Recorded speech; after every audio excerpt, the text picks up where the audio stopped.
Alright, I think we are all set. I apologize in advance for this very bizarre setup, stream layout that you're looking at. This is just what I can think of doing. So, yeah. I am going to finally sit down and rank these video games. This is a project that technically I started in 2016. Technically. It's kind of started a few years after that. This list originally started out as top RPGs. My personal, RPGs of all time. And then it was either this year or last year. I want to say it was this year. Where I decided, no, you know what? Let me rank every video game that I've played. Because I felt like I was only focusing on RPGs, and I kind of didn't want to do that. Like, every time I was playing a game that wasn't an RPG, I'm like, oh no, I gotta do an RPG for this list. And I'm like, no, let's change it. Let's just make it every video game I played. And go from there. So basically, 2016 is when I started doing Let's Plays on YouTube. And then over time, it's just alluded into just streaming. Now, that's almost, it's actually kind of surprising that it's already been almost 10 years. That's the crazy part. So, not every game is present here, admittedly. So it looks like this is coming up okay on stream itself. On OBS it looks a little crunchy, but on stream itself it looks like it's readable. But yeah, not every game in the past 10 years is here. There's some games I didn't feel too confident that I would like to replay it. Like, for example, me and T did Streets of Rage 1 through 3. So, and that was something I wanted to go back and replay. Final Fight's not here. There's a couple games like that I just was not 100% comfortable and would be more inclined to want to replay it before I rank it again. Like Stretch Panic ain't here, which admittedly I could probably rank Stretch Panic, but at the same time I'm I think I want to replay Stretch Panic. Before we actually start the ranking, there was a few caveats here.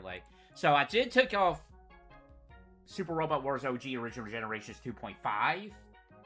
While it was a pretty cool game, like the other two, it was more like a preview kind of thing, so I kind of took that one off the list. Here's an ongoing list of things that I'm gonna try to, that I have started in some way in fashion that I would like to finish. I tried really hard to get Phantom Brave, the Phantom Brave sequel on this list before we did it, but didn't happen. I haven't even beat the game, honestly. I guess that's in way to kind of demonstrate how I probably feel about that game, because I didn't beat it right away as soon as that game came out. I decided to take off Resident Evil 4 Remake off the list simply because I did not do the Ada DLC, and I feel like one negative I had about Remake was Ada's performance in that game. And I wanted to see, if that DLC would rectify that, and, maybe, oh, okay, let's improve on Ada's, performance in this game. And I never got around to the DLC, so that's why Remake ain't on this list. Even though I can probably rank it and be pretty comfortable with it, I wanted to wait till I do the DLC for that. And then here's a list of games that's, no, not interested or tried. These are some games that I've streamed before, some games I'm just flat out saying, no, I'm never interested, I'm never gonna play this game. I mean, I'm not saying all these games on this no list is bad, it's just this is not something I could see myself really finishing. These are games that tried out and just wasn't my thing, or some games that me personally legit just think are not good games. But again, not all these games are terrible. Stump that you're never going to see listed on here. Because I just don't want to dedicate my time on this, on a lot of these, to finishing a majority of these games. Because unfortunately, I am at that point in my life where I'm like, I'm not getting any younger. I know it's funny to say because I'm only 35, but like, you know, working 40 hours a week, driving to and from work is an hour for me, an hour there, an hour back, and that eats up time. Just don't have as much free time as I used to, and I really have to like pick and choose my battles when it comes to video games. As funny as that sounds. But yeah, that's the so if anybody is curious why not every single game, that even games that I have streamed is not showing up here, that's why.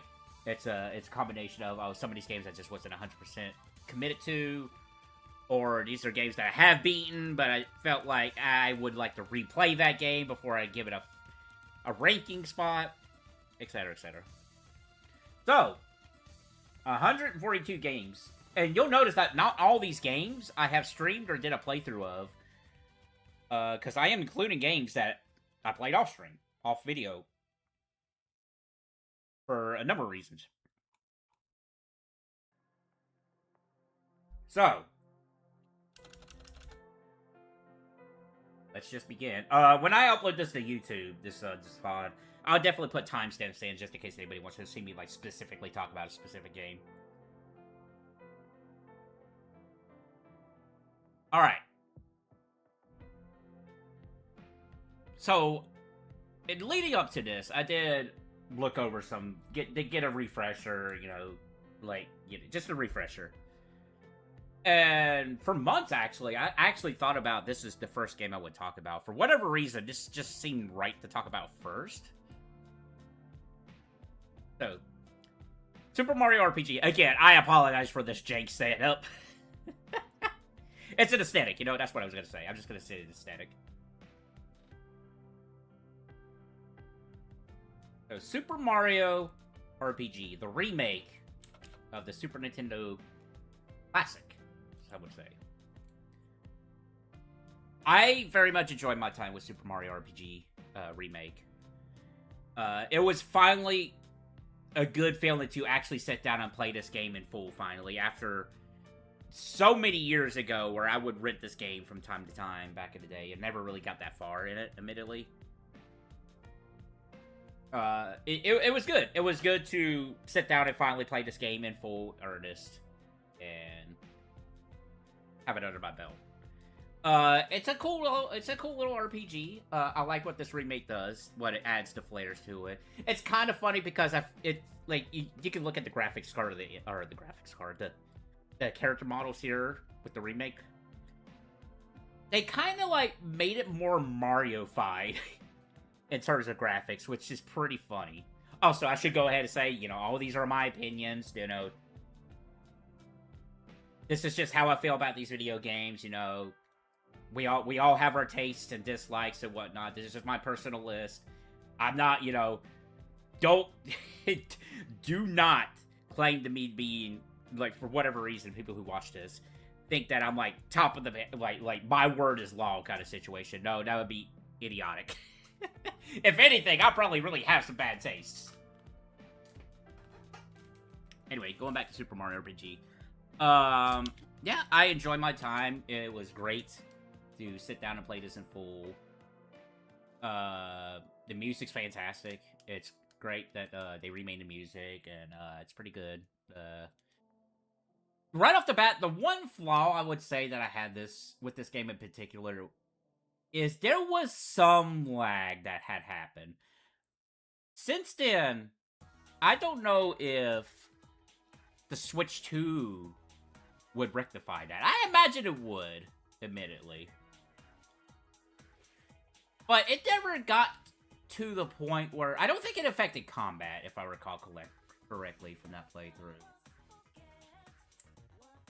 So... what?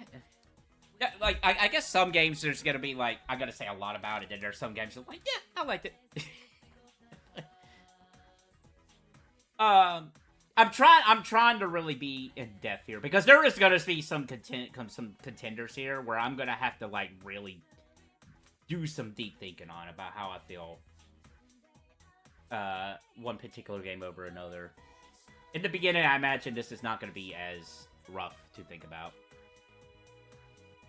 But, yeah, Super Mario RPG is neat. I like the Square Enix stuff that they added to this game.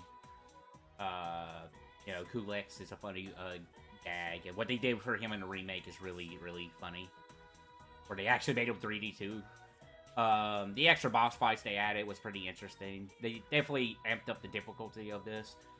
I wouldn't say it's like easy mode, because you do have to pay attention in the combat in this for sure. But it's not the most difficult RPG, and you know, a lot of people do recommend this one as like, if hey, you want to get into an old school RPG, turn-based RPG, JRPG, you know, this is not a bad idea to start with. Yeah, that's Super Mario RPG, the #1 game on the list so far. Alright, I think. Of course, I was gonna make the dumb jokes. It was like, oh yeah, this is it. Alright, everybody pack their bags.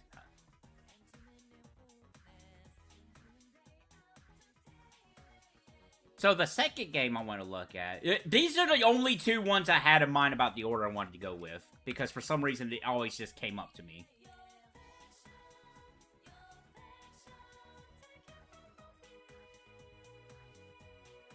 Some of these images are like really oversized. Paper Mario: The Thousand-Year Door.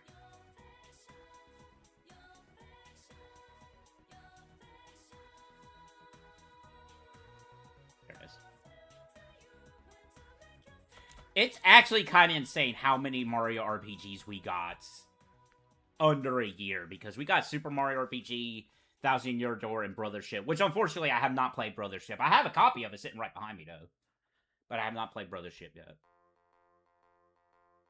Paper Mario: The Thousand-Year Door was also a game that I was very excited and happy to finally sit down and actually play it. And unlike Super Mario RPG, I never touched Thousand-Year Door. So when they did this, I think it was very cool. I didn't have to spend $100 anymore to get the GameCube game. $1,000, $100, whatever. I wouldn't be surprised if it's $1,000. And this remake is very cool. I was despite not ever playing the original, I was like a lot of people. I was a little, oh, they cut the timing / frame rate down from 60 to 30. But when you actually sit down and actually play it, it really does not feel off at all. I'm sure it's a little bit difficult if, like, veterans of the OG came in to play this one. They would have to, like, adjust their timings with it. But I'll say this about Paper Mario: Thousand-Year Door. Haven't sat down and played this. I feel like I have, for me personally, have no reason to go back to, or no reason to ever seek the OG. I feel like this is one of those remakes that is really good and really... I don't want to say for me personally it does, but I feel like, yeah, I just feel like I'd have no reason to ever seek the OG when I have this version now. It looks nice. Music's great. They added, from what I'm, you know, TTT's SD, you know, shoutouts to T, great guy. He's telling me that they added more music to this game. They added a little bit more content. The characters are cool. Graphics are great. Graphics. Gameplay is phenomenal. And this is where, between these two, and I'm 100% confident in this. I think Thousand-Year Door is better than Super Mario RPG if we're comparing the remake versions of these games. I enjoyed the combat more in Thousand-Year Door a lot more than RPG. The partner system is really neat. The characters, the NPCs and all that, I just feel like popped out more for me compared to Super Mario RPG.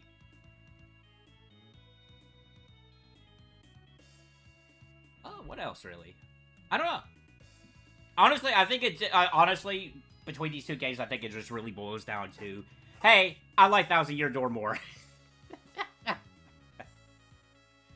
But yeah, those were the two games I had in mind that I wanted to do in this specific order. I wanted to do RPG and then Thousand Year Door.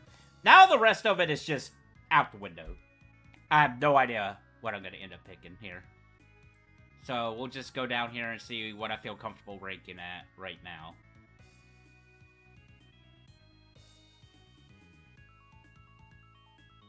You know, I just saw... Let's do that one. I just saw it. I think it would be funny. Go ahead and talk about this game. that's so tiny. 21 plus. This is a very bizarre Steam game of women in bikinis on the beach telling puns. And if I recall correctly, I think it was... has some shmup sections to it.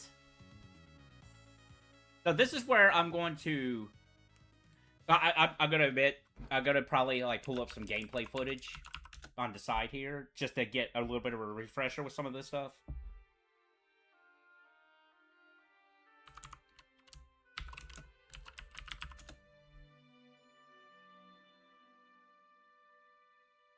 Which I think is going to be very hard to try to find this game, honestly.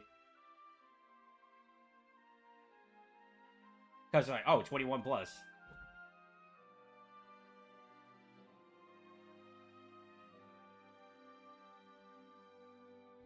Yeah, I'm not even. Let me check the Steam page then. Which I don't even know if that will have the, I'm fairly certain it had a shmup little thing to it.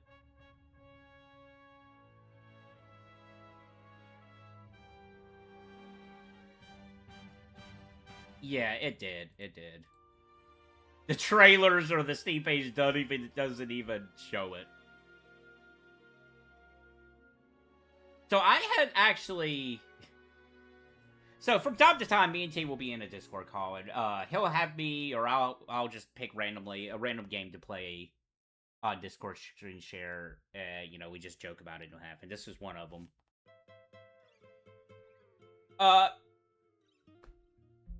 It's not the worst thing in the world. It's just like, oh, okay, I see why this game was made. And I hate that we have to use this as a thing nowadays, but it's not AI slop as well. And I hate that, like, that kind of elevates, like, games that are just terrible back in the day kind of gets a step above AI slop now by proxy.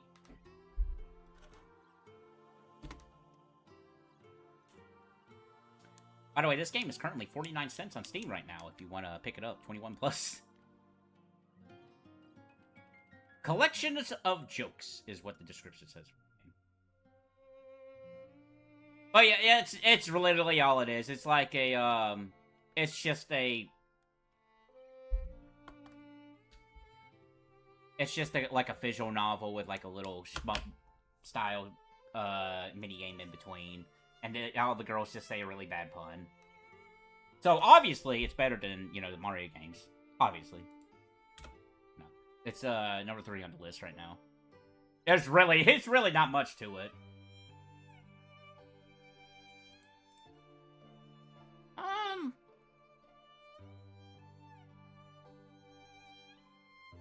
Go ahead and delete these as I go through.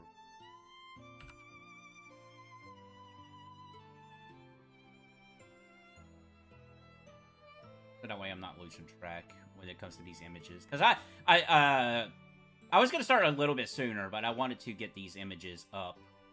Like, give it, like, just a little image just to have something on screen.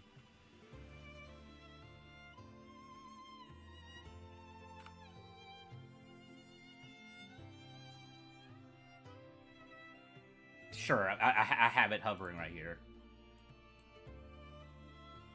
PukePuke Demon. This is a game you cannot buy no more on Steam. I don't know if you can get it anywhere else. This was just...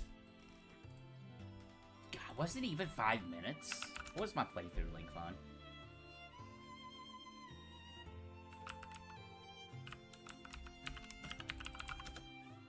As you go by the title, you can probably... It was only 6 minutes on the playthrough I did of this. Hopefully. Ah, don't hear... No, I don't want to hear myself. But, yeah, PukePuke Demon was just like... Basically just like, you just go right. You just throw up on people. Oh, okay. Yeah, you fart. You flip the finger. It's like 1-bit game. You know, it's like white line sprites and then a black background, like, but just drawn in a very MS Paint style, I suppose. It's really not much to it. It's just crude humor. You're like a monster like attacking a medieval village. Just trying to get something out of the graphics here.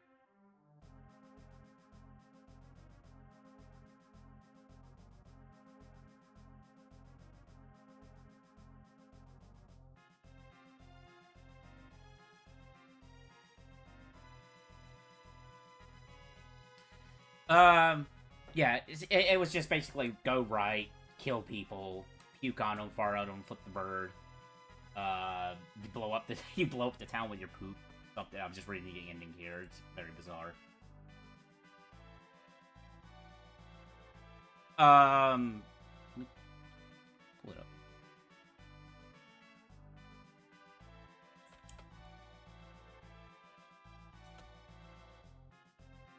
But yeah, again, this game you can no longer get on Steam. I don't even know if you can get it anywhere else. So honestly, this is gonna be the funny part, because when we get like to the lower side of this list, you also have it's also like a thinking process too. Is like, okay, is PukePuke Demon better than 21 plus? And yes, that's a sentence I just said. Really funny. It's really funny when you see people do lists like this and just see what they compare to. I'm not saying crude humor is not funny.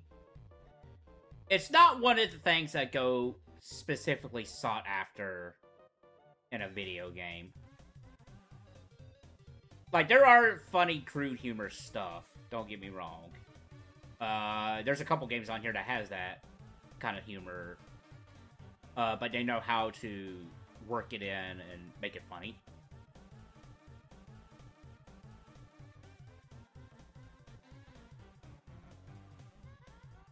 But there's definitely more involved in PukePuke Demon than compared to 21 plus.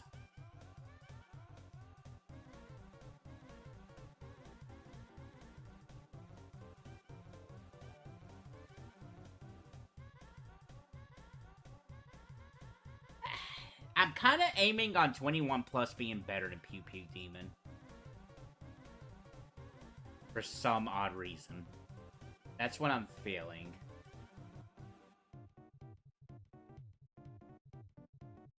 But really all 21 plus this really is like, hey, we got girls with bikinis that's telling bad puns.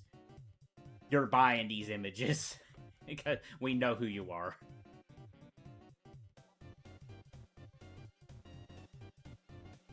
But I do love a good pun. I'm not gonna lie. If you tell good puns, that's pretty good. But the thing about 21 plus is, now really think about it, a lot of the puns in 21 plus from memory didn't really make a lot of sense unless I just didn't get some of them. Or maybe it was like, I can't tell you the origin, the country origin of 21 plus. Maybe it was like mistranslated or something. Because I did run into some RPG Maker games over the years that was like English was not the first language, so some of the dialogue kind of came out weird. So I wonder if 21 plus is a similar situation.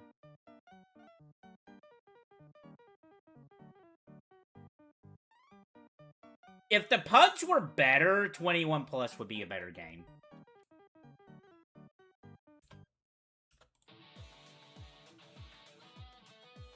I think that's where I'm at with that. I think if the puns were better in 21 plus, at the very least, I think it would be better at PukePuke Demon.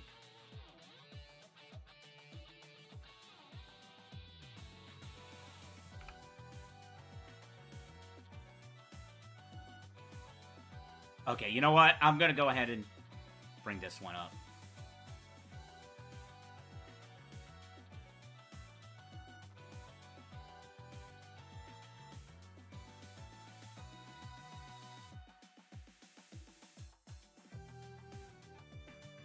is it?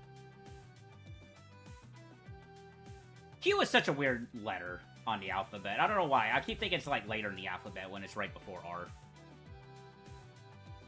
Quest Escape Room. This game, to me, is the definition of, like, I don't care. This is honestly probably the game I'm going to be the most hateful towards. Like, I played this game, and the whole time I'm playing this game, I'm just like, I do not care. I don't even know why I'm sitting here and just playing this game. And, you know, structurally, it's not a terrible game. It does what it does. You can probably tell from the title of it. It's just an escape room kind of game. The character you play as, though, is not a good person.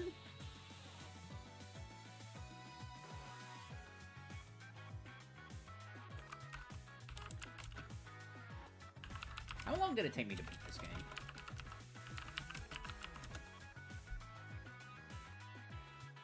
Okay, it took 40 minutes. And I'm pretty sure I probably looked up one of the puzzle solutions.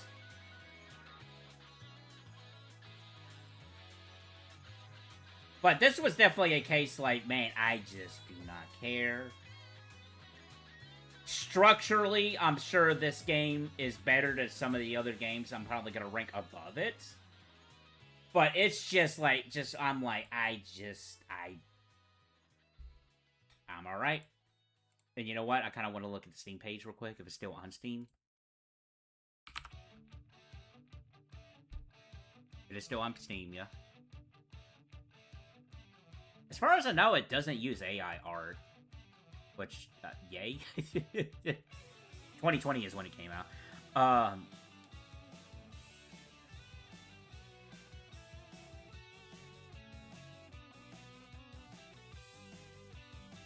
They made two, at least from Warner Crawl.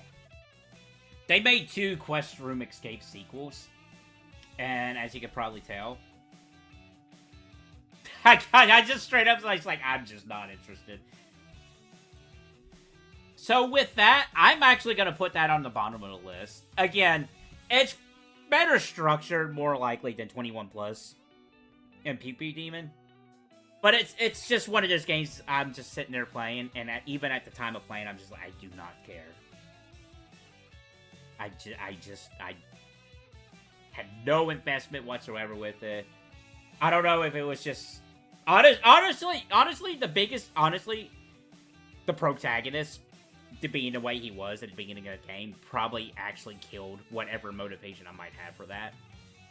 And I think at that point in time, the reason I was playing it was because it is made in RPG Maker. And I'm like, okay, I'm going to get through this. It's an RPG Maker game. I want to rank it on the list. At that point in time, it was just an RPG list. That was probably the reasoning behind why I even completed that game. Do not recommend. Do not recommend. I see it number 1 on the list, and actually this is probably a good segue into it. 1v1 Battle Royale for the crown. For the throne. Same thing.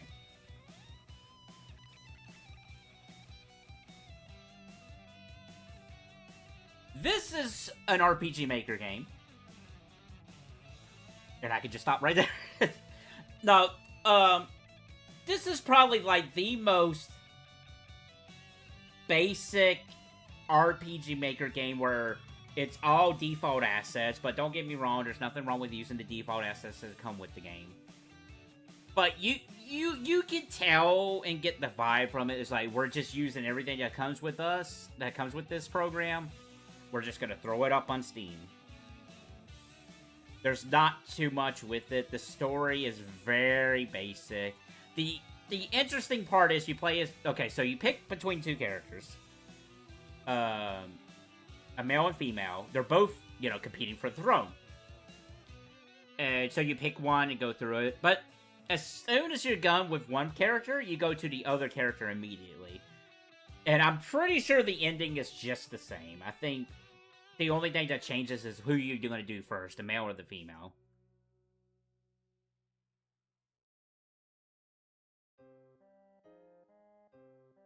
And I feel like this is a case, I mentioned it earlier, I feel like this is a case where English was not the first language, so the dialogue comes off as awkward when translated to English.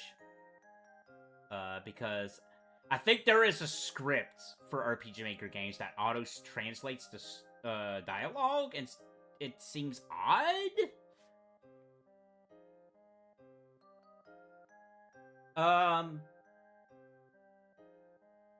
So this is a case in point where, like, I don't want to say I could make a better RPG Maker game. I think I kind of did, in my opinion. Shout out to Plumber Festival, actually. Update coming soon at some point, hopefully. Again, there's nothing wrong with using default assets. And to make this game to a more larger discussion about RPG Maker in general, when it comes to RPG Maker games, I do tend to overlook some of the default gameplay and look at what the story is within these RPG Maker games. Because RPG Maker, the cool thing about RPG Maker games, you see stories, you see plots and scenarios that I guarantee you will never see in a video game. Definitely not on a console. You might get some Steam games here and there, but the way RPG Maker is, and like, anybody can sit down and make something out of RPG Maker, like just a corny story, fan fiction, and whatnot, and that is so fascinating. You see stories in these games that I guarantee you'll just never see in another video game because of just the wild nature of RPG Maker. Like, I've literally seen somebody stream an Ed, Edd and Eddy fanfiction RPG Maker game, and it was funny. So, in that regard, that's why I'm so fond of RPG Maker, because you just see these stories that you don't normally see people tell. And when it comes to RPG Maker games for me, the story elevates more into it than, say, you got Lucy to play it. Oh, then Lucy play it in any fanfiction? That's so funny.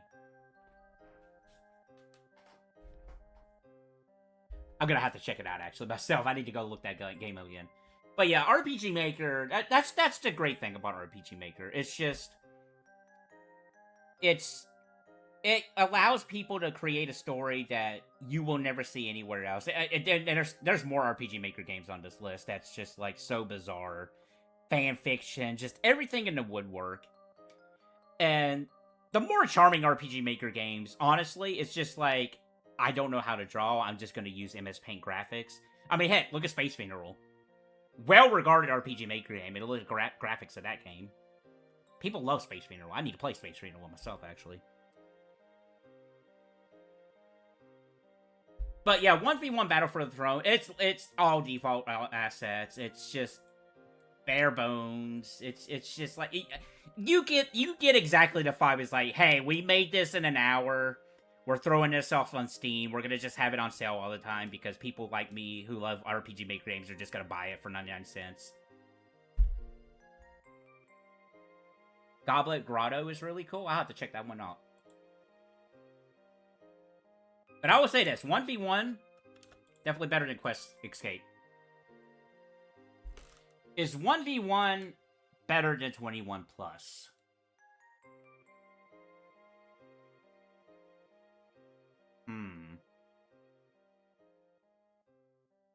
No, I don't think I'm gonna put it above 21+, just simply because the nature 1v1.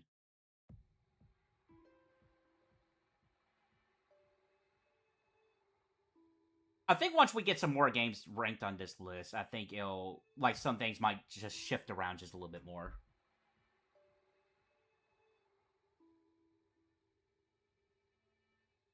No, you know what? I'm gonna put it above 21+.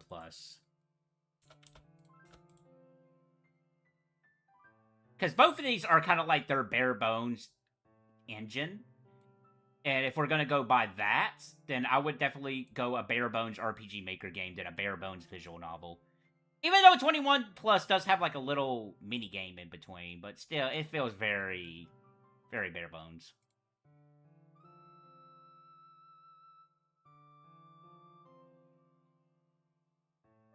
Before we go to the next game, I'm gonna look up this Goblet Grotto real quick. And have that saved on the backlog.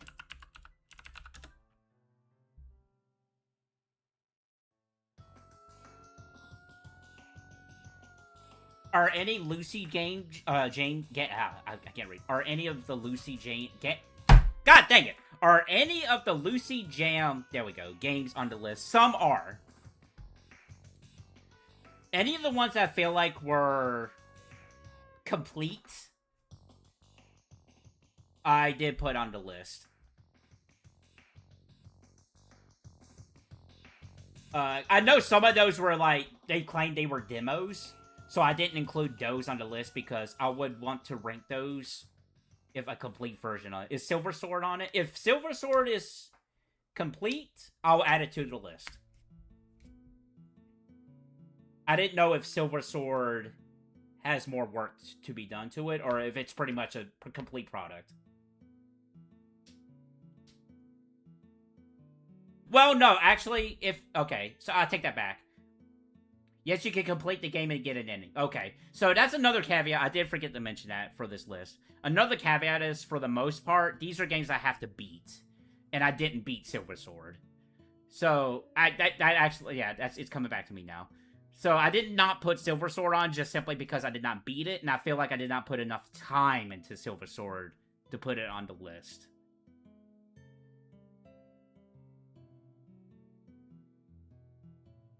So I'm gonna have to sit down at some point and actually play Silver Sword to get try to beat it. Because I feel when it comes to a game like that, I feel like I want to be fair to it and want to get to an ending in that game. There's like only 1 or 2 games on here that I did not 100% complete. But I put like 100+ hours into these games, so I feel more confident about that. I don't think anyone beat Silver Sword except me personally, to be honest. I probably made it too obtuse. I think if you made the maps a bit smaller, I think it just if you want me to just give a little bit of my feelings on it right here. I think if you made the map a little bit smaller on Silver Sword, it wouldn't be as rough. I think if that map was just a bit smaller, I think it would be just fine. But, again, I'm gonna sit down and actually go through that game, try to get an ending, and then I'll rank it proper. Also, I'm gonna go ahead and save that Goblet Grotto game. I got a favorite, so there we go. But, as I mentioned when I did play that Silver Sword game, I'm a big fan of, like, taking Action 52 games and trying to spin them in a way and, like, make something out of them. And that's what's really cool about that Silver Sword game.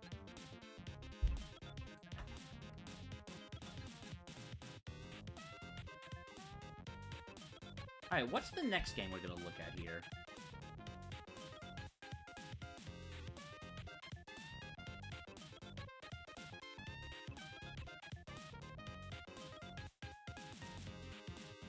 Yeah, this is like one of the most recent games. We'll look at this. We'll do this next.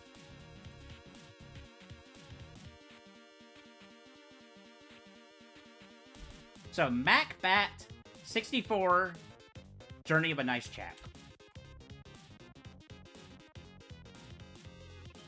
Really neat little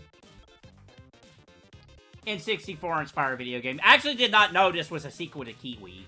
I was thinking it was a standalone thing with, like, a Kiwi cameo, but no, it's actually a straight-up sequel to Kiwi, so we're gonna have to play Kiwi at some point.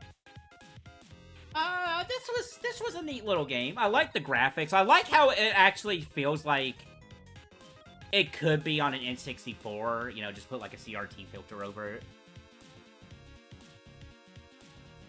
Did have a little bit of trouble with the controller. I don't know if that was just my end or just what have you. But yeah, Macbat 64 was very interesting. At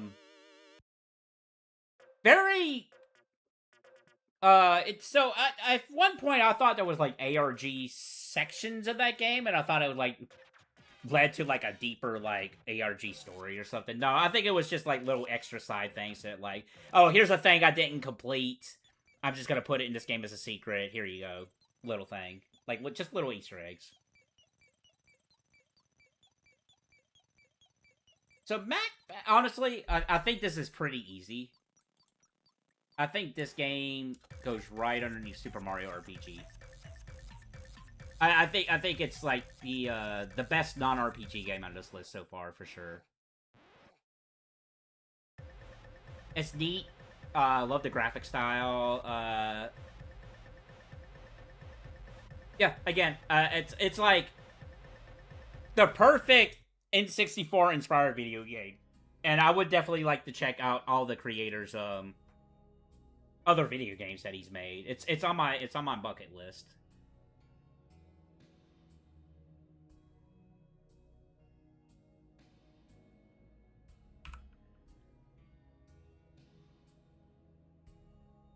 Let's go back to RPG Maker game. Lonely in the Winter.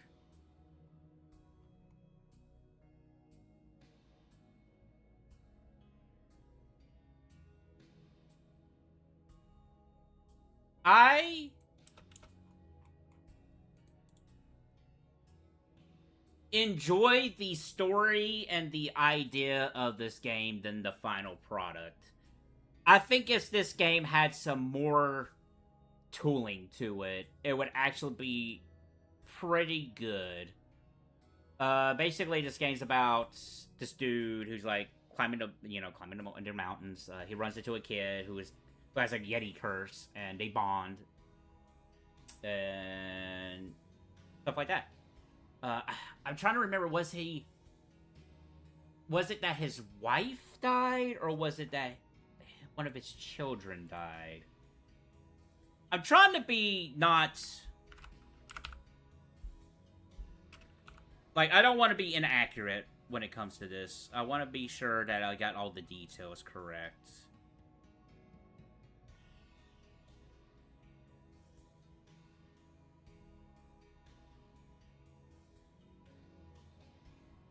It was his wife. That's right, okay. He has a daughter, and he goes on a journey to find a cure for the daughter. Okay, it's coming back, okay.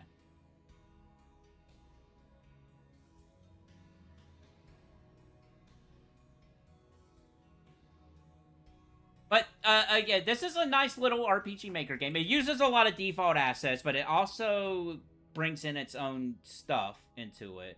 Honestly, the artwork you're seeing in the little image here, I kind of wish they used that more into the game. I'm assuming that the person who made the game just hired an artist to do, like, some like, promotional images and not, like, any images for the game itself. Now, I do have to, unfortunately, bring this up. I don't know when they did it. It happened after I had played this game. The Steam page changed their banner to an AI art generated image. I need to work on my own RPG Maker. Oh, I recommend it. I recommend anybody just make something in RPG Maker. It doesn't even have to be something deep. It can just be like a meme game. It's great. It gets the juices going. Just like, hour-long RPG Maker games are pretty great. There's 2 on here, actually, short RPG Maker games that I think are phenomenal and just does their own thing. We'll get to them in due time.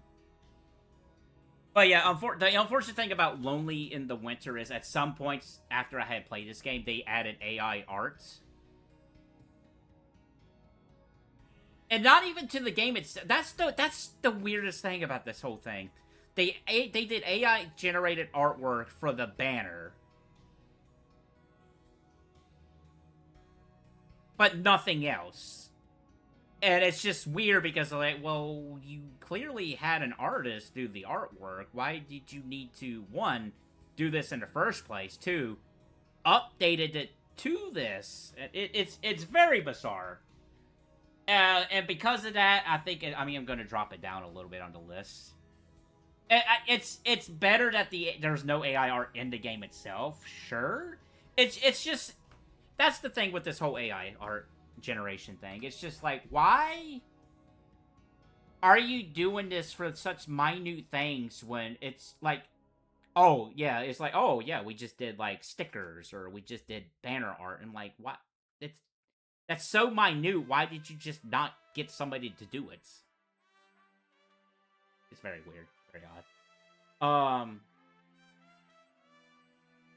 Having said that though, I think despite that, I think I am gonna put it above 1v1 because there's a lot more to it with the characters, the story, and whatnot. If I recall it correctly, the dialogue was a little awkward because I don't think English was the first language. Is it better than PukePuke Demon?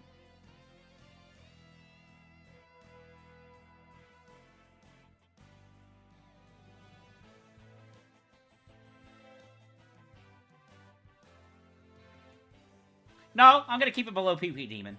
Just simply because of that, my rant about the AI-generated artwork banner.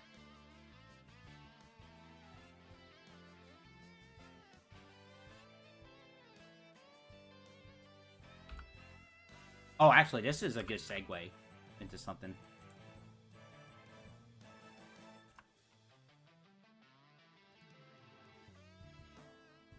BVOVB. Bruising Vengeance of the Vintage Boxer. This is pretty neat game. So, the thing about this game is, it uses public domain vintage photographs and makes a beat 'em up out of it. And that is so fascinating. You play as a vintage boxer, you know, I'm gonna boil your potato. It's a very basic plot. Like, your dog gets kidnapped, and you're like, what? My dog got kidnapped? I'm gonna go beat up somebody. And you beat up somebody. You actually beat up a lot of somebodies. But yeah, it's a very fascinating thing because it uses public domain vintage photography and makes a game out of it. It's free, actually. It's free on Steam. You can actually play this for free.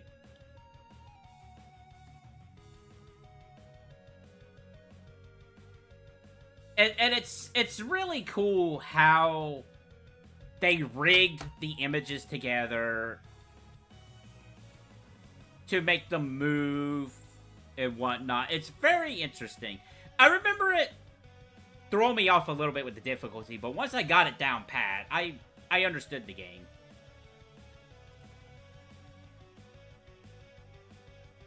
It's a fair... again, it's free. There's, like, no...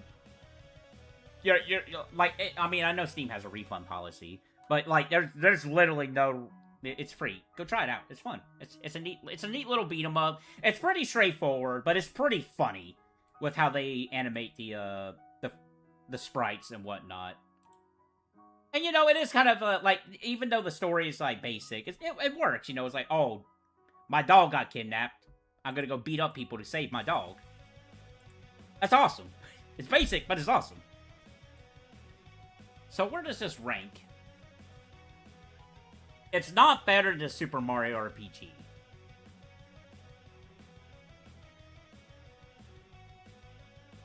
It's better than PukePuke Demon, 100%. So really it comes down to, is this game better than Macbat 64? Or is it worse? I shouldn't say worse. I should say, do I like it more than Macbat? Or less than Macbat? Because this is a ranking of games that I've heard, like, how much do I like these games in this order? Not necessarily do I think this game is better or worse. Do I think this game is neater than the other one? Well, I mean, it also goes into, I think it's a better game, too. Let's be real.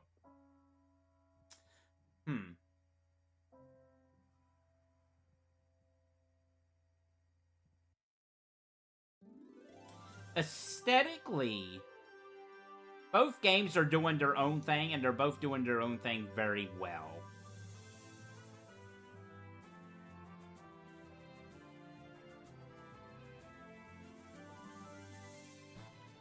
We've already been streaming for an hour, and I've only got 8 games on this list. That's crazy. But I'm not into the stream until this is done. I'm committed to that. This list, I'm not in the stream until this list is put together, and we're gonna have some deep things later on.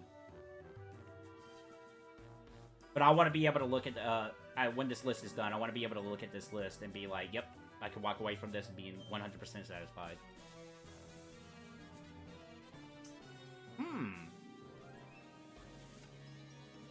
This might be our first really hard thinking about one, actually.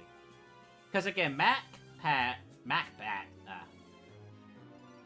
and Vengeance of the Vintage Boxer are both doing their particular aesthetic, and they're both doing it very well.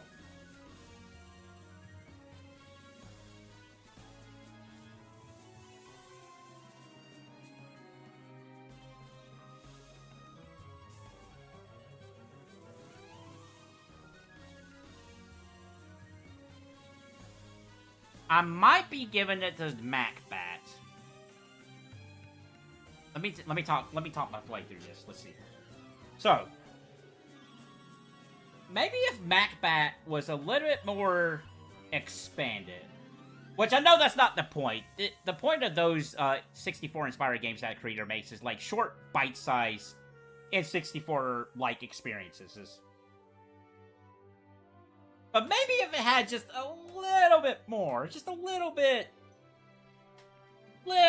touching up here and there. Just a, you know, just like, just a, you know, twist the knob just a little bit to try to just like, let me just twist the knob. I have no idea what I'm talking about. Vintage Boxer is just straight up a beat 'em up, like a standard beat 'em up.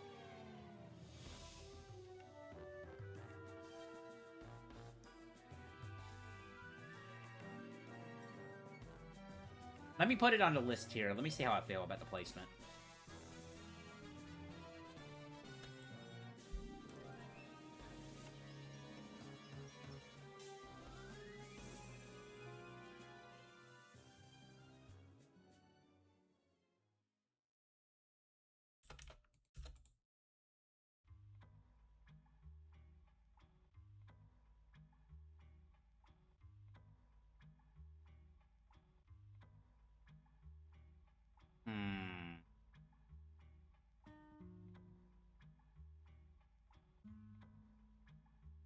Big,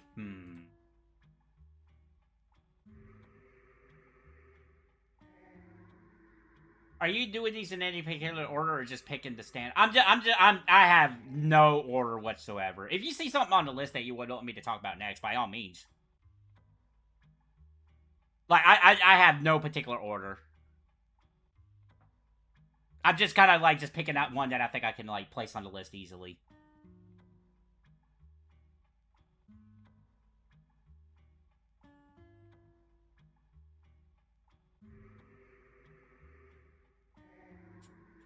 Vintage, Macbat, Vintage Boxer.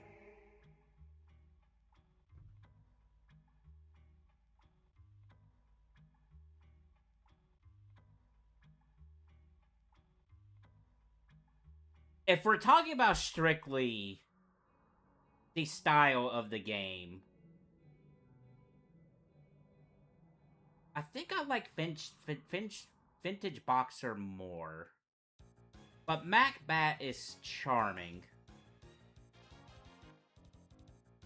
Let me put this above Macbat real quick again. Let me see how I feel about it.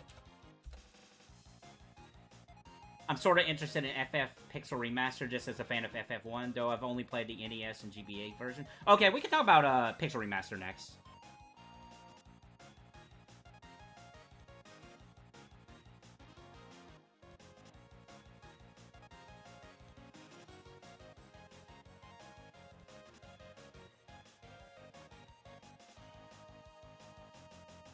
Logically, this makes sense to me, but it's something deep down inside of me wants to keep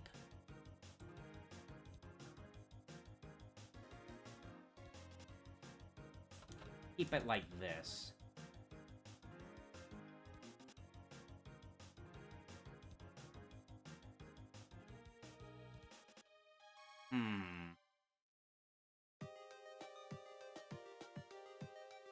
let me keep this like this for now.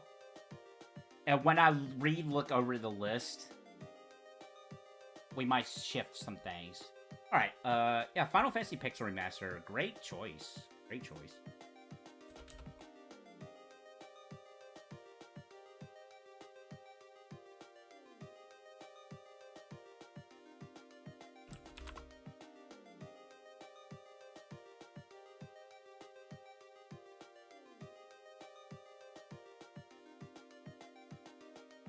Final Fantasy Pixel Remaster.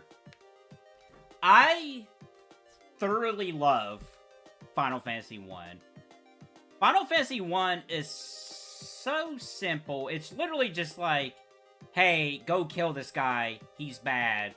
He's got 4 henchmen kind of situation. I love the Dungeons and Dragons influence on FF1. Like, it's just, honestly, FF1 is just straight up a Dungeons and Dragons campaign.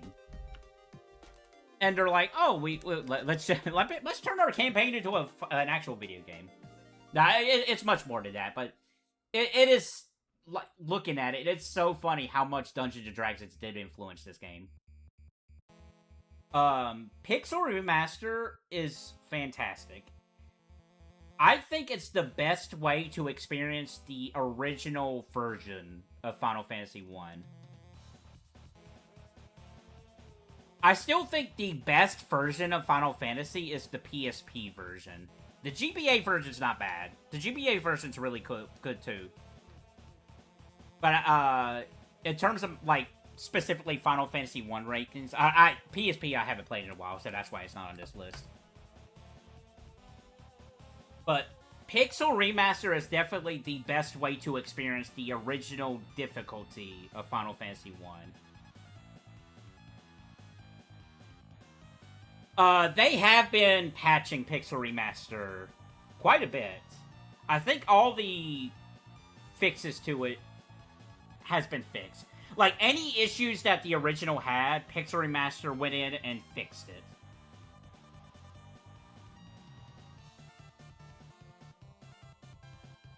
Like, I think there was a bug with, like, the black belt, and they did fix that in the Pixel Remaster. Actually, you know what? Let's do some research.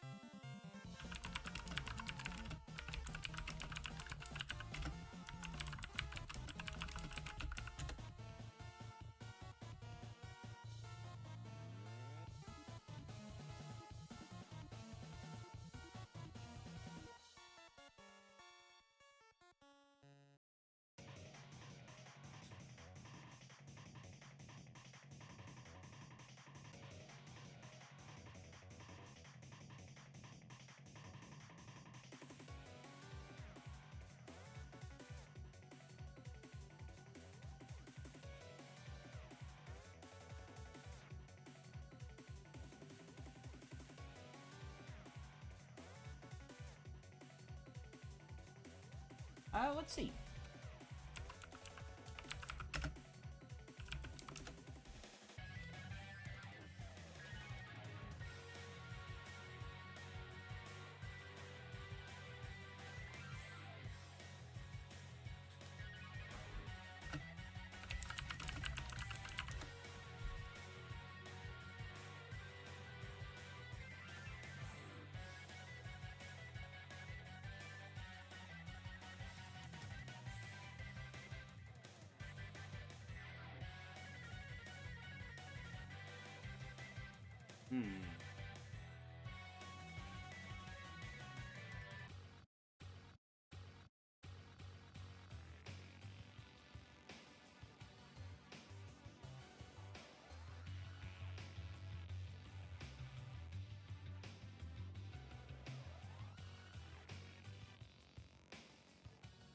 I imagine that weapon has been made better in Pixel Remaster. I'm actually having a hard time finding that info.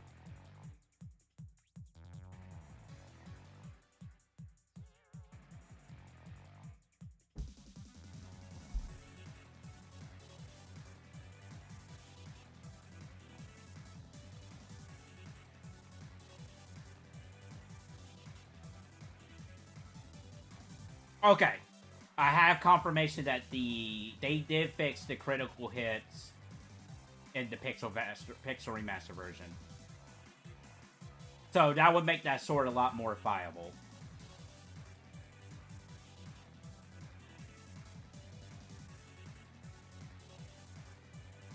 I figure as much. I just don't remember doing a lot of crit hits in Pixel. Of course, I played the Pixel Remaster.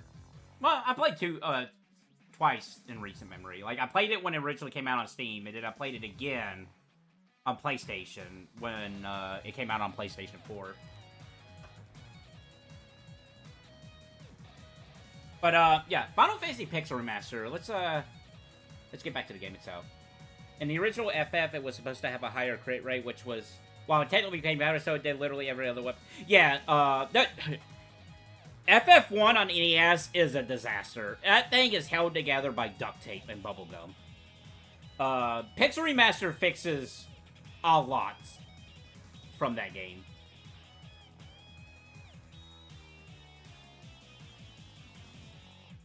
Which actually, that actually goes into this conversation, actually. So, Pixel Remaster does not include any additions that they added to later versions of Final Fantasy. So, there's no GBA content, there's no PSP content. It's just straight up a remake of the original classic. Made into modern times. It fixes any really big bugs in it. I don't even think the Peninsula Power is in the Pixel Remaster version. I think that was actually taken out, if I recall correctly. Or no, maybe it was in there. Again, let me look this up. Because this is the one stream where I want to have accurate information. I don't want to, like... Because when I'm ranking these, I want to get all the information correct.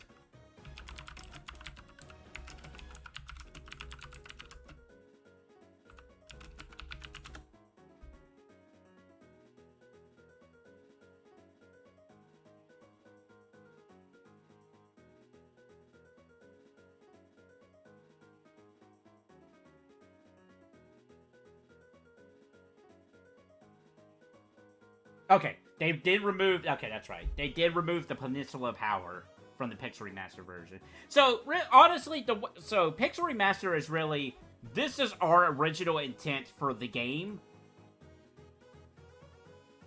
Without all the bugs and mistakes that we made. This is what we wanted.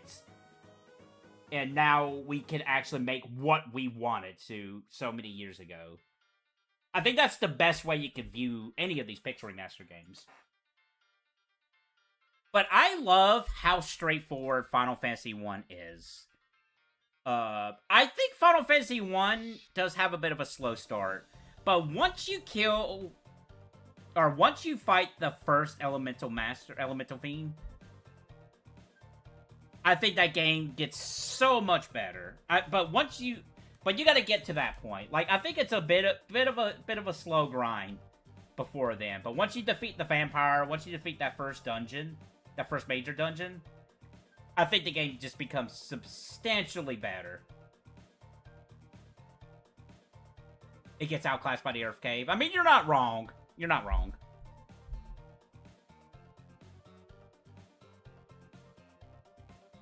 So if you're like, so I'll say this: if you do like the quirks of the NES version, that's you might be a little disappointed with Pixel Remaster not having some of those quirks.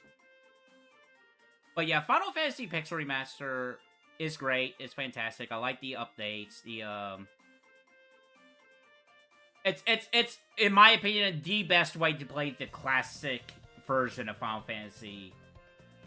But that's not, but suffice to say, I still recommend anybody to play that original NES version and just see how weird it is. I need to stream myself one day playing that NES version. Actually, it's on the NES Classic. I can play it on there at some point. But this is where this is really where this franchise got its start. Final Fantasy 1. It's not my favorite out of the classics, but then again, what? How many Final Fantasies are considered classics at this point? So it's...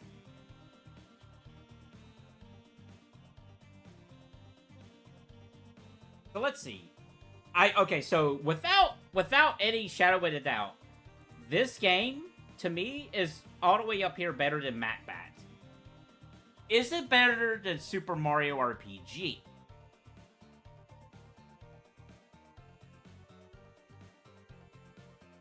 And I'm specifically talking about the pixel, like, specifically talking about Pixel Remaster. I'm not talking about Final Fantasy as a whole when it comes to this list. Specifically, the Pixel Remaster. Is it better than Super Mario RPG Remake?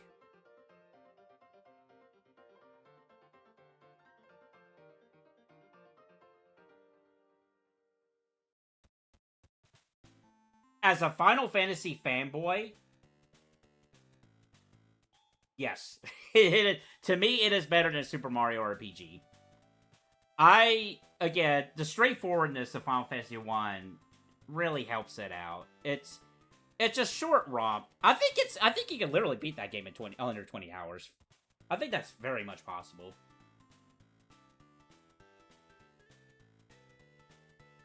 And the quality of life changes they did add it to the Pixel Remaster version even makes that even better.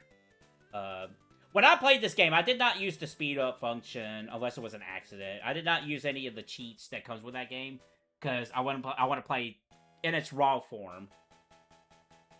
And that's how, like, any game that includes those kind of fast forward features or anything like that, I don't use them. That's just a personal thing. I get why they're there, and, you know, there's nothing wrong if anybody uses those to make the game a little bit more speedier. I get that, but just me personally, I just don't.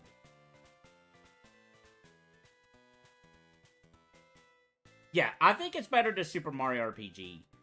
Is Pixel Remaster better than Thousand Year Door?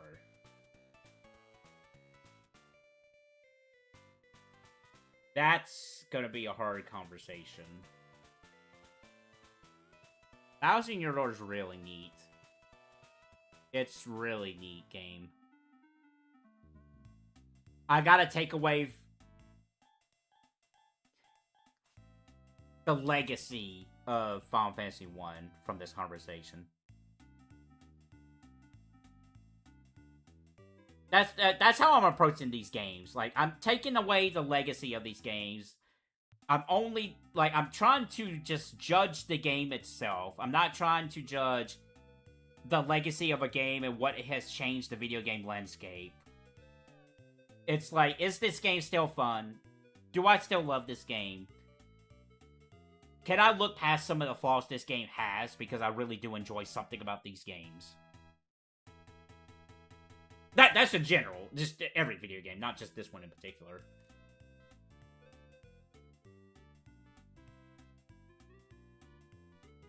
Let me see how I feel about it being on top of the list. Sometimes you gotta put it on the list and see how you feel.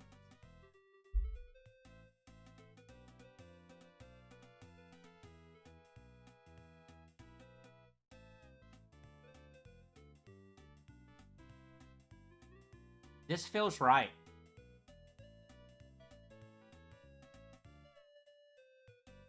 I'm hesitant, but this feels right.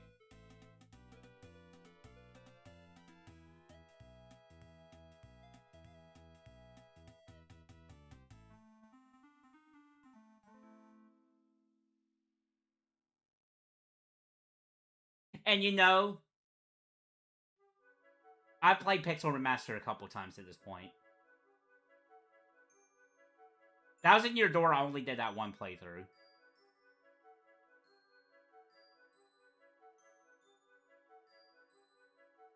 I can't think of a... I'll be honest. I can't think of a scenario where I would replay Thousand Year Door anytime soon.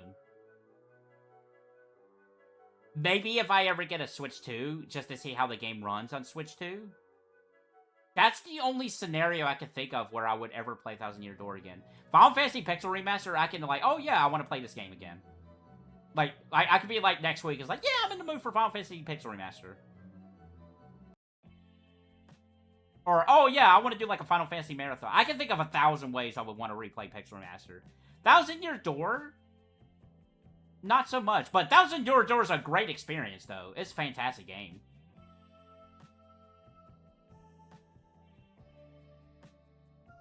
I'm gonna keep it like this for now. That's how I think you heard it here, folks. I think Pixel Remaster is a better game than Thousand Year Door Remake. I feel like that's not a conversation, or that's not an opinion most people have, honestly. And I don't blame them. This ain't final just yet. We'll look over the list and do some adjustments if we need to later on. Okay, so if that's how I'm feeling, then this next one is a definitive. Because I absolutely think this way 100%.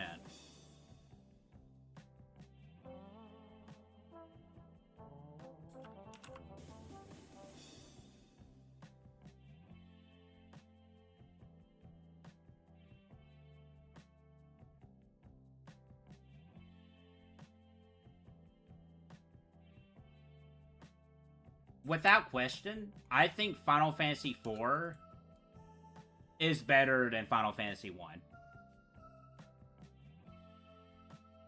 So by proxy, I think Final Fantasy IV Pixel Remaster is the top of the list right now.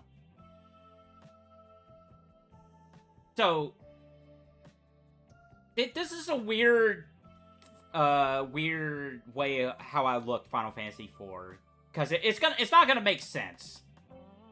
I think Final Fantasy IV is the best NES Final Fantasy game.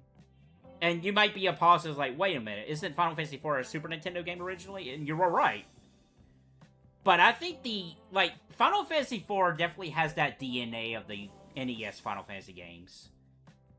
I think it's the ultimate NES Final Fantasy game. I think it shares so much DNA of those first three NES games that it's like spiritually an NES Final Fantasy game. It even started out as an NES game, believe it or not.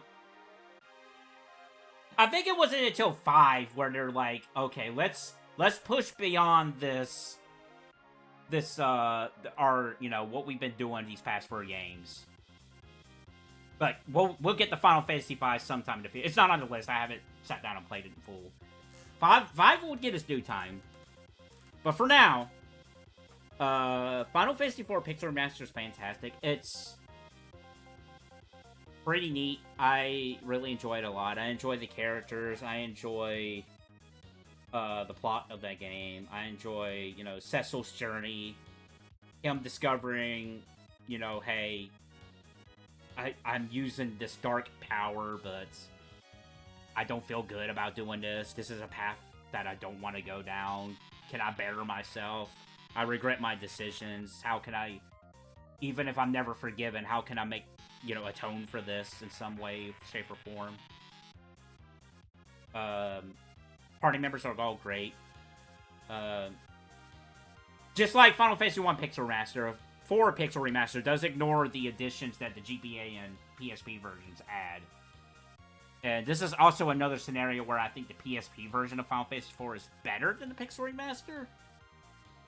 But I'm gonna have to replay PSP version before I can rank that. But no, Final Fantasy IV is such a neat game. This is for the longest time, this is the game I would point to everybody to say, hey, you ever want to try a JRPG for the first time, like an older or a JRPG? I always point to Final Fantasy IV. I think Final Fantasy IV is a great RPG to start out with when you're talking about like traditional JRPG. And in some way, because I'm an old man, I still think that way. I still think, oh yeah, do 4. And people's like, no, what are you talking about? Just recommend 7. I'm like, I'm so old. Yeah, but I say that, but it's pretty funny. I didn't play FF4 until after Final Fantasy 7 with the PlayStation version. But yeah, Pixel Remaster is really neat. I will say one downside, other than not having the GBA content and all that. I think some of the songs don't hit as hard compared to the OG soundtrack of 4. I guess I should have talked about it. I didn't even think about it. Pixel Remaster's soundtrack goes so hard on some of the tracks, it is insane. Like, the final dungeon of FF2 Pixel Remaster is so insane how hard that song goes. It's crazy. I think 4 drops the ball a little bit on some tracks. I think there's some tracks in the OG version that I think are better than the Pixel Remaster versions. And honestly, I don't. For Pixel Remaster's not the only. That's not the only way. Only one that I feel about that. 6's Pixel Remaster has some tracks in it that I think is not as good as the original. But unfortunately, I haven't played 6 Pixel Remaster yet. Maybe someday. Because 6 is phenomenal too. But for now, Final Fantasy IV Pixel Remaster, 100% think it's better than Final Fantasy Pixel Remaster. Yeah, I think they're both better than Thousand Year Door. But again, Thousand Year Door is a fantastic game. But I definitely see myself playing these Pixel Remaster games more and more and more over time compared to Thousand Year Door, which I might play one more time in my life. I don't know. But I enjoyed the journey of Thousand Year Door.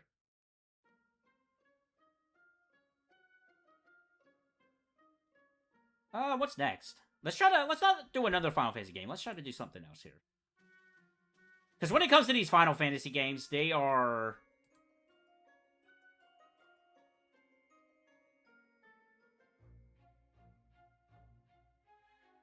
They are definitely... There's a lot to think about with these games. Especially one, holy cow. Or one of them, not one in particular.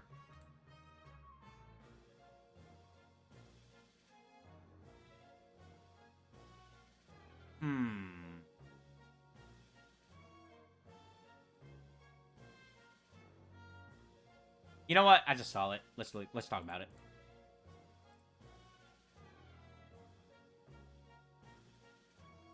Bioerosion. Bioerosion.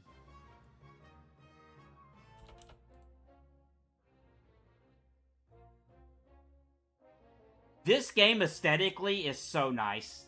My pal Arpa mentioned how this looks like an old Sega, like a Sega style video game, and he's right. So this is an Xbox Live indie game from back in the day. Rest in peace. You can no longer buy those games. I'm sure all those games have been preserved. I'm sure there's a way you can still play those games in some way, shape, and form. I love...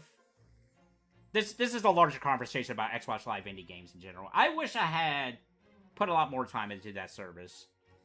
Because there is so many unique and funny games about that. This included. This is a pretty short game. You're playing as a dude man who's shooting these monsters, or really you're shooting the targets around the stage. And I never got if you're playing like I think it's 4 levels, if I recall correctly. I never understood if each level was a different part of the city, or as each level, the city is shrinking by this monster goop. So, if it's the latter, that means you're just slowly, you're reaching your end. You're just fighting to the very end. And if that's the case, that's very fascinating for a game like this. Where you're just like, I'm standing my ground. I'm taking out as many of these guys as possible. I'm going to die, but dang it, they're going to die with me kind of situation. This game's quirky, though. It's very, very fun. It is fun. It is fun. And it has that Sega age to it. Like, not Dreamcast, maybe Dreamcast. Like, Dreamcast, Sega Saturn. Probably more Dreamcast kind of vibes.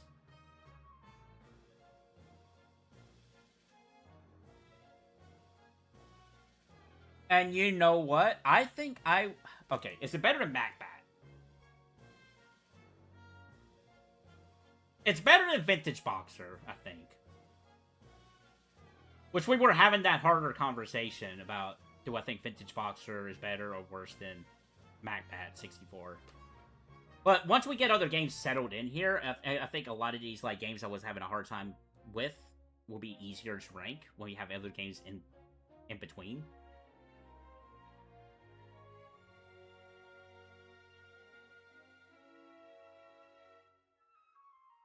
I love old school survival horror games. I would categorize this as one of them, but more arcadey.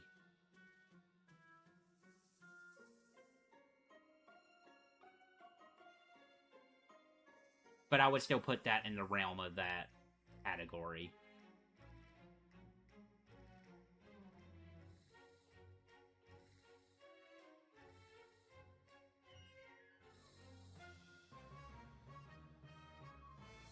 Well, I can go ahead and say it's better than PukePuke Demon. 100%. 100% better than PukePuke Demon. Without question.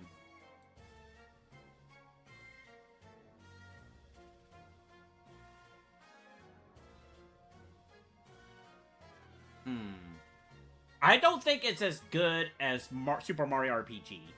I think it's underneath that. So it is between... Is this better than these two? Is it in between? Is it worse than these two?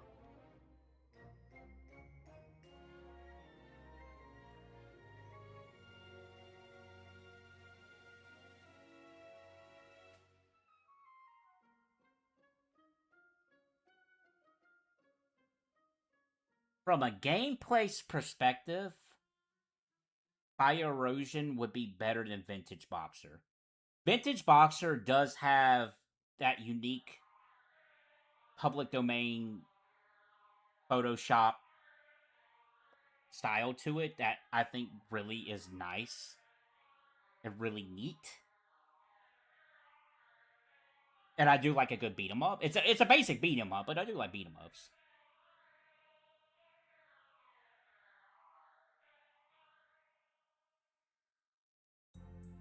I think Bioerosion is better than Vintage Boxer. A part of me wants to put it above Macbat. How do I keep saying Pat? God dang it. Macbat.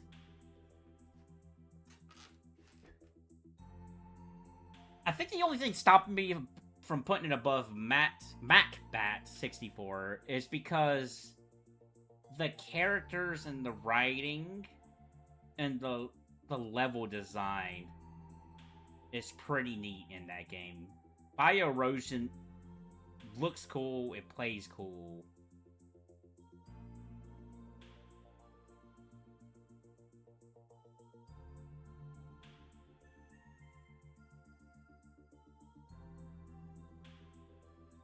Let's see. Let's see how I feel once I put it on the list here.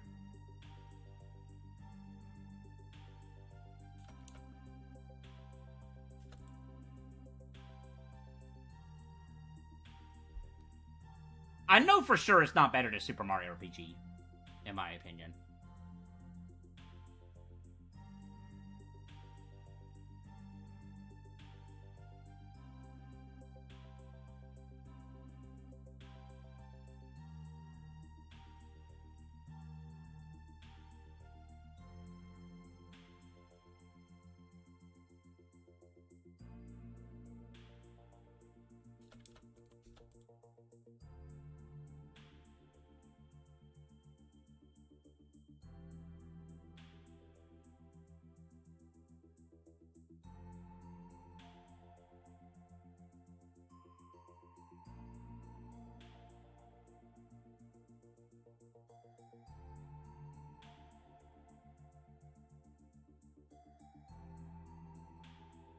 I think if Bioerosion had a little bit more substance to it, I think it would be better than Macbat.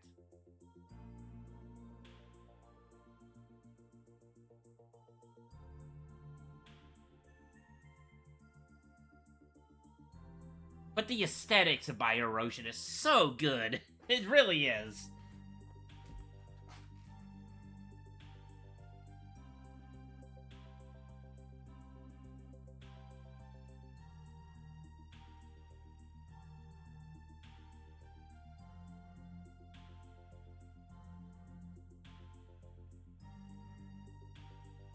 And those are the kind of games I gravitate towards when it comes to, like, non-RPG games.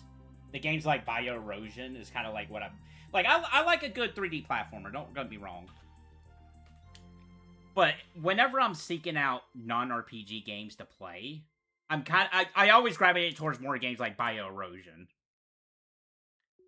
Like, I think platformers are neat,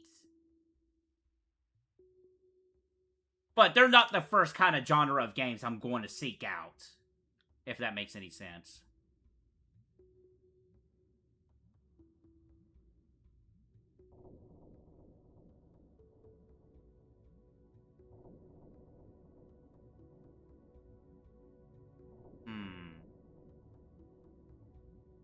This is a toughie.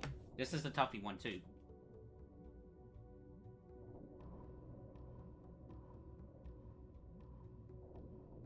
Streaming it for an hour and 30 minutes, and we only got 12 video games out of 142!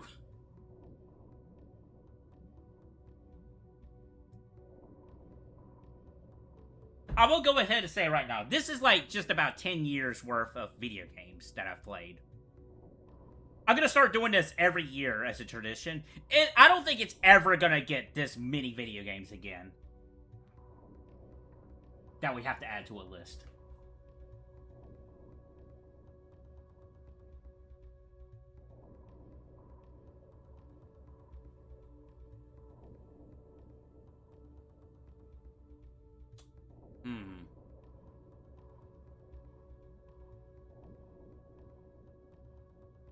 Bioerosion or Macbat. I think okay, let's say this. Is Bioerosion 100% better than Vintage Boxer? Do I have any doubts in that? A little bit. A little bit. Because of the aesthetics.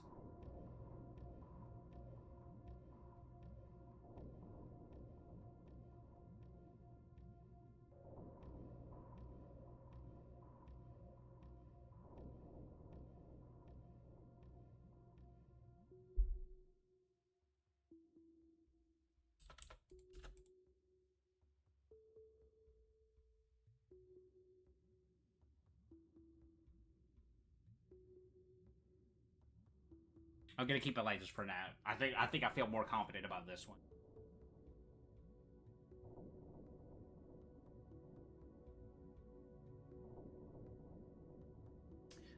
What are next? What's the next game? Again, I can, we'll look over the list towards the end. Do some adjustments if I feel like there's some adjustments.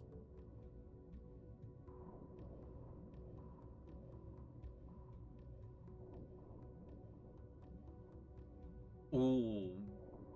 Should we go ahead and do the gacha games? Go ahead and knock them out.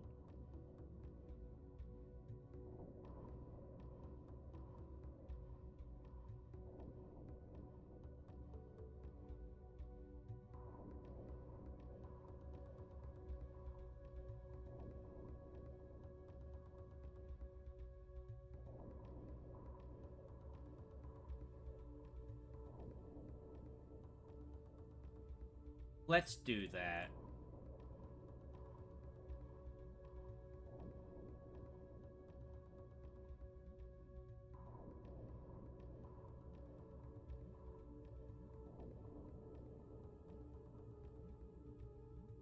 Disgaea RPG. I love the Disgaea franchise. The Disgaea franchise is very neat line of games. As a franchise, it's probably my favorite second franchise of all time. Overall. Right next to Final Fantasy's franchise. Disgaea RPG is the gacha game they came up with. Well, they got another company to make it, but still, it's the gacha Disgaea game. And they turned it from an SRPG into more of a traditional JRPG. It is neat. It is interesting how they approach this game. So, they stopped the services of this in English, and then I want to say it was about a year later. Or is Disgaea RPG still going in Japan, or was that shut off?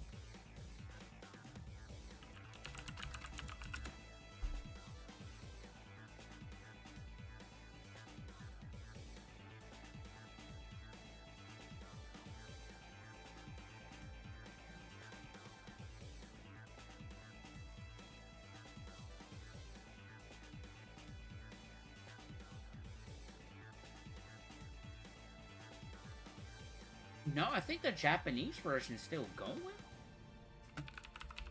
Let's see what the newest gacha character is for this.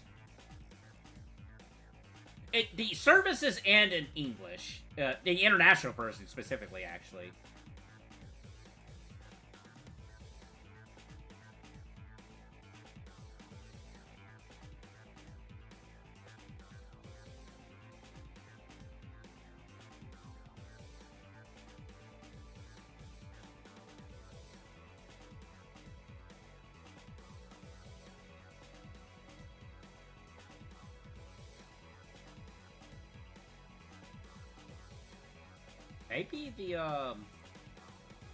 Maybe they stopped keeping track of the... Because there was a Disgaea RPG wiki I followed to keep up with, like, just characters that released, because...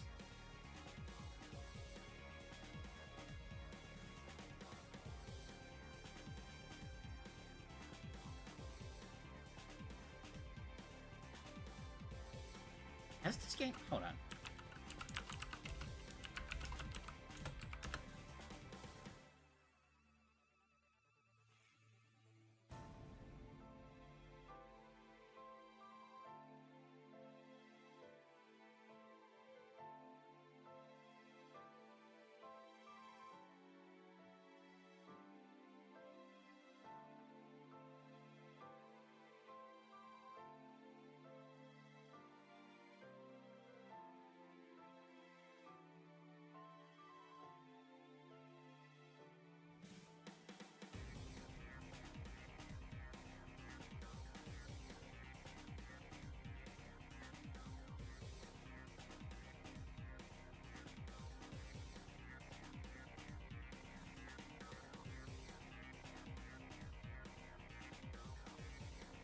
Yeah, it looks like it's still going.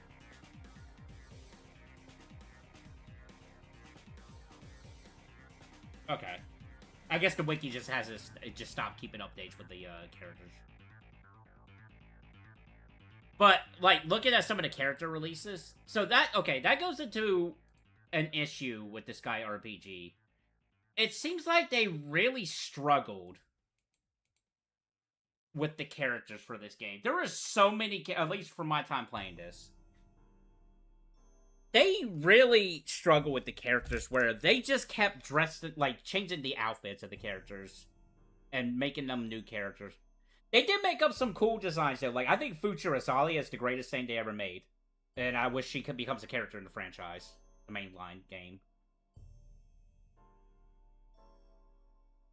And seeing some of the generic units get more fleshed out into different characters, like Sweet Omega, was pretty cool to see. Because I love the Valkyrie class in Disgaea series. It's my favorite generic class. But yeah, Disgaea RPG... Of course, this goes into the you know, the whole gacha line of gacha type games as well. Me personally, I've never played, or I mean, of course I play. What am I talking about? I've never spent money on a gacha game. I've always played them for free. And I always like the idea of, like, making things work with what I got when it comes to these games. It's like, okay, this is what I got pulled. This is what I was given. How can I make this work? And go from there. The song sounds so funny without the characters singing over it. I don't know. This Disgaea RPG was definitely,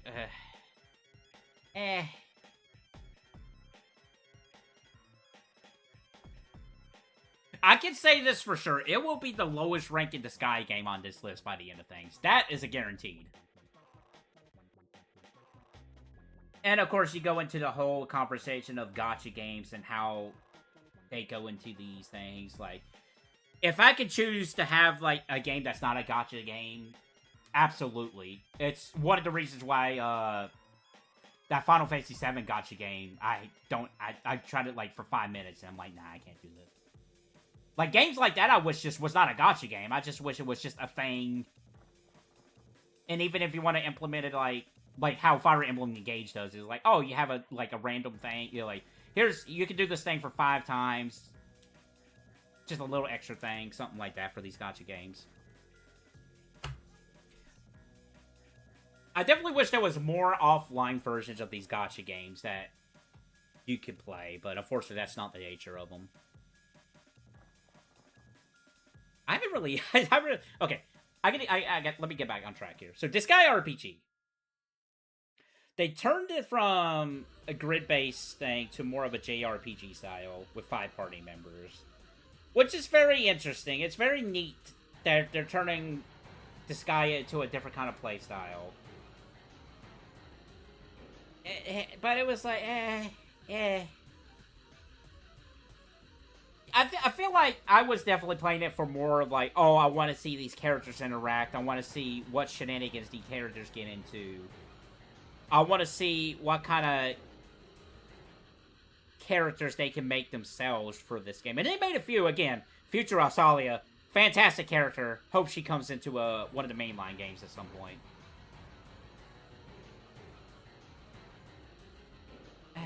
But yeah, it's just like, this was a neat idea. I did stick with it every single day. I did stream this game for quite a bit, admittedly. At some points, I was streaming this and Disgaea, was it 6? At the same time? Yeah, I think it was 6.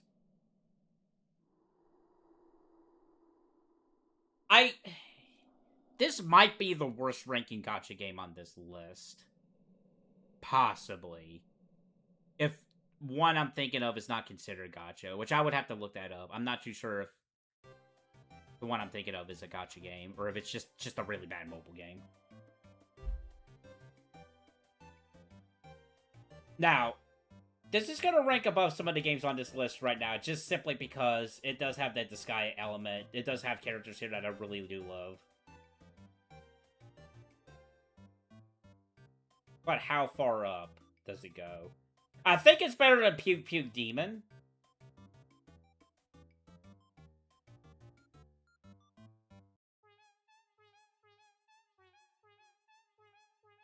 But if I'm being honest, I might put it above Vintage Boxer. But at the same time, because of the nature of Disgaea RPG. It's a game you can't play anymore in English anyway. On top of that.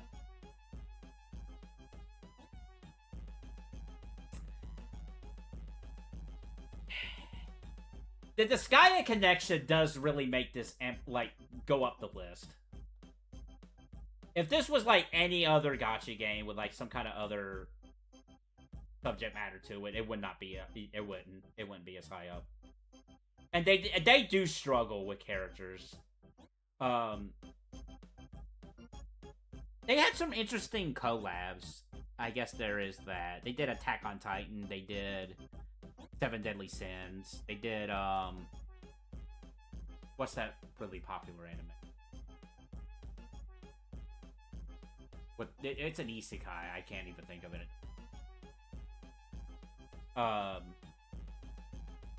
It's fairly popular, I know that. They did some collabs with some light novels, it looks like.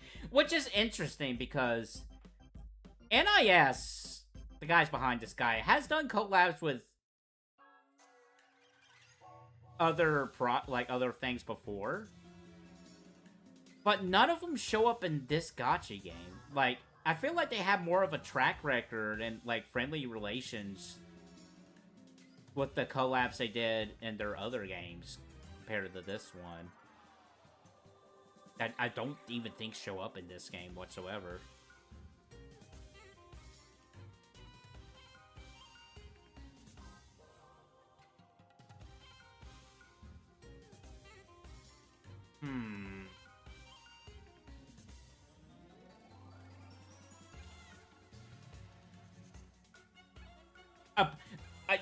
Back in the day, when I would put this list together and try to organize it on my own, I would always like, let me shelve it. Let me do another game. No, let me shelve it. Let me do another game. I'm not trying to do that here. I don't want to just like put this on the back burner for now and rank it later. I want to do this. I want this to be a finalized list that I can just keep adding to and be comfortable with. That's why I told myself I'm not ending the stream until we get this done. 2 hours in and only 14 games. Well, 12 games. Oh my god.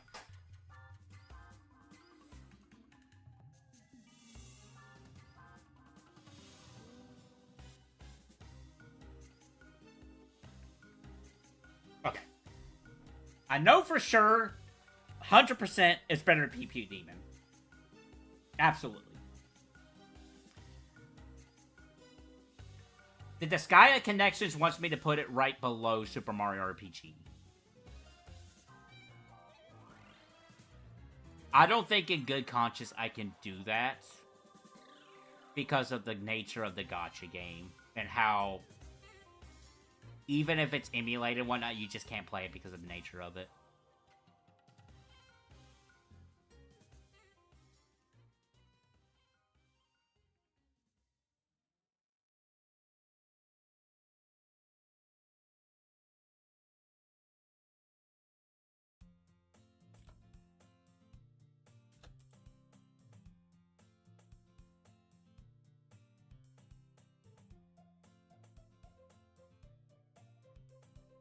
I'm definitely more lenient when it comes to gacha games. Just simply because I don't spend money on them.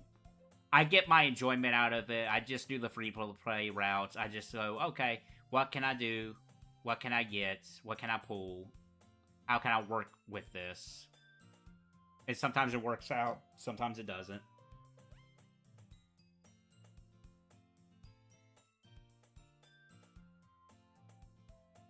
But 100% understand the hatred towards gacha games and what they represent. I understand it.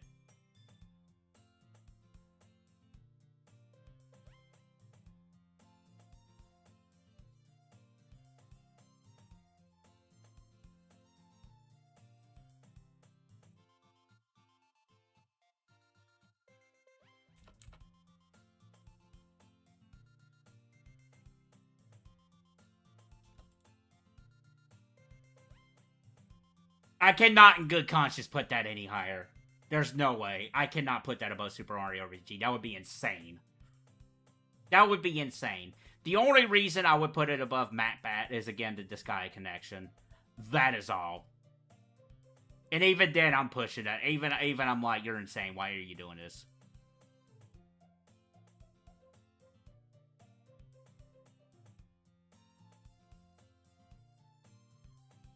Let's move on. Again, we can adjust it later on if we need to.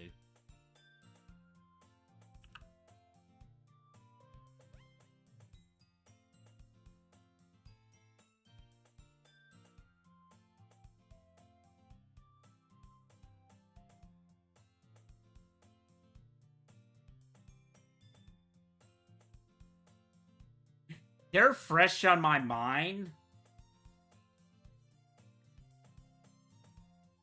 I think I'm just going to show the one picture, but we're going to talk about these 6 games all together.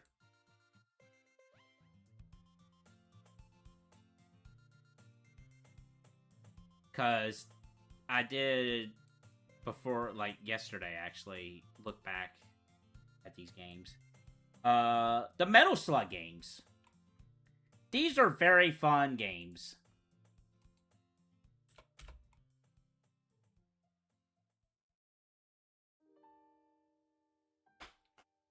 Okay, so we have, so me and T did this playthroughs of these 6 games. We didn't do Metal Slug 2, we did X, we did that version.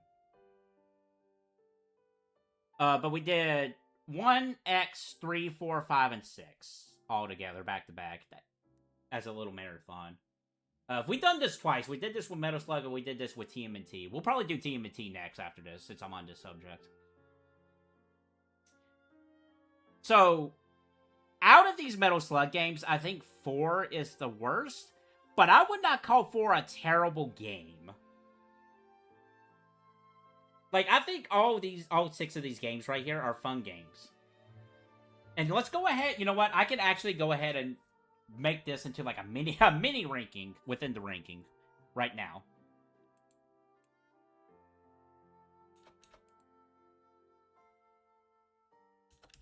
I think X is better than 1. I think 4 is the bottom of the list.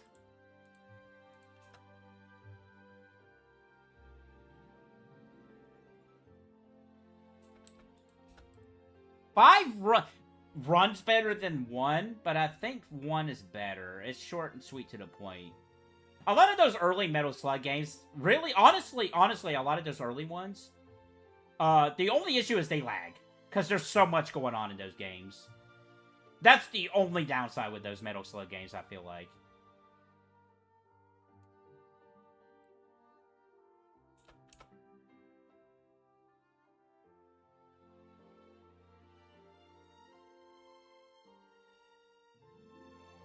I would put 6 above 1.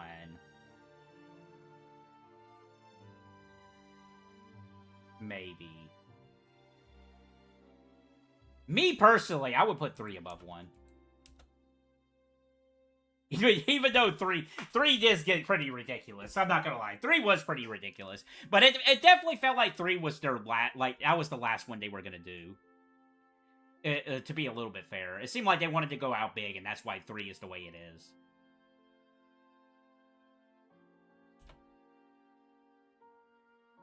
So, X, 6, 3, 1, 5, and 4. Does that look right?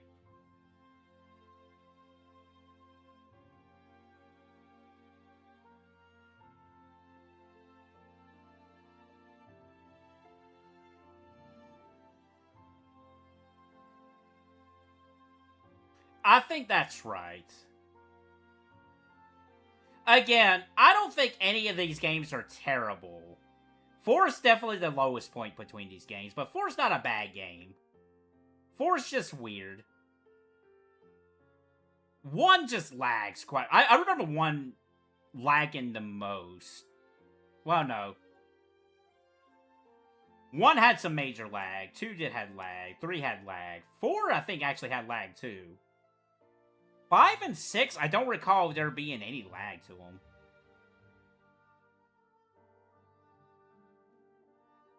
I think I'm comfortable with that. Specifically the Metal Slug ranking. I think that's what I would go with. I know we did a tier list together, but that was me more in T settling on a list together. But this is for me personally.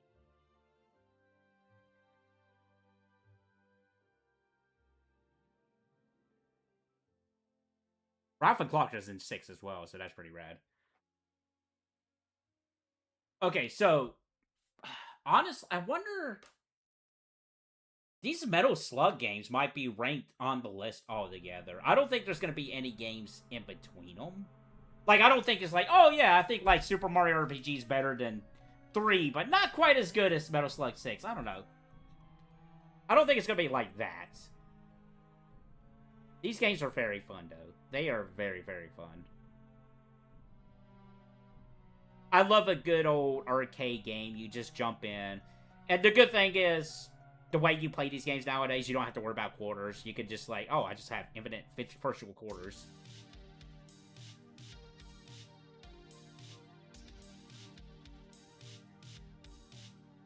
You know what? I can probably see somebody who's older than I am, who's more familiar with the arcade scene, putting these games on a lower list. Or somebody who's more of an arcade video game enthusiast, ranking these better. Because they know about that whole setting, that whole culture of that, and how the least amount of quarters I can play these games. The way I play these games, I don't have to worry about that, admittedly. So that kind of mitigates that. But if that was in mind for these games, that could affect the rankings for sure. I still gotta watch BBH's 1cc of these games. Specifically Metal Slug X, I definitely have to see it. Or 3. Metal Slug 3 specifically. I definitely gotta sit down and watch it.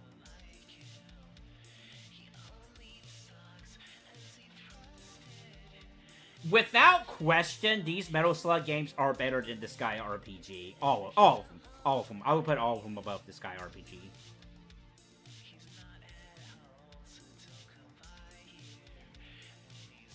I made that joke about Super Mario RPG. Let's see.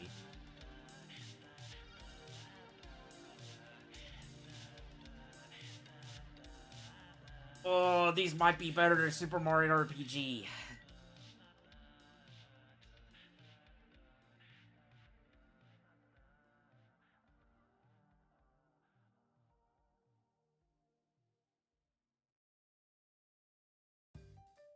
Okay, let's do the definitive first.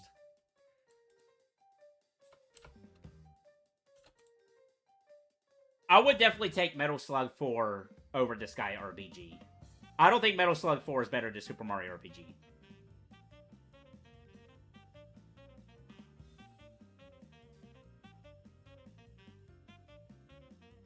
Same for 5. 5 is above 4. I don't think 5 is better than Super Mario RPG.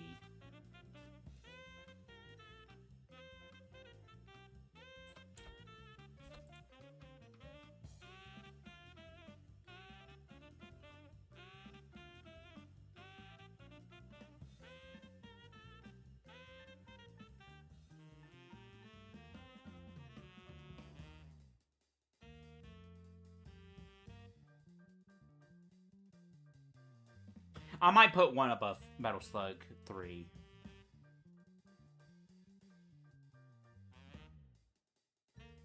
I'm definitely... Okay, so... Growing up, there was a Pizza Hut. I know 100% certain that Pizza Hut... It had the Neo Geo cabinet that had like 4 games in one, I think it was. It might be 2 games in one. It was one of those ones that had multiple games, the red machines. Metal Slug X was one of them. 3's familiar to me, so I'm sure at some point 3 was on that thing, but 2 specifically is the one I remember the most. I never saw 1 out in the wild back in the day. I saw X plenty of times, and I'm pretty sure I saw 3 because I remember some of the levels of 3. But X is definitely when I saw that Pizza Hut a lot. And it was a fun time all the time. Heck, it might be a situation where X and 3 was on that same cabinet. I'm not too sure. That's actually a real possibility. I know it didn't have King of Fighters. I don't remember any fighting games on that cabinet, but I definitely remember Metal Slug X. And at some point, 3 was on there. But I remember it was specifically a multi-game one.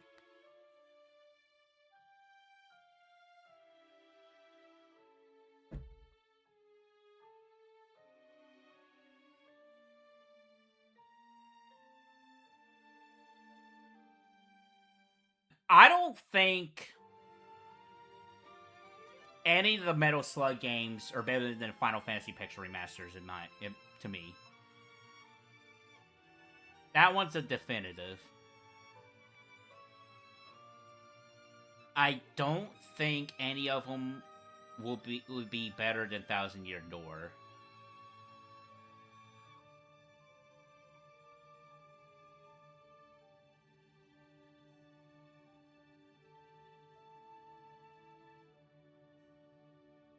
Super Mario RPG, I'm actually thinking there might be a case to be made.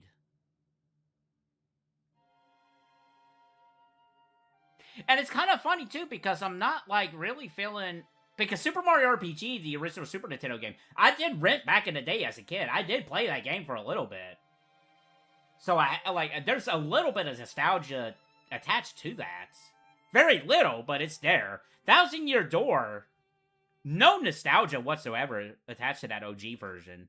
Yet, I really loved that game playing the remake.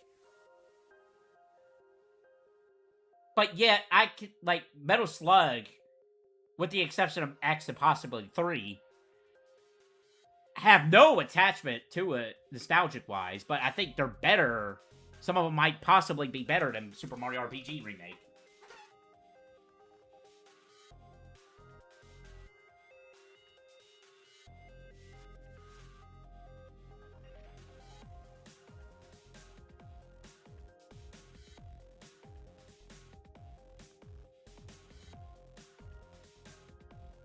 I don't think Metal Slug 1 is better than Super Mario RPG.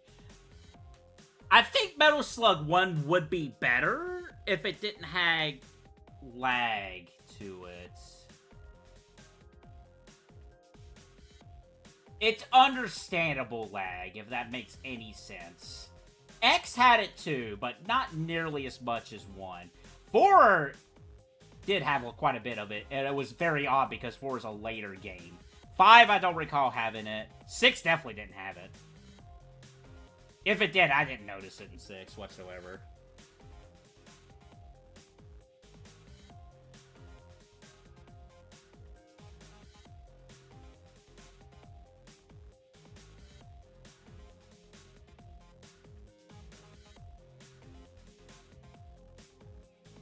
All right, let's think of it. Let's approach this the opposite end. Metal Slug X, to me, out of these 6 ones, is the best Metal Slug game. Is that better than Super Mario RPG? The sprite work in Metal Slug is fantastic. They went so ham on those sprite works. And even all the way up till 6, I want to say, they were reusing those sprites. And it kind of shows. I think it shows a little bit in 5, but in 6, definitely, you can tell the newer sprites from the older sprites. Which, that can be jarring a little bit, admittedly, too. But Metal Slug X as a whole, Jesus Christ, the sprite work. Even 3 sprite work. It's phenomenal what those sprite artists did for those games. And for that, I would probably say they're better looking games than Mario RPG. At least a remake.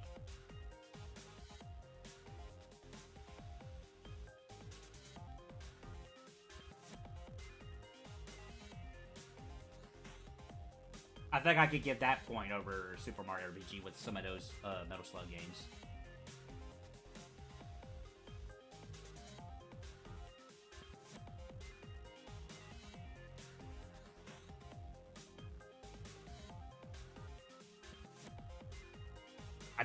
I'm so trying not to shelve these as much as possible. It's like, yeah, we'll come back to it. No, we can't do this. We can't keep doing this. I mean, I haven't done it yet. I hope I don't do it. No, we have to power through this. I'm committed. We're getting a complete list together today. I don't know how long the stream is going to take, but we are going to do it today.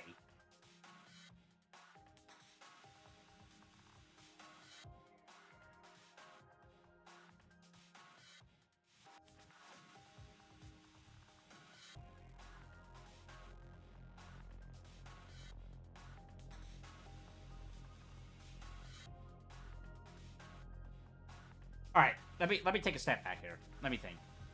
Am I thinking more highly of these Metal Slug games because they're shorter?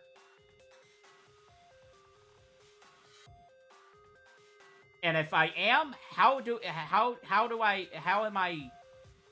am I being completely fair in ranking these games on that merit? Because I don't want to be like, oh, this game's shorter, so by default, it's better. No. But Metal Slug, with the exception of 3, I think Metal Slug knows just when to end them. 4, if I recall correctly, just ended randomly. It was like, wait, what? I think 5 might have done that too, actually. 4 specifically. That's why 4 is the lowest of the Metal Slug games on this list. Because 4 is so odd. It's not a terrible game by any means, but it's definitely odd.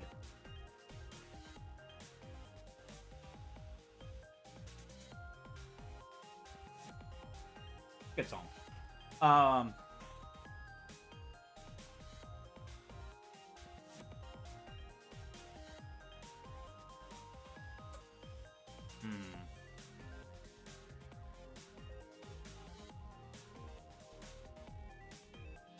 think Metal Slug, the first one. Is it actually better than 5? No, it's better than 5. Yeah, it's better than 5. It's better than 5. No, the argument I might have with that one in particular is like, is 1 better than 3 or is 3 better than 1? I think 3 is better than 1 just simply because it does have multiple routes. The sprite work is phenomenal. You have 4 players. There's much more to it. if 1 didn't have as major lag, I mean 3 has lag too, let's be fair. I don't know, I guess Metal Slug 1 in a way is kind of like the Sonic effect. Where Sonic the Hedgehog 1 is like, it's not a bad game, it's just the first in the series, and he would do much better with 2 and 3. Like, Sonic the Hedgehog 1 is a fine Genesis game, it's just 2 and 3 are just better, and they're better Sonic games. I think that's what my logic is going into Metal Slug 1. Then I guess, well, okay. I was about to bring up Super Mario Bros, but those games are not even on. Well, the NES ones are not on here, so let's not even get into that.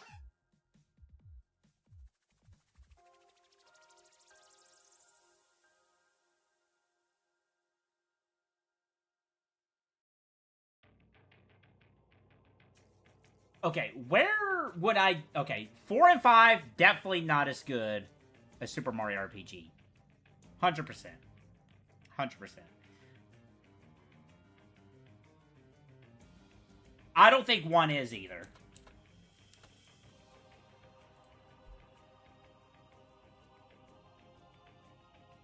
Three, 6, and X is where I pause and think, wait a minute, there might be something here that might put it over Super Mario RPG.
It's also good going into more of like a general conversation about the list in general.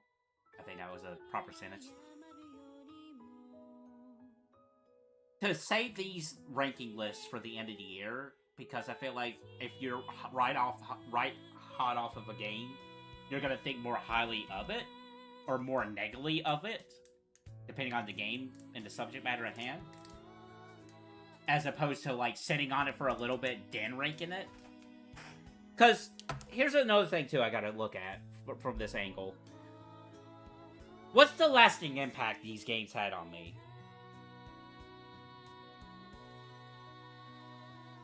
Because if a game can have a lasting impact, I feel like that bumps it up. Even in, like, in some forms, even in maybe in a negative manner. Like, for example, let's say if Golem was on this list. I haven't played Golem yet. I know it's not a good game. Well, I don't know. I was about to say, that game might have a lasting impact, but I don't know. I'm probably going to play... You know what? I think instead of TMNT, we're going to talk about Sonic Boom after this. I think Sonic Boom more goes into that conversation.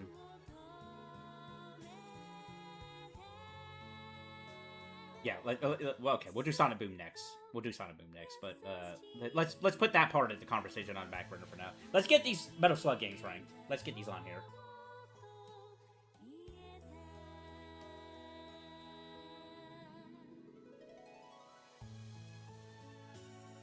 These Metal Slug games are not better than the Pixel remasters in my eyes. Sprite work-wise, yes. Sprite work in some of these games is phenomenal above Pixel Remaster, absolutely. No question there.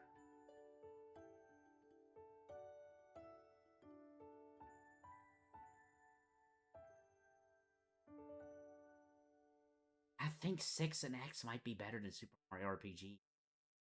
3, arguably.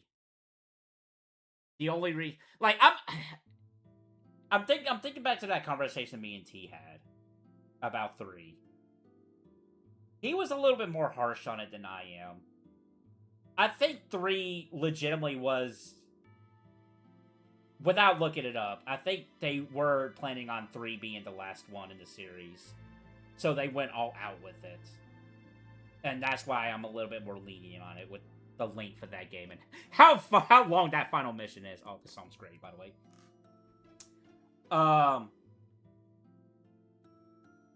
So that's why I'm a little bit more lenient on 3 and why I might actually consider it up there with X and...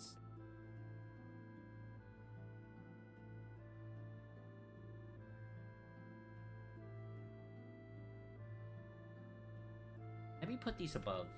So, again, sometimes I gotta put them on the list here and see how I feel about them.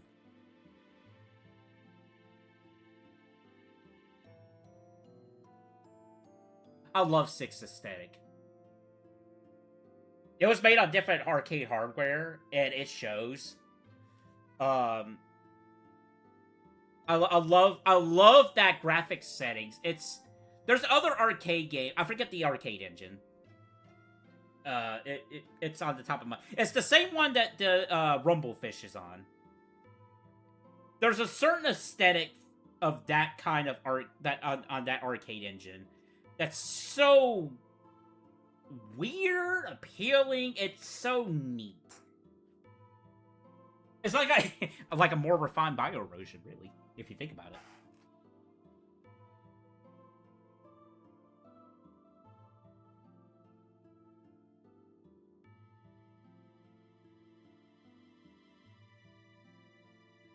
I'm even thinking about it, putting, like, maybe there's a possibility it's above 1,000-Year Door?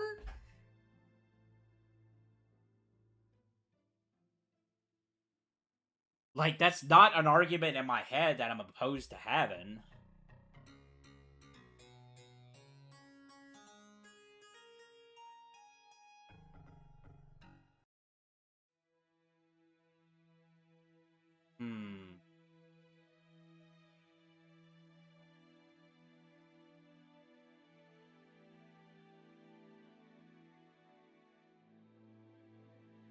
Alright. Maybe I'm thinking more Metal Slug. Let me get in the mindset of Super Mario RPG here. Let me put my mind on that for a little bit.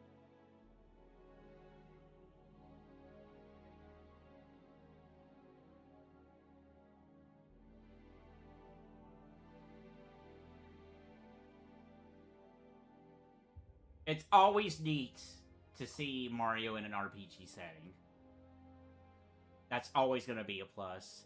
It kind of makes me wish Sonic gives the RPG formula more of a shot after, you know, Dark Brotherhood. I wish they would give that another shot because I can envision a Sonic RPG being really neat, fun, bright. But this ain't Sonic, this is Mario. We're talking about Mario right now.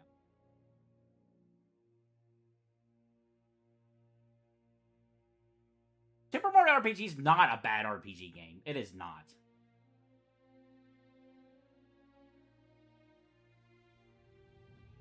But sometimes you do want to pick up a game that's only an hour long. That's a shorter experience. And Metal Slug does deliver on that.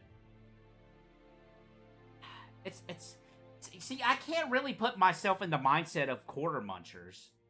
Because I played these games without that restriction. Like, we just have virtual quarters. But if I was growing up with these games, and admittedly I did with X at the very least, a little bit there when we went to Pizza Hut. To, like, actually, you know, like, oh, I ran out of quarters, I can't continue. At least I have a little bit of that going into Metal Slug with one of these games. Back in the day.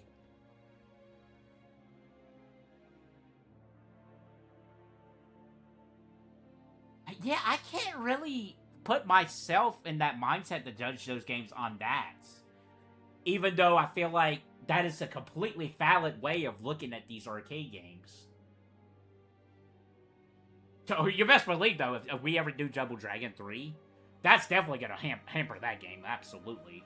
So there are absolutely case scenarios where that whole quarter munching thing does affect the quality of that game. Double Dragon 3 Yes. Absolutely. Hey, kitty cat. Hey, Scarlet Cat, what do you think of Metal Slug over Super Mario RPG? You're just gonna stare off into the distance? You know what? Fair. Fair. I'm kind of like that right now, too.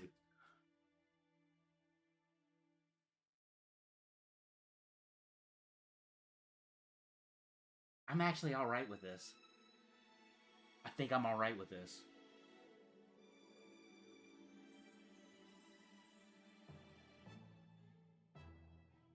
I'm trying not to lean on the clutch of, like, we can look at this list and refine it later after everything's set. I would be alright with this right now. Alright.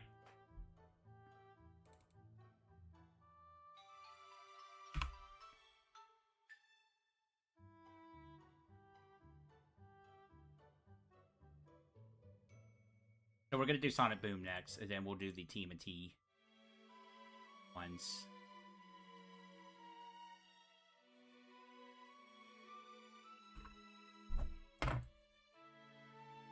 Curly the cat, I need you not to be right there.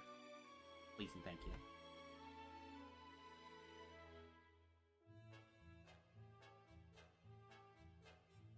Sonic Boom. So I mentioned earlier how games with lasting impact, how both negative and positive can, like, amplify it on the list. And then I thought about Sonic Boom. So Sonic Boom, before I had played this game, I was of the opinion, like, oh, people are saying it's a bad game, and it is.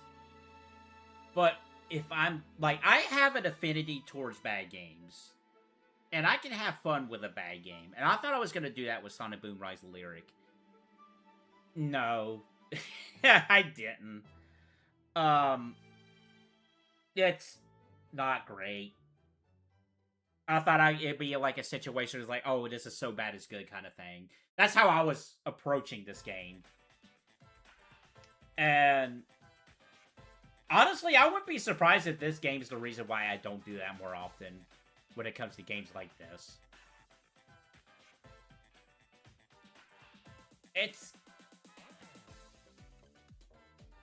There was some funniness to it, don't get me wrong.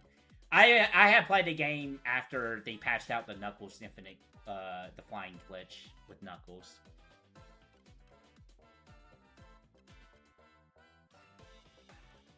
I'm not a Sonic the Hedgehog guy. I'll fully admit that.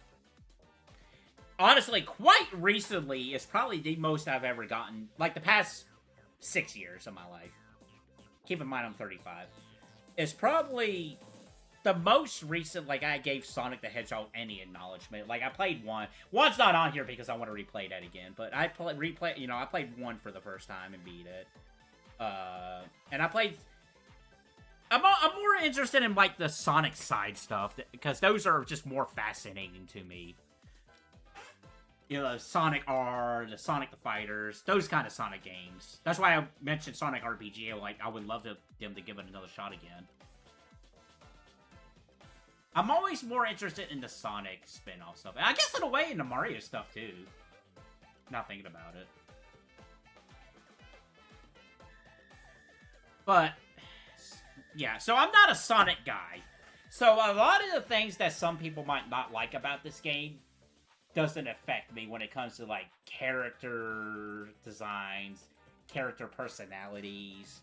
Like, those don't really affect me as much as maybe some Sonic fans it does. Because I'm just not...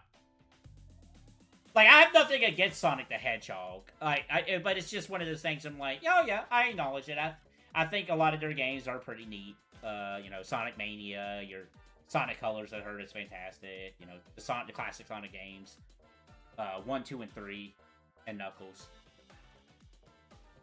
But it's just like one of those things I never really invested into because I'm not the biggest fan of fast-paced platformers. I'm more of a fan of slower-paced ones, which is the reason why Mario 64 to me looks so intimidating. Because you want to play that game fast, and I do not play platformers fast. I like slower paced platformers.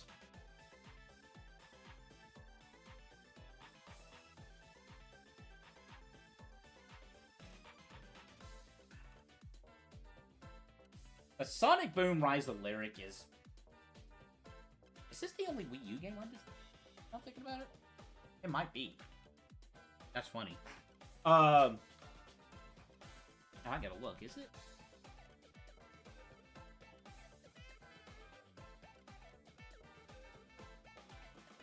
It is. It's the only Wii U game on here. That's funny.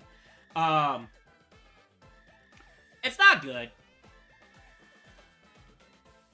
I think it's not the bottom of the list. Absolutely not. I'll be for real. I think Quest Escape Room is the bottom, absolute bottom of this list, just because of just the I just do not care factor.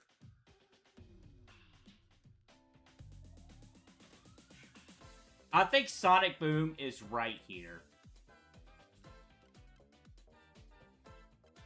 I think it has enough of a game to it that I put it above PukePuke Demon, because the last with Rise of Lyric is better than the last I had with PukePuke Demon. Because, again, I'm not the biggest fan of crude humor. Like, I'm not 100% against crude humor, but it's not the thing that I look for in humor, I guess. If that makes any sense. But Vintage Boxer is a better game. I think, this is 100% definitive. I'm absolutely alright.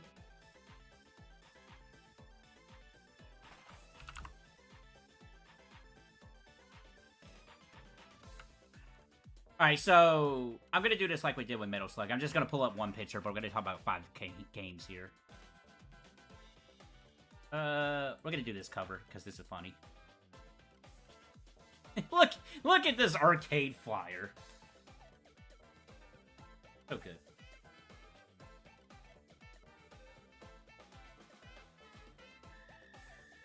So, I had mentioned during the Metal Slug portion that me and T sat down and did like a little marathon of video games. Metal Slug was one. That's the most recent one. The one before that was TMNT.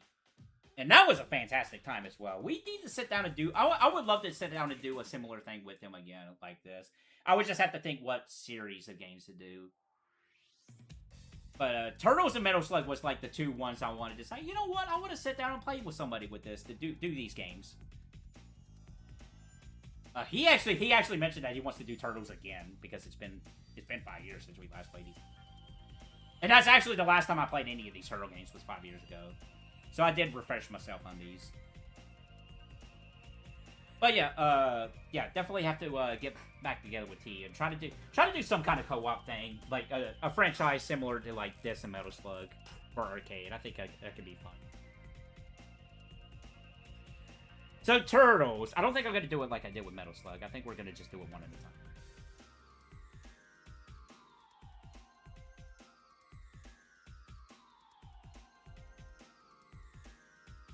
What's so fascinating about Turtles, specifically Turtles in Time? So, Turtles in Time was ported to the Super Nintendo as Ninja Turtles 4, and the Hyperstone Heist is the Genesis version of Turtles in Time. But they're all got their differences, which is really fascinating about those games. Like, you're not getting the exact same experiences on a console version. No, there's actual legitimate changes they did to these games.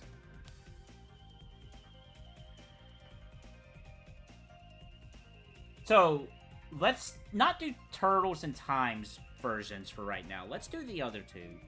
The original arcade beat 'em up is very silly. This one, I think a lot of people talk about Turtles in Time.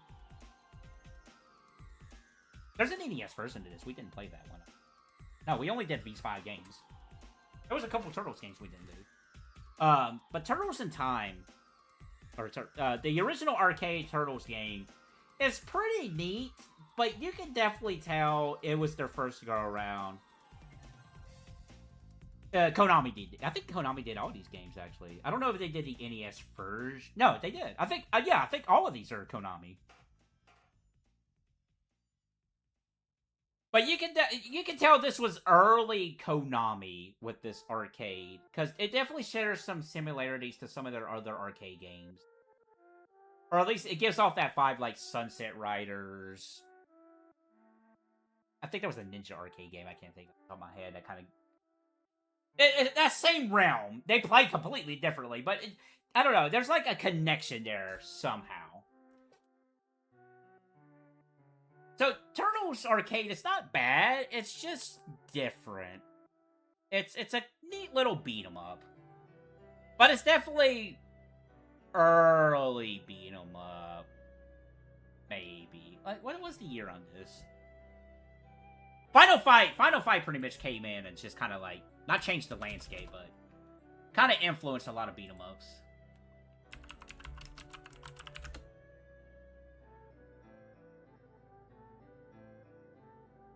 '89. Okay, that makes a lot of sense. It does definitely feel... I was about to say late 80s, but I wasn't 100% confident in that answer, but no, it was. It was the same year as Final Fight.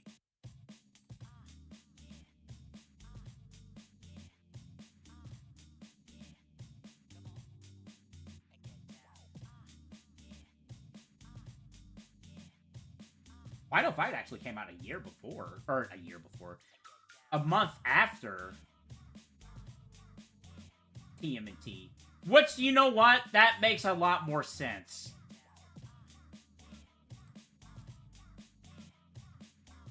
Because I feel like, okay, so I don't know how much they saw Final Fight in development at that point in time. But seeing that it came out a month before Final Fight, that makes a lot more sense. So in turn, I would think it would be in development before Final Fight, or maybe they were in development at the same time and they didn't, like, see one another.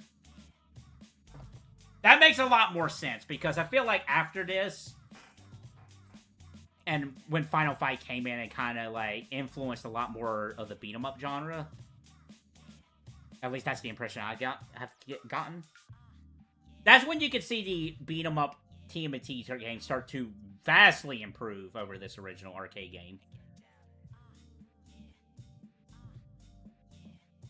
But again, it's not a bad game. I'm definitely... Final Fight's not on this list because I want to replay it, but I would definitely pick Final Fight over this. There's actually another beat 'em up on here now I would absolutely pick over this. That we'll get to at some point, maybe 5 hours down the road.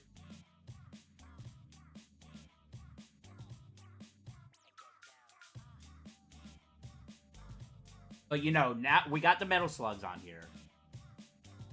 So that might be a good jumping point. Would I play this over any of the Metal Slug games? This first TMNT.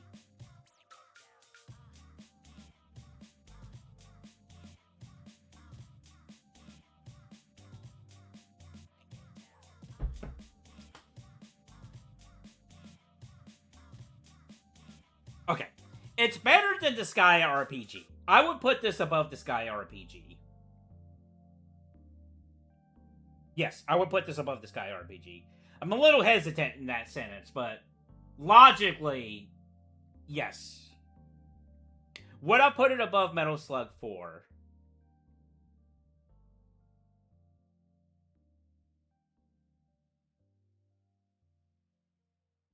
I'm also approaching these games with co-op in mind, because I've never played any of these games, with the exception of Turtles 4, by myself. Even then, in Turtles 4 back in the day on Super Nintendo, I played with my brother, I want to say.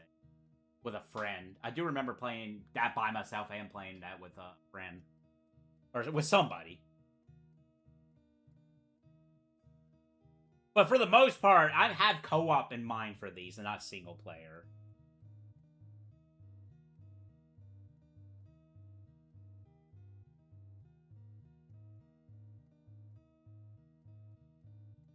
It's definitely better than Macbat. Logically, I think it's better than Disgaea RPG. I'm trying to take out the factor of Disgaea's Disgaea-ness there. What? But I mean, this is my list. If there's a reason why I think a game is better than another game, then I mean, I can't stop that. That's just me. This is my personal list. I gotta tell myself, this is my personal list. I'm not trying to be logical with it. I'm not trying to make it make sense. It's like, what do I feel? How do I feel about these games? Do I legitimately think this game is better than this game, even if, by metric, that makes no sense? But I can't stop myself from liking something that's terrible by others. Or thinking something's great, but I don't like, you know? Personalist. Like, I do try to factor in, okay, maybe this game's got a little bit of age to it, that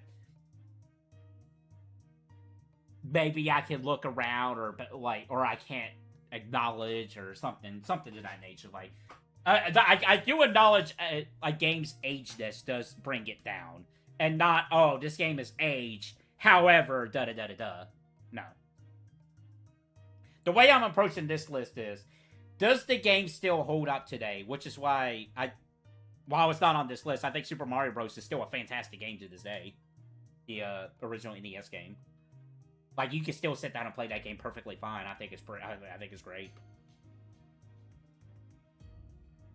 Compared to, like, Lost Levels. Which even then, back then, I think it says, like... I think that game, it says a lot about that game when it wasn't even brought over to the United States until much later. Off topic. Turtles. We're getting back to Turtles.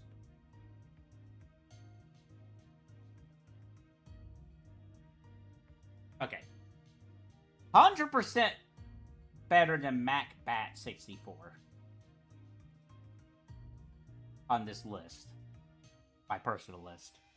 E to Shaman Pao.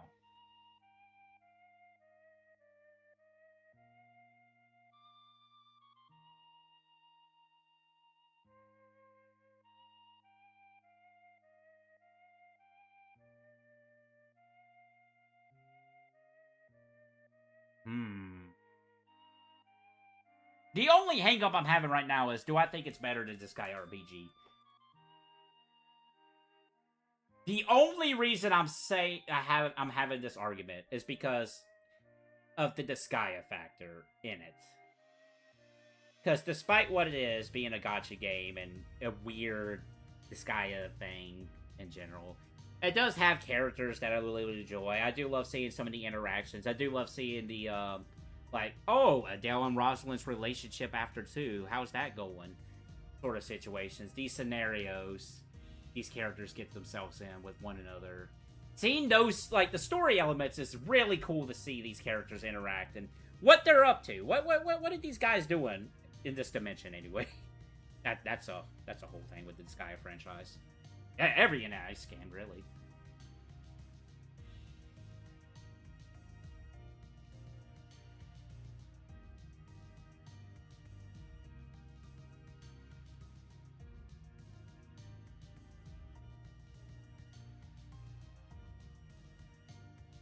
Let me put it on a list.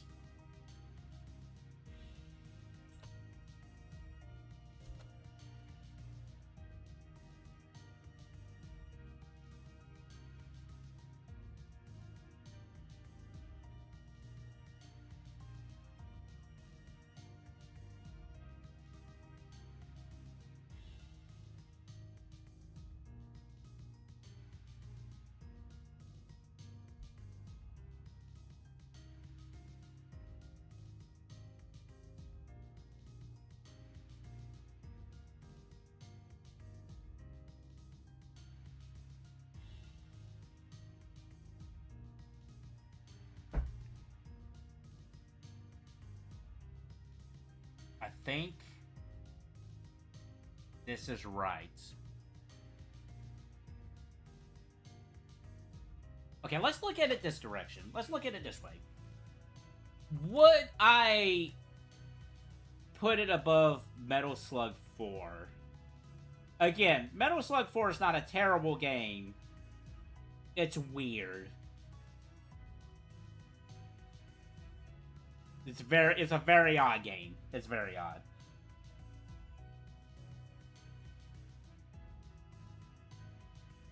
Let me look up gameplay of the video, the stream of Turtles I did with T. Let me Let me look at that. I watched some of them last night. Or, I watched all of them. Just bits and pieces of it. Let me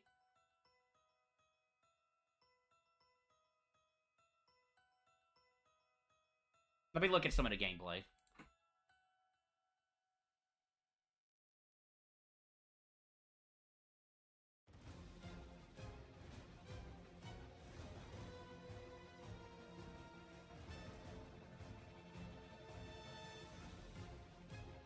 It looks like a really cool game. In '89, honestly. Honestly, as much as I love Final Fight, this game, I think, probably looks better than Final Fight.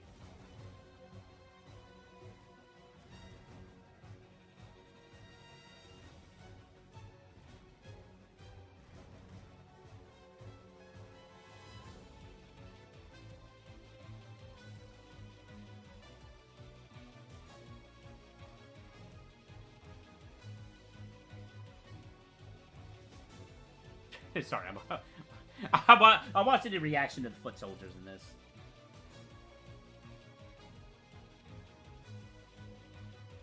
No, I would put this above Metal Slug 4.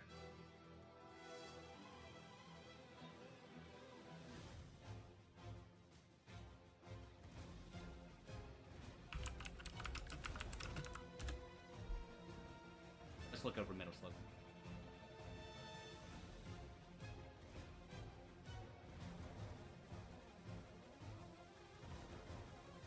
Of course, I jumped to like one of the laggiest parts of the stream of that.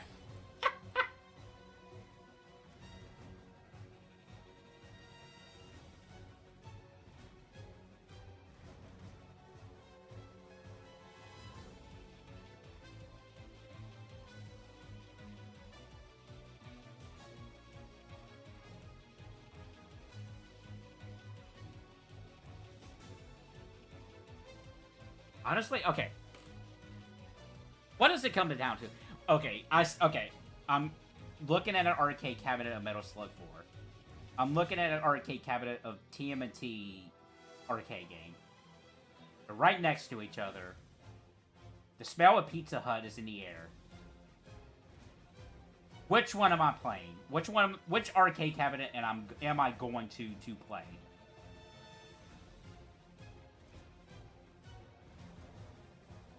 Let's say there's a buddy with me, too.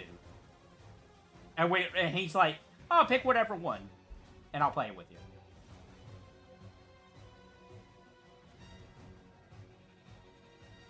Metal Slug's on the left. TMNT arcade games on the right.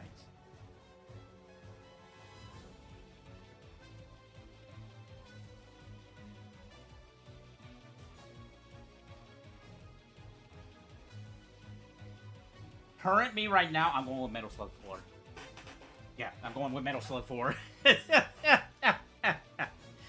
Yeah, that's how, like, I'm visualizing it in my head.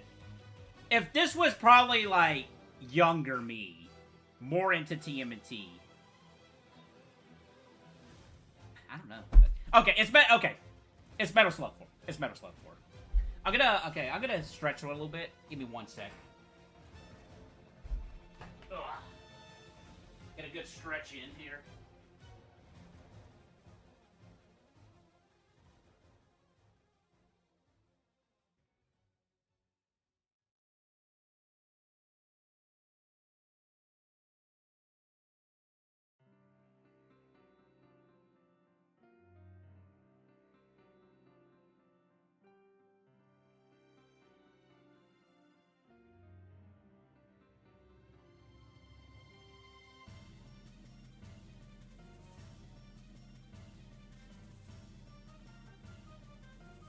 I walked across the house, I came back, I grabbed a snack.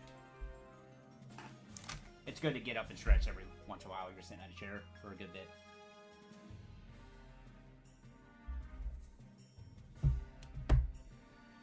Yeah. I would personally play Metal Slug 4 over this TMNT arcade game.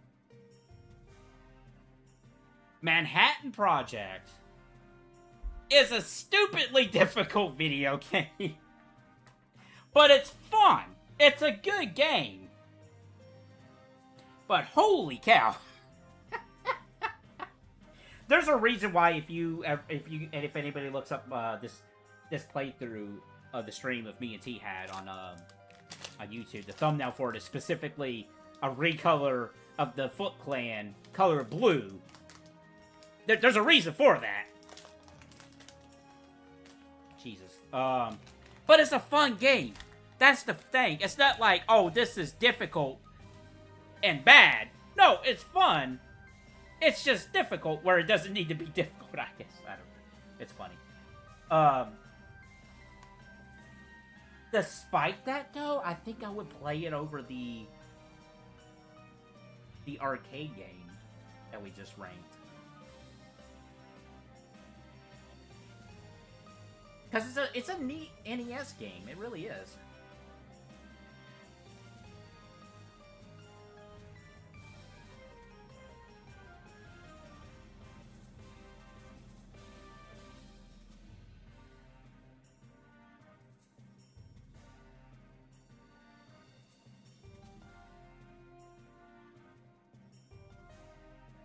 The only reason why it would go down is because the absurd difficulty in that game. But I feel like it's a situation that, like, if you play it, you keep at it, you can get really good at that game, and probably play it normally without any difficulty. That's a very real possibility. Once you know the game, you're not going to run into many problems. I think it's just one of those kind of games where you just keep at it, you just keep playing it, and it's just like second nature to it. I don't think it's the kind of game that, like, it's just going to be difficult no matter how many times you play it. I think at some point, you'll just vibe and get the game, and it'll be like second nature. I think it's that kind of situation.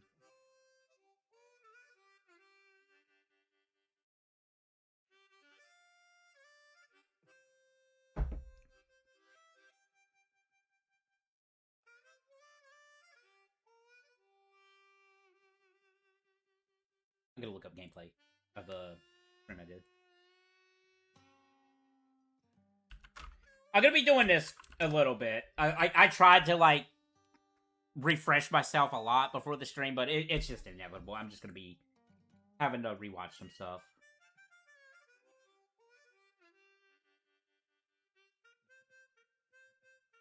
the animations are pretty funny too.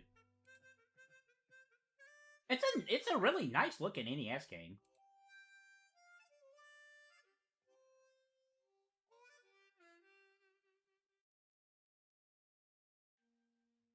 God, it's just, I'm looking at it, and it's just, I'm not opposed to hard games, but it's just like, man, I could definitely see being discouraged. So it's like, man, I just don't want to do this. I just want to go have a good time, like Final Fight.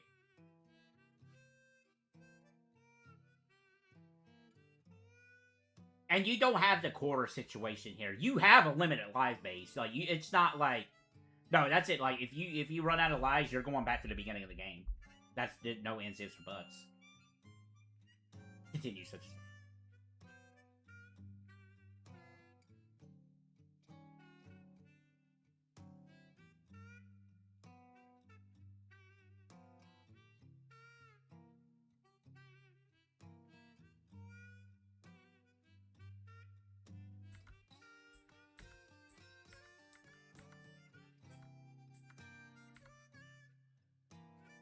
Would I put this above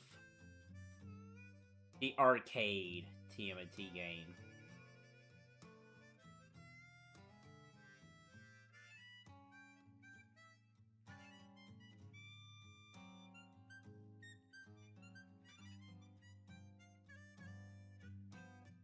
I really like the aesthetic of this, the Manhattan Project.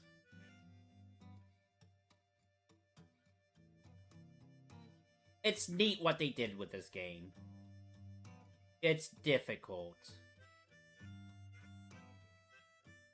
A little bit of lag, too, with a lot of sprites on it. I'm seeing the barrel portion. There's just like a lot. There's some shenanigans. Yeah, I just saw the shenanigans in this game. There is shenanigans, for sure. Took us an hour and 30 minutes to beat it. Which, I mean, you say that out loud. It's like, oh, it only took you guys like 2 hours. It's like, yeah, that's fair, that's fair.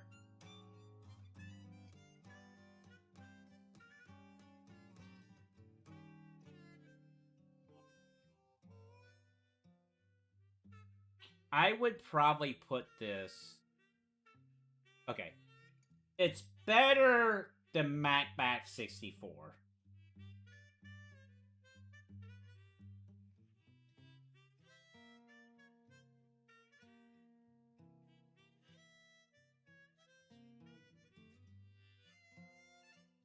Something stopping me from putting it above Disgaea RPG.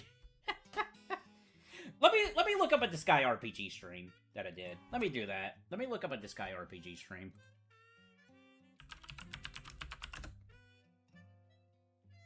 I did 35 streams of this. Well, 34. I did 34 streams of it.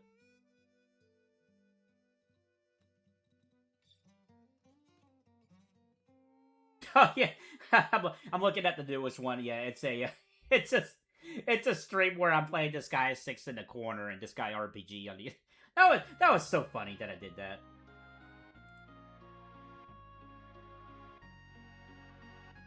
ReZero! That was the collab that I was trying to think of that anime they did. Yeah, the leveling system was weird in Disgaea RPG, wasn't it?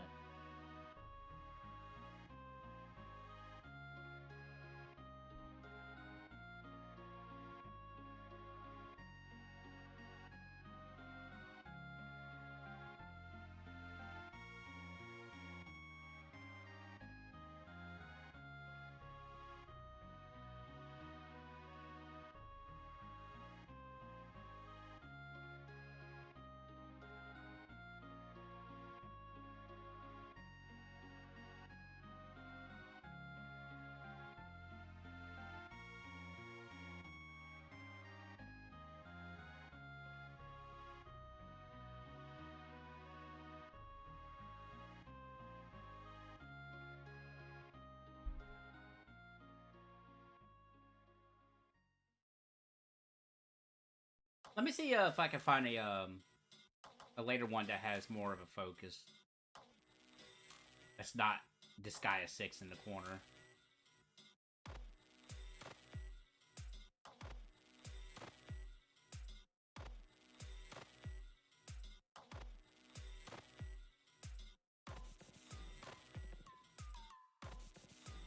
Here we go.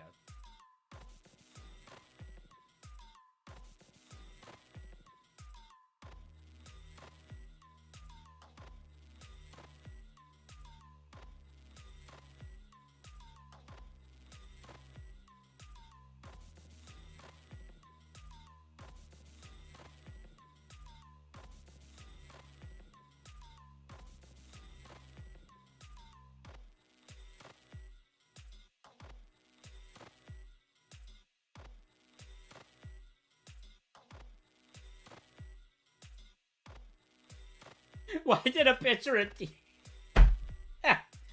God, mustard. I got the audio muted as I'm viewing this game footage. Just had a random picture of T's power line being hit by a car.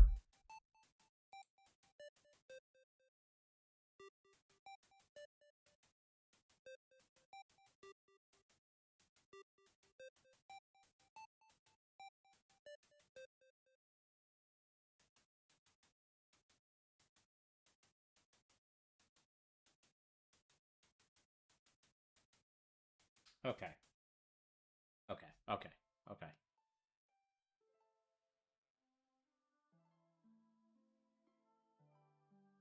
Okay.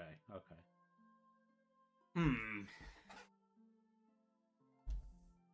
All right, let's get back on track here. Let's get back on track. We only have 21 games ranked here so far, and even then, this might be shifted around a little bit. There's music there, I promise you. It's just very low.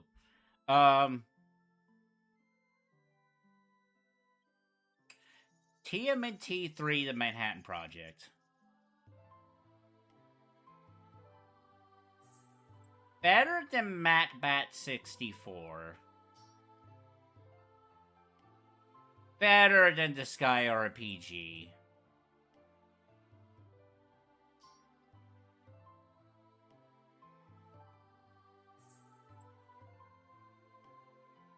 Is it better than the arcade team?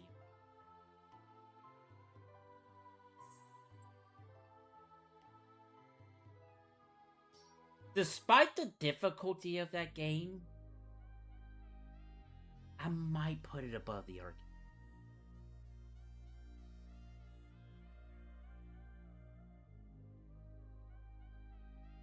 I would still probably take Metal Slug 4 over it, though.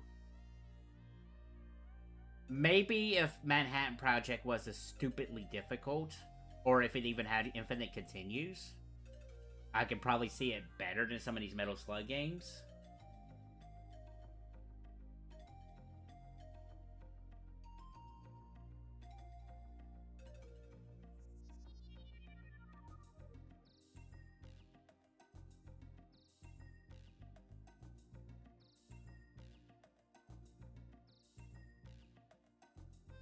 Put it on the list. Let's put it on the list.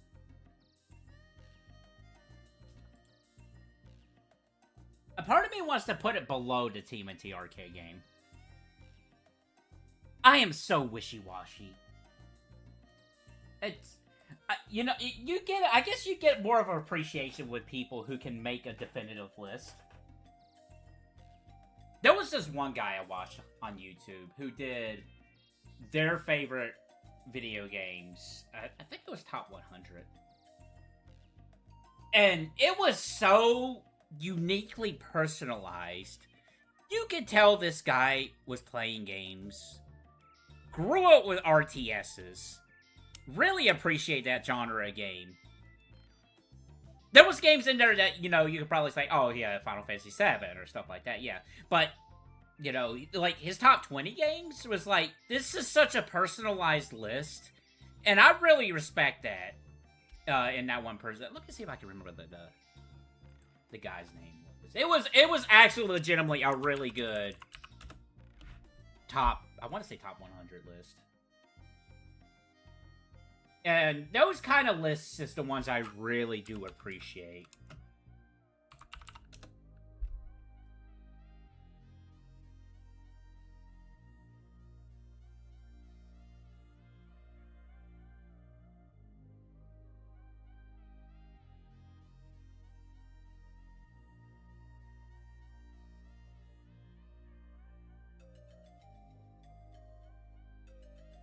I think I'm having a hard time. Maybe it's just that.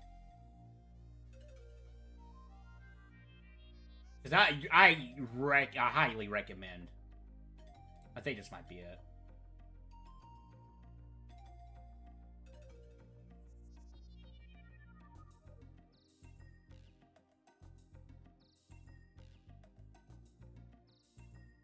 Yeah, it's this. Okay, so it's side-scrolling. Guy only has 600 subscribers. I'm pretty sure the guy's a cool guy. I don't think there's anything there about the person. Almost 40 years old. That's what he says in his description. Yeah, side-scrolling. Fantastic top 100 video game list of all time. It's those kind of lists that I really appreciate and try to value. Or try to incorporate how they handled it to this. And I need to have that in mind. Sorry, I bumped the microphone there with my hand.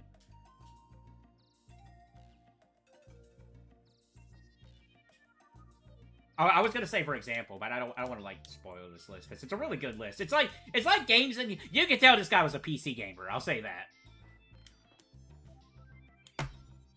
PC gaming during the highs of the like the PS2 era kind of situation. Alright, let me get back to this. Oh, somebody banned the bot.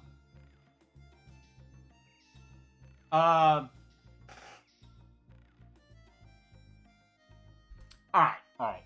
But yeah, to say, like, so, lists like that are phenomenal.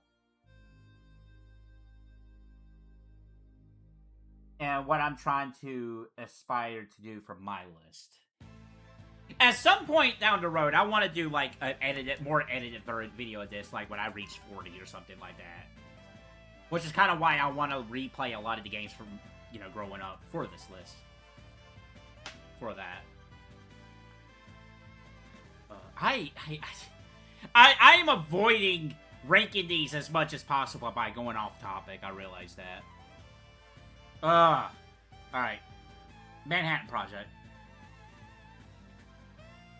Is it better than the arcade game? I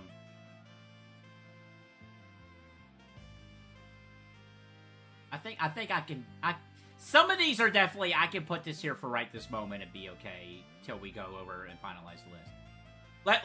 Let's do the Turtles in Time games. All three of these are superior to these two games. 100%. No question. No question whatsoever. Honestly? No.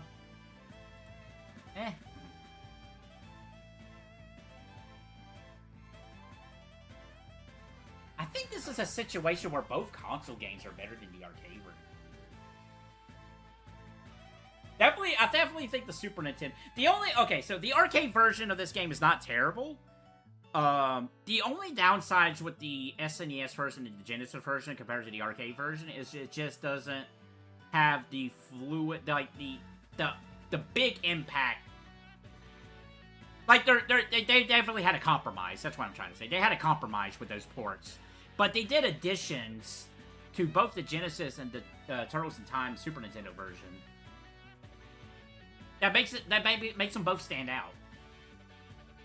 And while rewatching the footage of the streams that me and T did of this game, T mentioned, like, I think the Genesis version is the best version if they only did the additions that the Super Nintendo version did. Because he said he likes more of the gameplay feel of the Genesis version over Super Nintendo. Now, that might have been changed since then.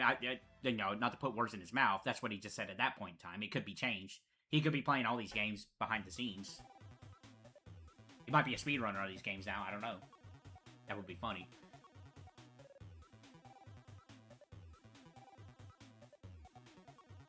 Between the three, the Super Nintendo version, for me personally, is the better one.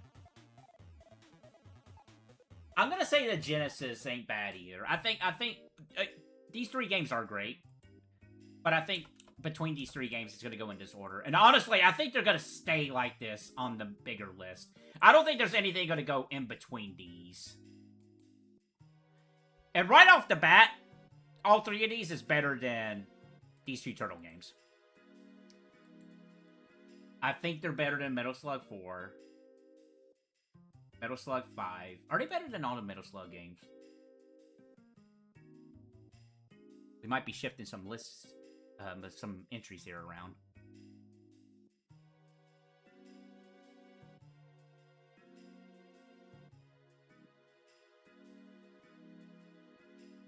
I would take these over Metal Slug X. These are the beat-em-ups I would take over Metal Slug X.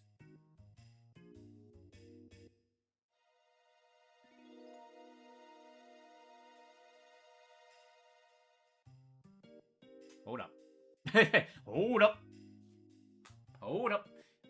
Hold up.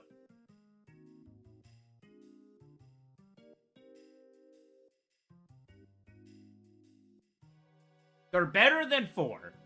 They're better than 5. They're better than Metal Slug 1. They're better than Metal Slug 3. So, are they really better than Super Mario RPG? Or am I going to have to readjust this list a little bit to make it correct in my head? They are definitely better than Metal Slug 3. No question.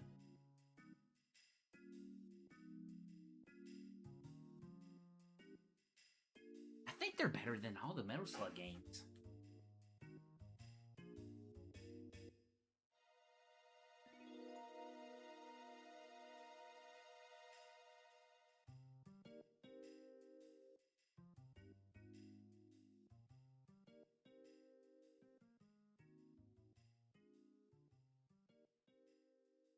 Let's put them on the list for now.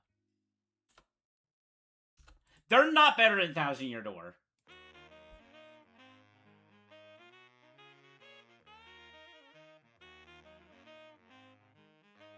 Yeah, they're not better than the Metal Slug, or better than 1,000 Year Door. I think 1,000 Year Door still is number 3 on this list so far.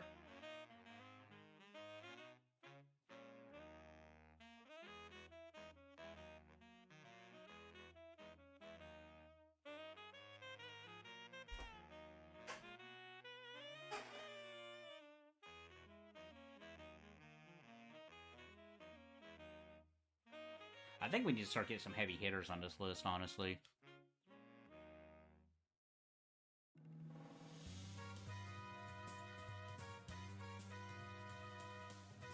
I'm actually okay with this.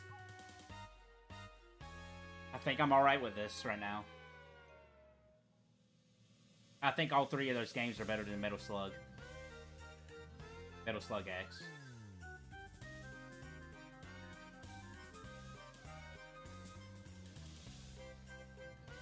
I might play these more often than 1,000 Year Door. Like, I wouldn't be opposed to playing these multiple times. Actually, I need to add them to my... So, in the future, I plan to do, like, a big old shuffler thing.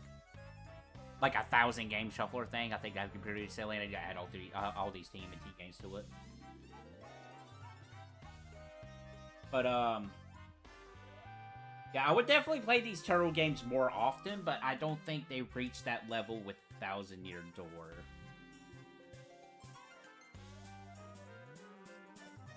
Let's keep it like that for now and continue. We only got 25 games, and they're not even definitive in that placement yet. Ease.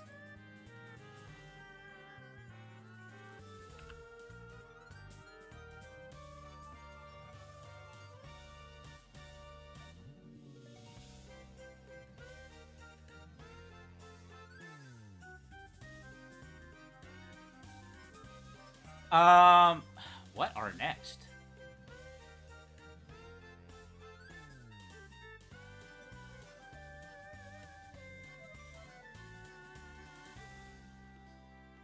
I don't know. I might not. Nah, no. I was gonna say I might want to stop with the pictures. Nah, I'm not gonna do that. I guess since I clicked this, we're doing this now. Jak and Daxter, the Precursor Legacy. This is a phenomenal 3D platformer game. I really enjoy this quite a bit. Unfortunately, Ratchet & Clank's not on here, so we can't really talk about Ratchet & Clank. But Jak and Daxter is great. And this is what I mean by, this is the kind of 3D platformer I enjoy. It's not a fast-paced one. It's more of a slower-paced one. You can probably play this game fast, don't get me wrong, but it feels nice. Like, I feel like I don't have to play this game fast.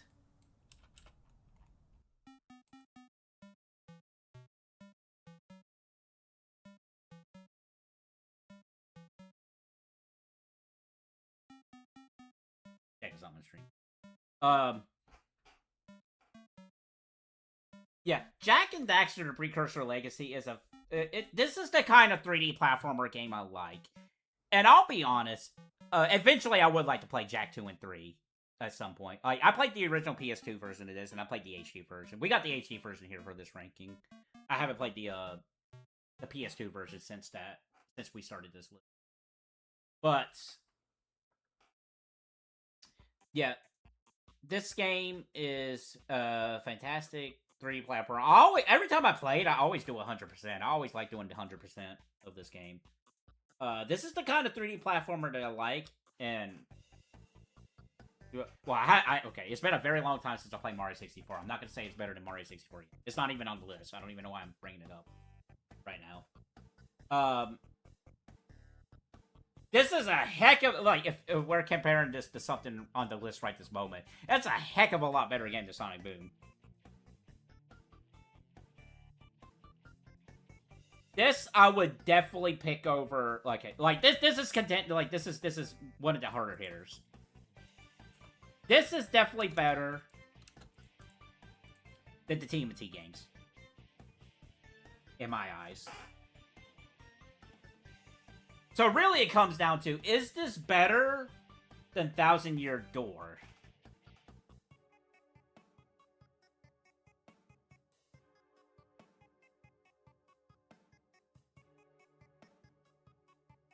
Also, I guess I should mention this. So I didn't stream or play this game as a playthrough.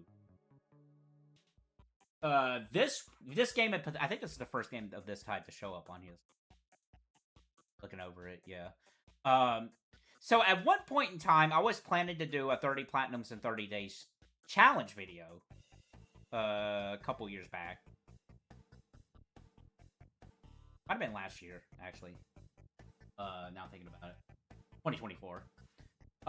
It fell through. I didn't make it. I only got up to 20 Platinums in that 30 days. And even then, I even thought about doing a video of it just to say how I tried, but, you know, between work and living and all that, I couldn't do it. That video got canned, but I played a lot of fantastic games, and actually, one of my top... This was not part of that! Whoops! No. I'm now remembering, it's like, no, you dummy, that wasn't part of this challenge. No, this was actually the first Platinum game, Platinum trophy I got on the, on my trophy hunting account, because it was the actual first Platinum game, the game I got as a Platinum trophy for on my account, and then I did it again for the trophy hunting account. Right. Ignore everything I just said about that 30 Platinums in 30 days video trophy challenge. There are games on here from that. All 20 of them are here. No, okay, so wind that back. I played this game normally on PS2 back in not back in the day. Like I've had a PS3 at this point and all that. Like I was going between PS3 and PS4 or PS2 and PS3 back and forth all the time. I didn't have the backwards compatible one. I still play games on PS2. Like, I still play games on PS2. What I'm talking about. I'm going back and forth on all these consoles. I played Jak and Daxter. Not when it first released, no. But like the PS3 was out. I want to say, and I played Jak and Daxter. I don't know. Maybe time. I remember playing Jak and Daxter. Well, yeah, duh, because it's on the list. Alright, let's... Okay. Jak and Daxter. It's a fun game. I like it. I really enjoy it. It's going to be very interesting whenever I get to Jak 2 and Jak 3. Whoever knows when that will be. Jak is very cool, very fun game. I think it's better than TMNT games here on this list so far. Do I think it's better than Thousand Year Door Remake?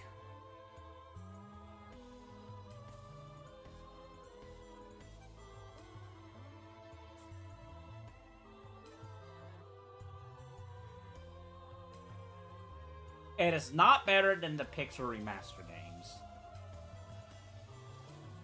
It's better than Turtles in Time.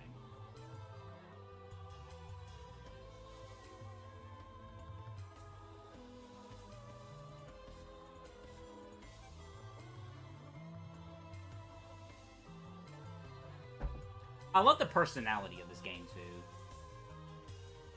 The game looks cool. It's a cool game. A lot of these games are cool. Everything above on this list so far are Sonic Boom are cool games. I recommend anybody playing these games here. Sonic Boom and below, these games right now at the moment, I would not recommend these games. Anything here and above, absolutely. Play these games. Okay.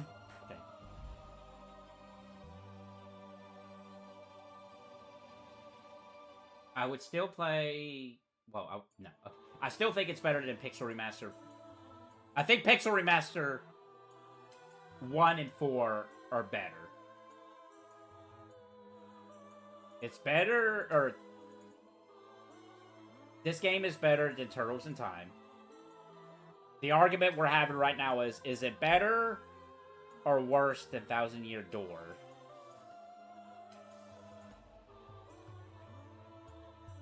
Let me put it about the 1,000-year door and see how I feel about it.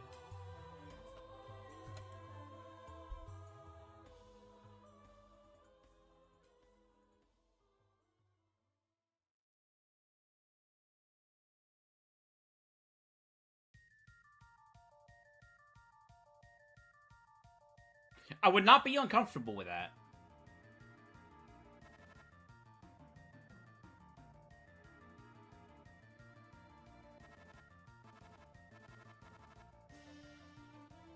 Okay, let me stop to think. Okay, let me think of the low points of Jak and Daxter for a minute. I'm not the biggest fan of the spider caves. I think every time I get to that point in that game, that's where I'm like, I want this to be over with. I want to continue on with the rest of the game. Like I mentioned, every time I play Jak and Daxter, it's always been 100%. That's just how I played that game. So I go through Spider Cave all the time. I think Spider Cave is the lowest point of that game. And even then, it's not the worst. It's not. It's not.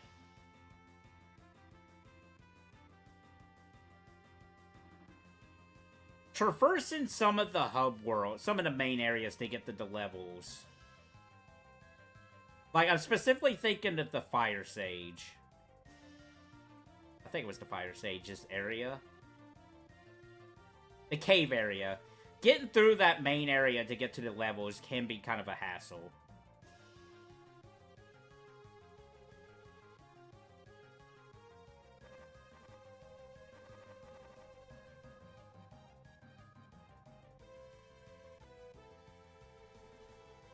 Thousand-Year Door's low point for me, honestly, was probably the part I thought I was going to be more excited about, was the wrestling chapter. I thought that went on a little too long. I think that's just the low point of that game. That it just felt like it went on just a little too long. And usually I'm a big fan of those kind of like, tournament structure kind of things in video games. But the wrestling chat, like, the link, the amount of combatants you faced was the issue for me, I think is what it was. If that was just shortening a bit, like, the chapter itself, like, the story and the characters and all that, that was fine, the aesthetic, that's all fine. It was just the number of battles that you had to progress in that chapter, I think, just dragged on a little bit. They tried to make, like, each one feel unique. Like, they just like, oh yeah, you know, the hype man, and it's like, I'm the heel, you're the face. I think you're the face, I'm the heel, I don't know. That was the low point of 1,000-Year Door for me.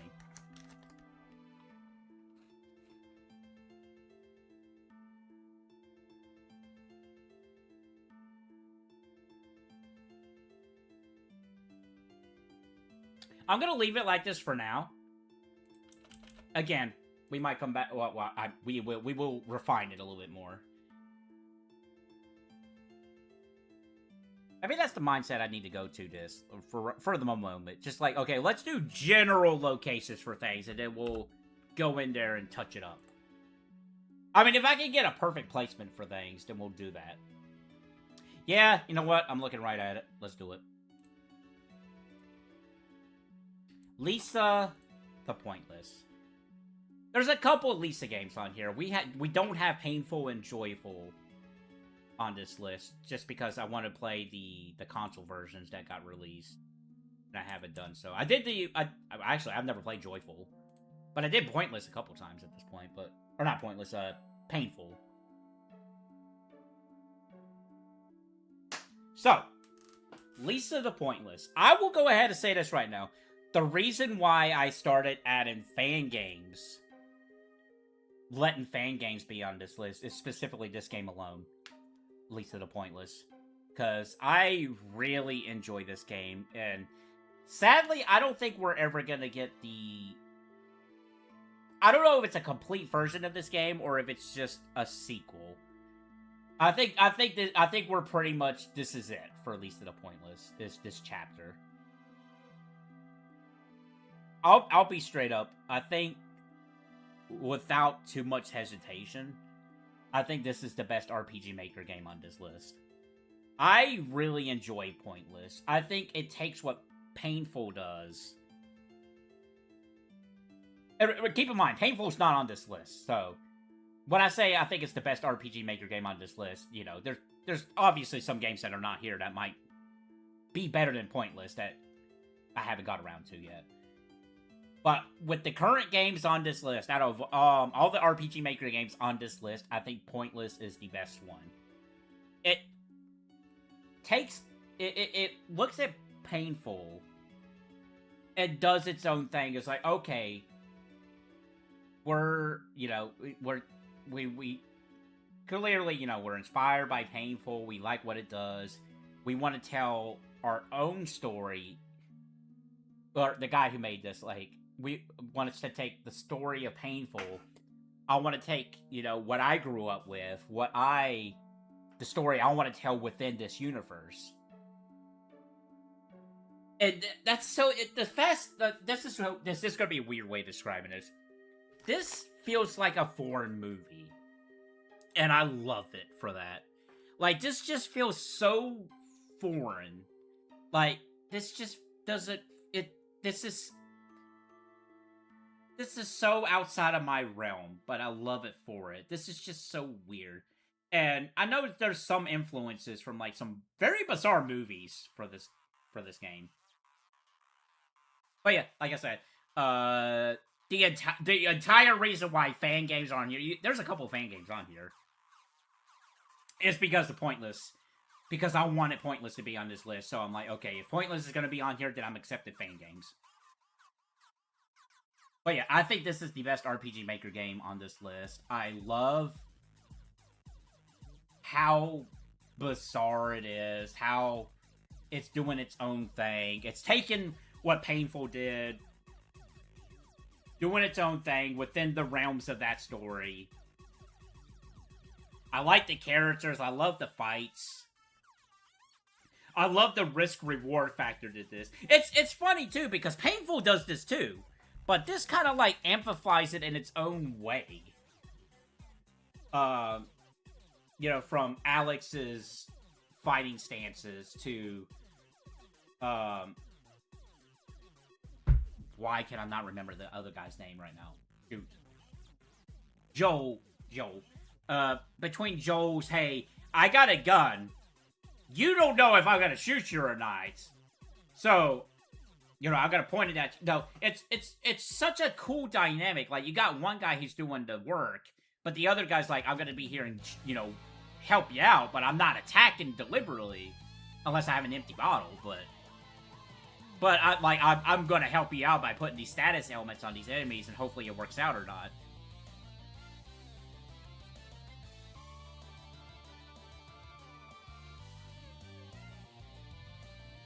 And honestly, they were talking about the monster update, and a part of me kind of doesn't like the graphics more than what we already have. Personally, let me look it up. Let me look up Lisa the Pointless. I want to see if any progress has been made on that since the last I looked at it. It's been a little bit now.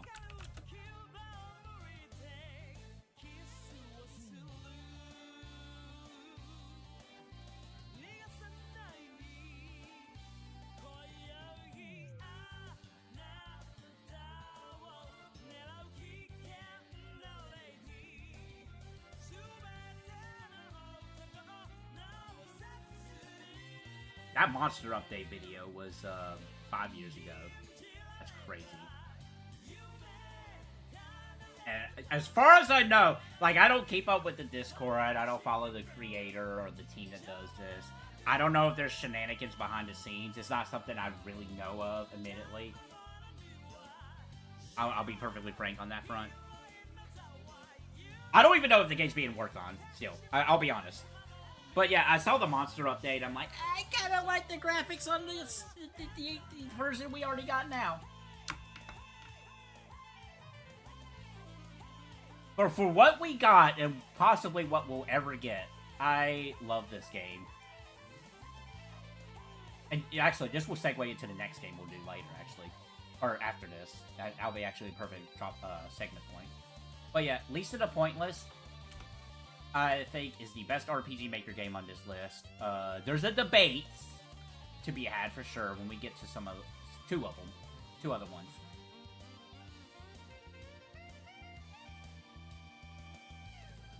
And I'm gonna try to be realistic here. Well, not realistic. Like, okay, let me be real to myself. Multiple times when I had tried to put this list together when it was just RPGs. Numerous times I had put this above Super Mario RPG. I still feel that way. This is so I've never tried to put this list together since making it just an all video games in general. It's only ever been RPGs. So this is like really the first time I'm looking over this list with all these games that are not RPGs. And it's really interesting thought process about what game over what.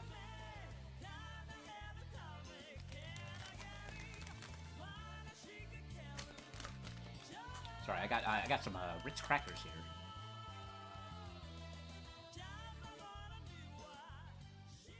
Munch on a little something.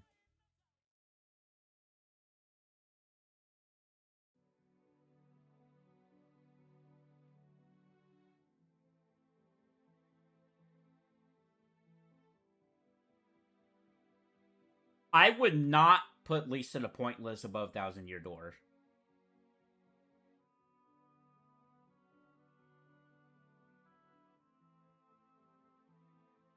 I would put it above Turtles in Time.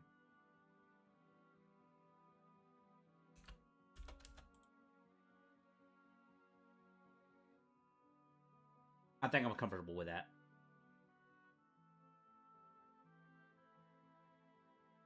So this segues into a game in a similar matter, honestly.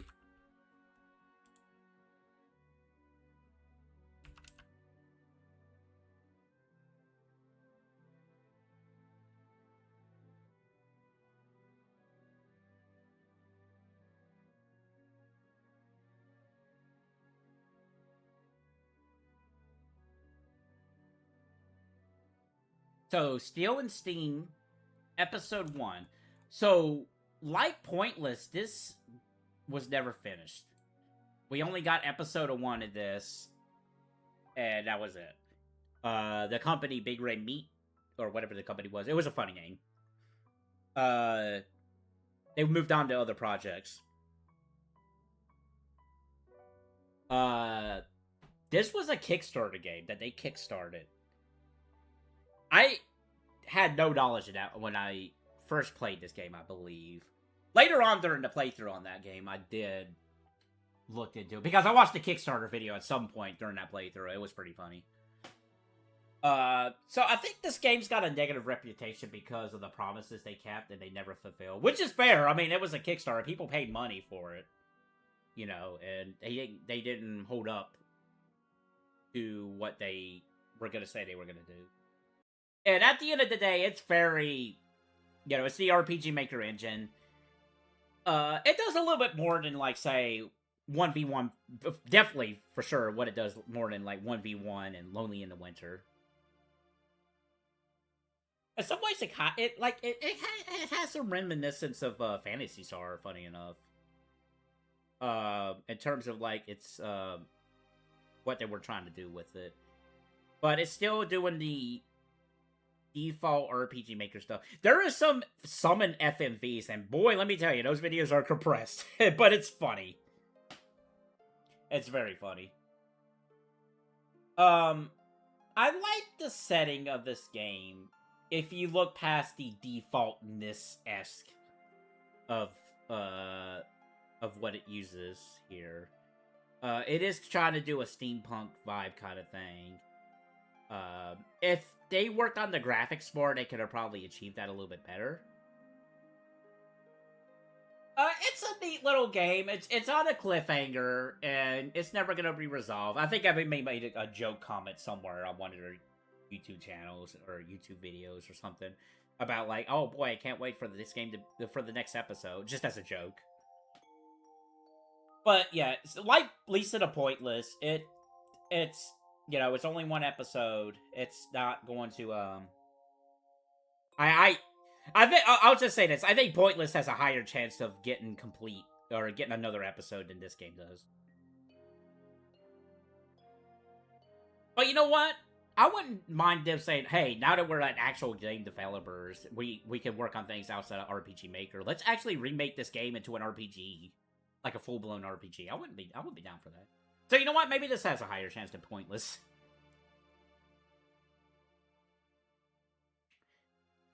Yeah, so this is like, there's definitely other RPG Maker games on this list that's not, or that's lower, that's below it.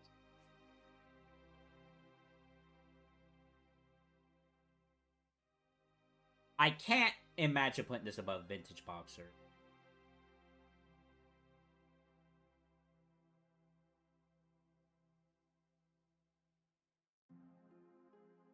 Is this an RPG Maker game that's above a retail game?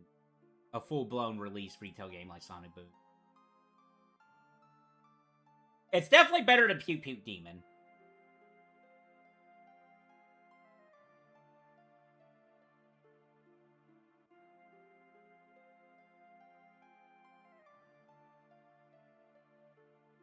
There's weirdness to still in Steam. Like, you could tell it was a Kickstarter project because you have a bunch of Kickstarter NPCs.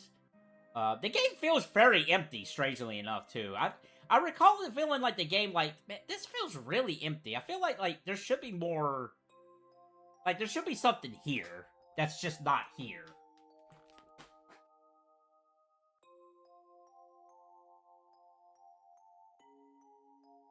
Okay, so really it comes down to, is this better and worse than Sonic Boom, Rise of Lyric?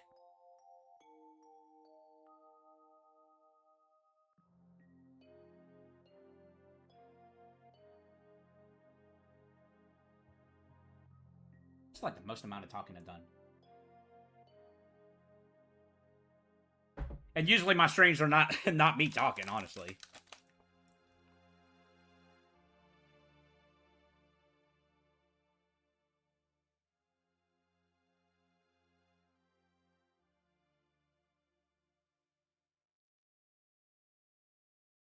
Still in Steam.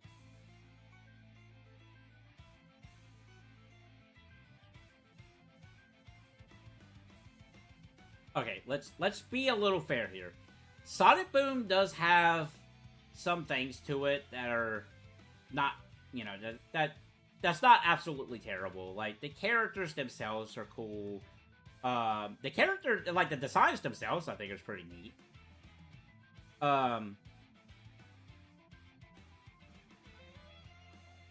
It's just the game they are in is not great.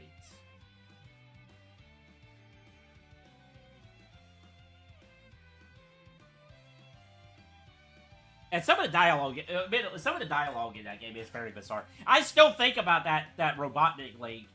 Like, you beat him and all, he's just like, nice scarf loser. It's just like, what?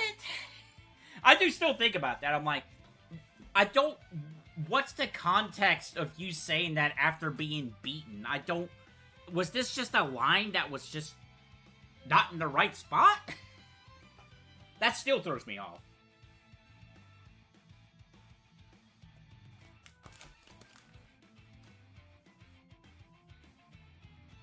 Yeah, being real, Still in Steam is definitely something that, like, oh shoot, we have to release something. Let's release what we got.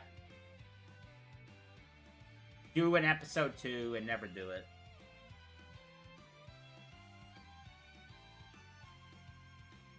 I think if you take the Kickstarter aspect of it, honestly, probably a lot of people would put this on the bottom of this list here.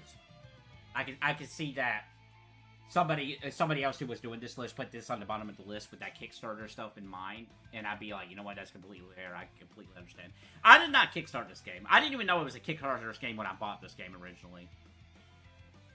Because I'm like, oh, RPG Maker game. I think might have mixed reviews at that point. I'm not too sure. I'm gonna try this because I'm a sucker for RPG Maker games.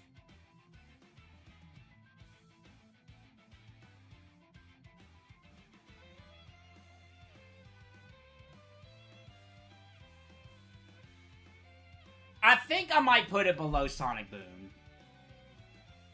I think I might do that. For the reasons I mentioned. Because there was some Kickstarter shenanigans. It seems like, you know, a lot of people were disappointed with the product they get released with the amount of money people gave. The game felt empty at points. It definitely felt like there should be something here. Like, what's going on here? There's neat stuff here. Like, there's some funny music here too. The Black Minds, I think, name of that song. That was a funny song. It's on this music rotation. It might pop up at some point. It might. I'm not 100% sure.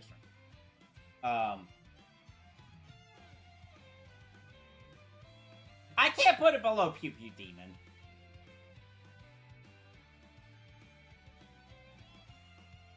Yeah, I can't put it below PukePuke Demon.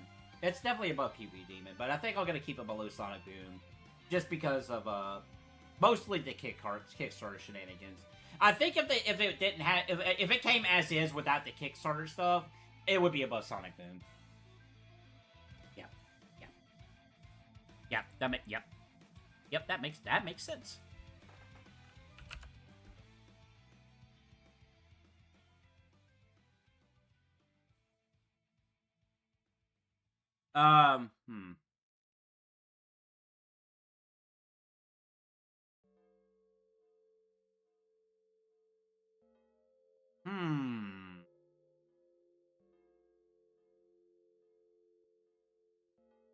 The most recent game on this list that I had played. Ice Climbers. It's nice to say, hey, I beat Ice Climbers. Why? Why? I can put that on my resume. Hey, I'm gonna start doing that. If I ever have to apply for another job, I'm gonna play. I beat Ice Climbers. What? Also, I keep calling this game Ice Climbers because of the character in Smash Brothers, but it's just called Ice Climber. You're probably gonna hear me keep calling it Ice Climbers, though. So, this game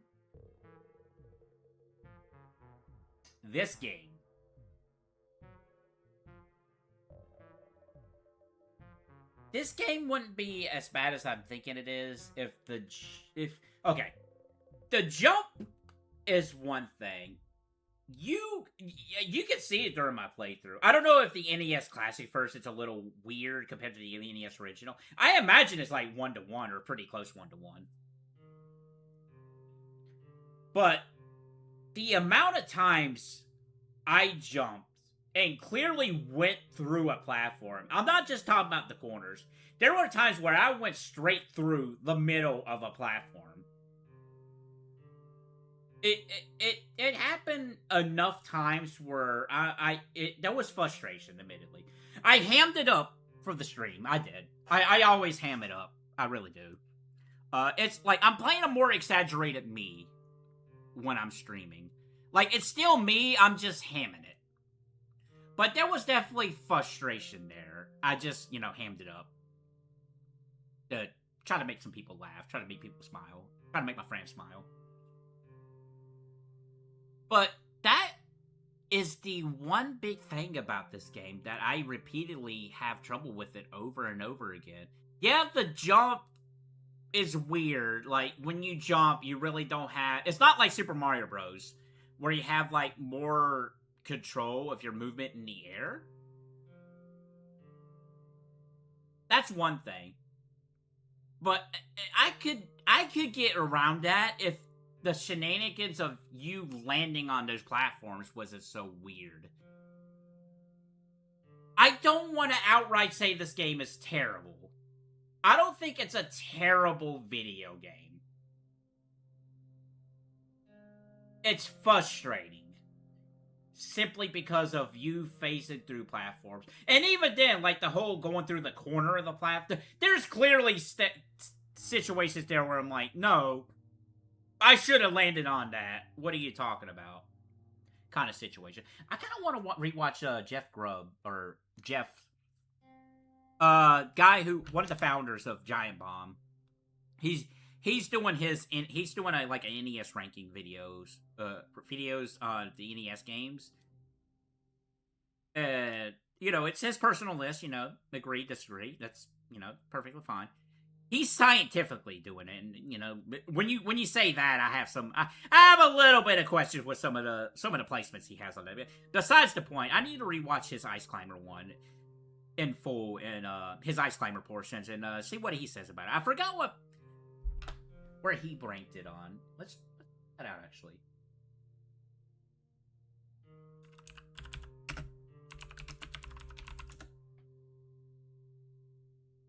There's a website.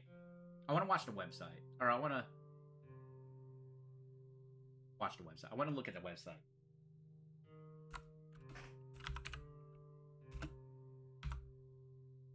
He's got Ice Climbers 148.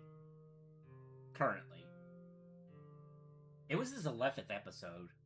So it was a good ways back.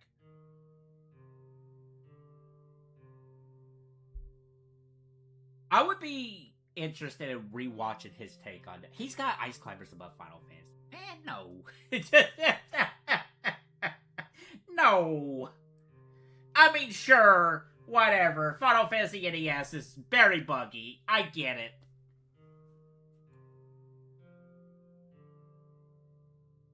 Whatever. I can't look at it. I was just curious. He's got it. What was it? 143.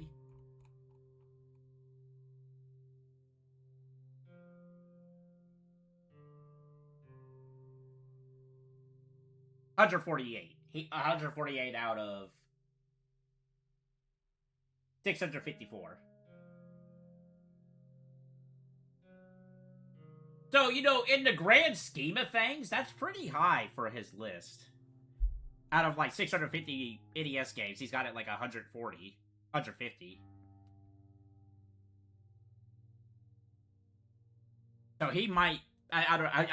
It's definitely one of those situations I would definitely love to see, rewatch that. Because when I watch his videos, admittedly, I watch him discussing the games after playing it. I don't sit and watch him playing the games in full. I watch him when he discusses a little bit before the game.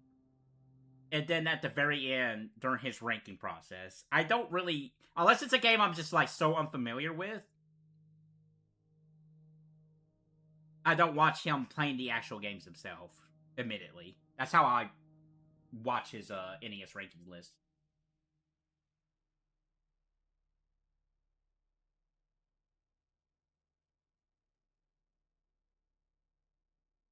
But yeah, Ice Climber... This song lasts a long time with just dead silence. That's funny.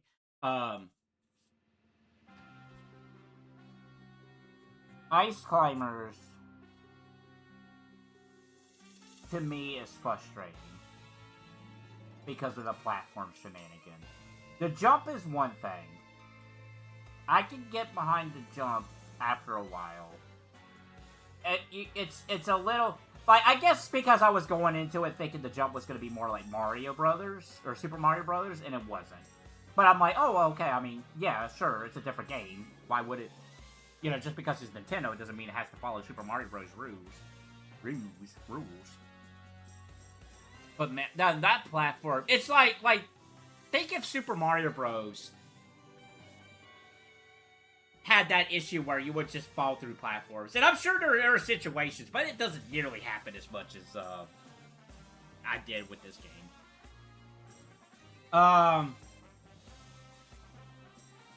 But, I wouldn't say this is on a realm of a terrible video game.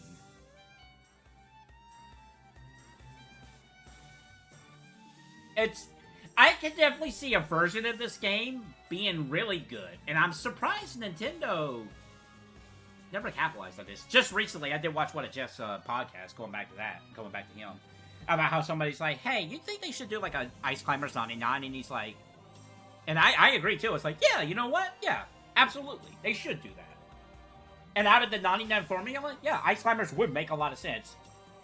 I would love them to do another Ice Climbers game. This is not a situation where, this game is so bad, they should not ever touch this again. No. No, there's ideas here. This is... I don't know if there's even been, like, a game that even took on a game, you know, a structure like this with Ice Climbers. I'm sure there might be out there, but... Yeah, Nintendo definitely should revisit this idea and do something with Ice Climber. Make the sequel Ice Climbers. But yeah, like, despite my frustrations with this game, I don't think I would call it a terrible game. And admittedly, I've played and seen terrible video games. I've been on numerous episodes of Game Center BS. I've seen how bad video games can really get. So, a lot of the popular games that people call bad, I'm like, that is child's play. I've seen way worse video games. And with the advent of Steam and, like, yeah, it's great that anybody can, has the ability to make a game now. Like, it's so much easier. Okay, I should say that. The tools available to make a video game now are within everybody's grasp compared to what it was back then. That's the best way to say it. It's not easy to make a video game, but to have access to the tools to make video games has been... It's easier now than it was back then. Like, anybody can have access to those games, to those tools. Which in turn, a lot of people tried to make video games. And because of that, we get more bad video games compared to back then, in my opinion. Like, I think it's very rare to have an older bad video game. Like, I think there's more... I'm pausing. I am pausing. I think since the advent of Steam, itch.io, and those kind of services... I think there are more bad video games made during that era than the era before. I want to say that's not an unrealistic opinion.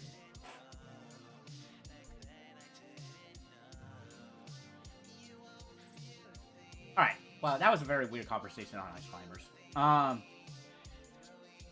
Despite that, I'm not calling Ice Climbers terrible, though. Frustrating, but not terrible. So, if this is gonna go low on the list, I think it's gonna be at that part of the list is like, no, everything Ice Climbers above is games... Like, I would recommend Ice Climbers, just to try it at the very least. Okay, suffice to say, I think it's better... Well,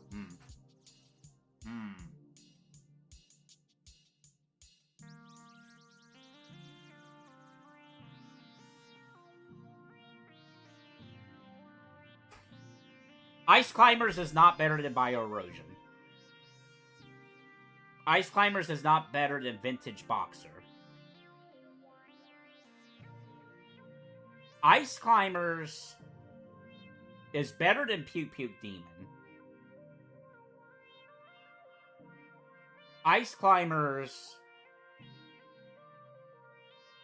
is better than Steel and Steam. Episode 1. On the PC.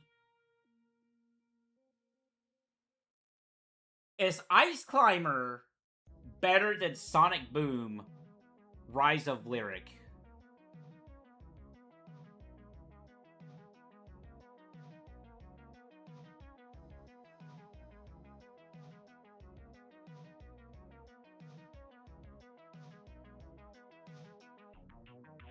Yes, I think Ice Climber is better than Rise of Lyric.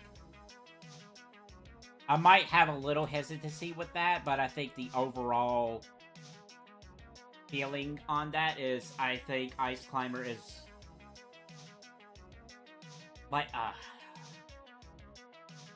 despite the frustrations with Ice Climber, Sonic Boom is a slog to get through. Yes. Yeah. But again... Ice Climber, not a terrible game. From here up are games I recommend. Sonic Boom down is games I would not recommend. With maybe the exception of Steel and Steam. The only reason why Still in Steam is down here is because of the Kickstarter shenanigans, admittedly. And Lonely in Winter is a little bit further down because of the whole AI art shenanigans they pulled for their banner art.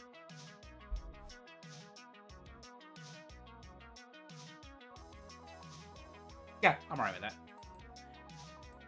Alright, before we get the next game going, I'm gonna get a drink, because I ran out here. I'll be right back.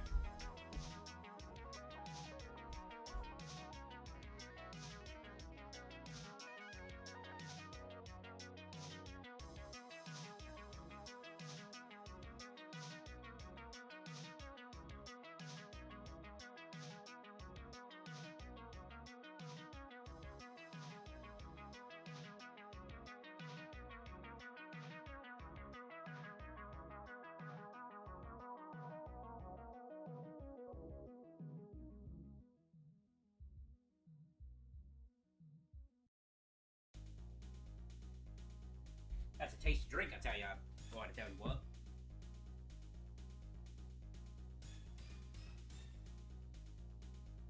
Okay.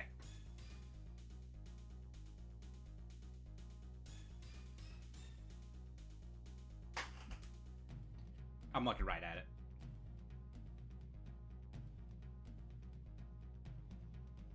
There's really not too much to say about this one. Lisa the Ventful.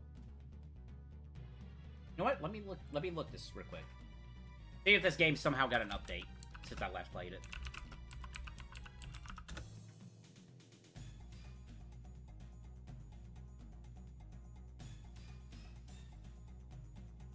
No, it doesn't look like it was.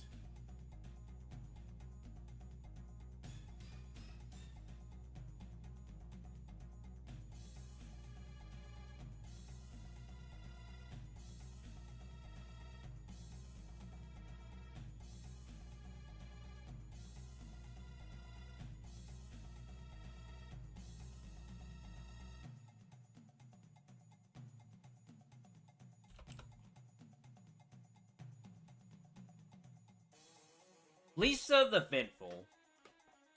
This is a joke Lisa fan RPG that uses Among Us.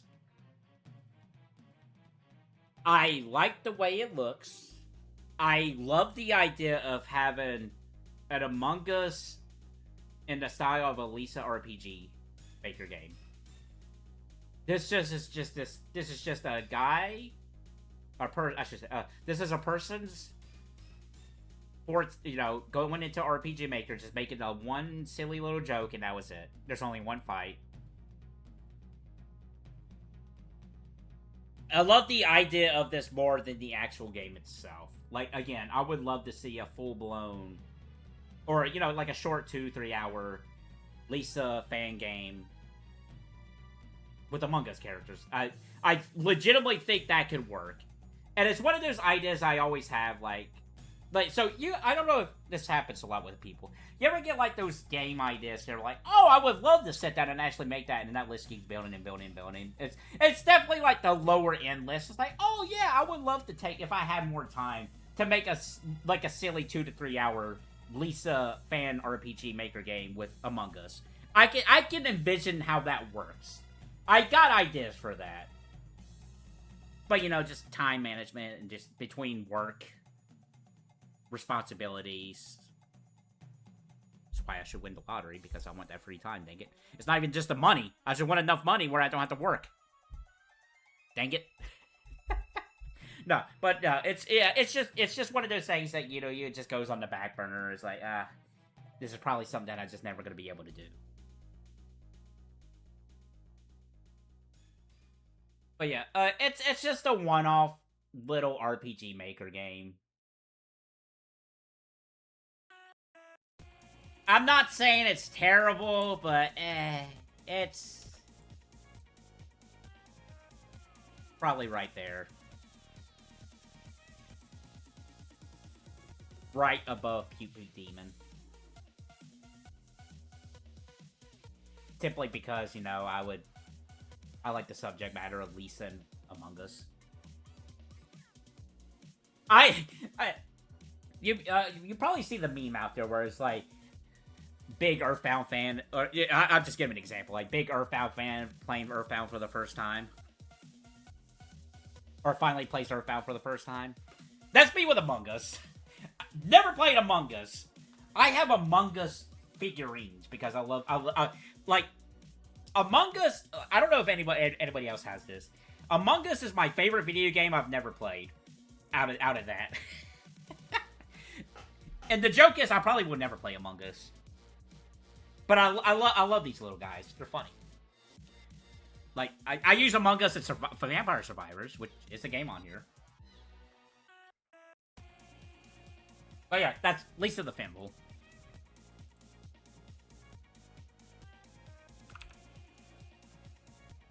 Should we go ahead? Yeah, let's go ahead and knock this out.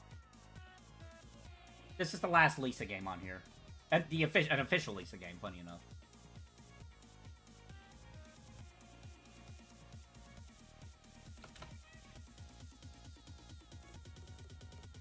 Lisa the First.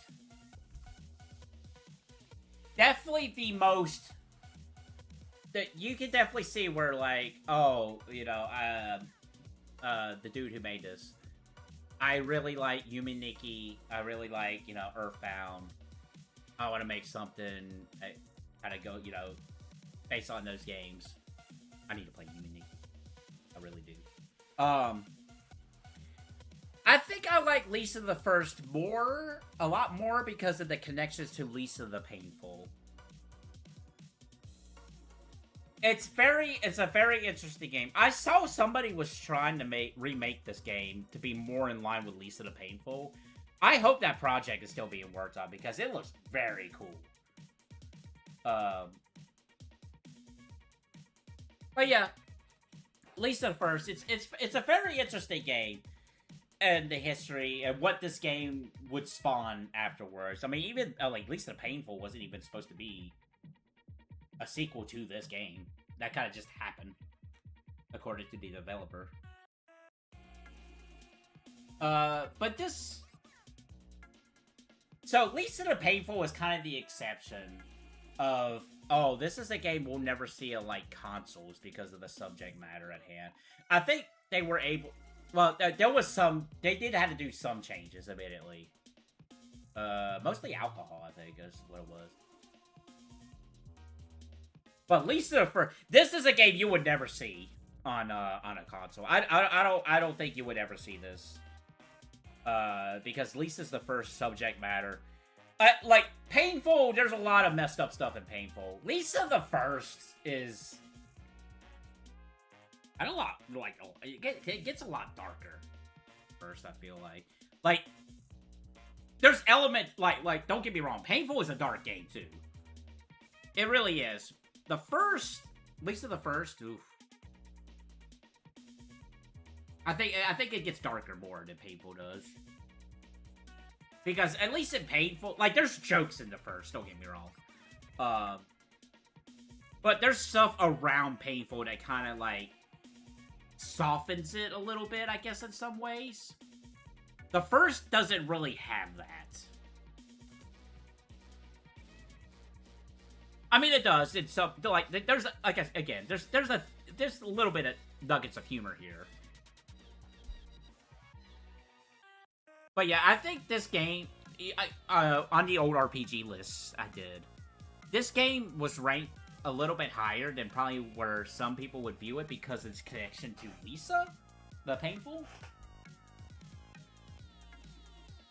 It's better than Ventful.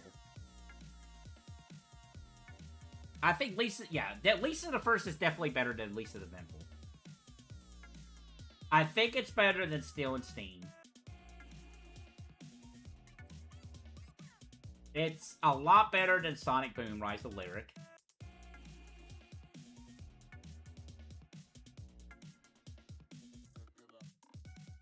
It's better than Ice Climber.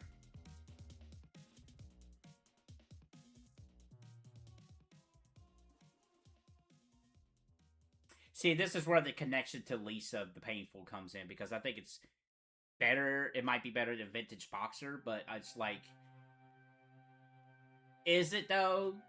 Or am I really just saying that because of the least of the painful connect?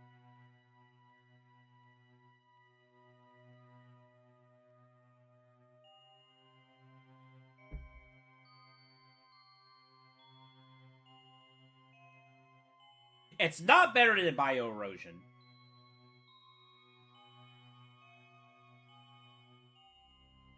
So it comes down to, do I think this is better or worse than Vintage Boxer?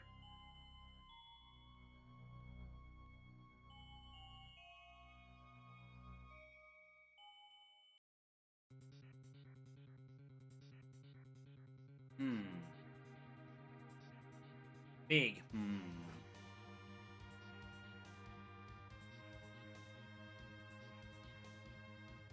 It's 5:20. We've been at this for 4 hours, and we have not even got through half of this list.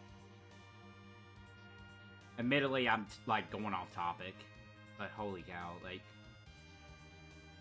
I knew this was going to be a longer stream. It was.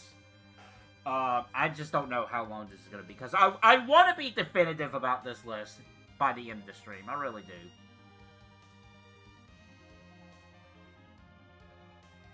Maybe, okay, let me, okay, after Lisa the First, let's see if there's some games we can rapid fire here that I can probably get through pretty quick.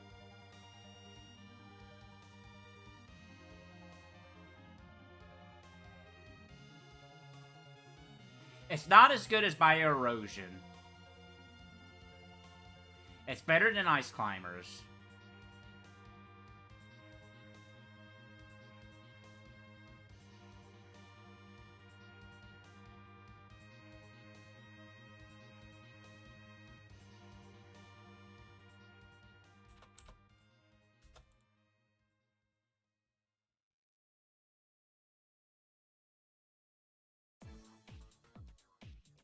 Good song.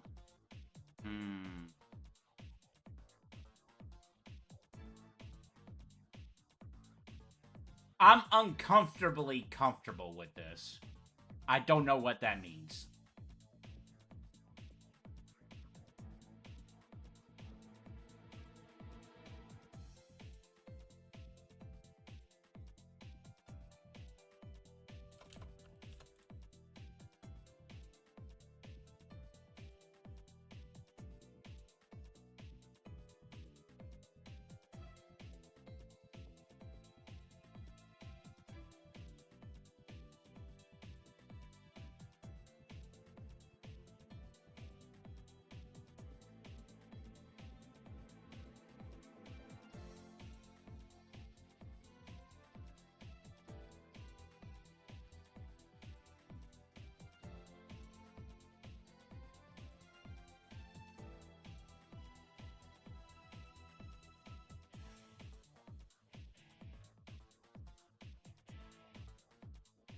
I'm more comfortable with that than the other way around.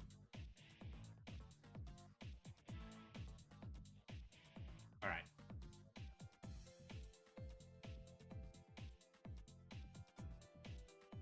Yeah, let me see if there's some,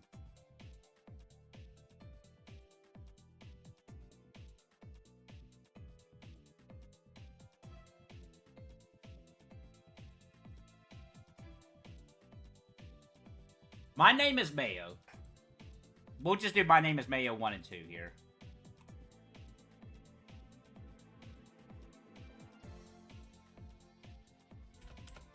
Right off the bat, I think 2 is better than 1, just simply because it just puts, like, it does more than what that... Like, they improved upon that first game. Okay, these might be the actual first games on this list where, yeah. So, these were part of that 30 Platinums in 30 Days video project that I had mentioned before. That never saw the light of day.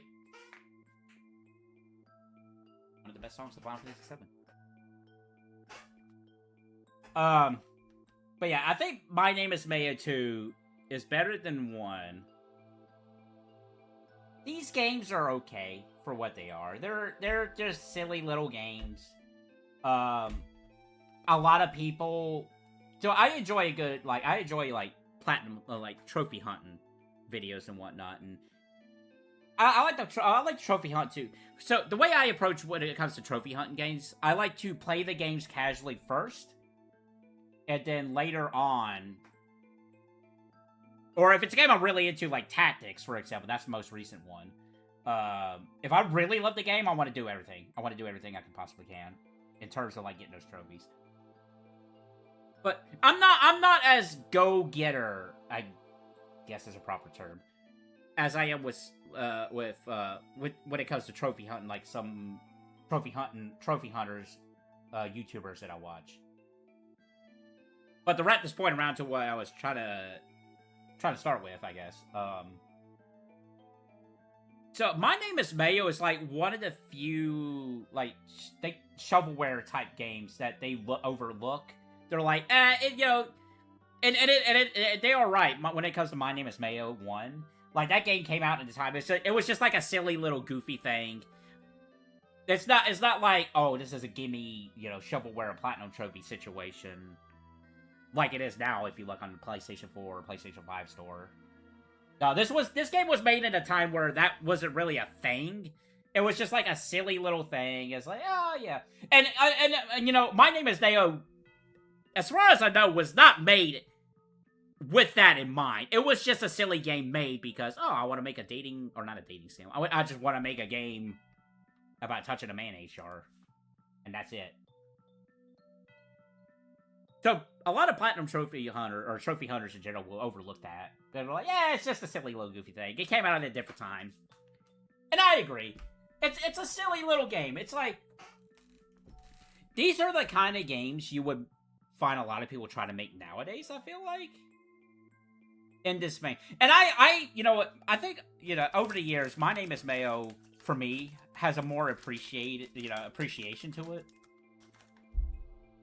Because these are the kind of games you could see, like, Joe Schmo make and be passionate about it. It's like, I want to make a silly little game about a jar of mayonnaise and go all in. And I respect that. 100% respect that. Like, you can just look at this image. It's like, oh, yeah, it's like, you know, it's like that vintage magazine picture-esque era of the maybe 1950s. You know, the nuclear family style era kind of thing.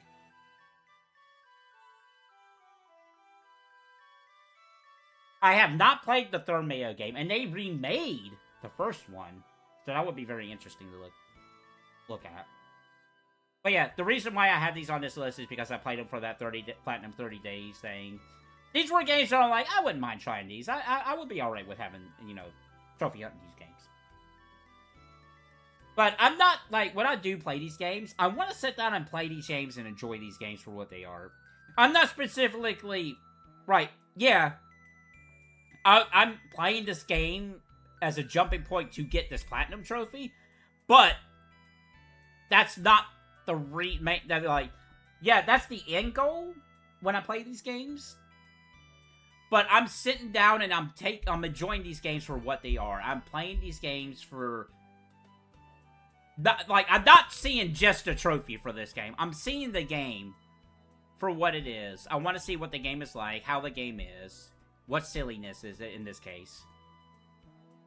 But yeah, like, it's, yeah, I played this because I wanted a shorter game to try to do a Platinum Trophy challenge, yes. But that doesn't mean I'm only squarely focusing on that Platinum Trophy. I'm playing these games because I want to play these games. It's on my backlog. Yada, yada, yada. Like, I've known about My Name is Mayo ever since the Markiplier video, whenever that was. I think that was, like, an old video.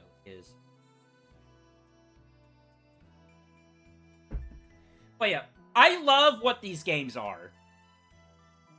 I love the idea of, like, again, like, just a Joe Schmo's, like, I want to make a game about a jar of mayonnaise, and this is what I'm going to do with it.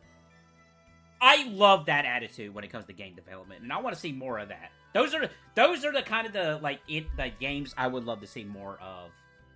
Oh, they're out there. A minute, they are out there. And, you know, I'm the kind of guy that, like, I love my big name video games, like, you know, the Final Fantasies, the Jak and Daxters. But I also love small projects like these, or weird games like this. It's like, yeah, my name is Mayo. Macbat 64. Bioerosion. Well, maybe not Bio. Well, yeah, I'll count Bioerosion. Yeah. Games like that. And there's more of those kind of games on this list. I love the mix of these kind of games, the spectrum of these weird specific games and the big name games. Like, I do love some big name names. It's not just like these weird games I like, but I do like, you're talking to a guy who loves fanfiction RPG Maker games. Yoshi Goes to Tesco, which I haven't played, but still, something like that. Anyway, my name is Mayo, my name is Mayo 2. I think 2 is better than 1, because it does more with the idea of my name is Mayo.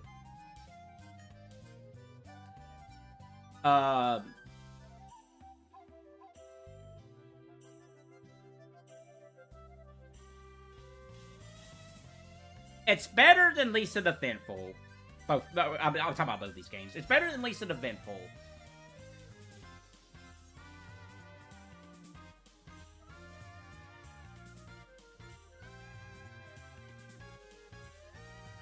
Okay. Realistically, are these two games better than Sonic Boom? Let's be real. Let's be fair.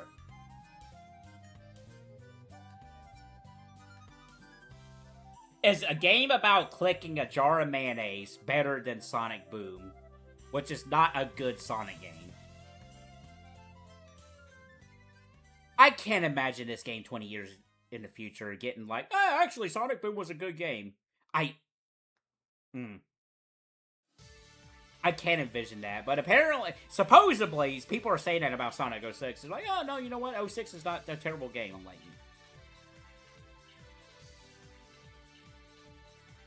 don't get me wrong, I don't think 06 is the worst game in the franchise, by any means. There's definitely a lot worse Sonic games than 06, but it's not. Anyway, Sonic 06 ain't on here. Maybe someday, but it's not on here right now. My name is Mayo. Is it better or worse than Sonic Boom?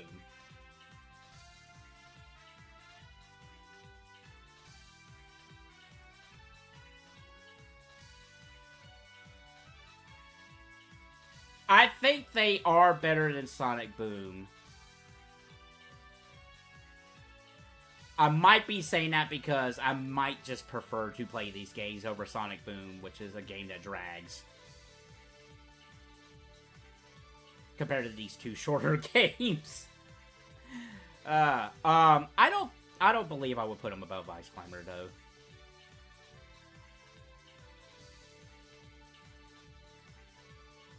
Yeah, I think I'm doing this more as a joke, admittedly. And maybe being spiteful. That's very much a real possibility. But realistically, yeah, these games are not better than Ice Climber. Ice Climber has got its frustration, yeah, but these, just consider what kind of games these are. Nah, they're not better than Ice Climber.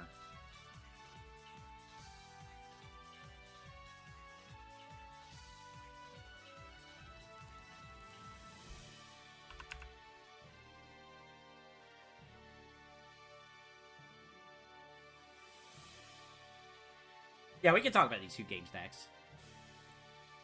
We'll start with the better of the two, more than likely.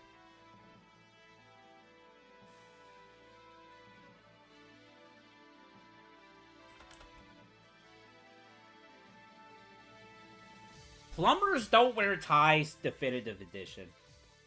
I love that this version of this game exists. I love that this game is so notoriously known that it got a re-release. I love that. I love the documentaries they put into this game. I do love that. I love seeing games like this, getting those kind of things like, oh, yeah, interviews, documentaries, talking to people, all that jazz. Now, Plumbers Don't Wear Ties, at the end of the day, is not... This is the best way of playing the game, for sure. It is not a fantastic game. Honestly, and I think with 100% certainty, I think this is the best AVGN episode is on this game. I think the Plumbers Don't Wear Tie episode with him is very good. And he's actually got an interview in this game too, funny enough. But they added a little silly little like first person dungeon Doom-esque like maze game in it, which is pretty silly. I actually got the platinum trophy on this game too.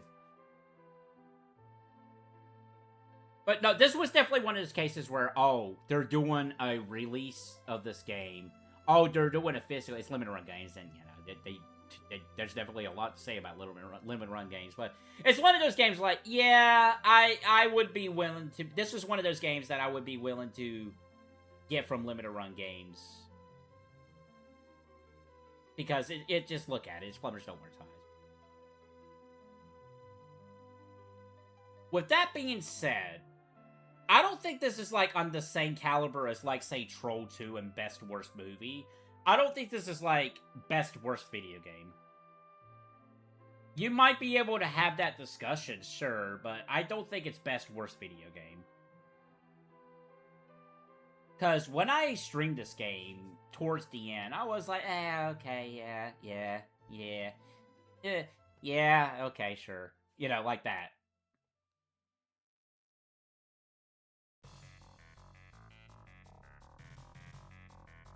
There's another S game of this caliber that we'll get to. I'm at, like, now sitting here thinking about Plumbers Don't Wear Ties. I don't know if it might be better or worse than this. We'll see. But, yeah, Plumbers Don't Wear Ties. It's a goofy little thing. It's a time capsule for what I don't even know. Even on the 3DO, the game was like, ugh. Very bizarre. Very bizarre.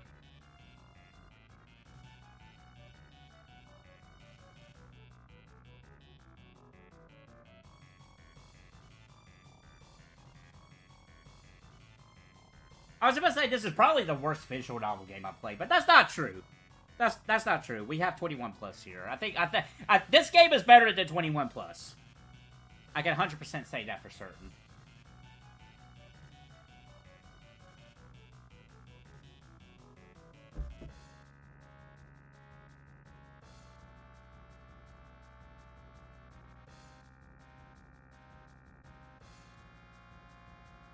Is Plumbers Don't Wear Ties better or worse than My Name is Mayo?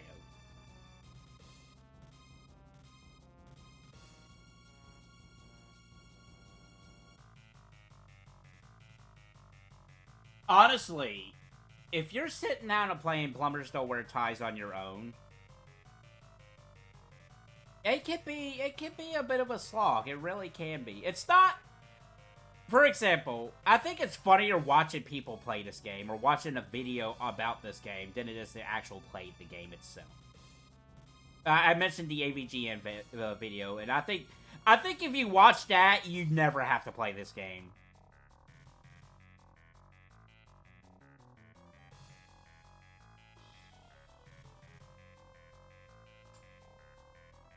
So with that in mind,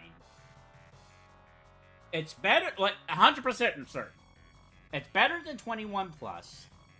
It's better than 1v1. It's better than Lonely in the Winter.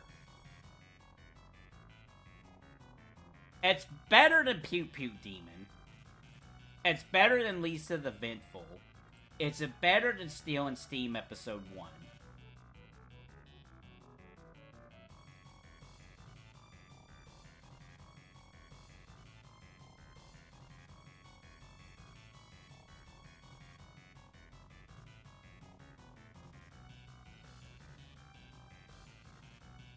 I don't think it is.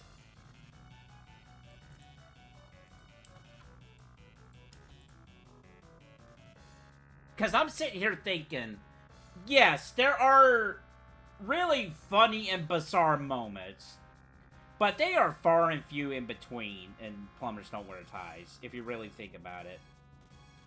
In fact, I'll show you what the funniest thing in this game is right now, or at least an audio clip of it.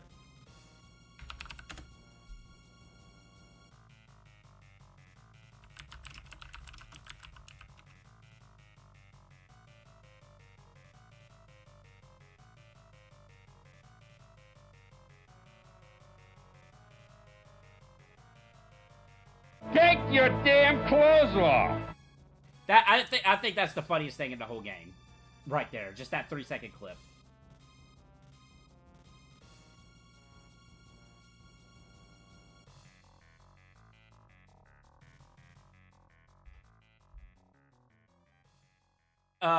Yeah. Yeah. Despite the Kickstarter shenanigans with, still in Steam, I think it's a better game than Plumbers Don't Wear Ties.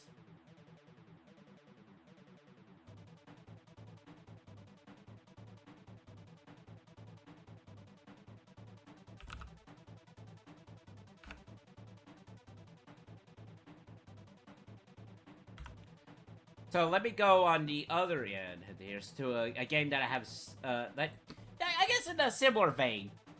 So we got Corpse Killer 20th Anniversary Edition. So this is an actual FMV game compared to Plumbers Don't Wear Ties, where it only had like the only one FMV in it. It was more of a visual novel. Corpse Killer 25th Anniversary Edition is an actual FMV game released back in the day for 3DO, or not 3DO, the Sega CD. But I gotta stretch my neck here a little bit. We've been going on for like 4.5 hours. Not even halfway through these games. Okay.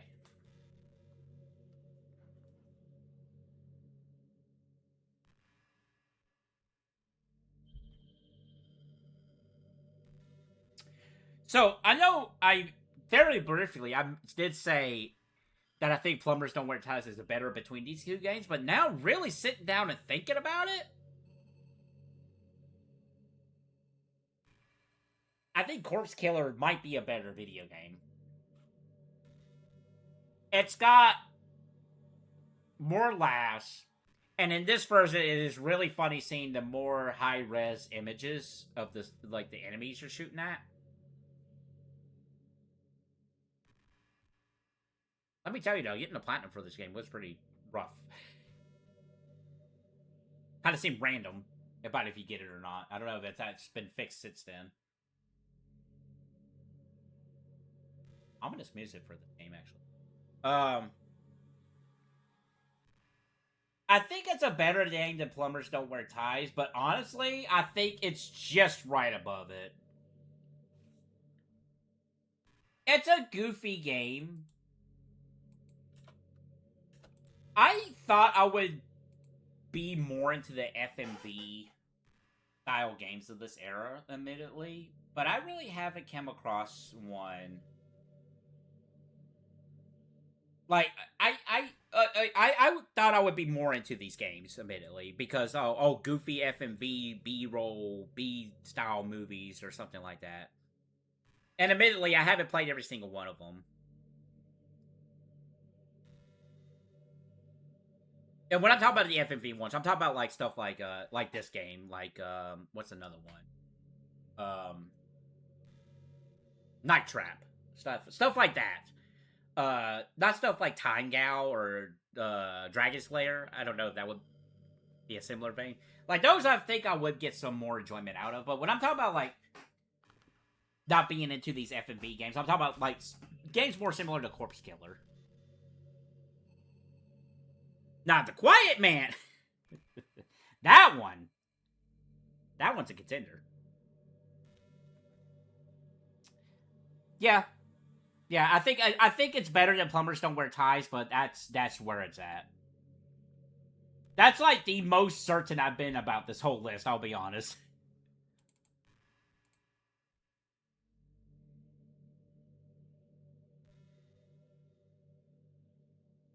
Yeah, you know what? Yeah, I'm looking right at it. Cowpocalypse Episode 0. Sadly, I don't think this game's ever going to get a sequel. So, when I streamed this game with T, I will admit, I wasn't vibing with it at first.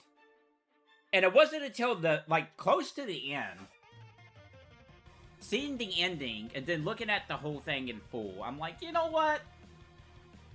Yeah, this is a silly game. Now, I think this is the only point-and-click adventure game on this list. That's a genre of video games I really have not played a whole lot of, admittedly. Very, very little. The only other one I can think of off the top of my head that I've played is the SpongeBob PC game. That's the only one I can think of off the top of my head that I have ever played. We need to replay that at some point. But the Cowpocalypse thing is pretty silly. If you're gonna play a point-and-click adventure game that doesn't take itself too seriously, this is the one. It does have some of that point-and-click logic. You're not gonna find anything like the whole mustache situation in that one game. Yeah, you're never gonna run into a puzzle that's that far out there. But just seeing the picture, what am I trying to say? Like your Dark Seeds and your Harvester, more Harvester-esque. That kind of style of like the live action stuff. That's what this game does. It does like the live action thing with the cows and whatnot. And the end legitimately is funny. I'm not even gonna lie about that. That ending is legitimately funny.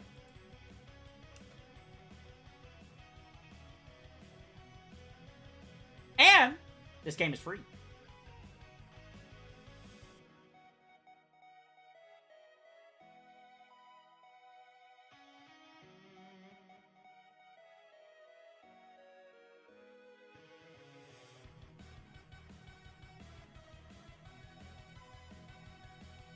There's a world record for something. That's funny. And it was on April 1st when they did that. That's funny.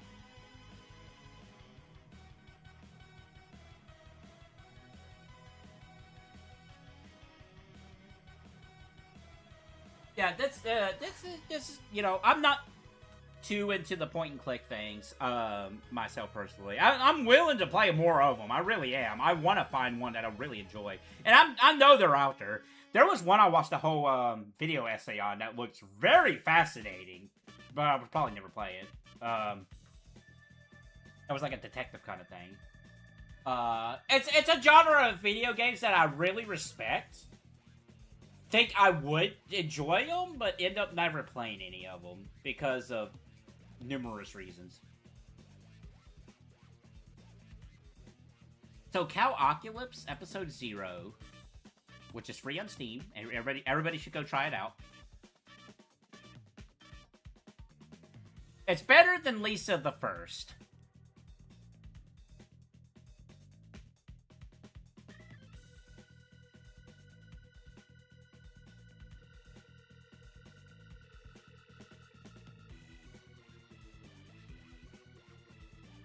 I don't think it's better than Bioerosion. I would definitely play a game more of Bioerosion than Cowpocalypse. It might be better than Vintage Boxer because of what the game is.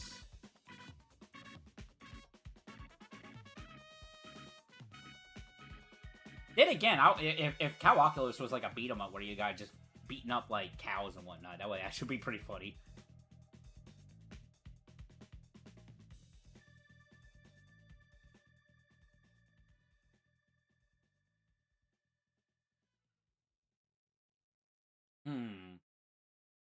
It's better than Lisa the First.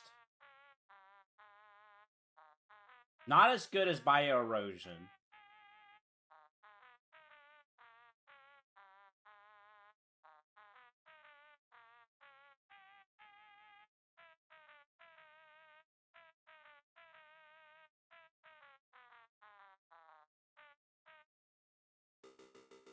It's funnier than Vintage Boxer.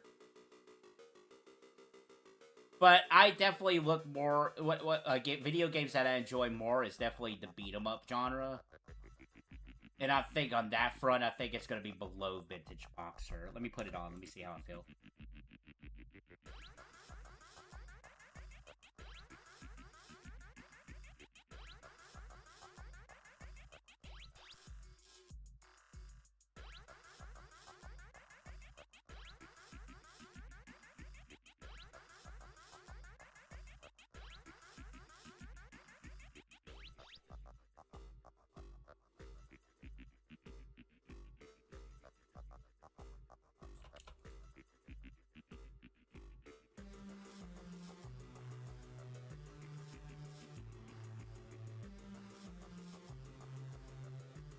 I feel more comfortable putting that above Vintage Boxer than I do below.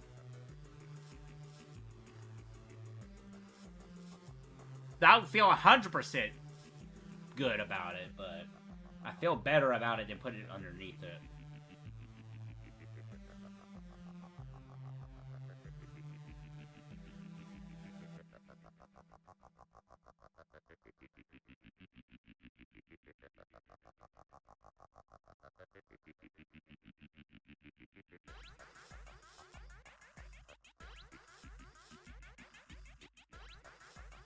I think I'm gonna do that. I'm gonna do that.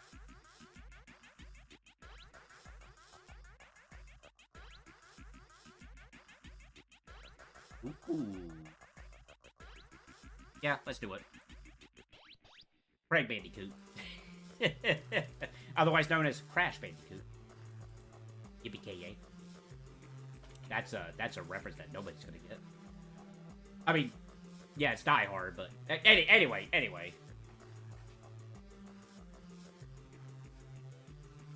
Fanfiction.net, that's all I'll say.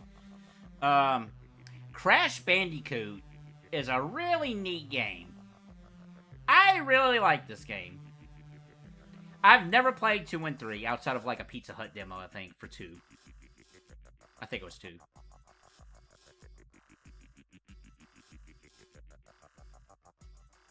Yeah, it was 2. I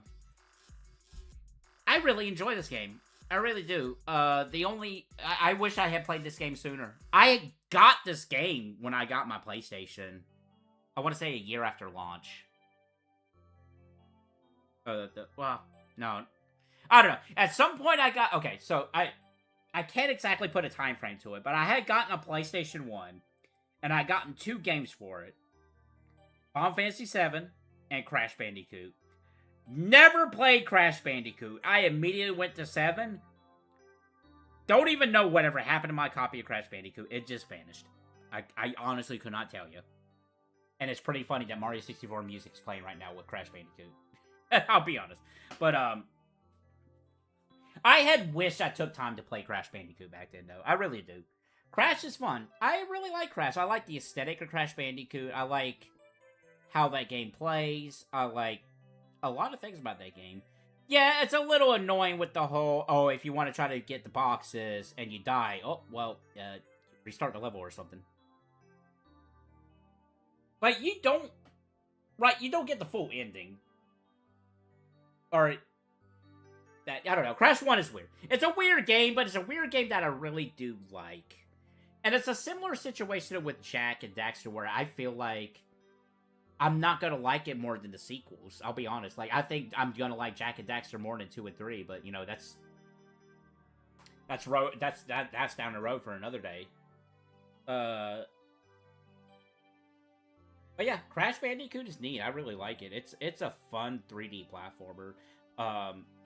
If I'm playing platformer games, and honestly, yeah, this is the kind of platforming games I really do enjoy. The slower paced ones.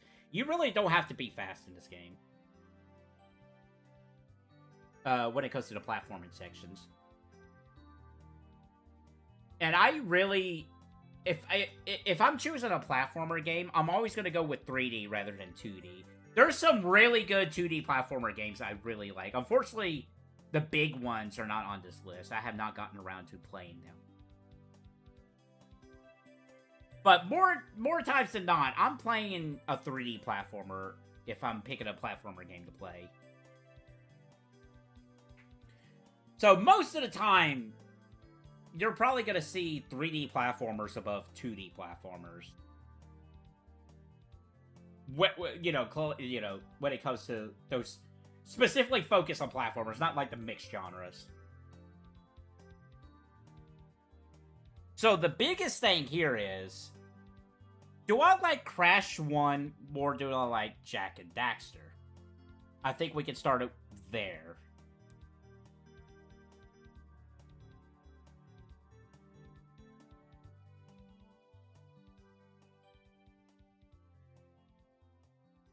Aesthetically, yes.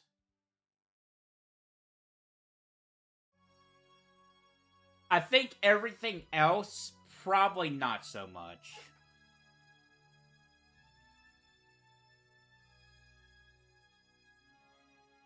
I have forgot we put Jack and Daxter above Thousand Year Door for the moment.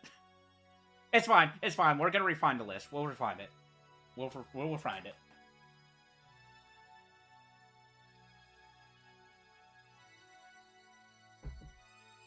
I would play Crash Bandicoot, or I think Crash Bandicoot is better than Turtles in Time.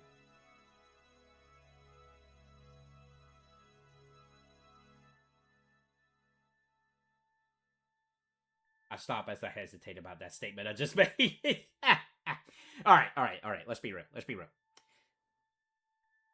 start from the top. Is Crash Bandicoot better than Final Fantasy Pixel Remaster 4 or 1? No. It's better than Jak and Daxter.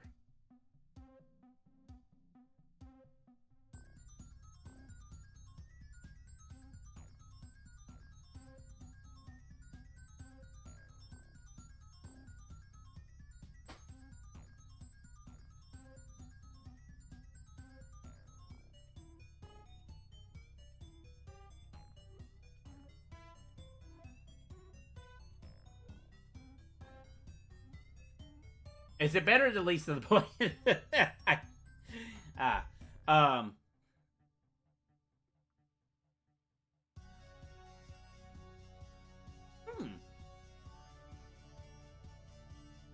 Alright. We can say this for certain. Crash Bandicoot is better than Quest Escape Room. That, 100%. No hesitant whatsoever. It's better than Bioerosion. It's better than Macbat 64. It's better than Disgaea RPG. It's better than Turtles Arcade. It's better than Manhattan Project. It's better than Metal Slug 4, 5, 1, 3.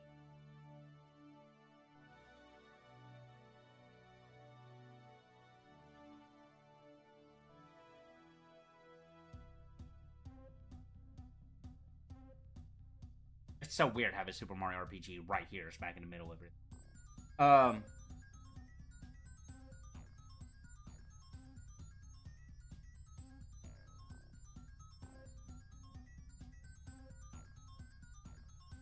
Do not say, let's start this list over again. We are not doing that. No.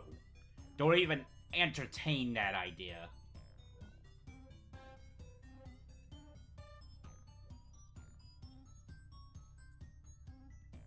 This should not be as hard as it is. Battling my inner demons here. Figuring this out. Alright.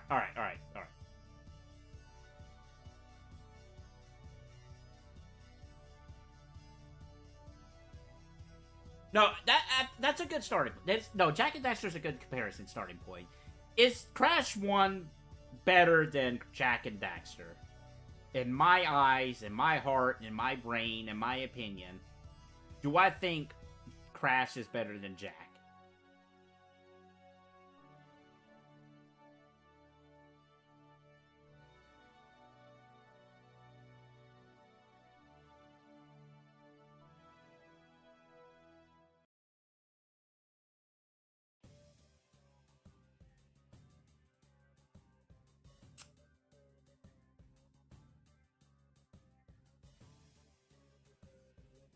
Let's talk this out. Let's talk it out. It's so funny, too, because these are... Yeah, I know these are both from the same developer. Two IPs they don't do nothing with anymore. At least Naughty Dog.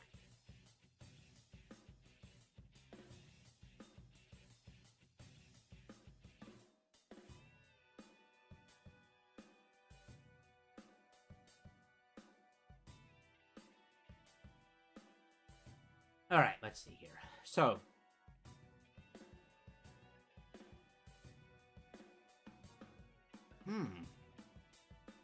Yeah, it's like I'm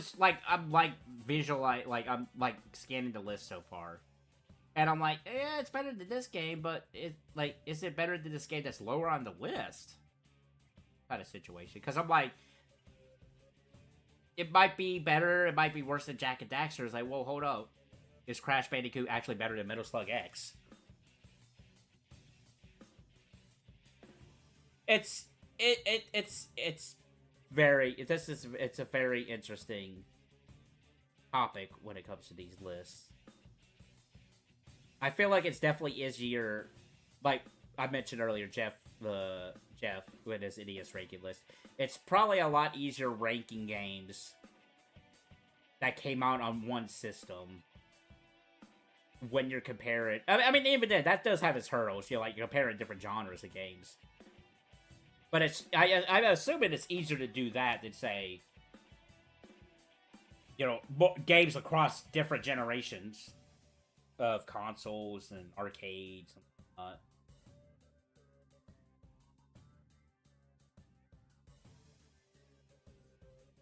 Crash is better than Macbat 64. That's a definite.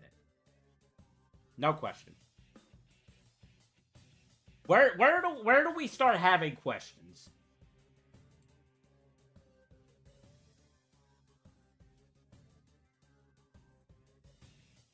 We start to have some questions here in the Metal Slug range.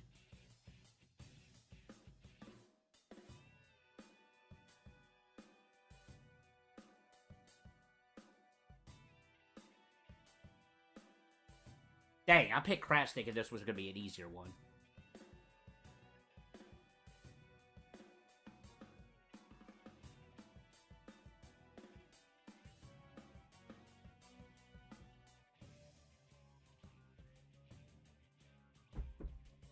I enjoy doing 100% of Crash Bandicoot. I really do. It can be a little frustrating at times, sure, but I don't know. It's not as frustrating as the Manhattan Project in my eyes.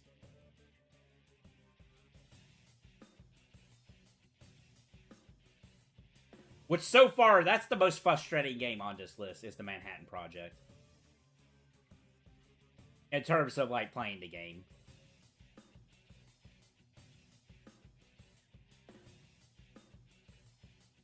Well. No, I would rather take Ice Climber's frustration over the Manhattan Project frustration. Even though Manhattan Project's a better game. No, Manhattan Project's more frustrating than Ice Climbers.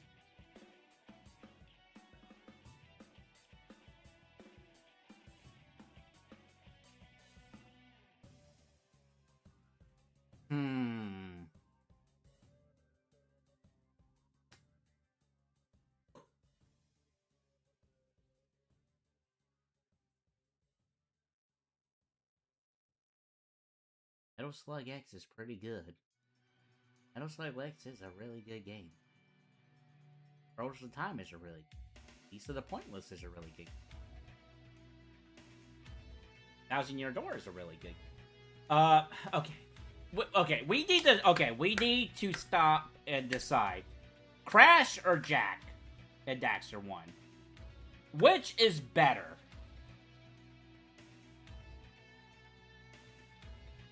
We need to start there.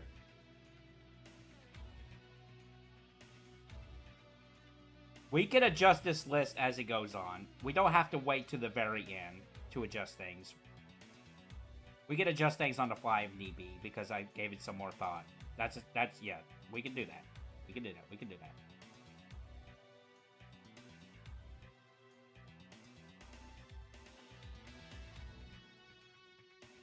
This sounds from Unlimited Saga? Sounds like something in a shmup. Anyway.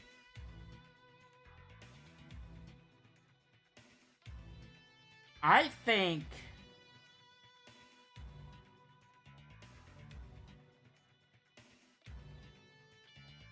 Let me put it on the list.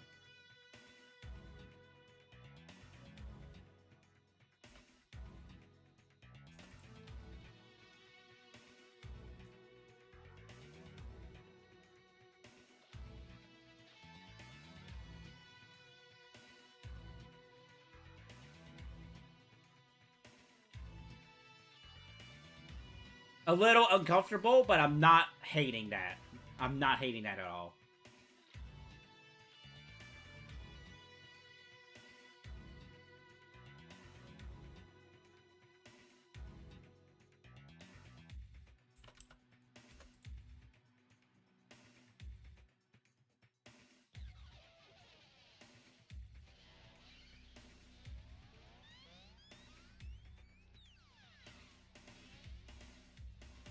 let's be real. Let's be real, though.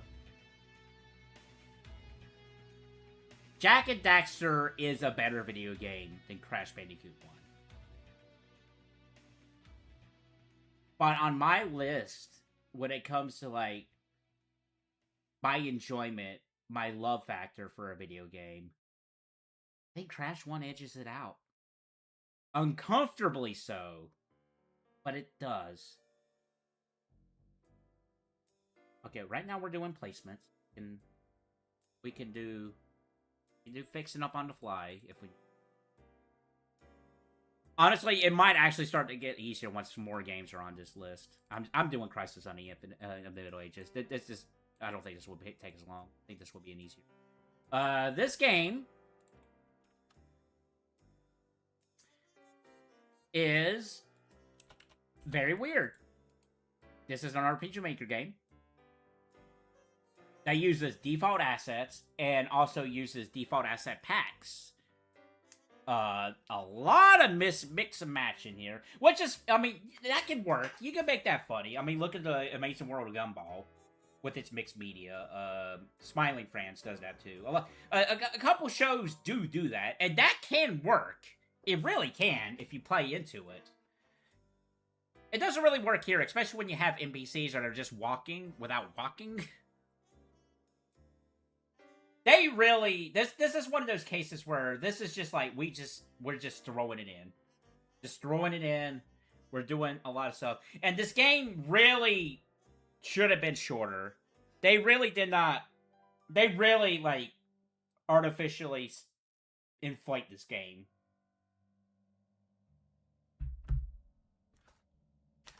Because that last portion where you had to go get the MacGuffins, that was really not needed. This is also the game where the hotel prices were, like, really, really outrageously expensive. To, like, an absurd amount.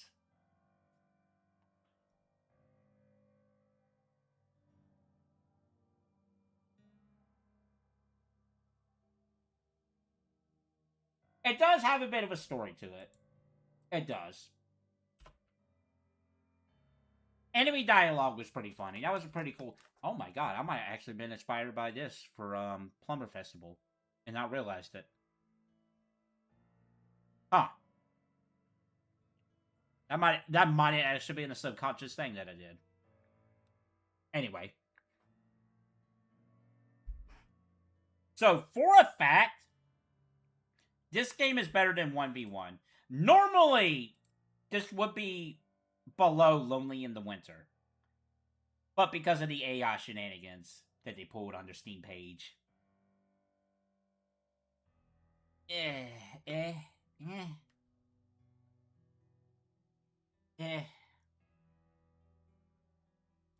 better. Is it better than Lisa the Ventful?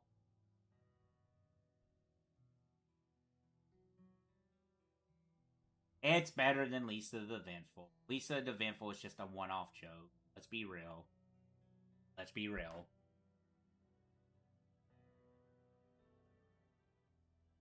It's not better than Plumbers Don't Wear Ties.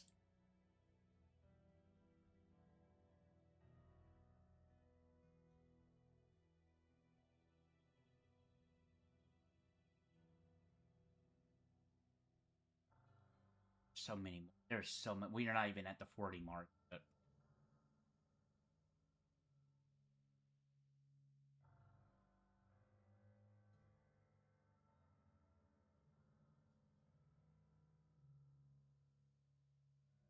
there might be a point where I have to, like, if it goes on for way too long, I might, like, listen, guys, I gotta do this in a second stream. I just can't. I just can't.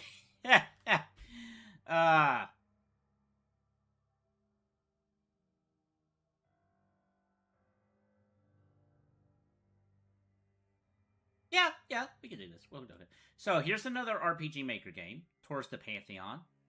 Escape in Eternity. So, I think I'm a little harsh on this game originally. So, I have... So, I have similar vibes to this than I did with... Let me put it up here. So I have similar vibes with this game as I did with Quest Escape Room, but in a more positive way. Like, it's not that I dread this game while playing it. It was just like I was on autopilot with this game. I was just like, oh, okay, yeah. There's nothing wrong with this game. It's just like, yeah, okay. It's just not something that I normally go out of my way to play. And this is actually a series. I haven't played any of the other games. But yeah. No, this is better than Quest Escape Room, but it's that similar feeling, just in a more positive way than a negative way. Whereas, like, it's not like, where in Quest Escape Room I was like, I don't care. This was just like, oh, okay. Yeah. Alright. Interesting. Kind of feeling. Again, it's not a bad game.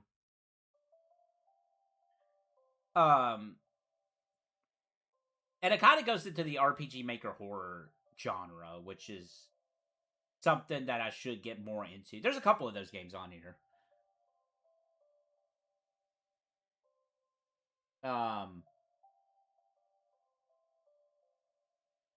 But yeah, this is definitely a little bit on the lower end of the list, but only because it was just like, okay, yeah, this is neat kind of situation. It's not a bad game. It's not a bad game.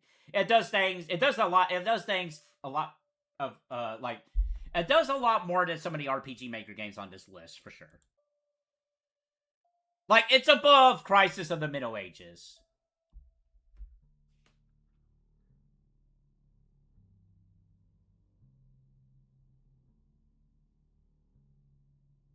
But Crisis of the Middle Ages is more memorable, is the thing. I had to look up, before the stream, actually. I actually looked into this before the stream today. I watched the stream playthrough of this game, and I just retained nothing from this game. And I don't know if it's me at that point in time. I don't know, it just didn't resonate with me.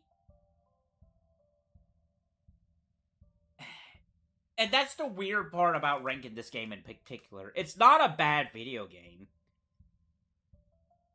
But if you don't retain anything from it, if you don't, like, if it made, like, no impact on you whatsoever,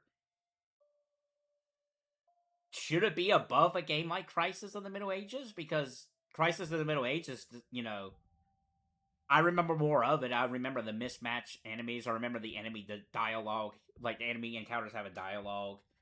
I remember, you know, the hotel prices being absurd. The padding that they did at the end of that game. Like, you remember... I remember a lot more stuff about that. And then there's Tours to Pantheon. And it's just like... it looks nice. It's cool. It's a neat little, you know... I think it was like 45-minute game. Or RPG Maker game that's connected to a larger series. And that's where I'm having the difficulty with this game. Because again, it's not a bad game, but it's just like, I didn't retain really anything of it. Even now, after rewatching... I jumped around in the video, admittedly, but rewatching scenes of that game, and I'm just like...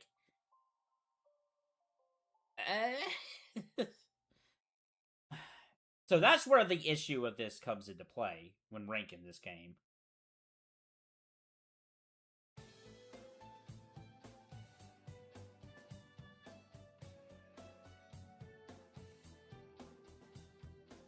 It's a better Naked Crisis of the Middle Ages, despite what I said. It's not nowhere as memorable to me than that game, but it's a better game. It's a better game. I can't put it above Plumbers Don't Wear Ties, though, because of that reason. And that sucks to say, because it's not a bad game. If anything, it should be better than Steel and Steam, honestly. It should be better than Sonic Boom. It sucks that I gotta put it below Sonic Boom, honestly. But it's like, it's at the same time, it's just like, I just retain nothing from this game.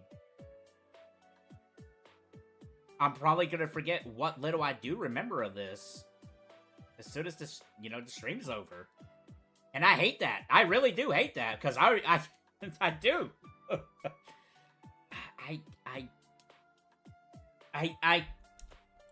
In good conscience, a part of me wants to put it above some of these other games because I know it's a good game.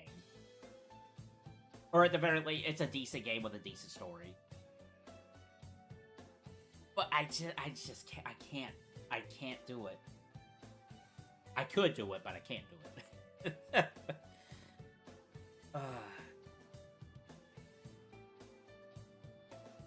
Yeah, I so want to put it above Sonic Boom so bad, but at the same time, I'm like,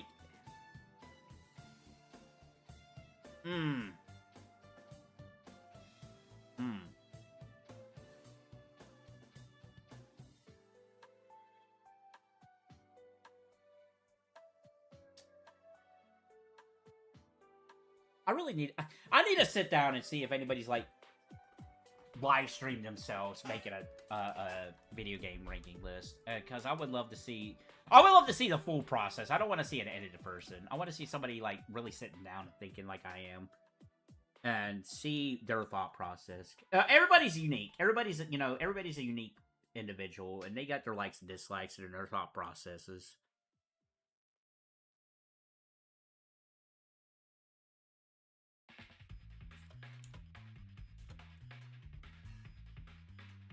That might change. That very well might change.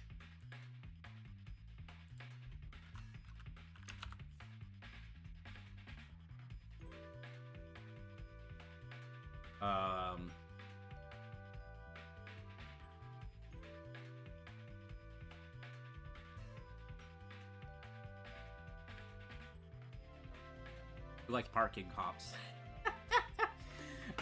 Parking cop simulator. Love the idea of this game. Drags on way too long.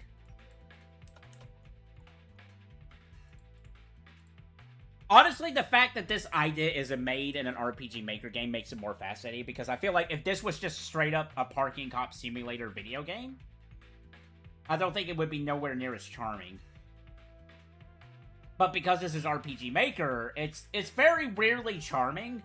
It just drags on the joke for so long. Like, how long was the playthrough of this? Oh, Dino's streaming.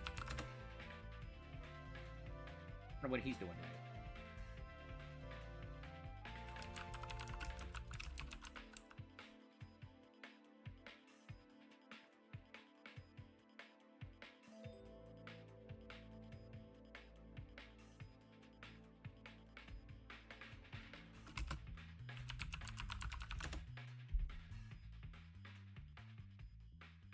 Two and a half hours. Yeah, it could have been cut to 30 minutes.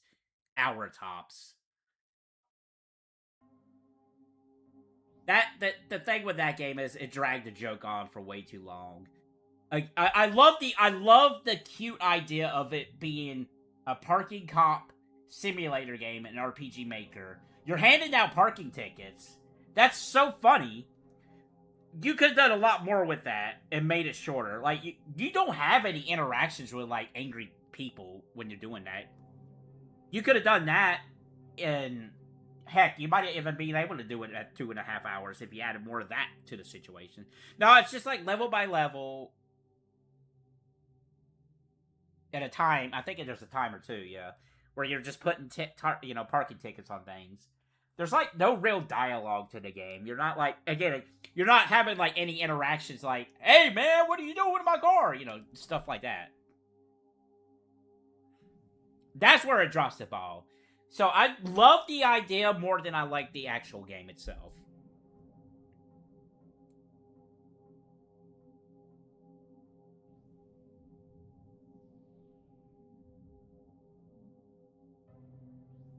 So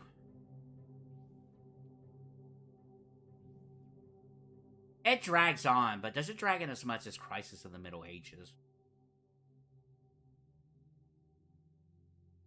Both have similar flaws. I think the idea of it puts it above Lisa the Ventful.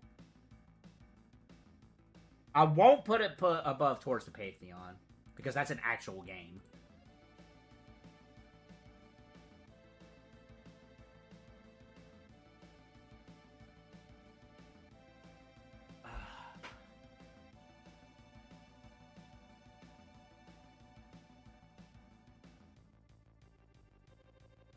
There's a couple games on this list where the ending really brings down the game so bad. I can think of one right at the top of my head. I just say that because, you know, this game drags. The Parking Hop Simulator. It needed to be cut short. It needed to have more dialogue, like more day-to-day situations that you would actually see. And RPG Maker would have been perfect for that, because you could actually, like, you know, do some really good, funny writing in that. And that's the downfall of that game. Yeah, I think I would put it below Crisis Middle Ages, even though they both very, very much have the similar problems.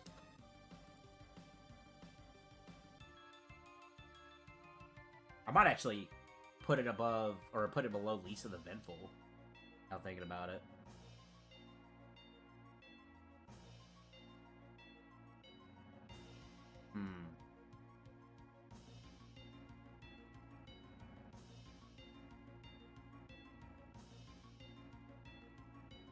No,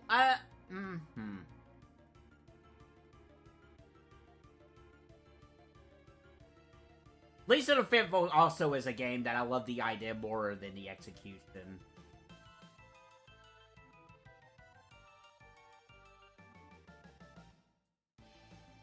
But it doesn't drag. That's the thing with Ventful. I mean, it's like only a 5-minute game, honestly.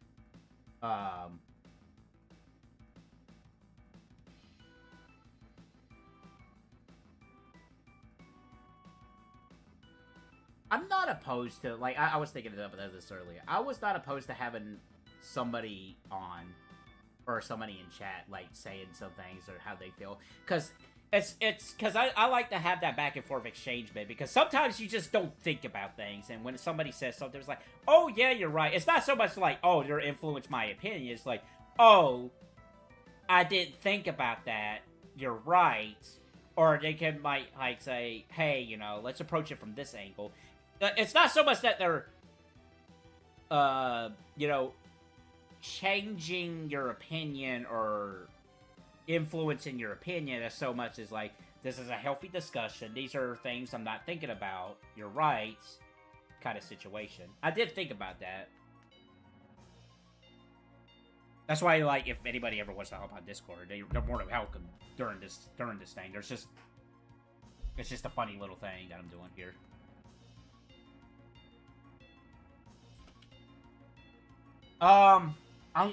It's so funny that I'm having this much of a struggle for, hey, is Parking Cop Simulator better than Lisa the Ventful? What's going on here? Oh, man.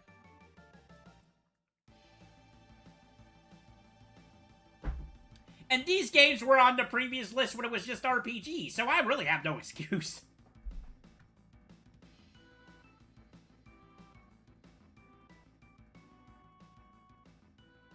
Yeah, that's fine. That's fine.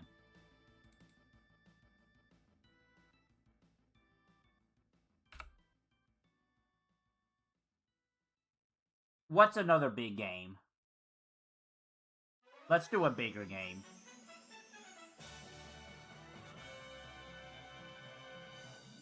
Let's not do a bigger game.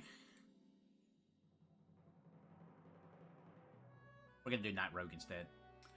So this game you can no longer buy on Steam. They took it down. It's a shame. Because it's really not that bad. It's actually pretty decent. So we have yet another RPG Maker game here. Night Rogue. So there's no combat in this game. You're playing as a rogue who's going around stealing stuff. There's like a little bit of story where you uncover things. I think if the story was a little bit more to it, a little bit more meat to it, I think this would actually be a pretty good little RPG Maker game, honestly. I can see this really going into, like, if they played up more of the, like, politics angle with this game. Like, I guess I'm trying to say, like, maybe a little bit more like Thief, which I wouldn't be surprised if Thief was actually the biggest inspiration for this. Never played Thief. I just seen some videos on it here and there. It needed a little bit more substance to the story. But what we got here is not bad. Or, you know what? Maybe even, like, more substance to the objects you steal. Like, maybe you could do something a little bit more, like... Oh, I gotta go pawn these off and have discussions with the or the black market or something like that. There's just... This needed just something more to it. This actually has the opposite effect as Party Hop Simulator, where you want more out of this. It didn't drag. It was a couple hours long, but it didn't felt like it dragged. It just felt like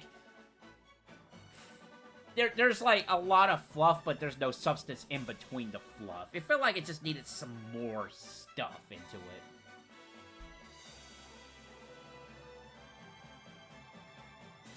But this is so far on this list, this is better. This is better than some of the other RPG Maker games. Like, it's better than, like, I take it over Crysis. I think it's better towards the Pantheon.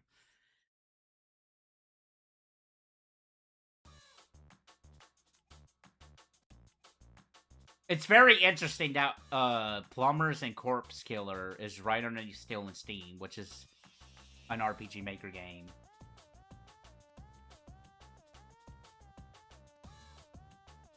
But Still in Steam does deserve to be above those two games.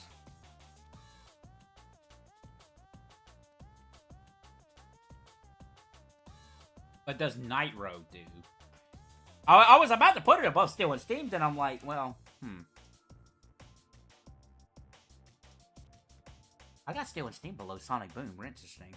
Yeah, see, as I'm adding more games on here, I'm like, okay, we might need to be doing some switching around here a little bit.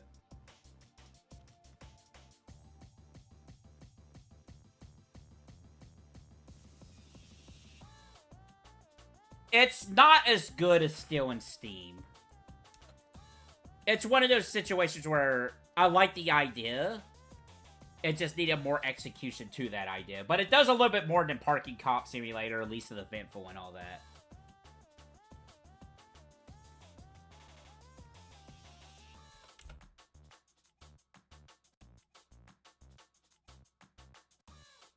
So we got 142 on this list. 71 is the halfway point.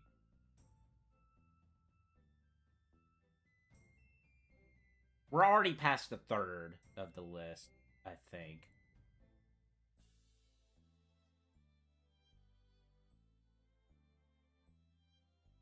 No, what am I doing? I don't know math.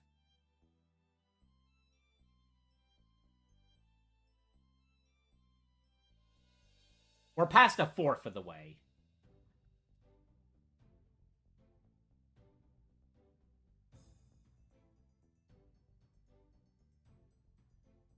At some point, we'll pause and we'll restructure.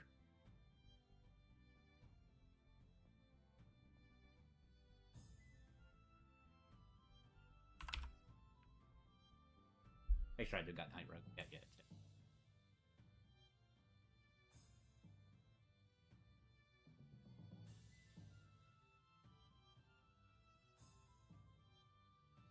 Yeah, let's do this cool game. Let's talk about a really cool game.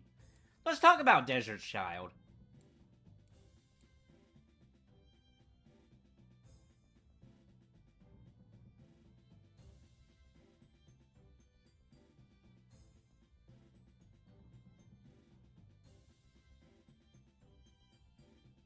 This game is cool. So this was one of those games that I did for that Platinum Trophy Challenge that never saw the light of day.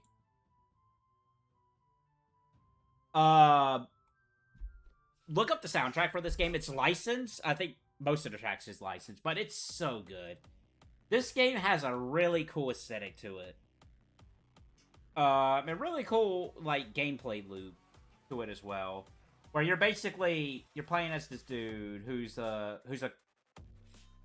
got a hover bike. And you're trying to make it... Basically, you meet up with this female character, and she's like, hey, man, I'll chat with you later. And you're like, oh, well, shoot. Now I gotta, like... At least this is the impression I got from the game. now I gotta make it back, because she was like a high-profile hoverbike racer. So you become a hoverbike racer to try to get in contact with you, and she's like, oh, shoot, I guess like, at the end of the game, if I might be a little fuzzy on this, but she was like, oh, well, shoot, I guess I never did give you my number. No, it's cool. This game's sick. This game is very cool. It's got an aesthetic to it. The soundtrack is phenomenal. The mini game. So basically, you're trying to climb the ranks, but you got to get money to get to that. You got to build up your bike and all that. There's a number of ways you can approach that. Like, you can steal parts from bikes that are parked on the street. You can earn money by doing legal jobs or illegal jobs. I got the platinum trophy for this game, and you got to do everything. And I'm glad I did. I'm glad I did, because doing the platinum trophy for this, you do everything in the game, and it's very cool that I got to experience the whole game. Because otherwise, I'm like, why would I steal other people's bike parts? That's just mean. No, this game is cool. This game is sick.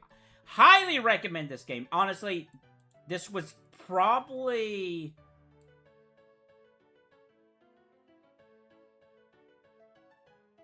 either the best game that I did for that Platinum Trophy Challenge, or the second best game. And we'll get to maybe why that is in a moment. But Desert Child, highly recommend it. Really sick game. I think it's better than Turtles in Time. I do. Vibes of a video game goes a long way for me. And I'm just now remembering that. The vibes of a video game. Which, I mean, I guess that really doesn't make sense, because, like, what are you talking about vibes? So you mean the whole video game? I don't know, like, the atmosphere, the vibes of a video game. Like, even older video games, I can, like, feel the vibes, the aesthetic of a game, and still really get immersed. Even low-poly games from back in the day, like early PlayStation 1 games and whatnot. I get immersed in that stuff, and the game really captures my attention and, really gets a big hold on me.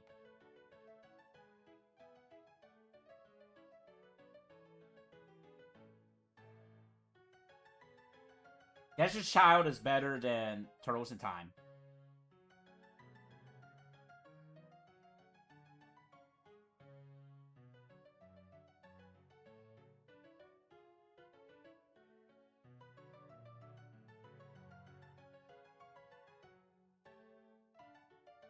It keeps throwing me off how low Super Mario RPG is for whatever reason. When we get to 50, we'll restructure the list. We'll take a little break. We'll restructure the list and then go from there. So let's aim for 50. But for now, Desert Child.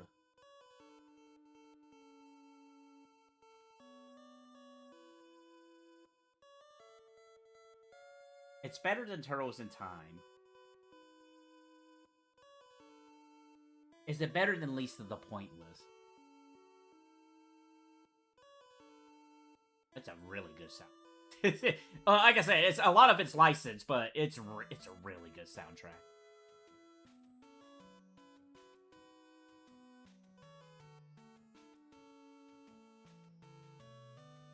I would love a movie based on this game.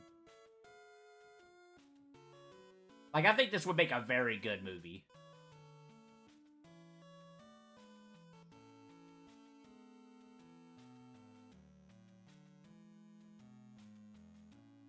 I don't think it's as good as Thousand Year Door.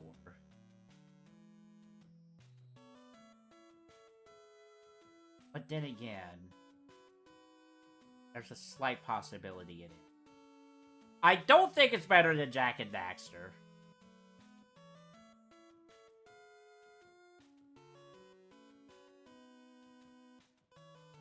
It's definitely not better than Final Fantasy IV Pixel Remaster. I know that for sure. No way. Not better than Final Fantasy Pixel Remaster. Not better than Crash Bandicoot. Oh, it's very interesting adding every game that's not an RPG.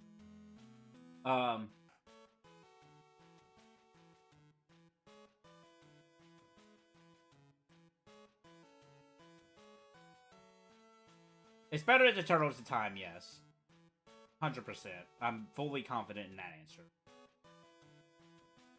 I'm a little hesitant about Thousand Year Door being above Thousand Year Door.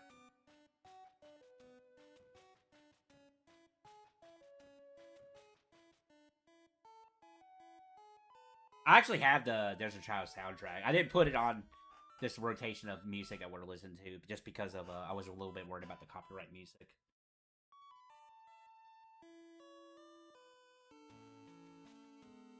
There might be one song on here. I think that was originally composed by the creator of the game.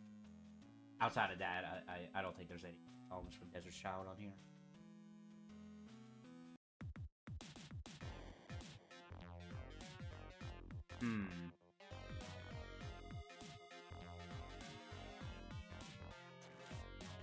We've been streaming for 5 hours and not doing nothing. 40 games!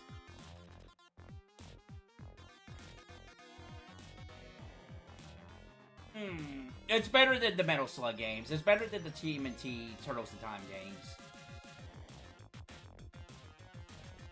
My cat just jumped. I heard her jump behind me. Come up on the lap? Yeah.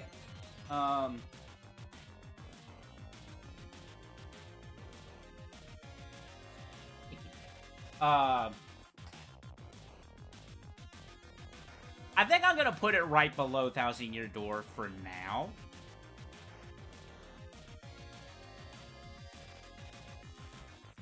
I just...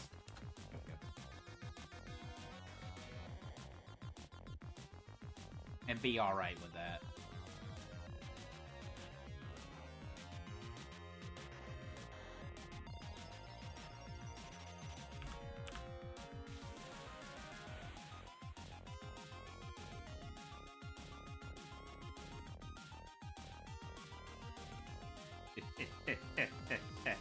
That's funny.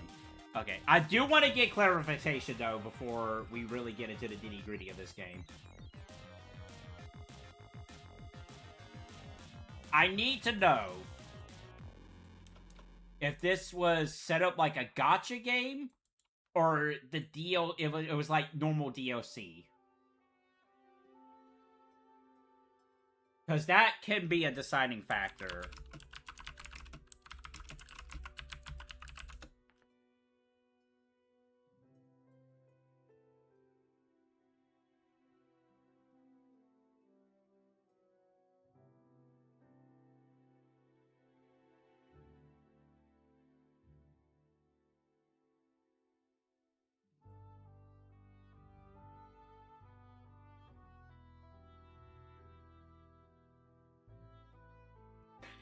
I love this quote. One of the game's producers later stated that the title is an app, not a game. Alright, sure. Sure.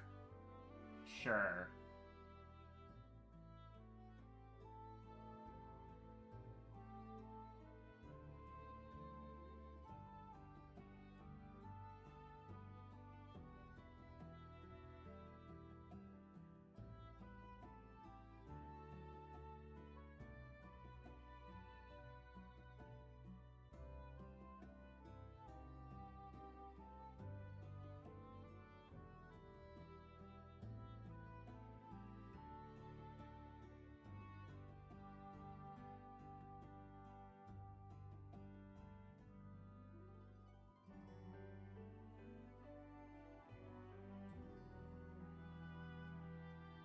What I want to know is, okay, so the game is not the greatest, for sure. What I'm trying to look up is the stuff you purchase. Was it gacha? Summon a legendary character from the Final Fantasy series. Randomly summons 1 out of 35 characters to be usable in your party. 99 cents. Okay. So what I want to know is... does that mean, oh, I got Cloud. Oh, I'm getting another Cloud, so my 90 say... like, that's what I want to know. I want to know if it's a gacha or if it's like, oh, I mean, that's $35 right. If that is how that works, if you pay $35 for all the characters, or is it just, oh, a normal gacha thing, you have a chance to get one of these 35 characters.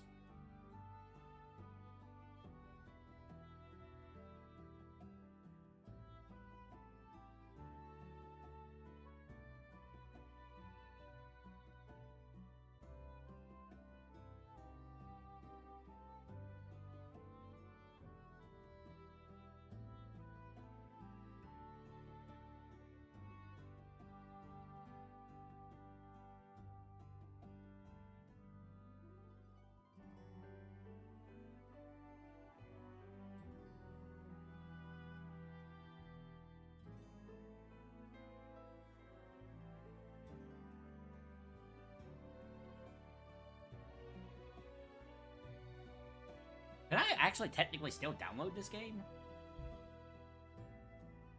Or no, they say, okay, I'm reading the thing here. It said iPhone specifically. I get the Android.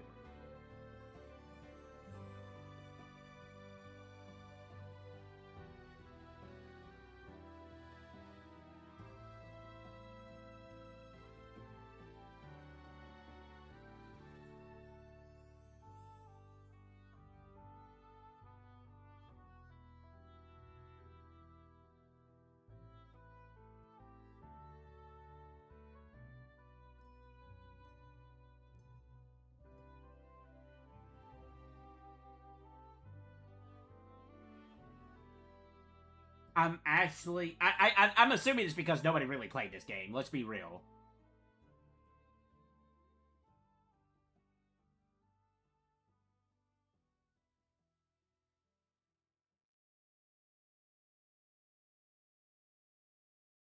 Okay.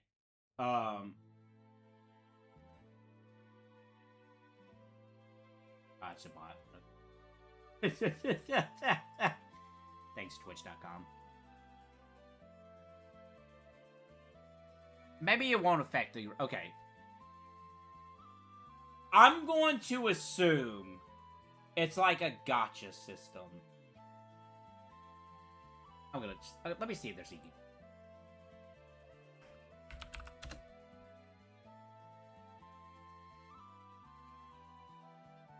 Because I'll be honest, I don't know what's worse. Like, is the,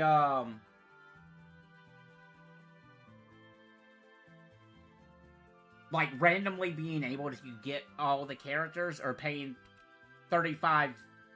Okay, so you can't select your character, so there is that aspect to it.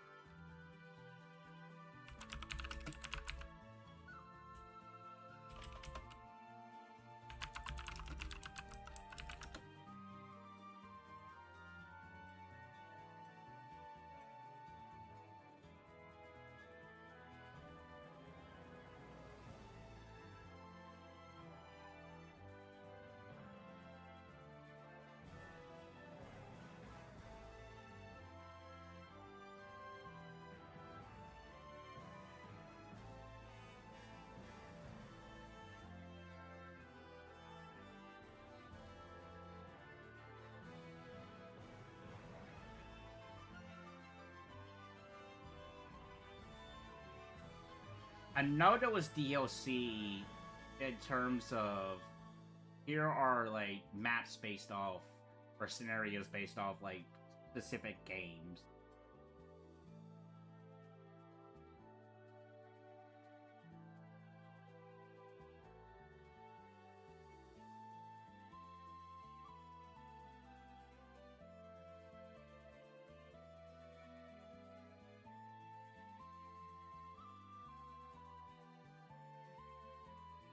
Yeah, it's I'm just having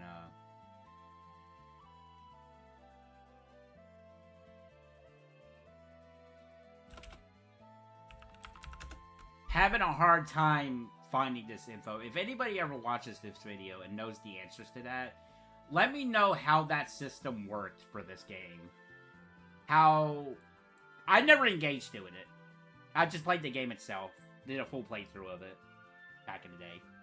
And, let me know how that worked. Like, was it like a system where like, oh, it's a random character,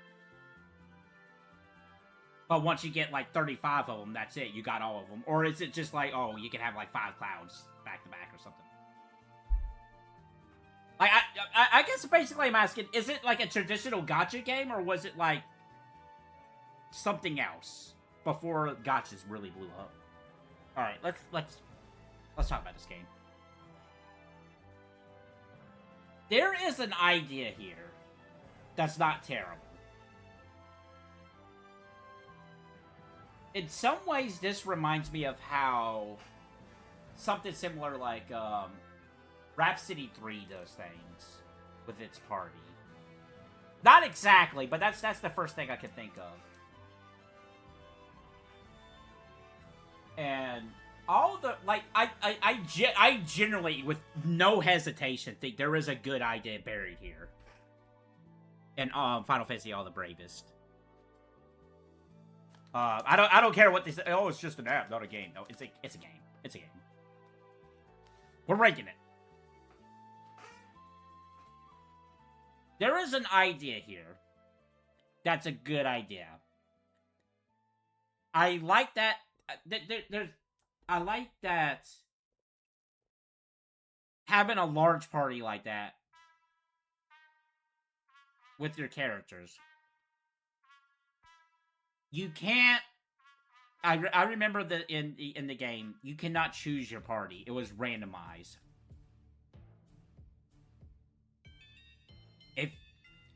Okay, sadly I have not played Rhapsody 3 yet. Someday, because I that's one of those games was so ecstatic when I finally got an English translation. Because even before then, I was wanting to play that game so bad. So the way Rhapsody 3 works is you have a line, you have 40 party members and a line of characters behind them. I think it's 3.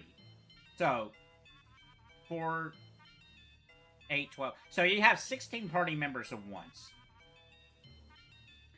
And the way it works is you have your character and the 3 party members behind you, and their skills and stats and whatnot can affect the main character.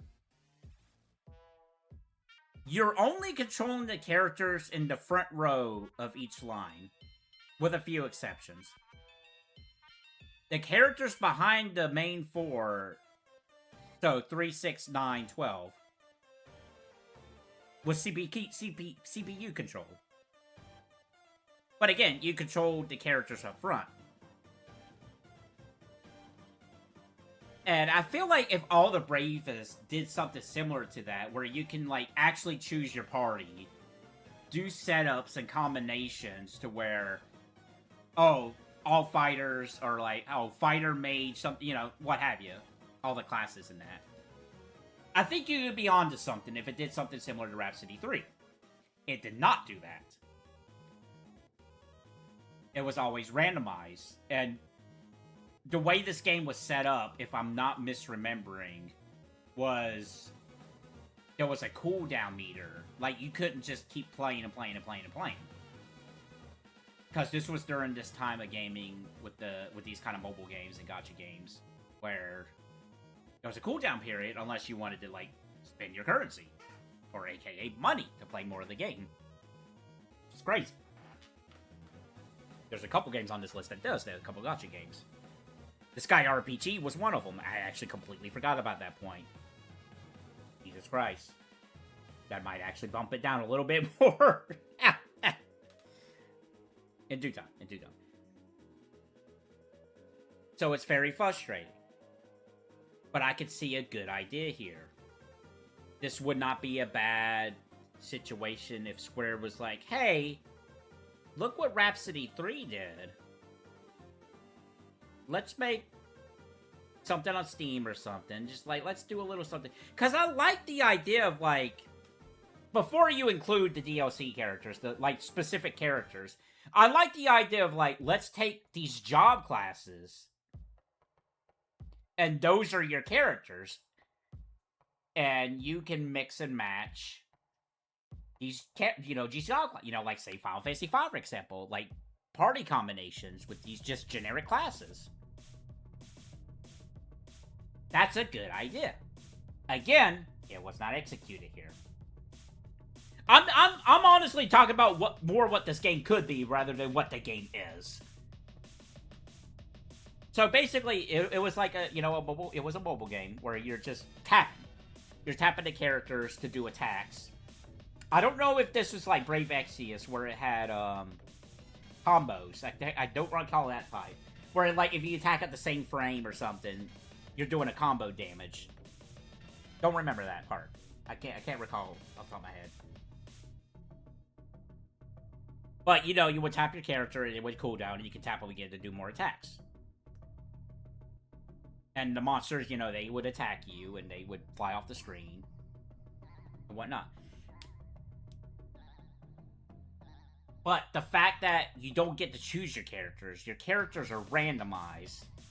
I specifically remember instances where I went into a battle, and it was all the characters were thieves, so I'm like, what happened here? I don't know how the RNG worked with that party system. I don't know if it was like set pools or I imagine it was if I got a party full of thieves and nothing else. It would certainly have to be. Was it depending on the stage you were on that it pulls like if I went and go beat the last stage and then I went back to the first stage, do I have all my party members that I earned at that point? Like, is that a possibility? I don't know. Very frustrating. Not a good Final Fantasy game. Honestly, I think it's fair to say on this list at the very least, currently, this is the worst Final Fantasy game. I haven't played every single Final Fantasy game yet for this list specifically. But even outside the list of every Final Fantasy game I played in my life, I think this legitimately might be the worst Final Fantasy game. I think that is a good contender for it. And it sucks too because I again, no exaggeration. There's an idea here that could be made good. It just didn't happen.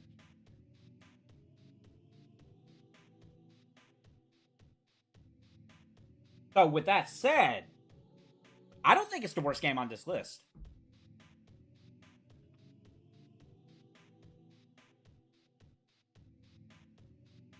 The transactions shenanigans, yeah, that sucks. However, if you're just playing the game from start to finish without buying any of the DLC involving may or may not be a gacha system, I'm not 100% certain on that part. I don't know if you can just buy 35 characters randomly or it's random and you might get the 35 characters before, or you might have to spend $100 to get 35 characters. I don't know. I could not answer that for you. But if you're playing the game like how I play gacha games, where you don't spend your money, you don't even get in-game currency, so you can't even like that is another negative about this game too. There's no way you can earn currency in-game to purchase or have a chance at a character. It was literally just in-game money, or not in-game money. It was literally you had to pay for this. So, unlike gacha games, you couldn't say, oh, if I do this and get enough of this currency, maybe I have a shot at a character. No, it doesn't even do that in this game. Oh, excuse me. I'm choking. Oh, my cat's staring at me. Okay. Oh, I think I'm good now. Okay. I think this is the most heat I've gotten about a game, honestly. But, shoot. What am I saying? Yeah, so, unlike... I was gonna say, so not only is it the worst Final Fantasy game on this list, it's the worst possible gacha game on this list. So it's below Disgaea RPG, because at least in Disgaea RPG... you can earn currency. You can earn a chance to get some of these characters that you would normally have to pay money for.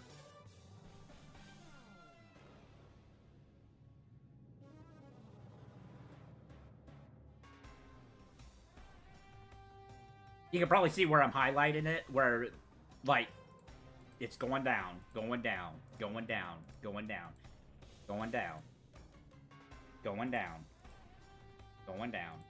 Going down. Going back up, baby. Alright. It's better than Quest Escape Route. It's better than 21 Plus. It's better than 1v1 Battle Royale for the Throne. It's better than Lovely in the Winter because despite it all, there's no AI art. This was before that even was really a thing. It existed out there, don't get me wrong. It was a thing. I remember the AI generated waifus. That was a thing, I think, at this point.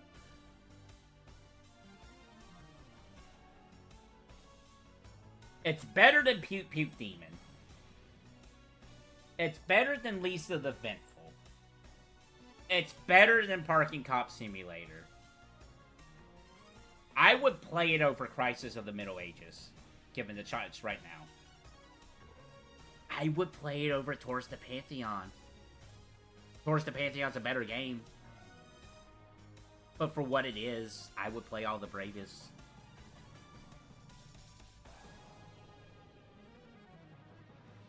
See, it's starting to crawl back up because, despite it all, you know, the gameplay loop, it's got Final Fantasy in it. It's really interesting seeing some of the job classes they brought into this game in 2D sprite form. I don't know if these were reused, or if all of them were reused from other games, or if they actually did create some specifically for this game.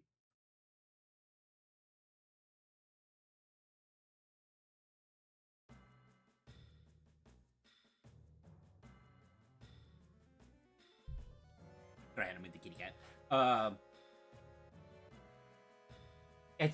It's better than Plumbers Don't Wear Ties.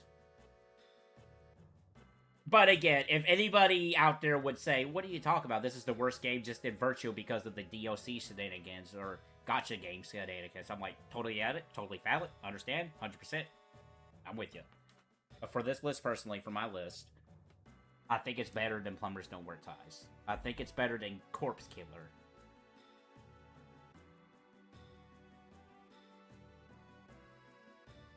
I think that's as high as it's going to go.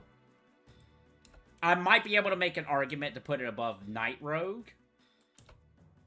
That's a very real possibility, but I think for now, it's going to go right below Night Rogue. No, it's not the worst game on this list. It's not. I 100% cannot put it above something like, or put it below 21 Plus. I really can't. Despite the, you know, the fumble with this game and the DLC practices with this game. And this is not the only time Square Enix would do this. Jesus Christ. Capcom would do this too with some game. Or Sora's Wrath. Yeah, there's a good idea here. You can make this work. There's a lot of ways you could take this concept and make it into a really cool game. That's not what we got, though.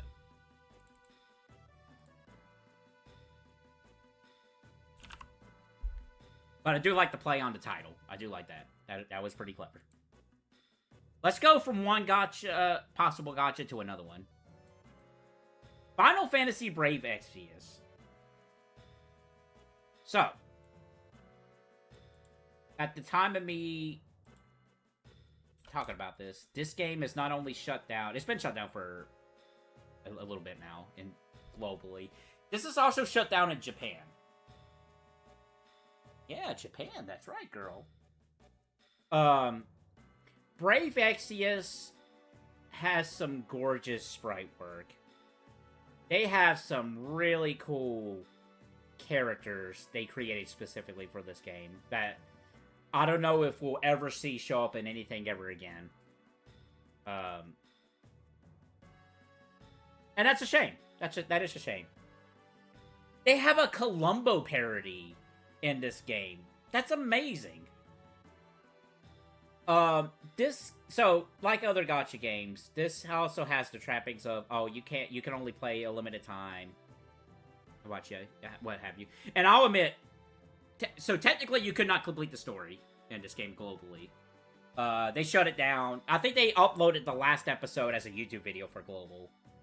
But yeah, you could not physically finish this game. I never even got close to that when it comes to this game. But I felt I played enough of this game. I feel confident to rank this. So the one of the aspects I really found, really did like this game. You know, the sprite work and whatnot. There's a system in this game where a character would have a special item they come with. Well, okay, all the characters that you were summoned, not the characters that the game gave you through story. A trust item, I think is what it was called. And in the beginning, how that would work is, as you take that character into battle, it's a 5 party members, so you can take 5 party members into battle at once. Your character would have a 10% chance to increase their trust percentage by 0.1. They would update this to change this instead of 0.1 to just 1%. It was, I still think it was a 10% chance of it going up by 1, but they increased it from 0.1 to just 1. I found this so therapeutic. I'm not even gonna lie. I love just doing nothing but, like, sitting down and just grinding the trust meters on these characters and getting these special items. I just found it really neat. The story was pretty interesting. Don't get me wrong. What I did play of the story was very interesting. It's really cool what they did with that world. And I'll admit, I got lucky with my pulls here. Back in the day, Orlando from Tactics was the best character. I drew 2 of him. He carried me, both of them carried me so far into that game with little effort. Now, eventually he got outclassed, sure, but Orlando got me through so much of that game. So I do fully admit there is a possibility where I did not get as far as I could if it wasn't for the 2 Orlandos. But going back to it, I was really mainly playing this game for the trust items. Because I just found it very therapeutic to pull it up on my phone. Like the characters, I just did the basic attacks just because I did like the easiest stage and went through it quickly to try to get these trust masteries for these characters. And I just found that so therapeutic. I really did. And that's why I really enjoyed this game. It sucked that you couldn't really do that over and over again because in this gacha game, like others, you only had a finite of things before your meter would refill, and you can use that to do those stages again. Which is kind of why so Zenless Zone Zero's on the ongoing list. But to bring up Zenless Zone Zero, so in Zenless Zone Zero, you could do the story campaigns and the story missions without spending that meter. You're just doing other tasks to use that meter before you run out. But you can do story stuff, which is great. I think that's actually really cool. Brave Exvius, like other gacha games, did not do that. So that's another knack against it. Or a negative against it. But the way I was playing Brave Exvius, it didn't matter. It did a little bit. Because I could only do the stage over and over and over again for so long. But it was very therapeutic to take these characters, build up the trust mastery, and, go through my character roster. And I did that for a long time. And then, of course, I stopped. And then when they announced they were shutting down the servers, I'm like, you know what? I pulled it back up on my phone. And... Sorry, I got a message here.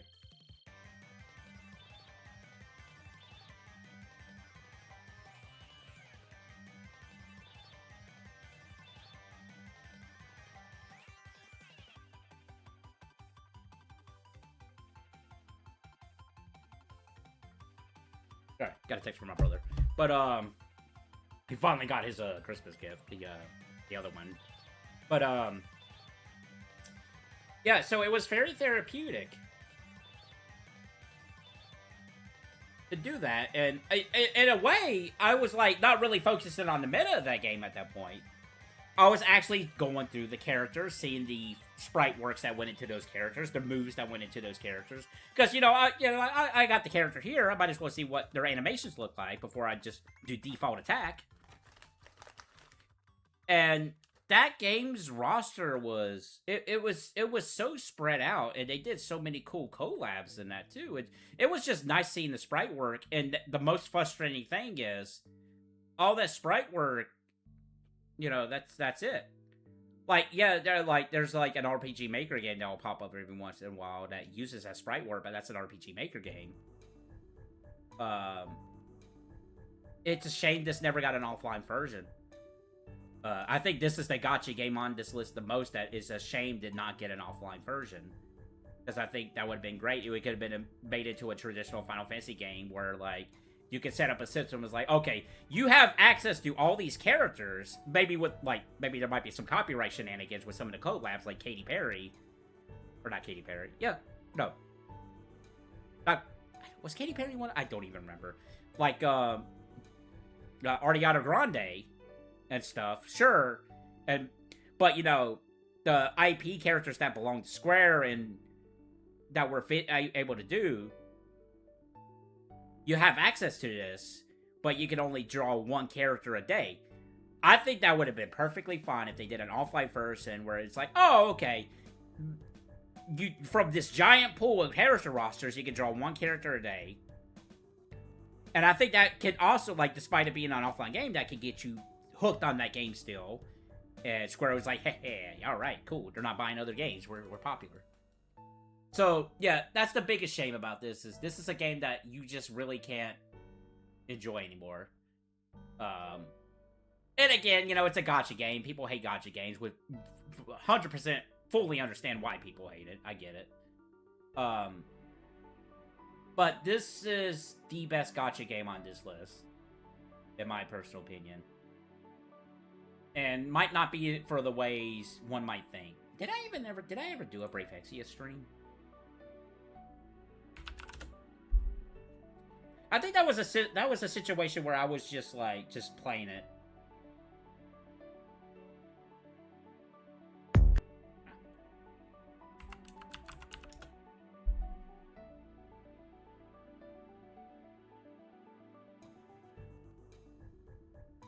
Nah, I don't think I ever did. That makes sense. But yeah.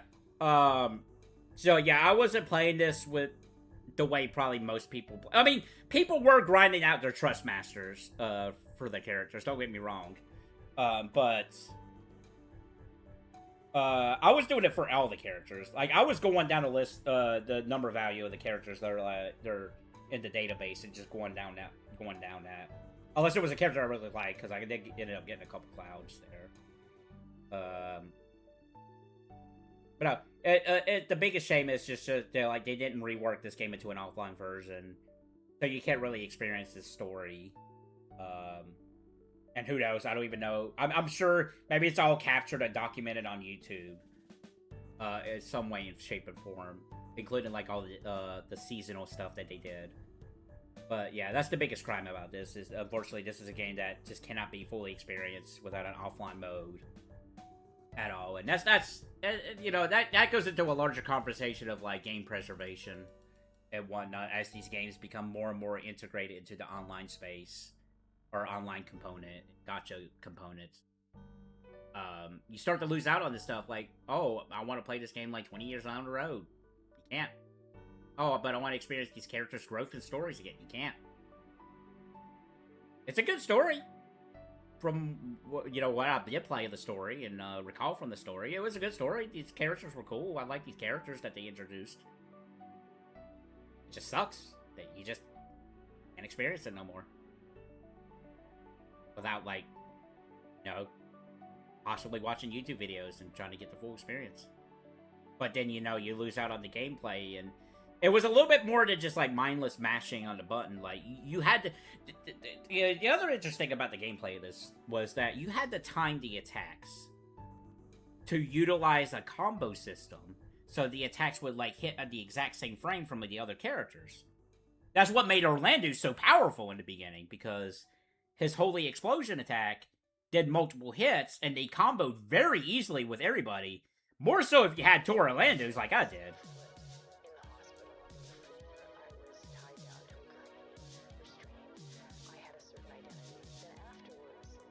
Afterwards. But yeah. So in short, it's a neat little game. I played it in a therapeutic kind of way to keep my fingers busy. It was kind of like my fidget spinner, I guess, in a strange roundabout way. It was my fidget spinner, because I think fidget spinners were a thing at this point when this game came out, where I could just like, you know, oh yeah, let me take a couple minutes, let me just like trying to grind out my trust mastery. Okay, cool. I earned like 5% for this character. I really do like that. I really did like that. I'm not gonna lie to myself. So, it's above Disgaea RPG.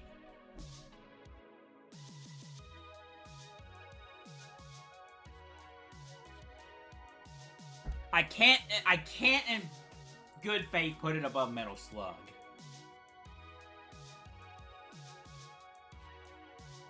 But I really did like that trust mastery mechanic. More so when they did it, increased it to 0.1% to 1%. Oh, I don't know if I even finished my thought on that, actually. Just to go back to it. Yeah, so yeah, when they announced that they were going to close the game, I booted the game back up and would just do it. I would just keep doing that, like as if I never left. I missed out on some character collabs, don't get me wrong, but I was like, oh, cool, I got... And they were very generous about the characters you could summon. Like, you were, like, guaranteed to get, like, a bunch of good characters. It was, like, kind of insane. I'm like, oh, shoot. But I didn't even focus on all the story I missed out on it. I just wanted to do the trust mastery grinding. Because I just got it. I still, to this day, it's still installed on my phone right here. I still do have it. It's, like, the only one that I have installed here, the Scotcha game. I can't even play it anymore, but it's installed on my phone. I'm booting it up right now.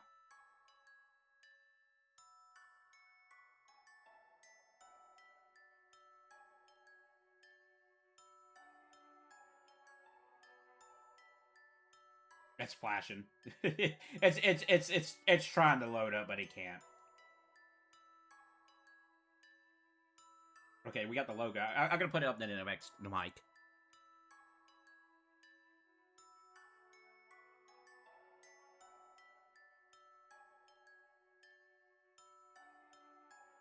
Oh, it's not even gonna take me to the menu. A connection error has occurred. Please move to an area with better reception and tap the button to try again.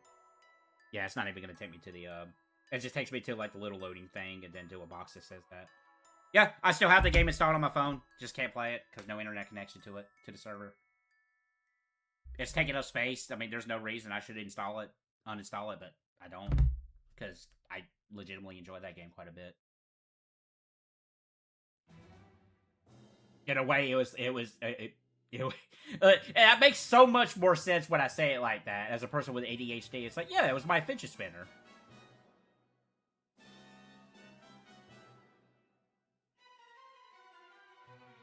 I think it's better. I would put it above the Manhattan Project for that. I kind of want to put it above some of these, I'm not going to put it above Super Mario RPG. No, absolutely not. Absolutely not.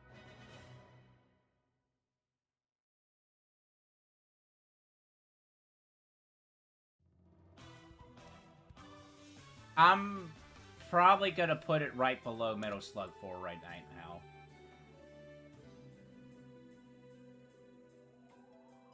Yeah.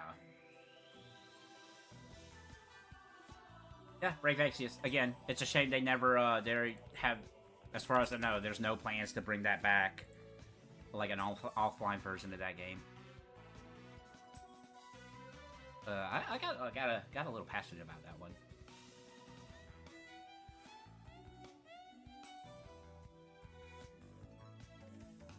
Yeah, I mean, I can't, I'm just picking a game. Limbo. First and foremost, shout out to Master. He had gifted me this game on Steam so many years ago. Limbo's neat. It's a neat game. I feel like there was a time in gaming where this was the start of this kind of game. And I feel like I don't recall if Limbo was the first. Braid might have came out before this. But there was definitely an era of games, and I think you still see a little bit of it today. That's games like this, where it's like that kind of vibe of like that 2D game. And Little I guess Little Nightmares is a good way of putting it too. Like Little Nightmares is probably like a more modern interpretation of this kind of game. But this was definitely like starting to get into this era of this specifically kind of game. And actually, I'll do I know what the next game we'll look at after Limbo, but yeah, Limbo, it's pretty neat. You know, it's like it's it's got a darker theme, darker tone, darker color palette. You got to avoid getting killed. Some puzzle solving here and there. I got the PC version here. I would like to play the PlayStation version and get the try to get the trophies for that game and stuff. I know there's a pretty difficult one where you got to get through the game without dying. And it's got a really, downer of an ending, like these games tend to do. Where, spoilers, but this whole thing's gonna be spoiler, this whole stream. I probably should have said that 6 hours ago. You get to the end, you find out that, hey, she's dead, and I'm dead. Oh, I love this song. This song's so 13's got some good tracks. But yeah, it's definitely a journey with Limbo, and during this point in time, I'm not saying games didn't have this emotion to it. Like, it's certainly no, absolutely, games have emotion like this. But this particular kind of game definitely started showing up a lot during this time. That I guess you really don't see much anymore. Like, they're still around, like, Gris, I think it's, or Gris, I can't recall the name of the game exactly. As a good example. I think Little Nightmares is in a way, in the same vein as this kind of game. With that said, Limbo. Like, I don't really have a negative to say about Limbo. Like, outside of, like, oh, I didn't know the solution to this puzzle, but now that I know the solution to this puzzle, I feel like a dummy. Like, yeah, that might come up, but, that's just the nature of this kind of game. I wouldn't put it above Metal Slug. Any of the Metal Slug games.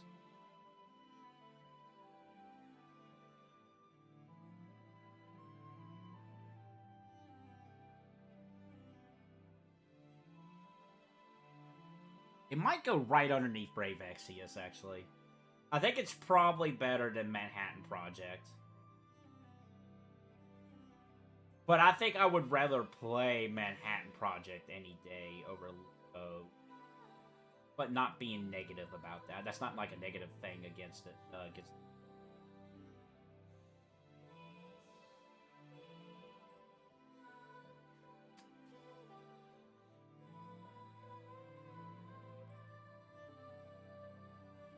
Let me look further down here. You think the song says Big Jim?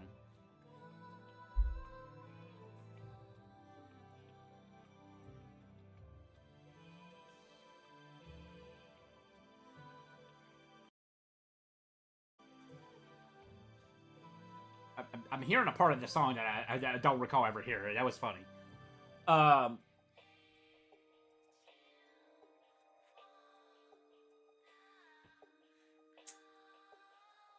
Limbo.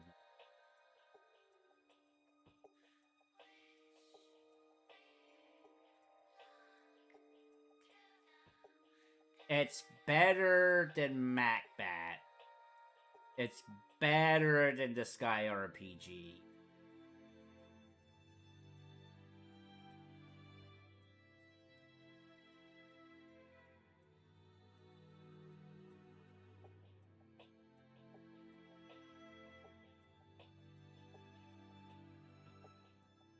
I don't think it's better than Metal Slug 4.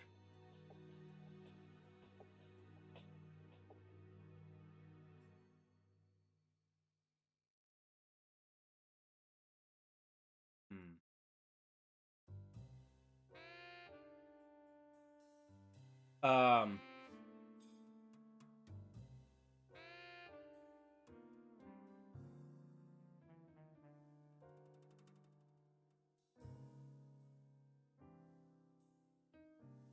It's probably a better game than Exvius, all intents and purposes, but because of the way I approach Exvius, and I think the story is pretty good at Exvius.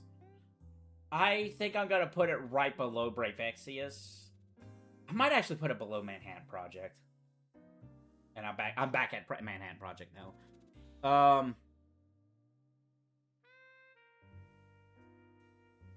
It's better than Disgaea RPG, yes.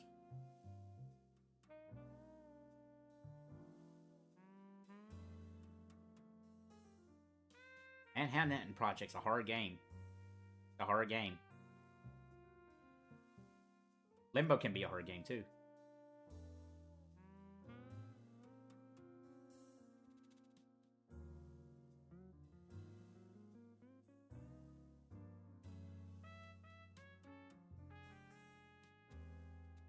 Okay.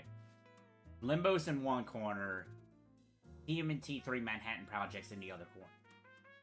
I can only play one of these two games. Which one am I playing?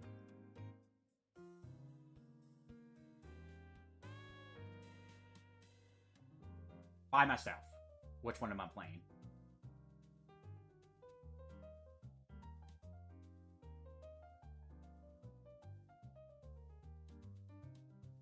Shoot, I don't know. Which one am I playing? Limbo. I might go to Manhattan Project, but I think probably Limbo is actually the best. Okay, so the game I want to talk about after Limbo, which I think segues pretty well.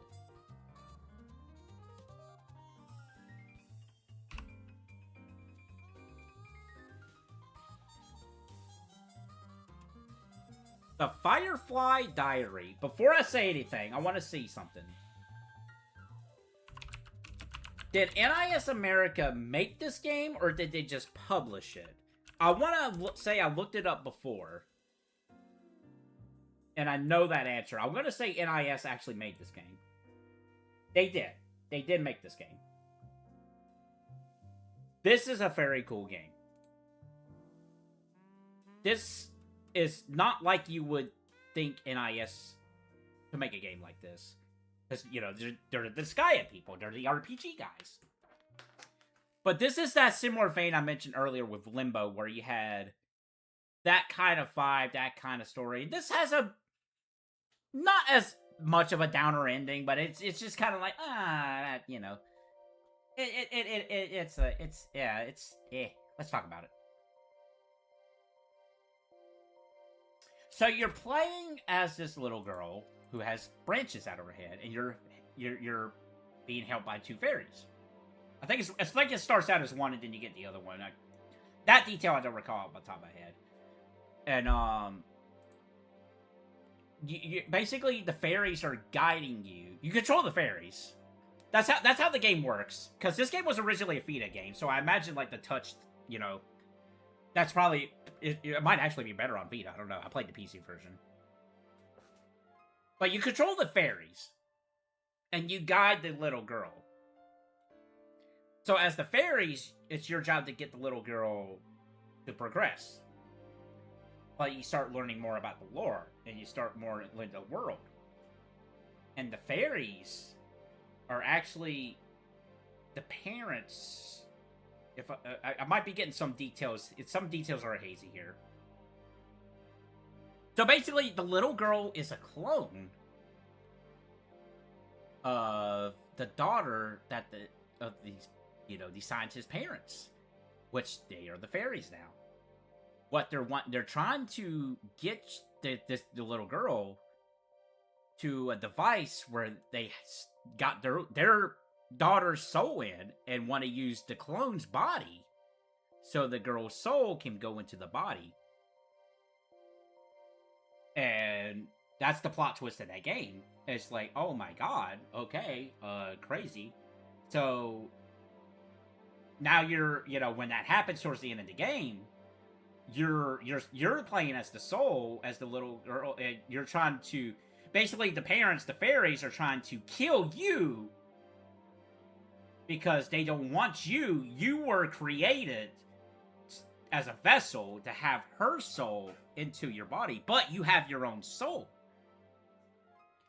So you're trying to save yourself, and you kill the fairies. And what happens at the end is, both souls don't get the body. You know, they're both souls now. They're both dead. But they hold hands. They look like they become friends. They're like, hey, you know, at least this is how I interpret the ending. They're holding hands. They're like, hey, we're sisters. I may be just a clone of you, but we are sisters through and through. We're gonna be, we're together in this, and that's how the game ends. It's a very nice game, and aesthetically, this game looks great. This is a cool game. So in the end, this is better than Limbo. In my eyes, this is better than Limbo. This kind of game, and this kind of game, and the world of this kind of game, I'm sure this makes some sort of sense in somebody's head, because it doesn't make more sense in my head. English are hard, but in this structure, in this type of game, I prefer this over Limbo.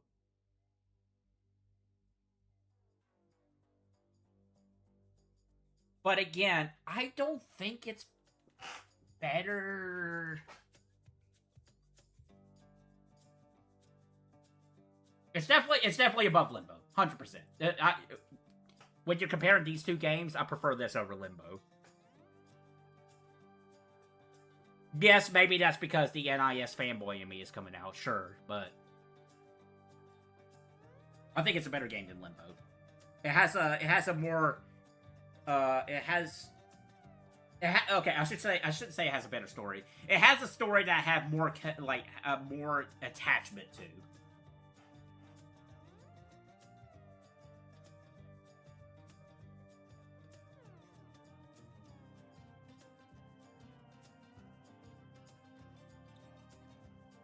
I might put it above Turtles. It's not quite Lisa the Pointless. I would still rather play Lisa the Pointless. Or play, you know, I rank Lisa the Pointless higher than this game.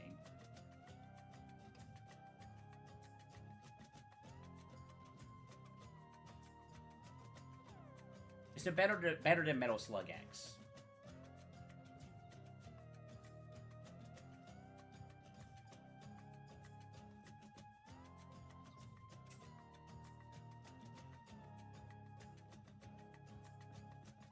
I think it's better than Limbo. Alright.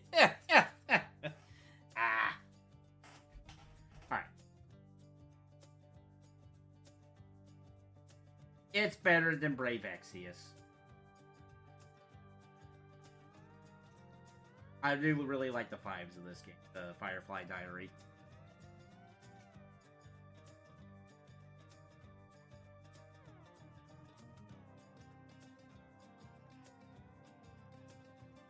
I think it's better than Metal Slug games. I really think it is. With maybe the sole exception of being X and 6 as a possibility. Okay, is it better than Super Mario RPG? Let's go that route. I keep forgetting it's smack dab in between these Metal Slug games.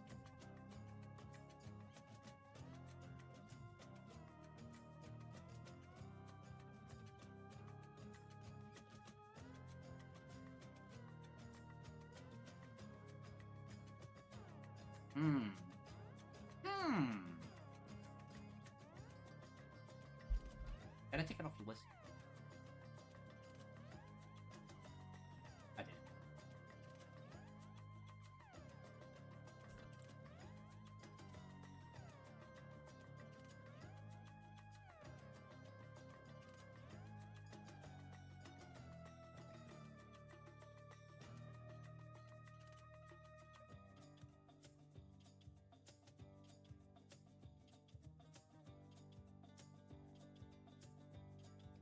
Super Mario RPG, The Firefly Diary.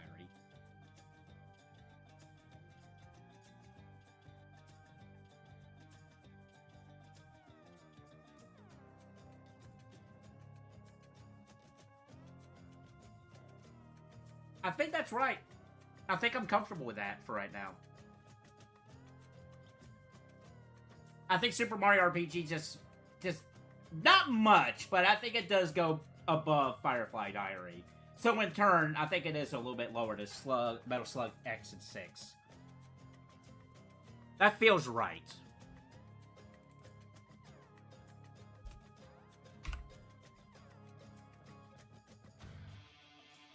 Yeah, once we get to 50, we'll go through. We'll see if we can clean up the list a little.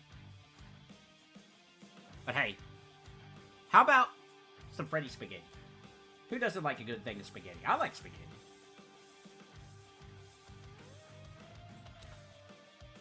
I love spaghetti.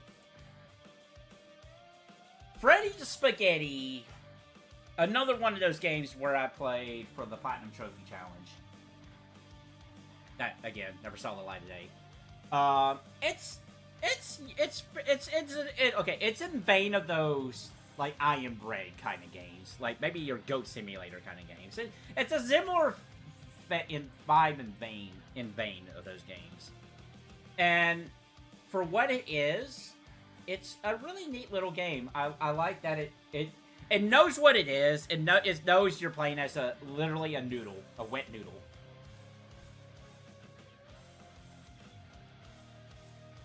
Sorry, got a drink. And you're like trying to do some really ridiculous platforming, and it has a really deep in quotes, story to it. Where you do some time traveling, you face your creator. There's a really bizarre game of Pong. What really fascinates me is apparently people really do not like Freddy Spaghetti 2. They're like, oh, this doesn't, like, do the original version, like, the original vision of Freddy Spaghetti. I'm like, you just make me more interested in checking out Freddy Spaghetti 2.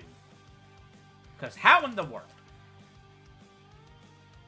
But yeah, Freddy Spaghetti is definitely in line with those, the Ghost Simulators, the I Am Bread kind of games. And the way you play it is, like, one button is... I'm trying to remember exactly how it is. It's like one button is one side of the noodle, and one button is the other side of the noodle. So you can, like, fling yourself and whatnot.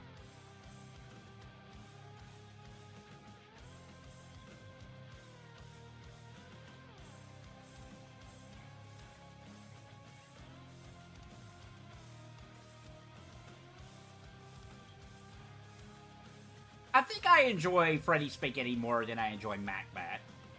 I think that's not out of the realms of insanity.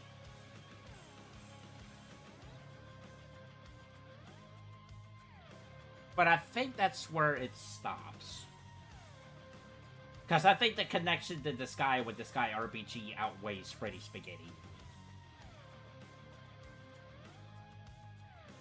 I like Freddy Spaghetti. It's a fun little time. Short game, really not that long. It's wacky. It's silly. It knows what it is.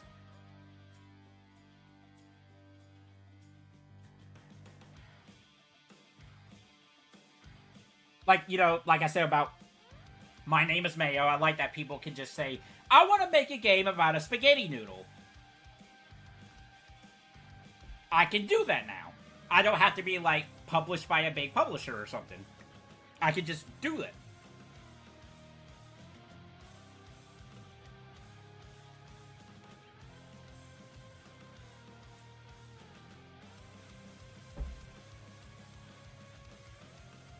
Yeah, I say if Macbat was a little bit more refined, maybe a little bit more expanded upon, I think it could be Freddy Spaghetti. But I think in this instance, I think I would put, as much as Macbat really is charming with its aesthetic, I think Freddy Spaghetti, despite being a noodle, has more meat to it.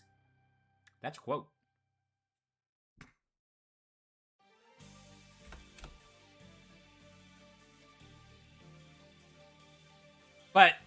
after talking about Freddy Spaghetti, that really does, like, man, I need to check out Freddy Spaghetti 2 and see what kind of nonsense is going on with that. Where the fan base is like, this is not the original vision of Freddy Spaghetti. I'm like, excuse me? Dragon Slayer. Yeah, let's go back to RPG Maker. So, this is I want to say this was a very early on RPG Maker game that I streamed. T was part of this one, I think. He was part of this stream. Dragon Slayer has its funny moments. Because I want to say it's more... its funny moments comes from the vein of English was not the first language of the developers. So when they tried to translate it over to English, you got some really weirdness to it. That was pretty funny. The plot is pretty... It is what it is. You're playing as a Dragon Slayer who's a dragon? Was she a dragon? The first party member you get's just like, I just don't want to be here, man. Why are you dragging me along? So it's got some funny moments to it. The problem with Dragon Slayer is the difficulty. It has no right being so super duper difficult. I actually didn't 100% this game like I thought. I actually missed the boss, which is pretty funny. But I got the good ending of this game. It was about a 3-hour game, I want to say. Which, in the realms of RPG Maker games like this, I think that's perfectly fine. A 3-hour game, I'll play 3-hour RPG Maker games all day, as long as there's substance to it. And this is much better than, Parky Cop Simulator, which was dragging on and did not to be as long as... This game was perfectly fine at 3 hours. It made sense. It made sense being a 3-hour game. But, I want to say this does use default assets for sure, but I think a lot of the character portraits and character sprites were also like a pack you could buy. I'm not 100% certain. They have done other RPG Maker games, this company. And,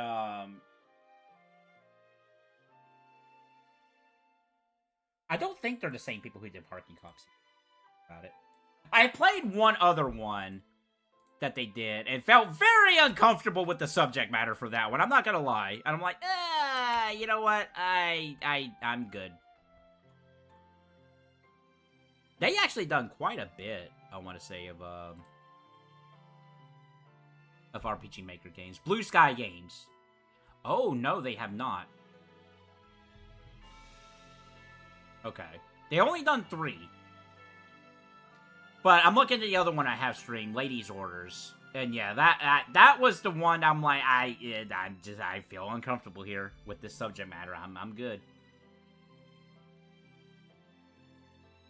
So they only done 3, so maybe we need to check out their last one I haven't checked out yet. And then we could do the full trilogy. Actually, if there it is, Ladies' Orders, that's their other game right there. On the no list. But yeah, Dragon Slayer, like, it has funny dialogue, whether it be intentional or not. The story was fine. It standard stuff, I guess. Maybe a little bit more standard.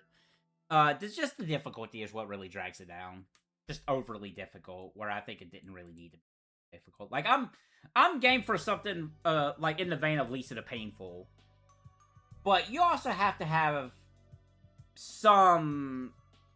Yeah, I think Lisa the Painful does a good balancing act of difficult, but also like, hey, da-da-da-da-da. And the re-release they did also had an easy mode to it. And if you want a more difficult, painful, there's Pointless there. And even, and Pointless, honestly, Pointless is more difficult on its RNG, I want to say. So Dragon Slayer, after all is said and done,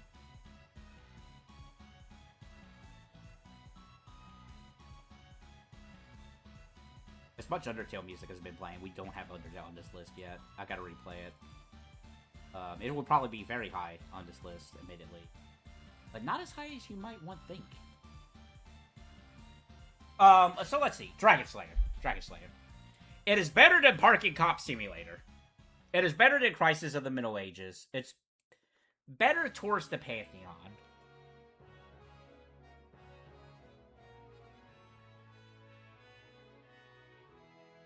I got some good laughs out of Dragon Slayer.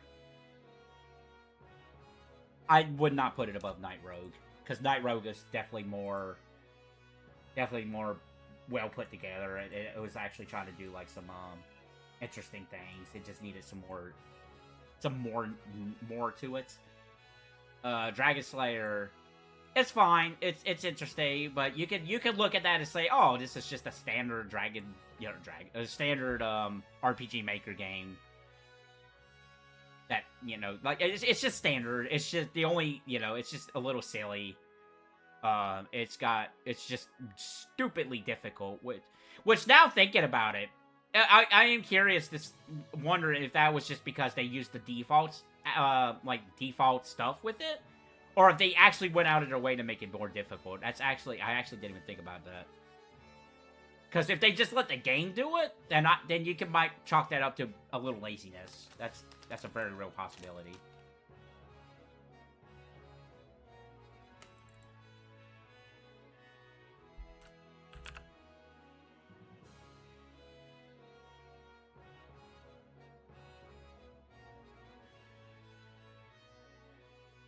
What are next? We're at 48 games. Let me take this off.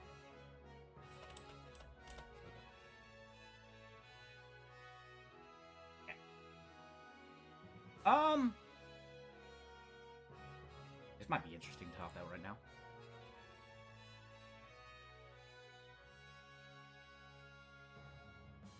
LA Noire. Now, this is specifically the version they re-released for PS4. So it includes, like, all the DLC stuff, I believe, and all that stuff. And some additions. LA Noire is neat. It's a neat detective game. I actually had the Platinum Trophy of this game, believe it or not. That was a grind, because it's an open world game. There's, you know how those open world games can be. Just play it at your pace. Enjoy the story. Do the DLC cases. LA Noire is almost the detective game I want. I love the atmosphere of the game. I love that it's a noir game. It's based on the 1940s. It actually uses real-world maps of LA Noire. Or of real-world maps of California, right? I think it was California. During that time frame.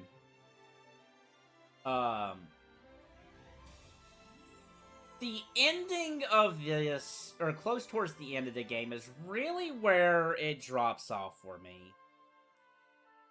Like, I know when it comes to noir storytellings, there's gotta be, like, a sort of... Like, I think for the most part, these noir noir stories tend to have, like, a really... Like, a part of the story where it'll, like, oh, the main character is, like, he's a little rough around the edges, stuff like that. Like, they're not supposed to be 100% likable, I think, is my impression of these noir stories. If I'm not reading too much into those. So, Cole, the main character, cheats on his wife. And... I am still at it. I'm gonna be at it for a while, because I'm not even at 100 games yet. But, LA Noire, when Cole cheats on his wife, there's, like, a little bit of build-up to it, I guess, but the thing about a video game is, I'm not saying it can't work, but when you're playing as a protagonist who has done something to that, at least in my view, I'm like, oh man, I really don't want to play this guy anymore. He cheated on his wife. His wife, and he had two daughters. This sucks. And it's not even...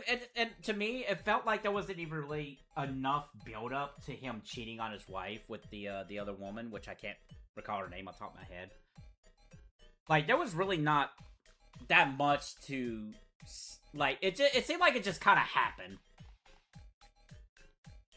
And honestly, I think that's why, you know, that's why they, like, switched to you playing as Jack later on in that game, because I felt like the players were like, I don't want to play as Cole anymore. I don't think that's out of the realms of possibility. But I know this game has some development issues. Like, I know there was some stuff that was cut from this game to save on time, and Rockstar actually didn't even, like, as far as I know, Rockstar didn't start out making this game. Like, they kind of came in and kind of finished it up, or maybe they put a lot of more work into it. But I know that this originally did not start out as a Rockstar game. But yeah, this is a really cool detective game, and that aspect is really neat. I love the setting. Everybody's probably seen the memes where, you know, where you have to tell if the character's lying or not. And like the most realistic facial animations you ever seen. And everybody knows that old man face. It's so funny. I just wish maybe this was asking a lot for the time, because I did originally play this on PS3 and then I replayed the PS4 version. I wish there was more to the cases. I mean, I know the cases are like really dense. There's a lot going on with them. I still have not found the perfect detective game that I want. Like, I want a full-blown detective game where you are going through the evidence. You are, like, fingerprinting things. You are doing the whole 9 yards. I think that's, like, not possible in the realms of gaming. I don't think we actually have gotten to that point. I could be wrong. But, you know, at the very least during the PS3 era, I don't think that was really feasible at that point in time. So I'm still wouldn't mind trying to find the perfect detective game. But this is pretty good. This is pretty good. The story might be 100% something I vibe with. But I love how accurate it is to the era. I like that they actually did, they did actually study the maps of the 1940s for California. And I do like the investigating bit, the questioning and whatnot. So where would LA Noire go on our list? That's a really good question, because it might actually be pretty high right now.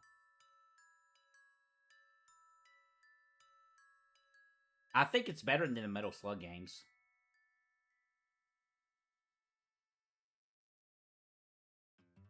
Is it better than Desert's Child?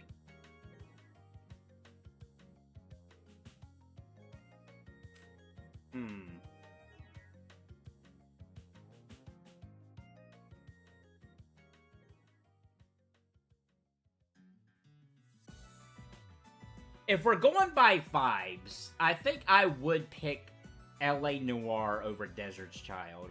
But Desert's Child is a sick game. Everybody should check out Desert's Child. I don't think LA Noire is better than Thousand Year Door.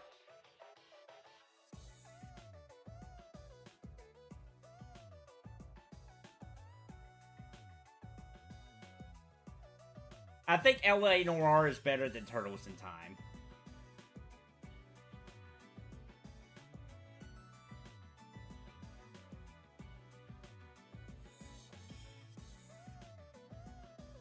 Is it better than Lisa the Pointless?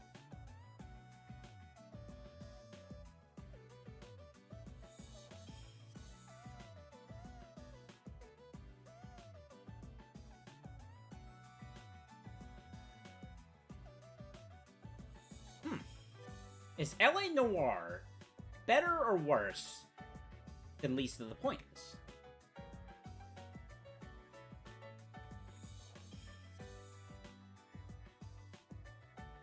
Okay, judging these games, I am judging the full experiences with these games. I don't... So, one thing about the rank in these games is I don't 100% these games. I do if I, like, really love the games. My criteria is I either have to put a lot of time into these games or have beaten the game. I don't have to 100% these games in order for me to rank these lists. And when I say either beaten the game or put a lot of time to it, I mean, like, a lot of time to it where I feel comfortable. Like, I'm not 1%, like, we haven't done Vampire Survivors yet, but I put a lot of time into Vampire Survivors where I feel comfortable ranking that game.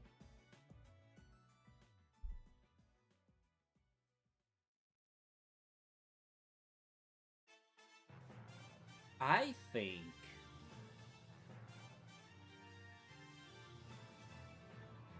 LA Noire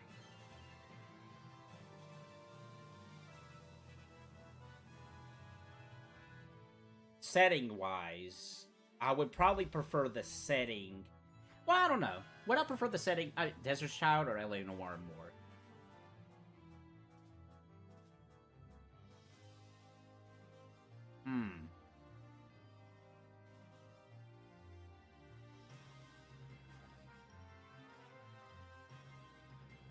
Let me put it under release then. Let me see how I feel.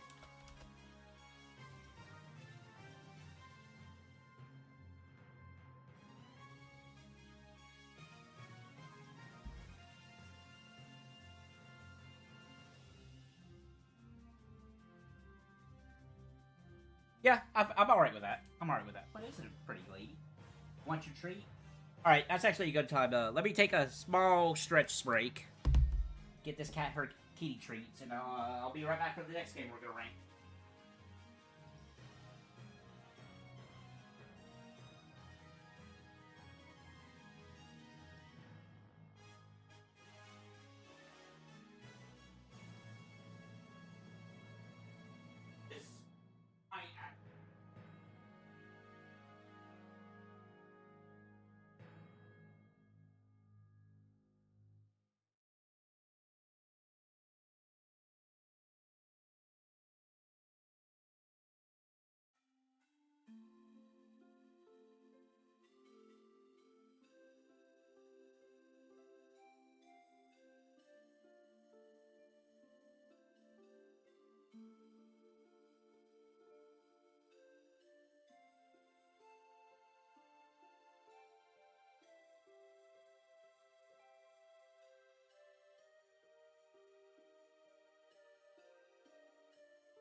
Alright.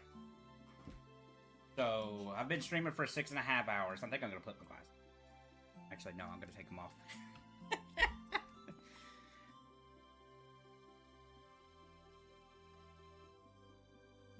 I just had the thought this might end up being my longest stream ever.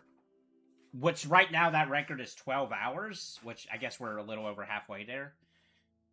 We'll try not to make it that much. But that is not out of the realms of possibility with the rate I'm going at. Okay, so we're going to do one more game. Get it to 50. And then we're going to look over the list.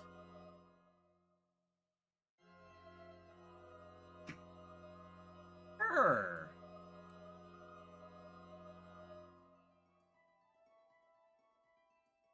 How about Pit Fighter in the Game Boy?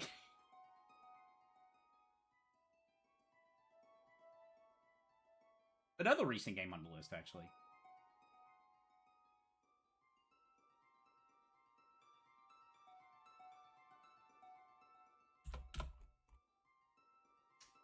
Pit Fighter on the Game Boy. So, you might instantly see this game and say, Pit Fighter on the Game Boy, and write it off as a terrible game. And I don't blame you. I've never played the arcade version. I played a little bit of the Genesis version. The Game Boy version is the most time I ever put any time into Pit Fighter. Once I understand the vibe and what the game was trying to do, it started to click with me. Now, whether that be intentional or not, or if I just found like a workaround in that game, that's up for debate. But I'm just saying, all I'm saying is with Pit Fighter, it may be viewed as a bad game, and I won't argue with that. But I was vibing with it after a while. I was understanding it. And I don't know if that's sad or not.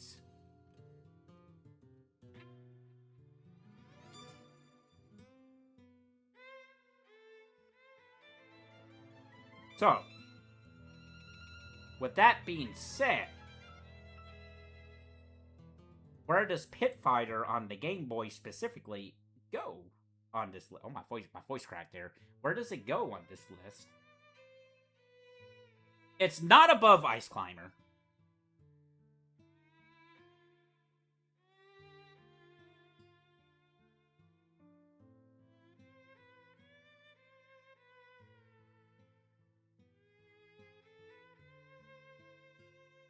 It's better than Parking Cop Simulator.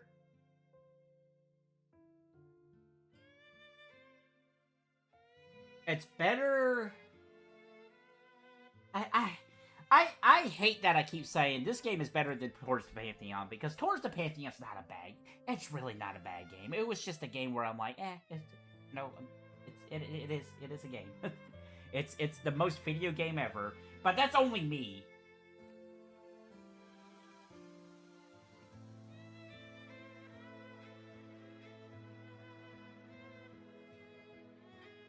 Would I rather play Plumbers Don't Wear Ties or Pit Fighter on the Game Boy?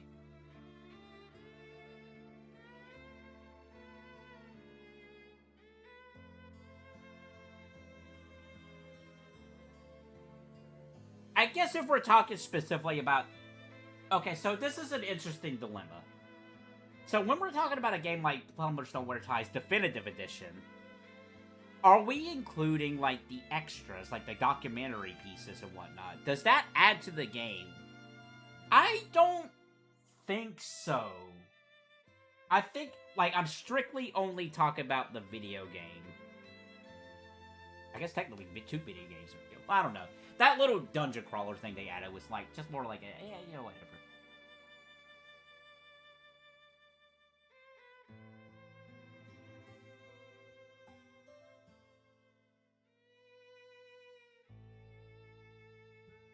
Alright. Yes, I would definitely play Ice Climber over Pit Fighter on the Game Boy. That, 100%, no question. Saying that with my chest. Sonic Boom, Rise of Lyric. Do I think that's a better game than Pit Fighter, or do I think Pit Fighter is a better game than Sonic Boom?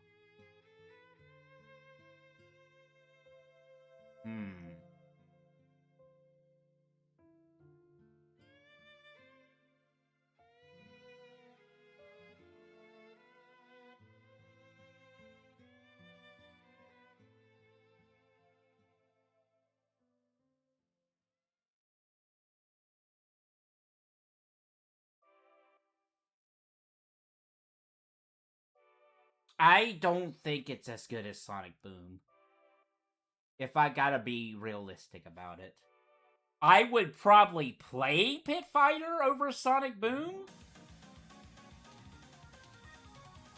Just because Pit Fighter's shorter.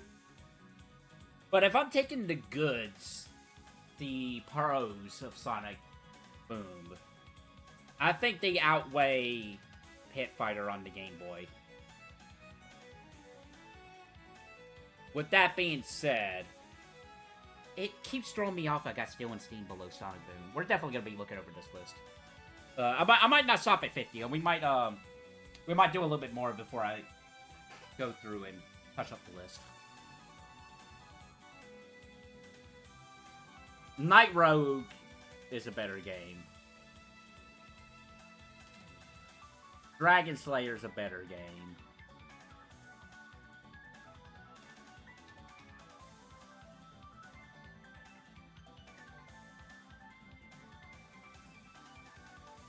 Is Final Fantasy All the Bravest a better game than Pit Fighter on the Game Boy?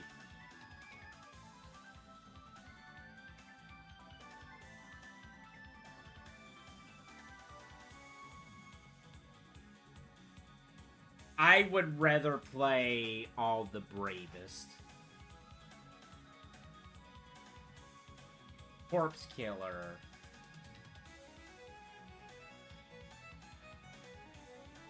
I think is a better game than Pit Fighter on the Game Boy. Plumbers don't wear ties. No, I can't. No, I'm not gonna put this above Towards the Pantheon. Towards the Pantheon deserves better than that.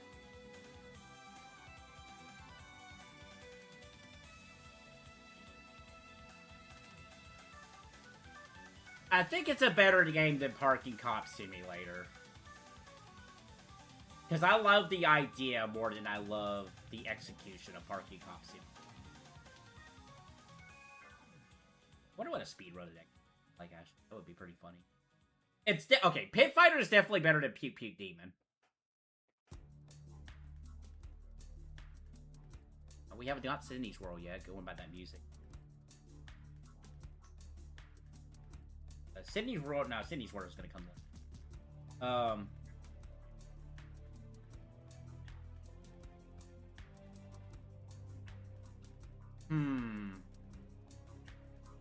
Alright.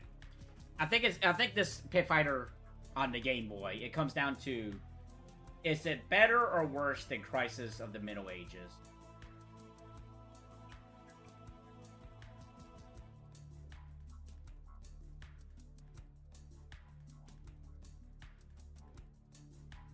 I'm gonna say I had more laughter out of Crisis of the Middle Ages, and that probably is what's carrying that.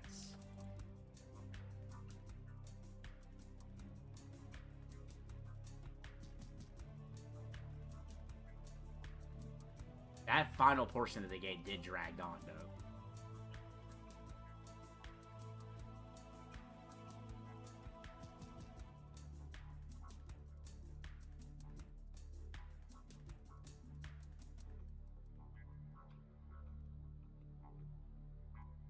Let's leave it there for right now. Yeah, we'll do a couple more games before we look over the list.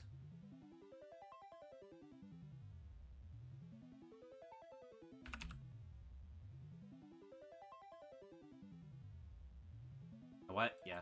Yeah. Yeah, I'm looking at it. Let's do it. OG Resident Evil 4. What a fantastic game.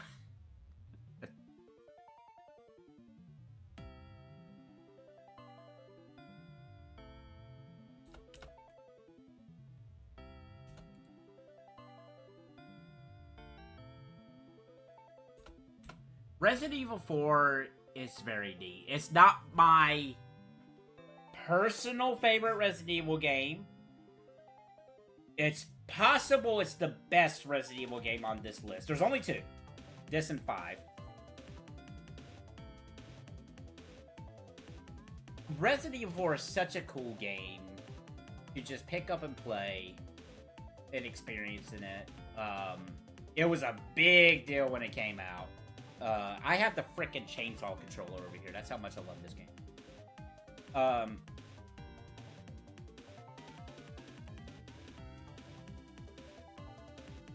I kind of wish I did do the Ada DLC for a remake so we could actually have that conversation, but remake's not on this list. That's gonna be next year.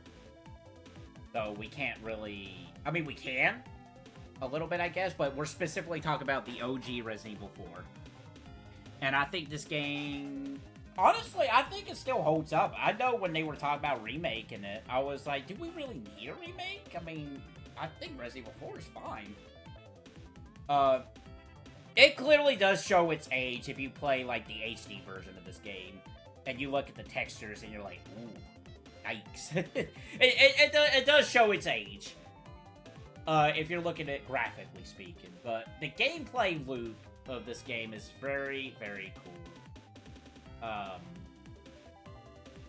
Mercenaries mode is fantastic. Shoutouts to Hunk, Krauser, all that. I'm still upset that it took me so long to realize that Krauser was weak to the knife when I did a professional run of this game, and I'm like, oh, are you kidding me? All I had to do this whole time is just hit him with my knife.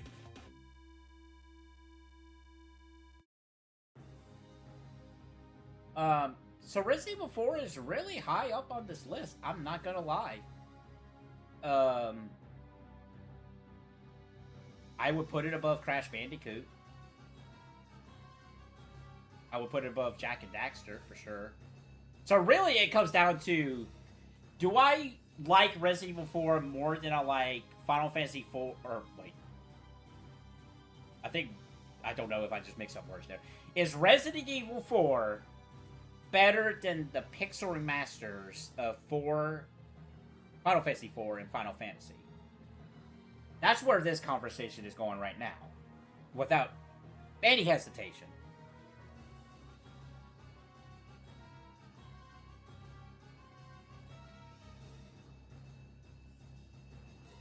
Resident Evil 4, if we're talking about all the Final Fantasy games, Resident Evil 4 is definitely better than some of the Final Fantasy games, 100%.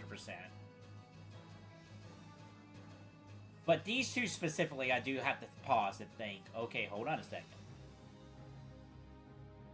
Final Fantasy 4 is fantastic. Final Fantasy 1 is straightforward, but it's also fantastic. These are two versions of the game that are not bad. There might be a little quirkiness here and there, but pretty good versions. Really good versions. And then you have Resident Evil 4, really good game. There is, like, I know I've had, like, debates with myself about some of these games that are really questionable. But we have not even got to the really hard ones. And we're starting to creep into that territory with this. Because Resident Evil 4 is a phenomenal game that I really do. To demonstrate how much I enjoyed this game, I have yet to play Resident Evil 2 and 3 Remake. But as soon as Resident Evil 4 Remake came out, I was on that right away. Despite never playing Resident Evil 2 Remake, because I love 4 that much. And the good thing is, you really don't need to play RE2 Remake to play RE4 Remake. Goon City is not on the list, because Goon City was only a demo, unfortunately. Goon City will be added on the list if a full version of that, but Jim and I did specifically said that it was a demo, so that's why it's not on the list. Maybe someday.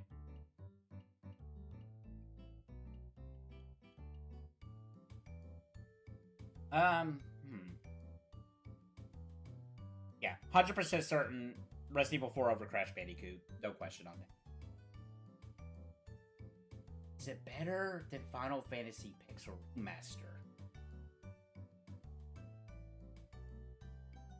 Okay, so I didn't specifically talk about the HD version of Resident Evil 4, which does have some quirkiness to it compared to like the GameCube version and even the PS2 version.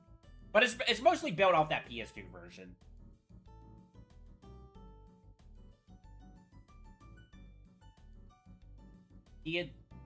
Let's see. There's a lot of there's a lot to this game too. You have additional modes. You have Assignment Ada. You have Ada's campaign. That I honestly think intertwines really well into the main game. I think they did a fantastic job on Ada's campaign. I don't know if they actually had planned to do Ada's campaign when they did the GameCube version of that game or not, actually. I actually don't know. I wouldn't be surprised, given the nature. I know the ship level of Ada's mode was cut from the main game, but they added it to Ada's campaign. So I wouldn't be surprised if Ada's campaign was originally planned and they just didn't have time to finish it for the GameCube release.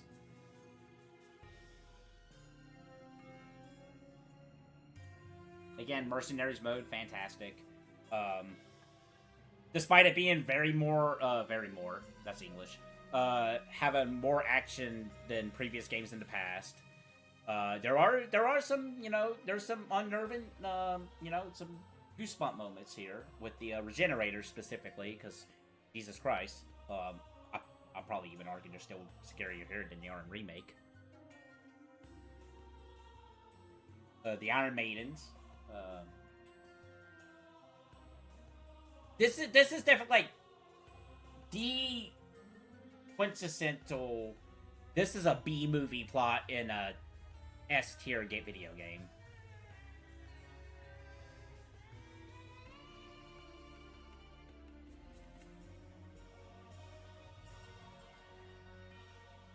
Let's talk about Final Fantasy. Okay, so Final Fantasy Pixel Remaster. I love that. I love the straightforwardness of Final Fantasy. It's a classic. It's the beginning of a whole franchise that would give us fantastic video games to come.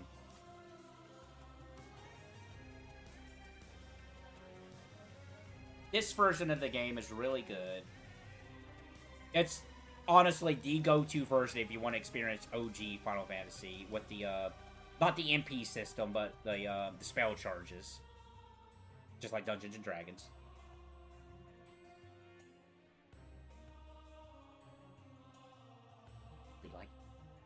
I really do. It's contender for top 3 in my Final Fantasy. That's not out of the realms of possibility.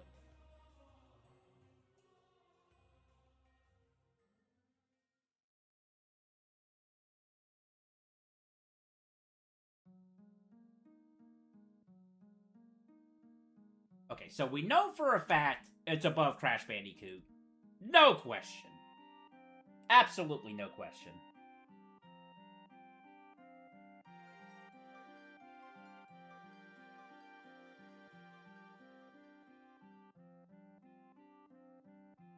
I just put this down just to see how I feel about it, and honestly, I'm actually alright with this.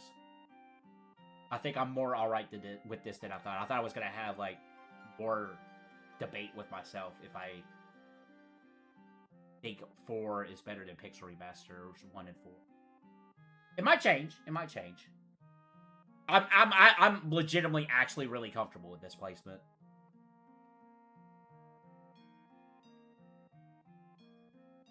I think that's the bias in my RPG showing.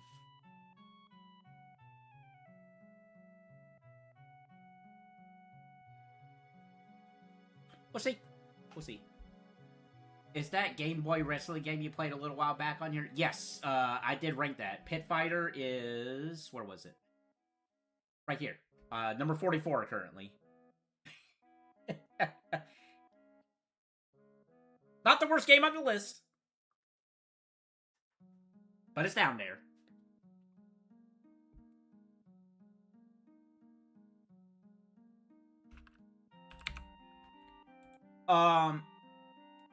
Should we go into Resident Evil 5? Might as well. Might as well just get the 2 Resident Evil games out.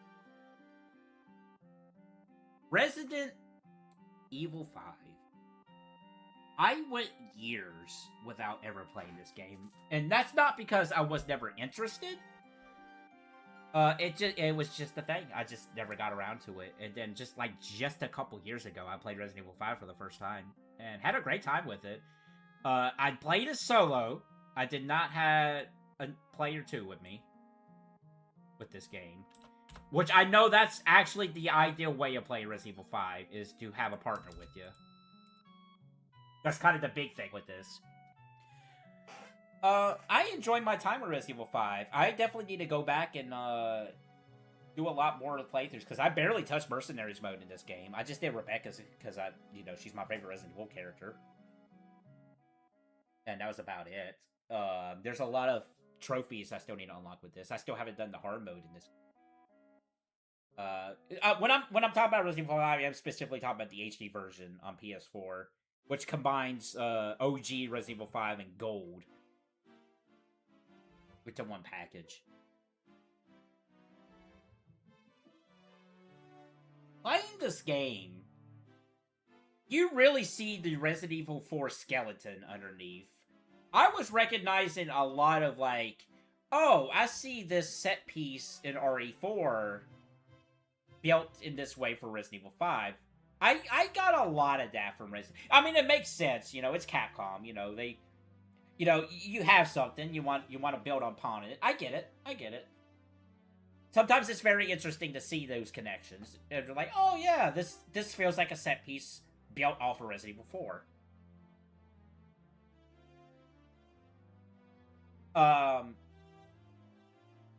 At the end of the day, though, I think 4's a better game. And I am saying that as somebody who did not play co-op with this game. I think the inventory... I understand why the inventory system in this game is the way it is because of the online component. I 100% understand why it is the way it is. Totally get it.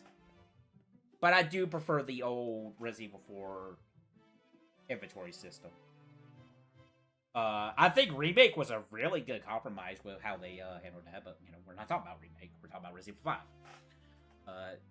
I would be very interested if this game actually does get a remake treatment. We'll see what happens. It might be in development, but I think they're more concentrated on either Veronica or Code Zero or Resident Evil 0. But yeah, going back to Resident Evil 5. There's some aspects of this where I was just like, that's a bummer. Like, I know when this game was first coming out, they were talking about, oh, Jill's dead. And I'm like, what? What are you talking about, Jill's dead? And, plot twist, she's not dead.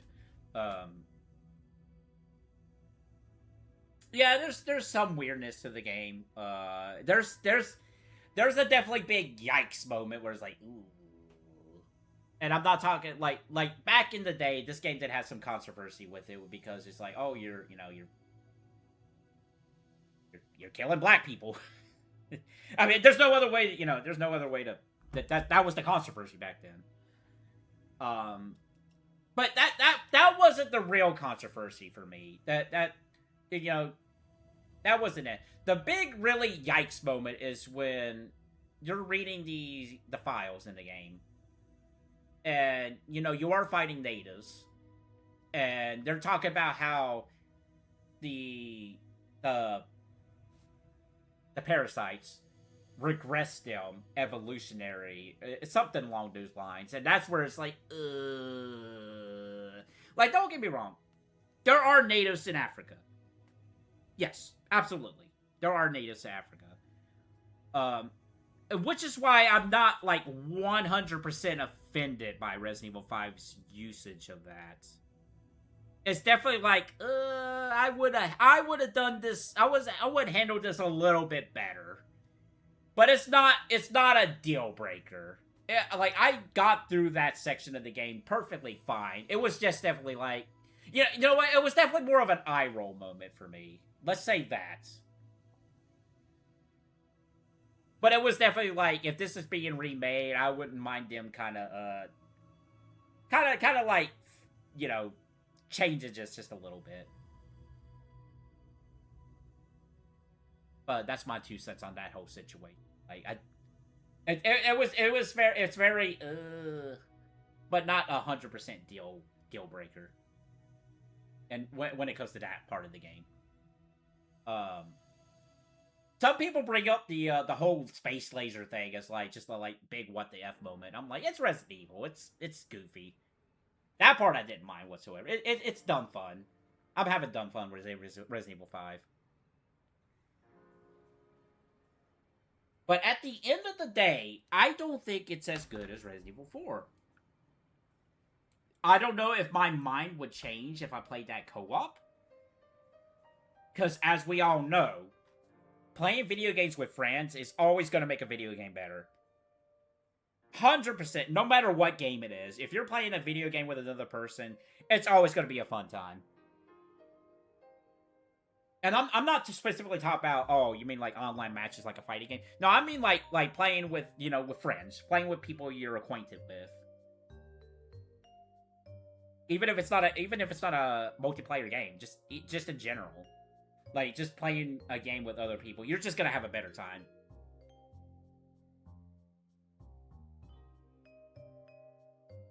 So yeah, I think Resident Evil 5 is below Resident Evil 4, but how far below is a good question.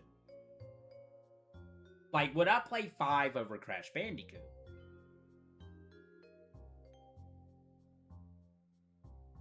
Would I play 5 over LA Noire? I would play 5 over LA Noire.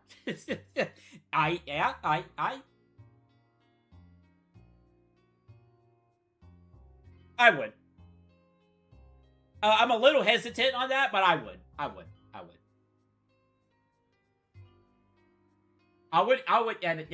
And this makes me even feel better, yeah. I would play Resident Evil 5 over Desert's Child. As sick aim as Desert's Child is.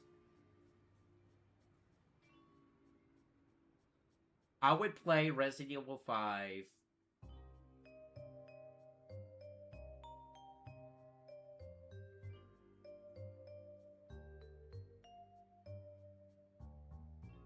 I'm hesitant. Would I put Thousand Year Door over Resident Evil 5?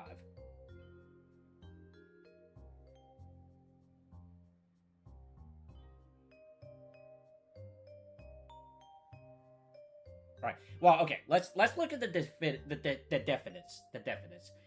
Definitely below Resident Evil 4. Definitely above Turtles in Time.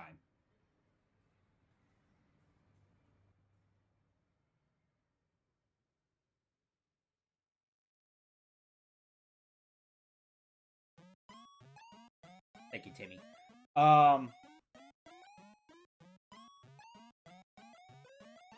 Would I play Resident Evil 5 over Least of the Pointless? I know Least of the Pointless is an RPG Maker game, but I put that game so high up. It's contender for best RPG Maker game on this list. I'm not even gonna lie. I can only think of 2 other RPG Maker games that might surpass that. And I would have to really think about that one.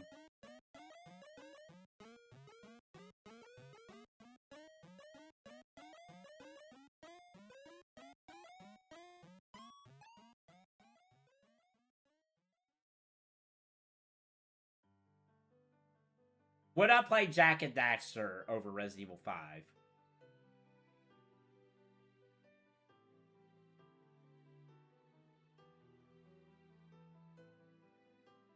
That's a hard one. Because Jak and Daxter in Resident Evil 5, 2 completely different genres of video games. And what both are doing very well in their respective categories.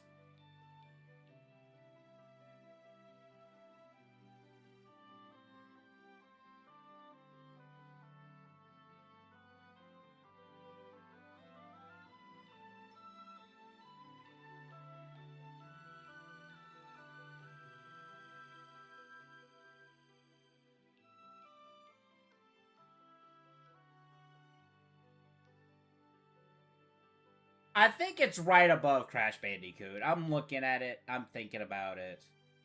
It's not better than 4. And I think I would play Resident Evil 5 over Crash Bandicoot.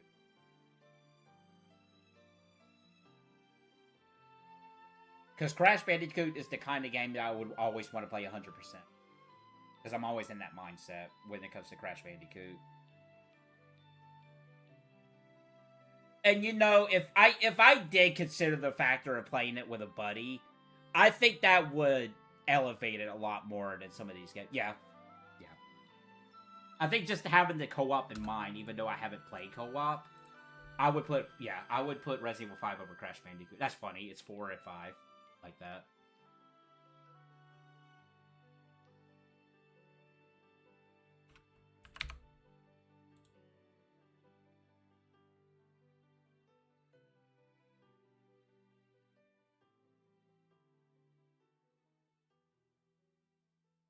I don't know why I'm hesitant about picking games. I'm gonna have to do them all at some point.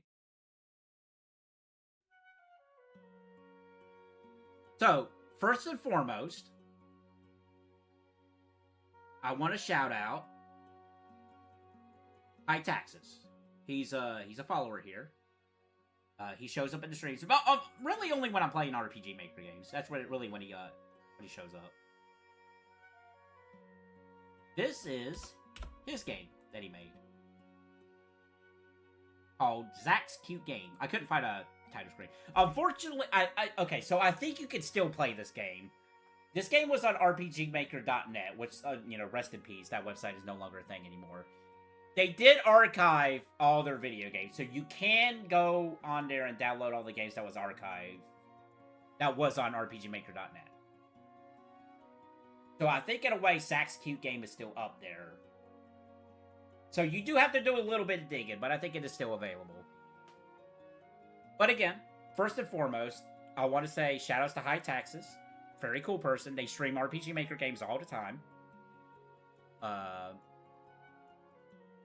So, if you're watching this, just know I'm breaking this in all in good love and good faith. This is just my opinion. I think you're a wonderful person. You do good work. I don't know if you stream lately. It might have been a little, but yeah, they're usually streaming RPG Maker games. So with that being said, Zach's Cute Game, I know what it's doing. It's trying to subvert your expectations. I will say this first and foremost, and even High Taxes has confirmed this. This game is influenced by Goblin Slayer. It's straight up, like, if anybody is familiar with the anime Goblin Slayer, it's a light novel too, but, you know, I only know it of the anime. That series starts out like a typical high fantasy kind of thing. And then it gets dark really quickly. And that's the vibe with Goblin Slayer. This game does the same thing, to a point where it's just like, this is just Goblin Slayer. It's a very short game. It does what it wants to do, and it's out. And if I'm not misremembering, a lot of these are just like asset packs that High Taxes used. It's neat that it does the grid-based combat like you see in a tactic game, like Final Fantasy Tactics or Disgaea. I don't think it really was needed here. I think you could have got away with just traditional turn-based because of how short this game is. It's neat that you did it, but I think if you're going to do a grid-based combat kind of game, I think you just need a more... I think it needs to be a longer game.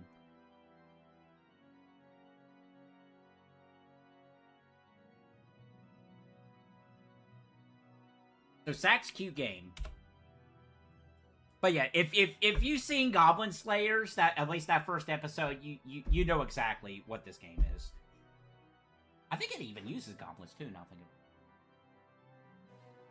But same premise. It deceives you. It kind of lowers your guard, and then it does the really messed up stuff. Spoiler. I mean, this whole thing is a spoiler. This whole stream. So, and I'm trying to not be biased here because I know the creator. I mean, admittedly, some of these games that's on this list, I do know their creators. Actually, now thinking about it, that's pretty funny.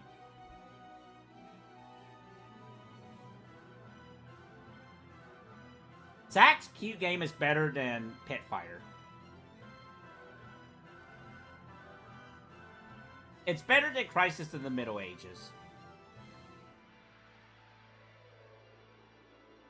I can't, in good faith, put it below Towards the Pantheon. Despite what I said earlier about Towards the Pantheon, how, to me, it's a forgettable game. It's not a bad game. It's just, whether it be I just wasn't vibing with it at the time, or just because I didn't retain anything from that game, I can't put it above Towards the Pantheon. But it's better than Crisis of the Middle Ages. Again, shoutouts to High Taxes. If you're interested in watching somebody play a lot more RPG Maker games than I do, go follow him on Twitch.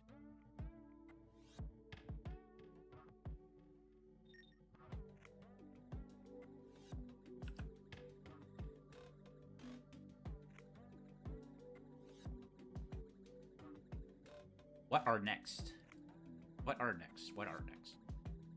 Yeah, let's do another RPG Maker game. This is Herald Tales. I have never been more belittled by an RPG Maker game. There has been RPG Maker games that's not on this list that I've been baffled by or has, like, given me weird vibes. Herald Tales Horror versus Old Anthology Crawler. I don't even know if that's the proper name, I'll be honest. I think it is. So, this game... Okay, so, yeah, I mentioned, it's RPG Maker. Has a very interesting premise. Every character in the game is Herald. He's the default RPG Maker character. What they do with that is for example, an orc is turned into Herald, but he still retains his orcness. So it's Herald, but it's an orc version of Herald. And it does that for every character in this game. You have, like, 8-bit Herald, you have... Okay. It's a very interesting premise. And the combat is also very interesting, too. It's very unique. Okay, so I still to this day could not tell you if this is a sequel, if this is a continuation of something. I got that impression, but at the same time, I was like, I'm not too sure. This game definitely feels like I came into the middle of a story and I'm trying to put the pieces together. But at the same time, I understood what's going on here. They're trying to regain their original forms. They're trying to not be heralds anymore.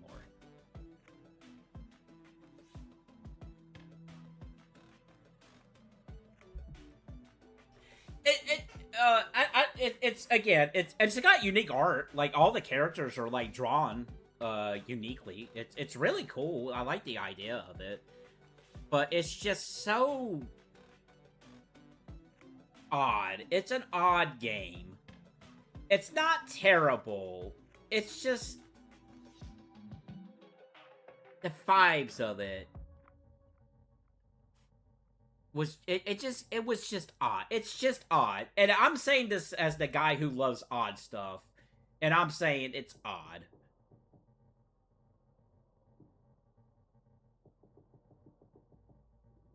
I would put this above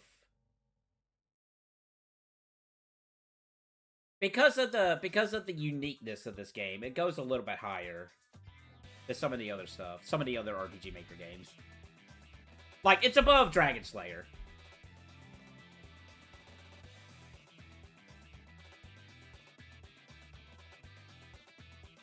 I think highly of Night Road, but I think I'm thinking more highly of the idea of what it could fully be, rather than what we got.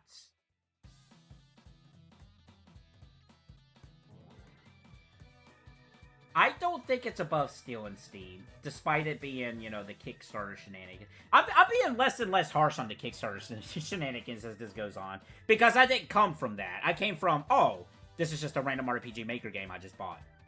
That's where I come from with this game, with that game.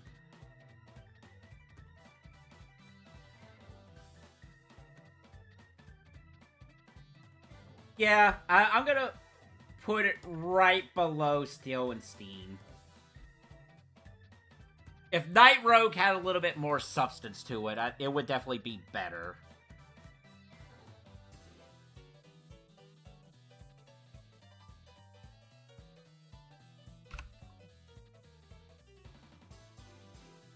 What's the first game on the list? Alphabetical. No, let's do this one. Alex Kidd and Miracle World DX.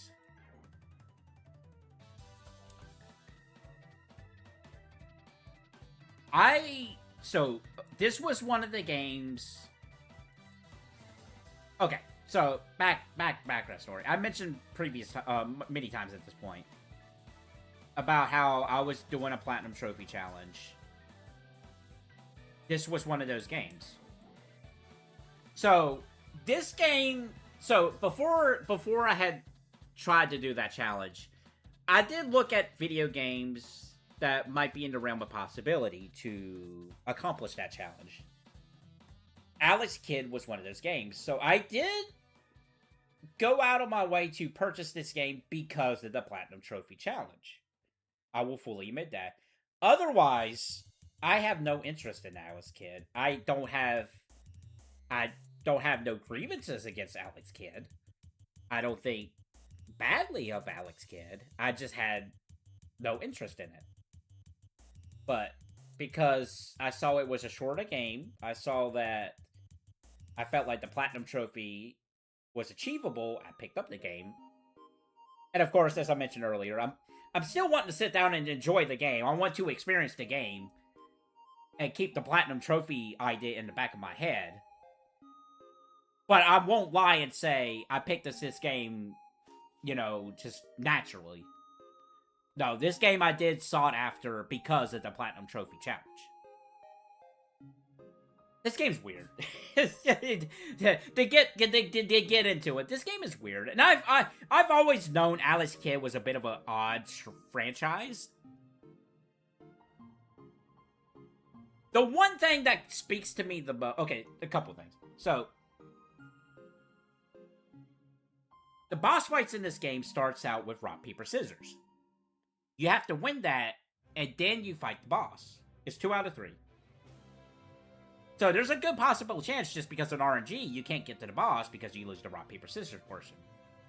And when I say rock, paper, scissors, I don't mean like the Mega Man thing where you have to find the weakness. No, it's literally rock, paper, scissors. It's a 2D platformer. This is a remake of it. You can play the original in this version, though, which is pretty neat. Or maybe it's not quite the original. Maybe you just switch between the graphics. Maybe that might be what it is.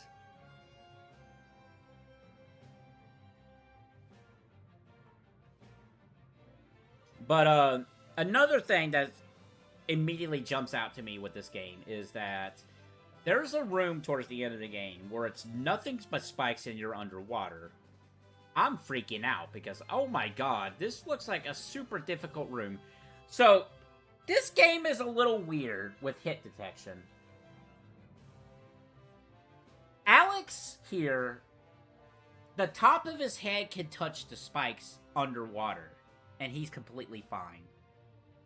If you're like a little off, then you get killed by the spikes. It is so bizarre because you're in your head like, oh, if I touch these spikes whatsoever. So in the water, you float. You float to the top.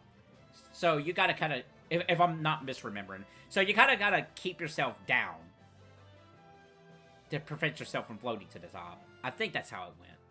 Yes, that's how it went. So you're like, oh shoot, I don't like. It's a tight space. It really is. So it's like, oh shoot, I don't want to get killed by spikes, and you're like fighting, but no. The top of Alex's head can touch the spikes, and you're fine. And it's just so, like, I just cannot wrap my brain around that. I'm like, what? And, yeah, that was a very bizarre moment in this game. But it's overall, it's fine. It's an old school, like, this is, like, not even Genesis. This is, like, the Mega Drive, or not Mega Drive, the, Master System. This is a Master System era game that was remade, just out of nowhere, or it felt like out of nowhere, because I'm not in the know, you know, about Alex Kidd. This is the newest Alex Kidd game. I'm pretty sure about that one. But yeah, it's just a remake of a Master System game. It's fine.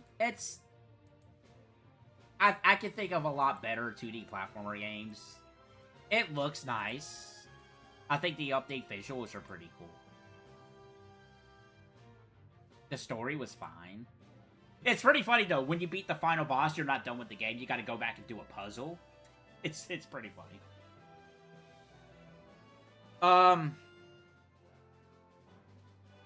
After playing this game, I still don't really have an interest in trying out any other Alex Kidd games. I'm not saying it's not on the no list. It's not something I would never play. But I just don't envision going out of my way to play any Alex Kidd games, unless they're going to show up on the Game Gear next year when we do Game Year. I can't recall. But yeah, I've definitely played other 2D platformers that I just prefer.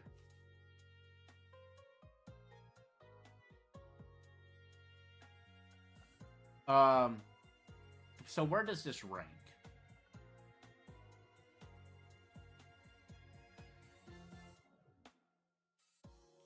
I don't think it's a terrible game. It's very...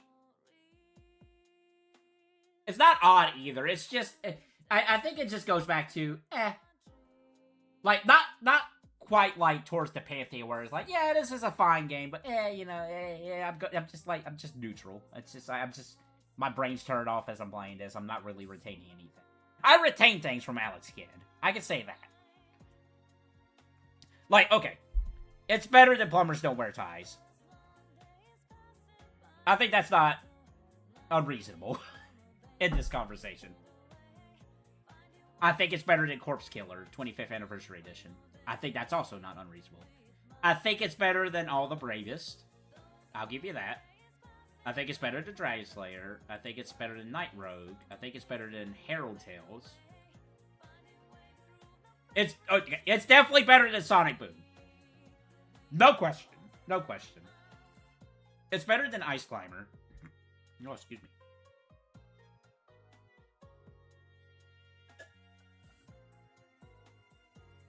So, okay, so we're at Lisa the First with this. Between the two games.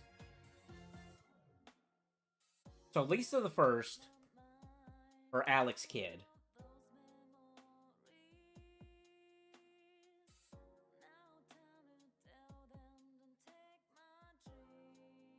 Yes, Alex Kidd is a better game, but I like the vibes of Lisa the First a lot more. And again, I mentioned it before when we were ranking Lisa the First.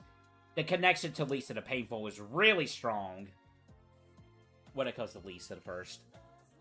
And I'm trying, like, a part of me is trying to factor that out and making Lisa the First stand on its own, but at the same time, it's, you know, I mean, some of that does play into Lisa the Painful.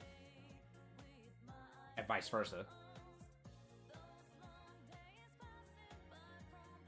Let's look up top here a little bit.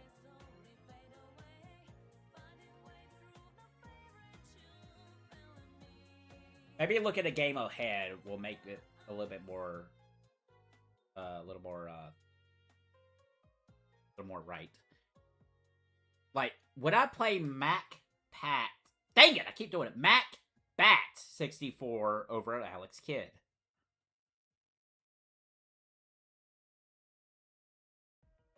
Oh, I'm gonna hate doing the timestamps on the YouTube video. I said I was gonna do. I'm just now thinking about it. Okay, focus, fish. I would rather play Bioerosion than Alex Kidd.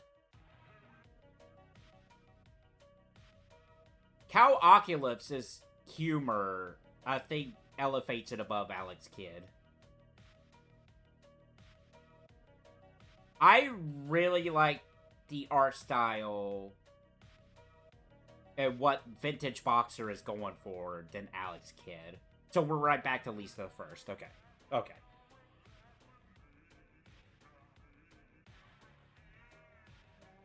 Yeah, I definitely would take Alex Kidd over Ice Climber. That's 100% definitive. No question. No question for me on that one.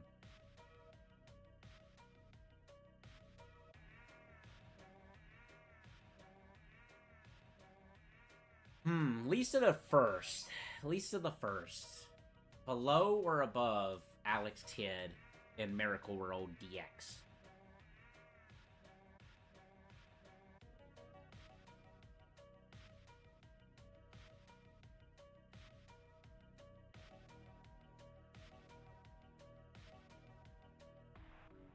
No question it is a better game than Lisa the First. It just comes down to what do I like and look for in a video game that even if a game is better than it, that I might appreciate it more than a better game just because of what it's doing, how it looks, what's the story it's telling, etc., etc.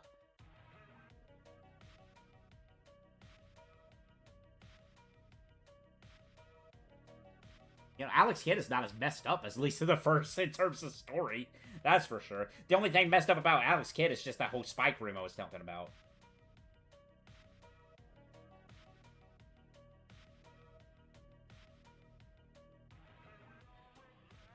It's my personal list. That in mind me.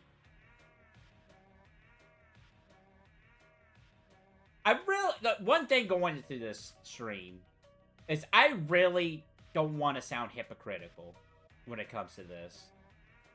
I think at some point that might show through. Because it's like, oh, I like this, but I don't like this exact same thing in another game, you know. I think it might just be an inevitable. I think there's going to be a point where I'm going to be hypocritical about something when I'm trying not to be.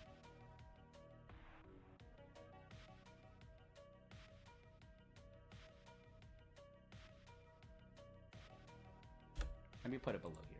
Let me see how I feel.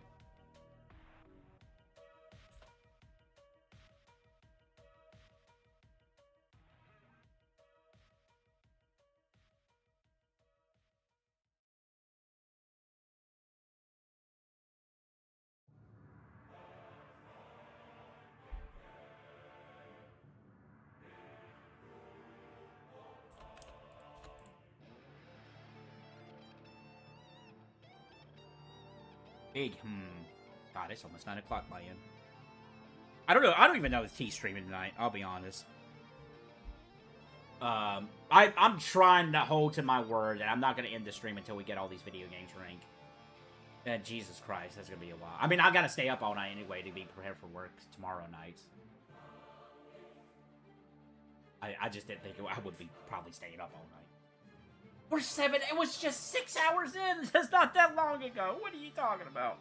Oh my God. I'm terrible at this. I'm terrible at this. I guess to be a little fair to me, you know, it's 142 video games. So, but still. God, if I was a better gamer, it'd be more than this in the past 10 years.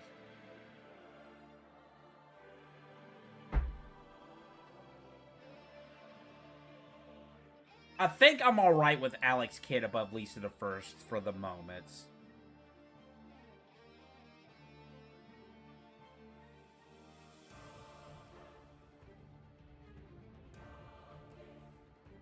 I am not alright with Alex Kidd above Lisa the First. Oh my God. Ah.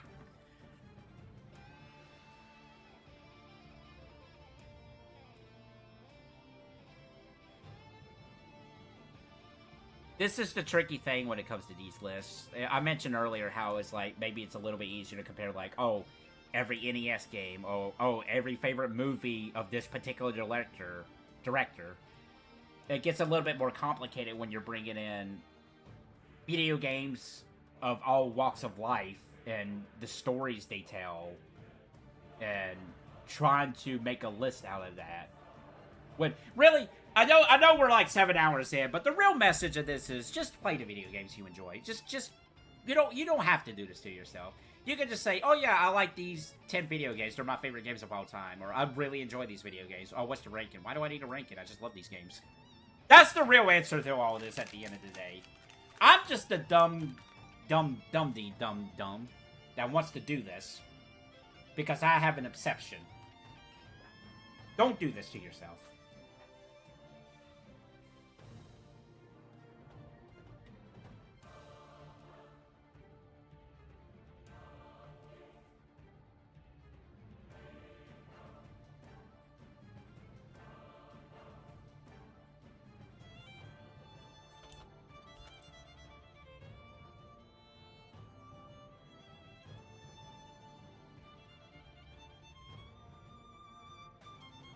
That feels more wrong to me than this.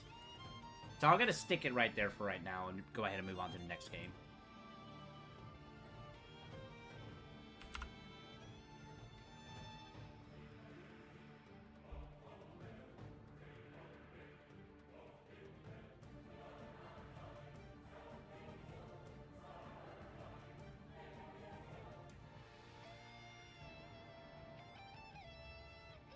This is gonna be an easy one.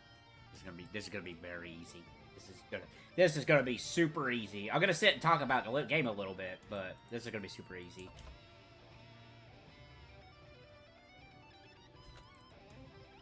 I think Disgaea 1 is better than Final Fantasy 4 Pixel Remaster. That's not 100% easy to say. 100% Disgaea 1 is better than Final Fantasy 1. I can say that with full confidence. Final Fantasy 4... not 100% certain, but if I'm sitting down and really debating it, Disgaea 1 Complete is better than Final Fantasy 4 Pixel Remaster. Now, admittedly, I know this might be the hypocritical thing I was talking about a little bit. When I'm thinking Disgaea 1 Complete, there is aspects where I'm thinking about, you know, other ports of this game, but, okay. So, through and through, Disgaea 1 Complete is Disgaea 1. There's some quirkiness to it that makes no sense. Like, they changed some of the enemy sprites for this, and it's weird. It's very weird. Like, it feels like at one point they really took their time to do this HD version.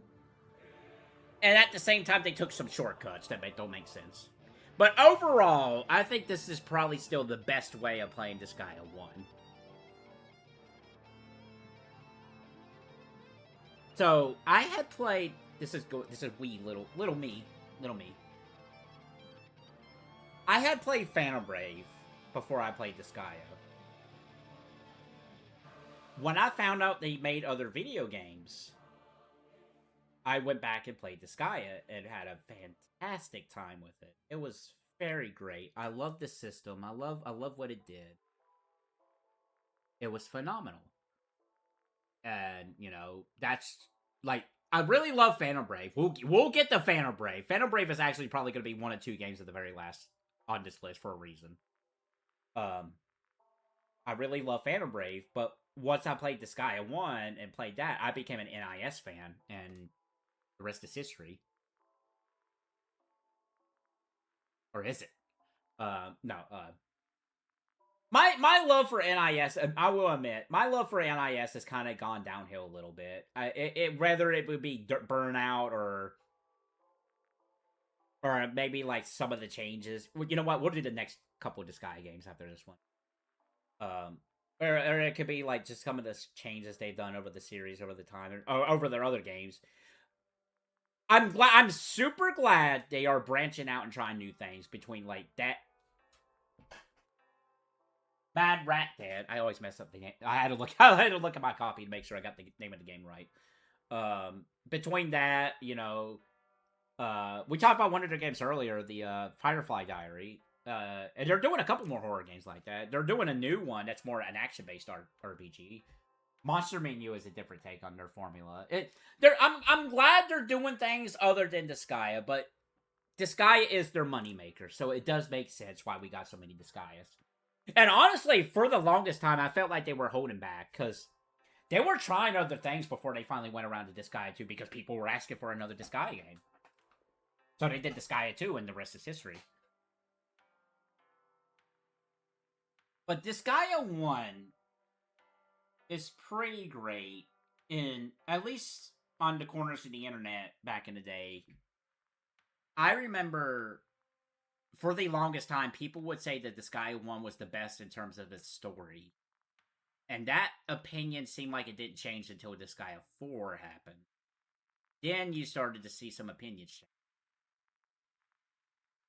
Disgaea 1 it's very interesting, too, because Atlas originally released this game over here in the United States. And they did change the script a little bit. In an interview, they said, oh yeah, like a third of the script we changed from the original Japanese version. And I think all versions, or all English versions of Disgaea 1 follows the changes Atlas did. On the top of my head. This song. You know what? Would fit in Disgaea, honestly.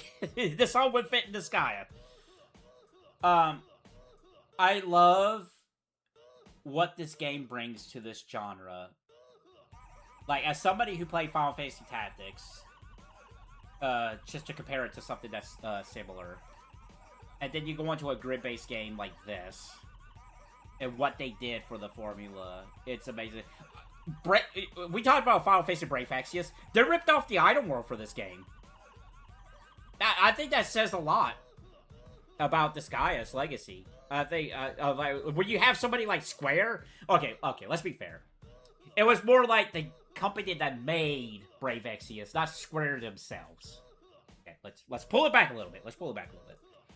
But to see item world mechanic, or I mean, it's straight up called item world in Brave Exvius. But to see something similar to the item world in Disgaea show up in a Final Fantasy game, any Final Fantasy game, no matter who made it, that it's just so otherworldly, I guess, is the best way I can describe that. Just seeing this mechanic from, like, at this point in time, like a, you know, not a big name RPG, and then, like, years later, like 10 years plus, you see this mechanic show up in a Final Fantasy game. It's just like, oh shoot. And I strictly don't think it was a coincidence. I think they know. I was like, oh shoot, this item world mechanic in Disgaea, let's put it in Final Fantasy Brave Exvius. And of course, and the mechanic of Final Fantasy is not as robust as it is in Disgaea, but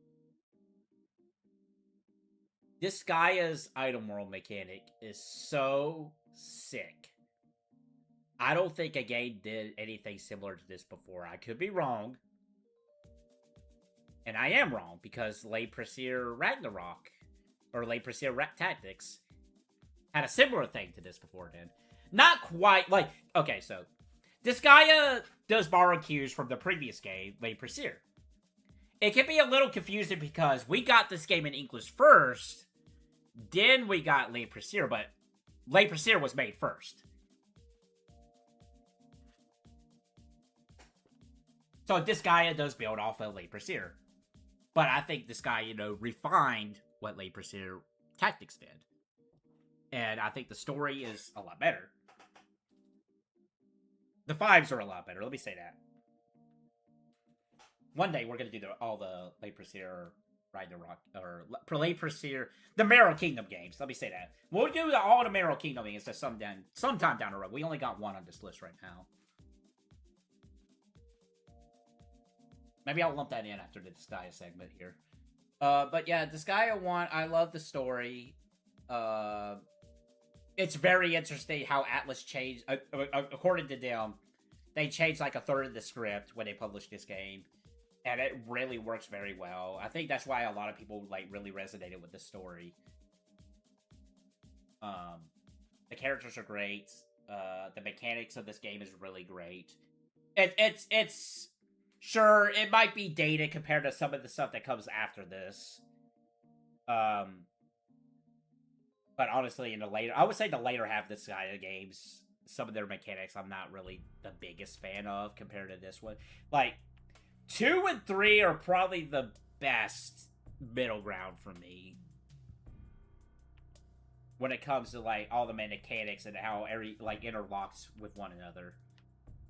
Disgaea 1... It's dated. It's a little dated if you compare it to the other versions. It's complete. Kind of tries to update the quality of life changes. But even then, it still has the, you know, like, the core idea is still fantastic and great, but you're missing out on some of the additions that later games would have that are phenomenal. And I'm a fan of the layers of making a character powerful in this game. Like, okay, you can level up your weapon. Oh, you can actually do some shenanigans to make this weapon even better as you level it up. Oh, and on top of that, your character can also level up the weapon they're using. And as they level up their weapon, they become more proficient with that weapon, and they gain more stats from that weapon. And you can see it builds and builds and builds and builds on the strength of your character, because you can reincarnate your character where, yeah, they can go from level, you know, from whatever level they're at back to level 1, but they gain more stats as they level up because of that. And don't even get me started because this ain't the first game they did that did this. But you can go to level 9,999. And at first, well, no, I had played Phantom Brave.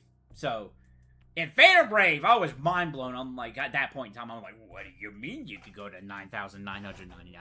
But Le Presaire did that first in this series. I don't know if any other game did that at any point. But yeah, it's like, oh yeah, you can level up to 9,999. And a lot of people will say, oh yeah, the story, that's just the tutorial. Wait till you get to the more challenging stuff in the game. And they're right. A lot of the time. It's very interesting to see how far you can go with your characters in this game. If I had more time, I would definitely be playing this game a lot more often. Because there's a character named Thursday in this game, and the Thief class can do this too. So Thursday can't reincarnate in this game. But on the flip side, he gains the Thief ability where he can steal stats. So in theory, Thursday can be your strongest character if you keep stealing stats. That's really cool. And honestly, that's probably... I know mechanics and some of the inner workings when it comes to Disgaea. I don't think you can ever reach the cap in Disgaea 1. You can in other games, for better or for worse. But it's really fascinating to try to reach those caps. To try to see how far can I make this character strong? How can I build this character perfectly? What is the perfect optimal route that I can get the best out of my weapon? We'll probably go into more of the mechanic side of things when we get to Phantom Brave. But we're here at Disgaea for right now, and yeah, that's just the fascinating thing about just NIS games in general, where they're taking like these ideas from RPGs and twisting it, and they're like, oh, let's just go all out. You could go to level 9,999. You can level up your weapons. You can do all kinds of crazy shenanigans. You could go into a horse wiener. This game lets you do that. You can level up your horse wiener. This game lets you do that. That's a real sentence. That's a factual sentence I can say, and that's true. The more I'm talking about Disgaea 1, the more confident I am about being number 1 on the list right now. Like, don't get me wrong, Final Fantasy IV, phenomenal game. But bang for your buck for a lot. Disgaea 1 offers a lot. You can do, stat grinding and, character building in 4, don't get me wrong. Absolutely, you can do that kind of stuff. But just, Disgaea resonates with my ADHD so well. It's great. I love the game. I love the, speaking of, yeah, we got this from Disgaea 2 music playing right now. Disgaea 1's soundtrack is phenomenal too. It's great. It's good. I recommend everybody to try Disgaea 1. It's a little dated compared to the other games later down the line. I'll fully admit, there's more layers to those games, but Disgaea 1, phenomenal. I actually had the platinum this game. I never 100% at Disgaea 1. And I guess to show even more how much I love this game, I did a challenge run of this game where I just played as the Defenders of Earth. I had to do a game chart. I had to do some shenanigans. It's the original PS2 version, but I had to do a game chart to achieve that, and had a great time with that challenge run. I wish you could mod the Steam version, the complete version, to do that, because I would do it in a heartbeat. But no, Disgaea 1, highly recommend it. So let's see how this how the series gets worse. Disgaea 6. So, at this point in time, I've only played the Switch version. This game came out in Japan on Switch and PlayStation. We did not get the PlayStation version until the complete version of this game. Disgaea 6. It's kind of funny going from 1 to 6, but I only have 3 Disgaea games on the list right now. I've played all of them. I played 1, 2, 3, 4, 5, 6, 7, and D2. I have played all of them, but for this list, I've only done 1, 6, and 7. Disgaea 6 is their first forte in going into 3D. And it shows. Because, well, okay, I shouldn't say, okay, it's their first fully 3D. There we go. Fully 3D game. And more so being on the Switch, it is rough. This is, like, I've always liked the games on the PlayStation. And, you know, NIS has this history of not, like, their games being odd. Disgaea 3 lagged on specific stages on PS3. Disgaea 3 did. And I'm like, Jesus Christ, what? That game had no reason to lag on a PS3. So they do have this history, but, you know, it's a lower budget company. They're not AAA, or, you know, whatever the term is. They're not as well known, they're not as big as some of the harder hitters. So, Disgaea 6's gimmick. So, every Disgaea game kind of runs with a gimmick. And that's really cool. I'm glad they do that. They're not afraid to change it up. You could absolutely say that for sure. They're not afraid to change the formula, to change some specific thing about a game, for better or for worse. So, I glazed Disgaea 1 and how they did the level 9,999. So for 6, they did 99,999. And it did not work at all for me. That felt like that was the most big number just to be a big number.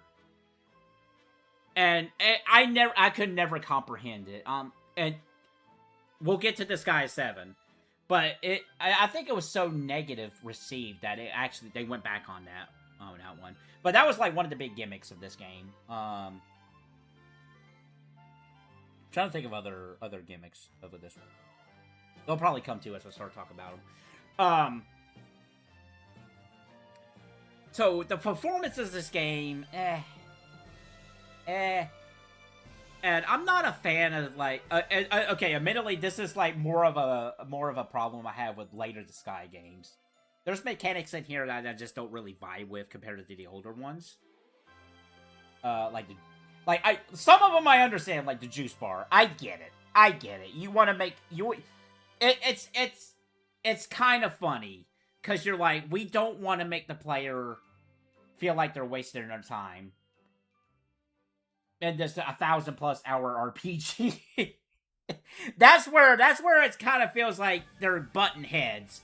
I'm like, we want to, like, make a really heavy, intensive grind fest game, but we also want to make it shorter. And it's like, you guys are fighting your inner demons here or something. It's crazy. The characters in this game, I think, are really cool.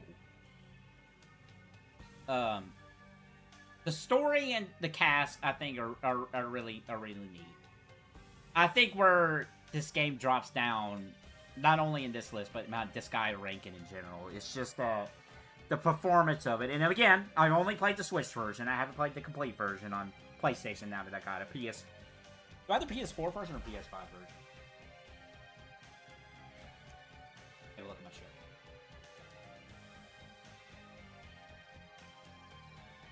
I have the PS4 version. But either way, I think it's going to run better than the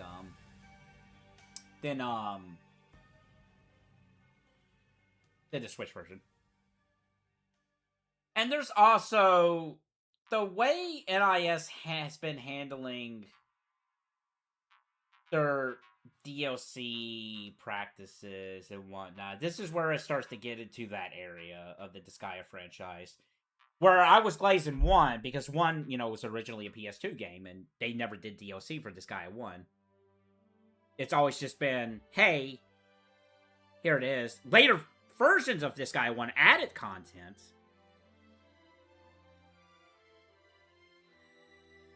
But it's never, did DLC practices and whatnot. And I'll admit, in the beginning, I was the guy who made excuses for it. But after a while, it does get frustrating a little bit. Because they're doing seasonal pass. And I'm in the back of my head, I'm like, it's a smaller company. This is a company I do adore. I want to support them in any way possible. And it does get a little frustrating and I think Sega actually was just talking about this too. When it comes to game versions, is that, oh yeah, we did Disgaea 6, and then I don't even know if it was a full year later or not. I'll be honest. It's kind of hard to track of time. We got Disgaea 6 complete, which includes all the DLC. And so you're like, well, why did I just not wait it? And I feel like I get fooled every time, honestly, when it comes to that. There's a Disgaea 7 complete. I don't know if it's out right now or not, actually. Disgaea 5 did that. But Disgaea 5 was a little bit more frustrating because Disgaea 5 Complete was Switch only. We never got a Disgaea 5 Complete, at least as far as I know, over here in the United States for PlayStation.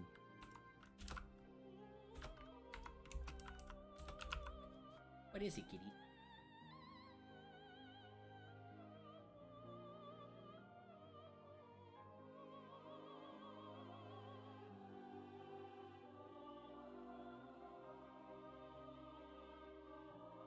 Yeah, so I'm reading here. So, okay, so jump into Disgaea 7. Disgaea 7 Complete was released for PS4, PS5, and Nintendo Switch in Japan in July, with a Western release for the Switch 2. Okay, well, okay, so... Alright. Hold on. I might be ranting more than I need to.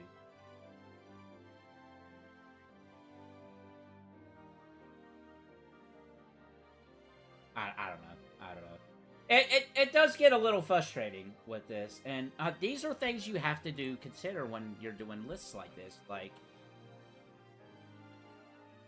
If I ever go and actually sit down and actually start playing Disgaea 6 Complete, it will override this version of Disgaea 6 that's on the list right now. I can say that for sure, because the way I'm tackling this list is okay, if I'm playing a definitive version or a more complete version of the game, if it's not too vastly different, it's just going to replace it straight up. I won't have, basically two of just about the same game. Just to give an example of a situation where it's the same game, but, different enough where I would include both, would be Rhapsody. Which we'll get to that after the Disgaea discussion, because Rhapsody DS is far different from Rhapsody on the PlayStation than the modern version of that Rhapsody we got, the re-release. That would be a situation where, these games are totally... again, Pit Fighter would be a good example. The Game Boy version and the arcade version. It's okay, these are basically two different games. It's the same game, but, because of the console they came out on, and because it's an arcade... There's an arcade version. In my mind, that's a different game, just to go into that a little bit. But, yeah, Disgaea 6, did left me a little disappointed. When I first streamed this game, the game crashed on Switch. That really was the more frustrating part, that they did not release a PlayStation version of this game over here. I don't even think digitally, honestly. I could be wrong on that front. I don't take the time to do research. I'm terrible at.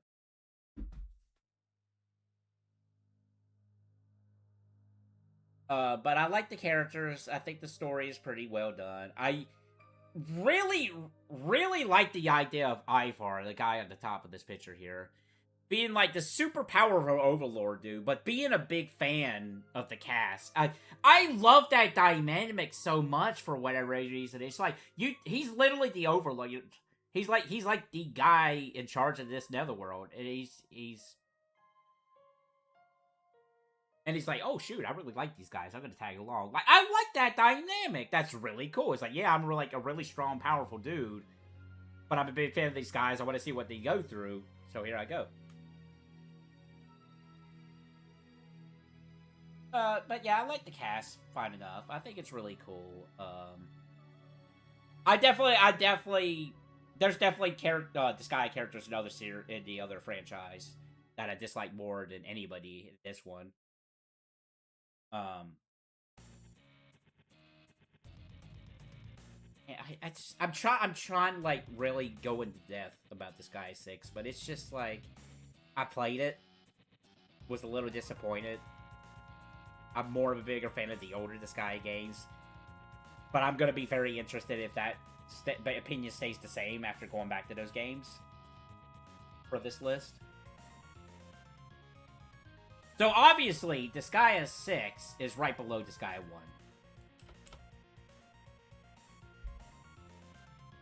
It's below Final Fantasy 4. It's below Pixel Remaster of 1. It goes below Resident Evil 4. It goes below Resident Evil 5.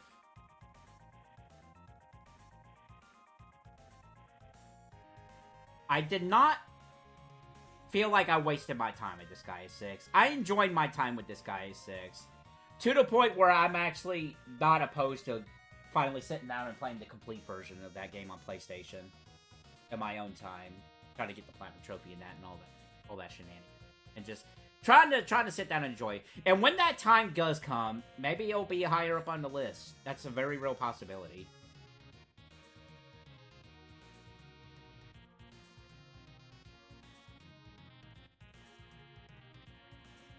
I don't think Disgaea 6 is better than Thousand Year Door.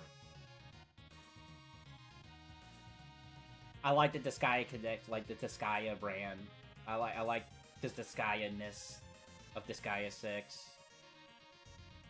But just the gameplay changes they've done over the years. This transition into 3D, fully 3D, and what they did there.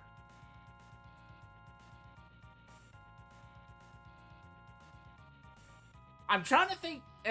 Okay, for me, I don't feel like this was as snappy as some of the other Disgaea games. And this is, I know the Phantom Blade sequel's not on here. We'll be for sure talking about that next year. But that was that's my, like, just a sneak peek of it. I think that's my complaint about that new Phantom Blade game, is that it just doesn't feel as snappy as the original. And I think I have that same complaint about 6, possibly even 7. It just doesn't feel as snappy as the other ones.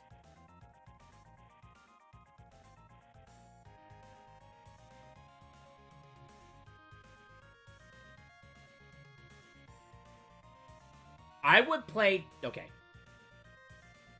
Looking down this list.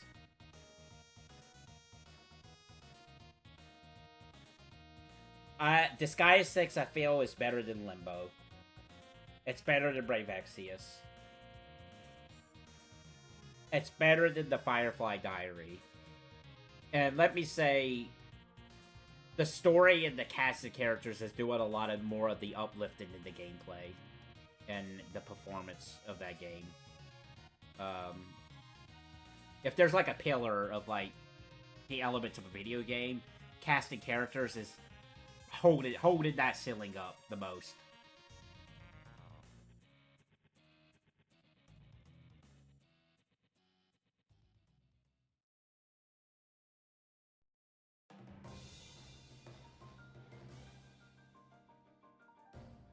It's better than RPG, Super Mario RPG, in terms of its story and the cast of character.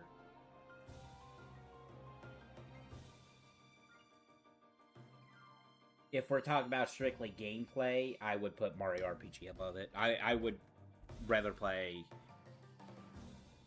If we're strictly talking about gameplay. But it's still Disgaea. That's the thing. It's still Disgaea.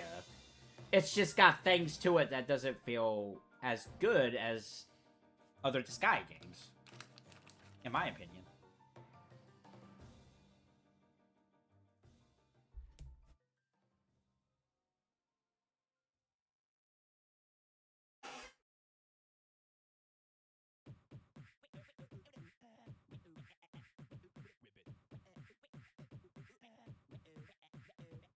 On my RPG list, when I was doing this strictly for RPGs, I did go back and forth and said to myself and said, is Least of the Pointless better than Disgaea 6? In some aspects, I think it is. I think Disgaea 6 does bring it down to below Least of the And I think I still feel that way. The only thing that would be putting it above Least of the Pointless for me would be the cast and characters. And even then, Alex and Joel are great. I love the chemistry between those two. And I liked all the NPC and the weirdness of Pointless.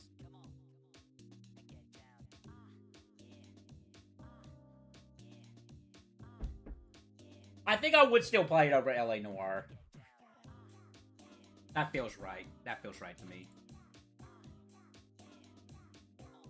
I can envision LA Noire maybe creeping above that, but I think that feels right. Yeah, that's right, Keith. Alright, so let's go into Disgaea 7 then.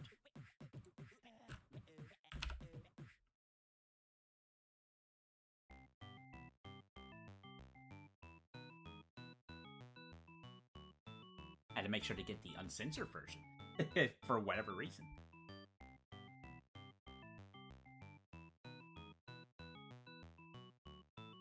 So, right off the bat, when it comes to Disgaea 7, much better than Disgaea 6.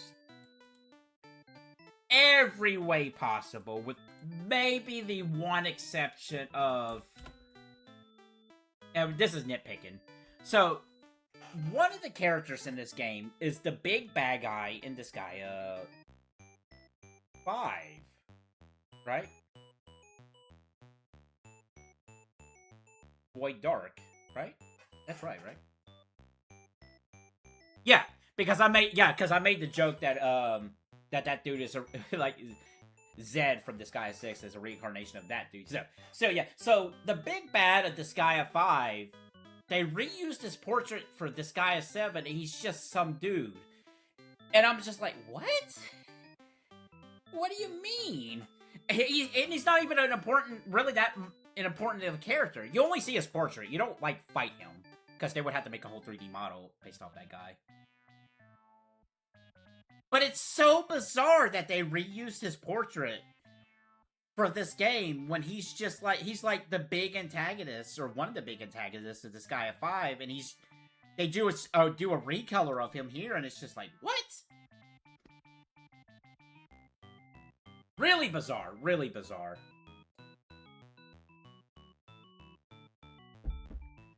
I think that complaint is probably a little bit more valid than some of the other ones I might have for 7. Like, for example, Prelika, the female lead here. I'm not the biggest fan when it comes to, like, Nekomata characters that has both the cat ears and the human ears. I'm just not the biggest fan of that. That's nitpicking. I will fully admit, that is just nitpicking on my part. Okay, let's get to the real meat potatoes here. Disgaea 7... 100% is better than Disgaea 6. They learned some things about the 3D, bringing the game into 3D. They brought back my favorite... Oh, that was another complaint I forgot about 6. For the first time in the Disgaea franchise, they did not bring the Valkyrie class into that game, and I'm like, you monsters. They brought her back here. You can see her right there with her green hair. She's very adorable.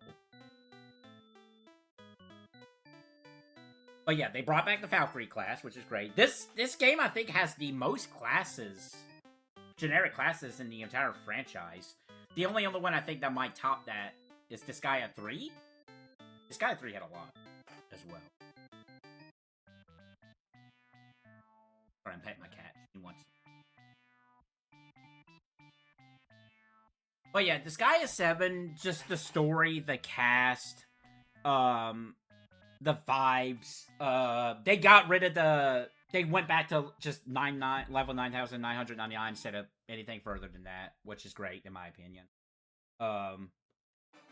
Disgaea 7's great. My only real gripe would be just like some of the modern mechanics they introduced in the newer Disgaea games.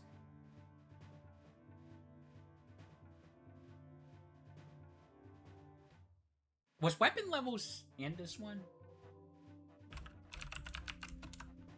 They have gotten rid of weapon levels in Disgaea 3. And I think 4 was absent there too.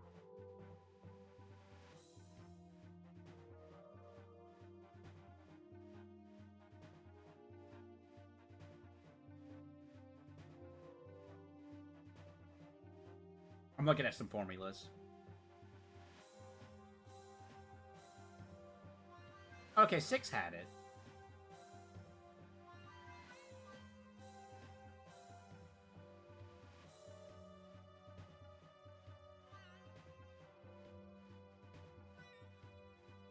They brought it back for D2. So it was absent in 3 and 4. Okay, that was the 2 I was thinking of. Okay.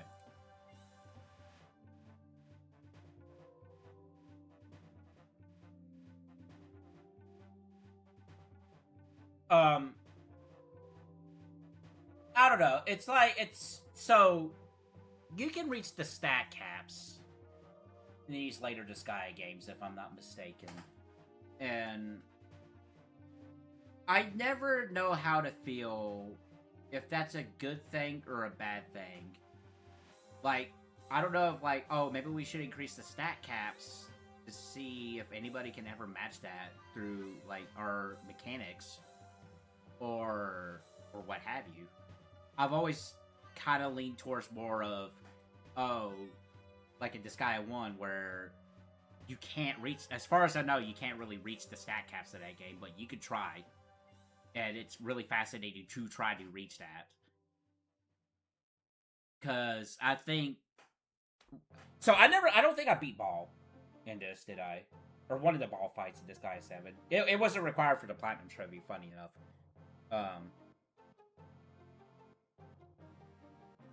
But because at that point, it felt like you have to max cap a lot of your characters to really do that kind of stuff. And I wasn't a bit... I think this does the Land of Carnage stuff too, doesn't it?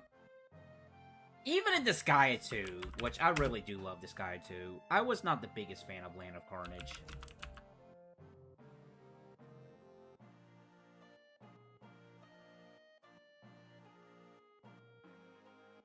I think it's better implemented later on, I will admit.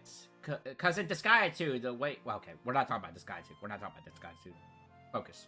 We need to start focusing here.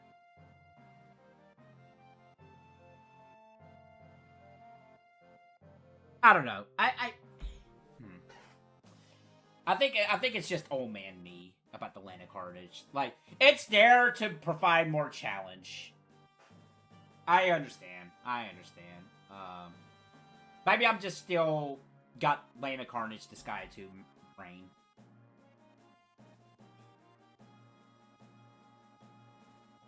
But I don't know. Like, it there's definitely stuff. Okay, let me say this. If Disgaea 7 was made back in, like, the Disgaea 2, no, I would absolutely love this game 1,000 times more times than I would. But because it's kind of, like, got more of the modern stuff that I'm not the biggest fan of, and I think the 3D, while it's better here, I think for some reason doesn't make it as snappy. But I'm also saying this as somebody who's played the older Disgaea games, specifically 1, 2, and Phantom Brave, to add that to the equation. Thousands of hours. And maybe that's why these newer games I'm not putting as much time into, and I just don't think they're as snappy. That could entirely be it, too. Or maybe I have some justification for that. But yeah, Disgaea 7 is definitely better than Disgaea 6. Undisputed. No question. It's a better game. But how much of a better game is it of 6 to where it ranks? It's not better than Disgaea 1. I think out of all the Disgaea games on here, Disgaea 1's still the best game. Between 1, 6, and 7.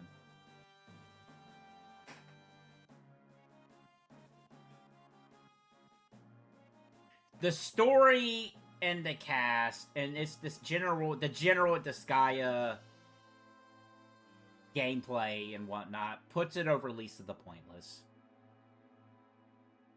I will admit, Least of the Pointless being over Disgaea 6 is a little bitterness towards Disgaea 6. I can fully accept that fact. And despite how much I do like the cast and characters and the story of... The cast and characters, that's the same thing.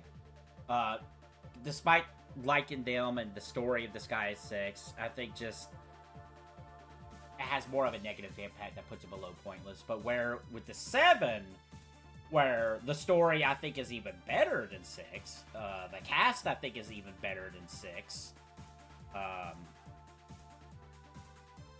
It's enough to elevate it, despite whatever grievances I do have over Disgaea 7.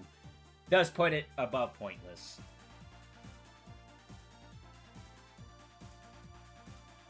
And this is the thing about these later Disgaea games, too. I don't really envision... Okay, so... I think I touched on it a little bit. In Disgaea 1, I envision myself going all out for Disgaea 1. If I ever had that time to do it, honestly, it's just time, honestly, because I would do it. I would love to sit down and see how far I can push that game. How much? Can I get every single item? Can I get every single item rarity? Can I get all my characters to level 9,999? Can I do the max reincarnation? Can I get Thursday to still... and actually reach that cap with his stats? Could I do that? I would love to do that. I would love to do that for Disgaea 1. I would love to do that for Disgaea 2. I would love to do that with Phantom Brave. Those 3 NIS games, I would love to sit down and just play those to the max. Every day. More so Phantom Brave. But Disgaea 1 and Disgaea 2 would be in that conversation.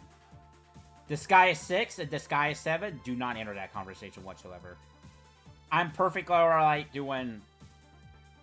Not one and done. I won't say one and done. I would not mind doing another playthrough of these two. Specifically 6 for sure. That will happen. 7, I'm perfectly alright not going back to 7. I'll be honest. I think I got my feel of 7. I think I'm pretty good. I don't have the I don't have the drive to where I wish I had more time to do everything I can in 7. I just don't envision that compared to 1, 2, and Phantom Brave. If I hope I'm making this I hope this sounds clear. I hope this makes sense. And might shape how I feel about these later Disgaea games.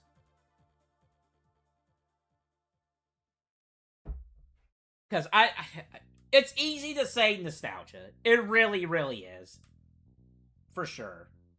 And I'm not going to sit here and say nostalgia doesn't play no part in that. But I don't know, man. It's just these later Disgaea games...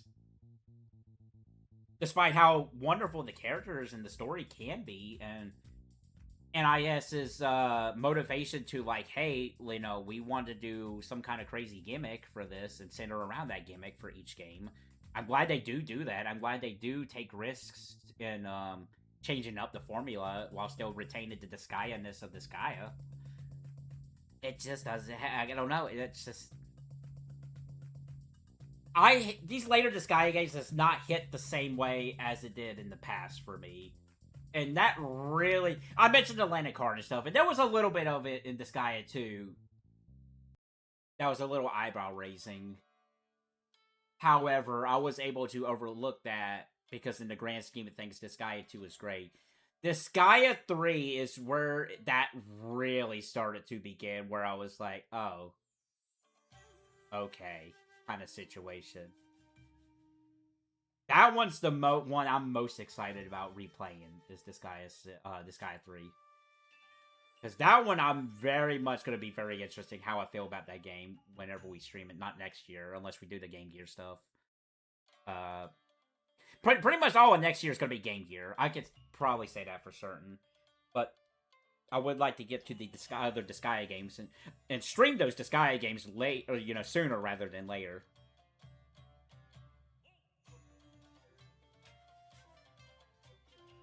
But yeah, Disgaea 7, to wrap this around, Disgaea 7 is better than Least of the Pointless. Is it better than Desert's Child? I think it's better than Desert's Child. It's better than Thousand Year Door. If nothing else, the cast of characters and the story, I think elevates it above Thousand Year Door. Is it better than Jak and Daxter?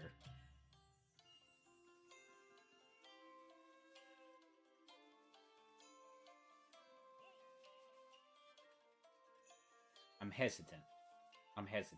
Because it's Disgaea. It is Disgaea at the end of the day. And it's one of those situations like, you could still put a lot of time into Disgaea 7. There's a lot to do in Disgaea 7.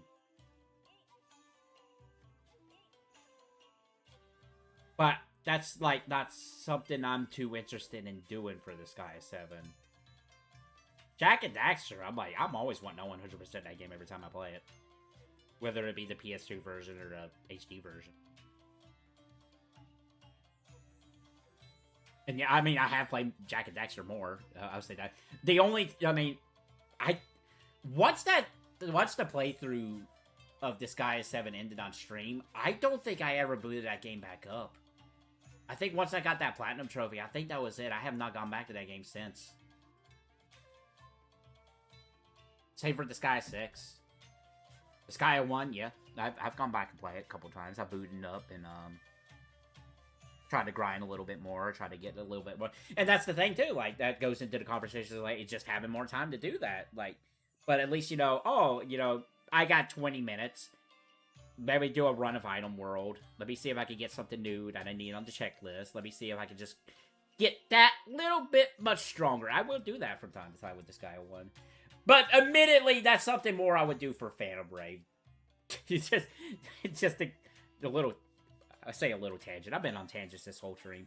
Just to get into it a little bit. I was playing the Phantom Brave sequel, and I'm just like, turn it off. Boot up the Phantom Brave, the first Phantom Brave. Did some Item World grinding, and I'm like, or did some, do some dungeon grinding.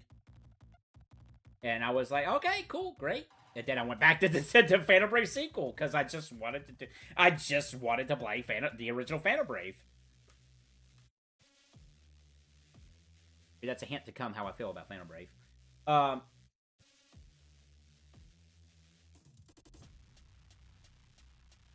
Yeah, meow. Alright, okay. 7's not as good as 1. 7 is not as good as 4. Final Fantasy IV Pixel Remaster, as well as Final Fantasy 1 Pixel. It's not as good as Resident Evil 4.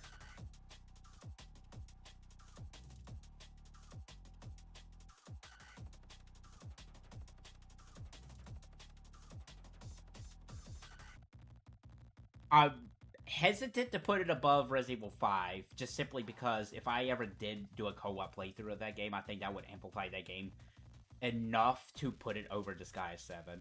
I think Disgaea 7's better than Crash Bandicoot and Jak and Daxter. How do I feel about that?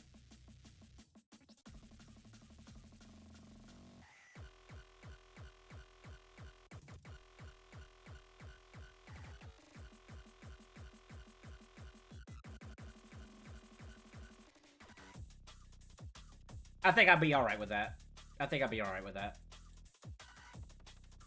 At least in the here and now, I think I'll be alright with that.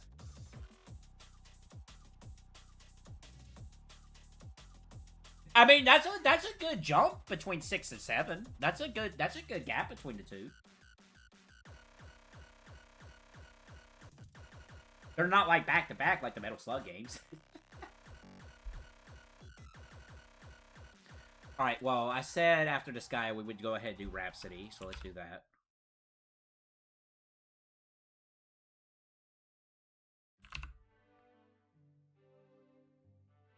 So, Rhapsody, a musical adventure. So this is not NIS's first RPG. They have done... I can at least think one other one before this. But I feel like this is really the start of NIS, is with this game. I think once they started the Meryl Kingdom Saga games, this is where NIS took off. And this is a neat little game. I like this. It's a shame this hasn't come out in English over here in the PlayStation Store. Even digitally. Because I would love to get the Platinum Trophy of this game. Once again, Atlas ported this game over to the PS1. I can actually think of one quirkiness with the translation at the top of my head. I did a playthrough of this, a Let's Play of this for the PS1, and then I streamed the Switch version.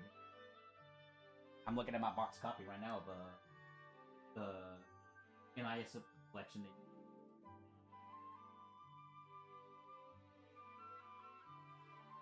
Rhapsody's neat.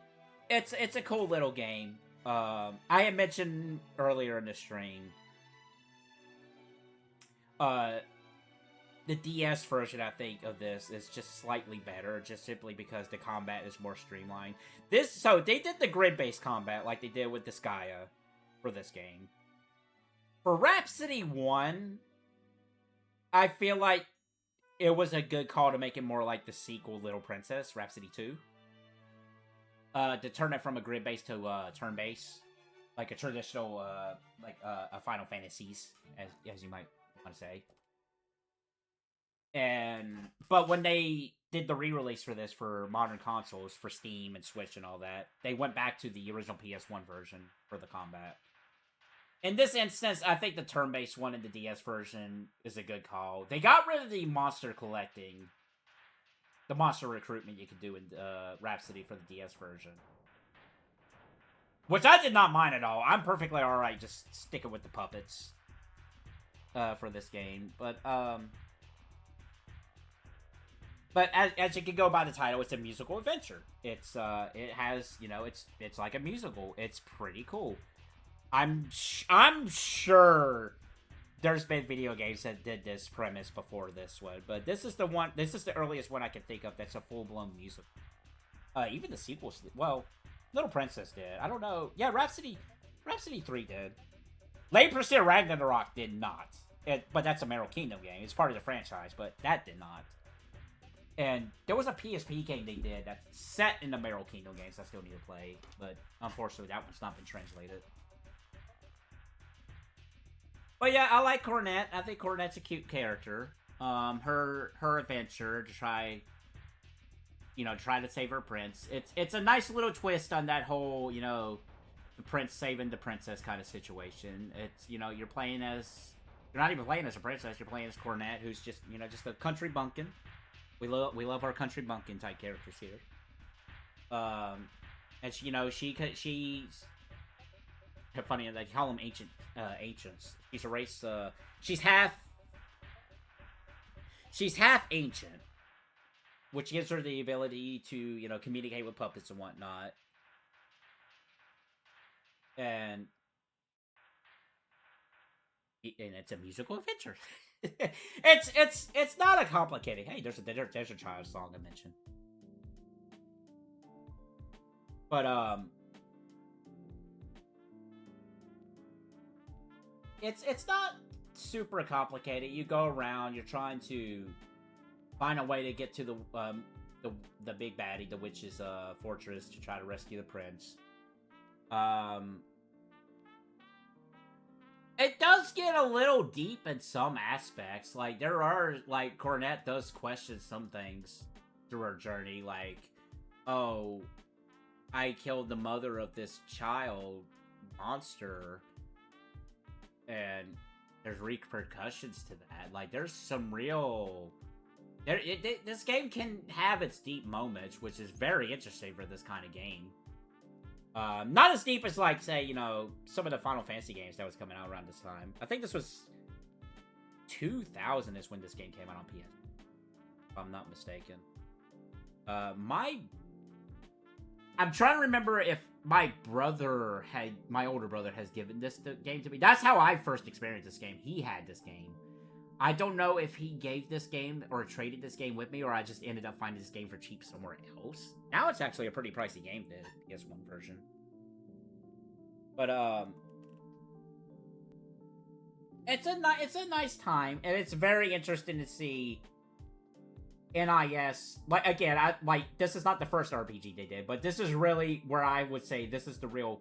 Well, actually, I would say the real start of their line of games started with Cook and Fighter Hao, which maybe I'll do that after this one. But in terms of, like, the RPG elements, and a lot of the Rosa Queen company started here, the item shops and the weapon shops, that started with this game. And that still carries on to this day, and other games. But, yeah. So, yeah, you can make the argument that I feel like Cook and Fighter Hao is probably really where NIS really gave birth to their identity. But Rhapsody really did solidify that, and is what it is, and that company is what it is today, for better or for worse. Rhapsody's neat. I used to go back and forth if I think this game is better than some of the other RPGs. I think over time, it's kind of bumped up the list when I look back on it. How... It's not a difficult game by any means. It's really not. You might, like, run into a slight hiccup here and there, but I think that's more of, oh, shoot, I didn't heal kind of situation. It's not a difficult RPG.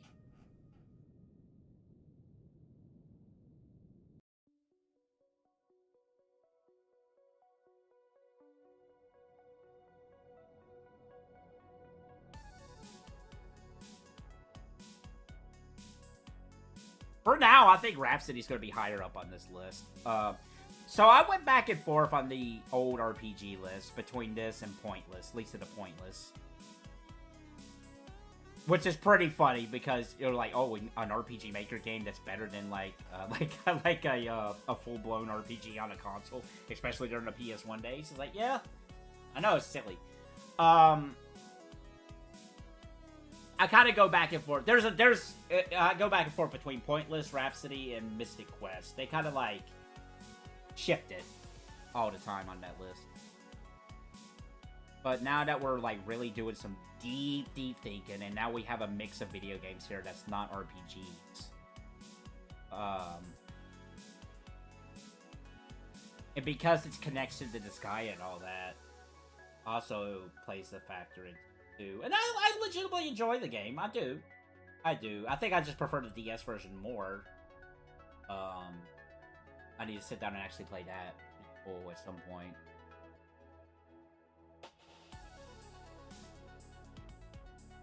Do I like it more than LA Noire?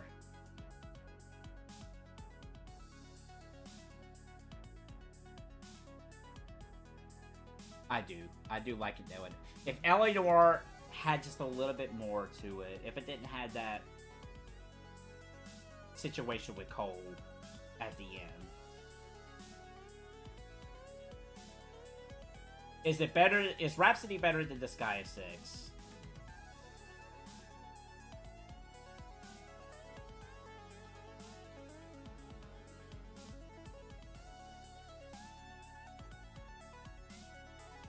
Alright, negative for Disgaea, or for Rhapsody.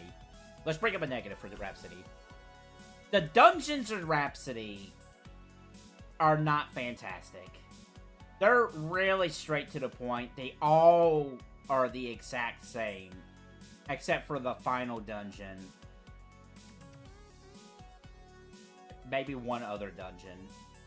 But all the other, like, they're all caves. Slightly recolored. You go inside a giant worm, an Alaskan bullworm. It's just a cave, just colored red.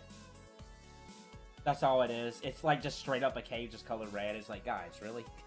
Come on. I don't think that was a memory saving thing. I don't know. I could probably see where they were coming from with that, but like at the same time, it's like, guys, really? It's just a rock cave. You just paint it pink. Big, scary, and pink. So the dungeons could be better. And they made them better in Little Princess, the sequel. They definitely got a lot better in that game. Little Princess is honestly probably a better game overall than Rhapsody 1. A number of reasons. I love this song from it. Unlimited Saga is going to be fun.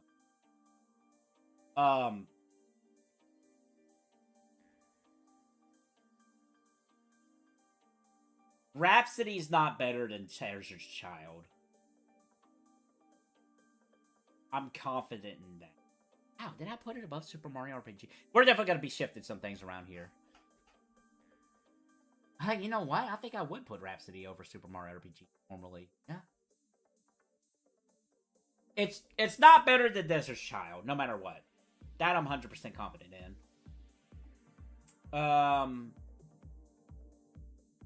don't know if it's better or worse in my eyes than LA Noir. LA Noir does not have giant worms.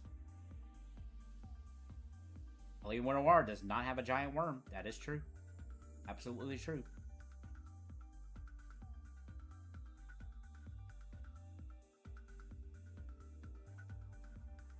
I think Lisa the Pointless is better than Rhapsody. I mentioned how I like the foreignness of Pointless. How silly it is. And how cool it is. And what that game does. With its world and environment. You know, it works its way around the RPG maker-ness of that game. Really makes it its own. It takes what Painful did, does its own thing, and does its own thing very well. Yeah, I think Pointless is better than Rhapsody. So the question is Disgaea 6 better or worse than Rhapsody? Or is Rhapsody better or worse than Disgaea 6? That's probably what I should be saying. Because, I mean, this is the game we're ranking right now.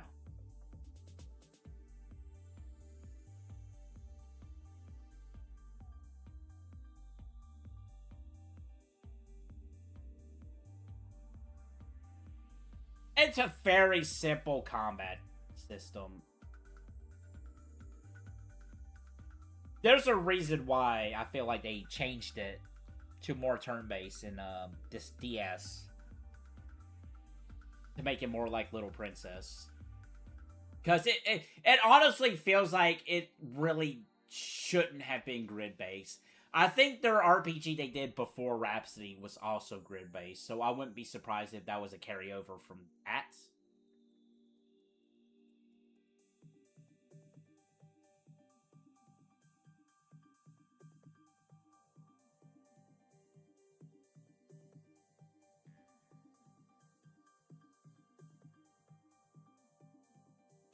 Logically speaking, I think I want to put it below Disgaea 6. I think my bitterness towards Disgaea 6 wants me to put Rhapsody above it. And I might actually give in to that, honestly. Like, again, there's really good aspects of Disgaea 6. Again, the story, the characters are really cool. I'm gonna do that for now. I'm gonna let the bitterness win. It might change. We'll see.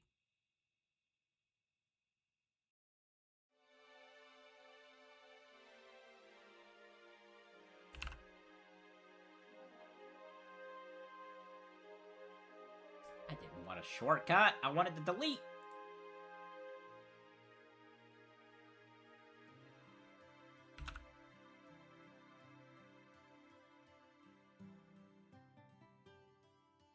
So this is the game I was mentioning earlier. This is Cooking Fighter Hao.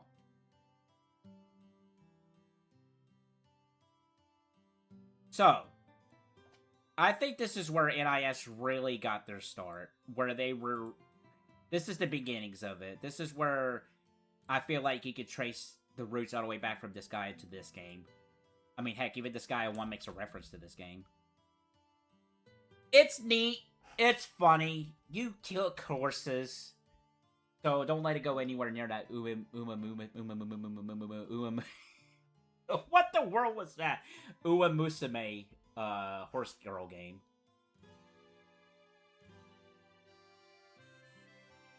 Yeah, Cooking Fighter Hao is very interesting, and it's so funny. See, so when this game came out, G Gundam was the thing. I remember comparing the dates. So G Gundam was still airing when this game came out, but you look at this game and you see G Gundam elements to it. Like some of the character signs is like, oh, okay. This is a G Gundam character. it really looks like it, I willing to bet that G Gundam has the influence on the character designs for this game. Like I think you really see it in Hao. I think you see it in the Big Bad in quotes game. This is a multiplayer game too. You can actually compete against one. Me and T actually did some high level gameplay of this. High level gameplay in quotes. Of Cooking Fighter Hao. And hey, with that, the PS, what is it, Duck Station? You can do rollback. I think rollback is on this Duck Station. It's on one of those PS1 emulators.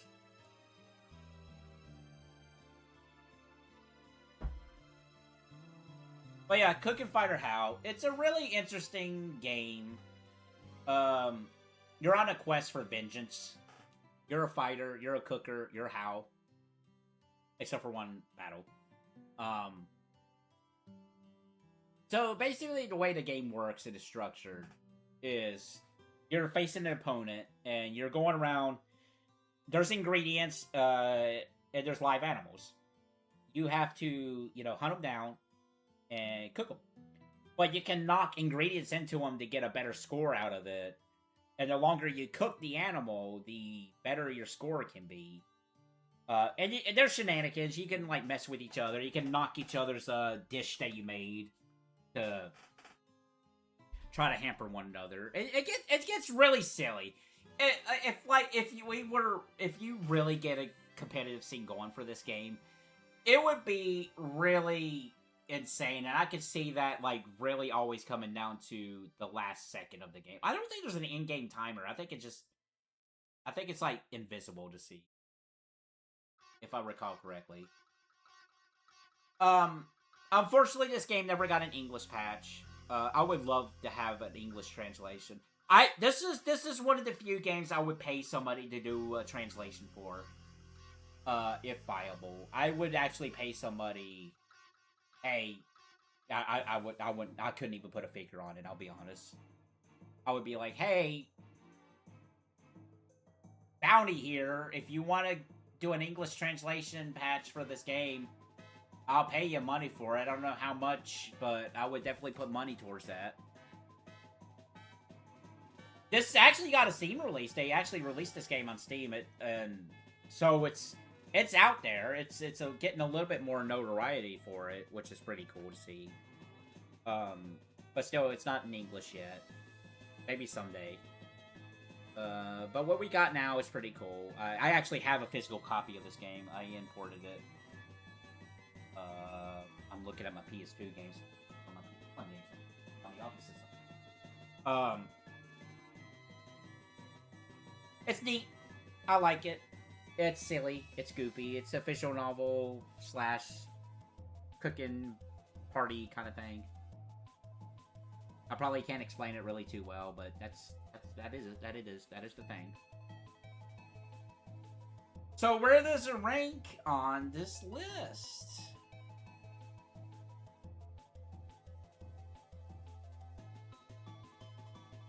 It's better than Limbo. It's better than Brave Exvius.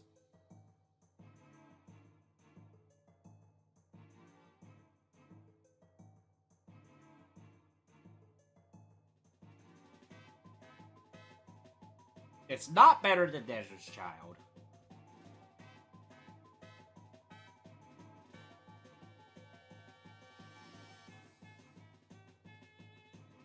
I think I would play LA Noire before cooking Fighter Hao.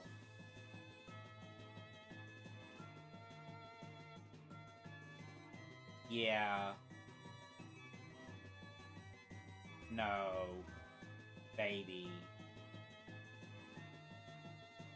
Let's go back a little bit. No, it's cooking Fighter Hao's not better than Super Mario RPG. I'm definitely gonna have to shift some of the games around, because I think some of the games that's above Super Mario RPG might.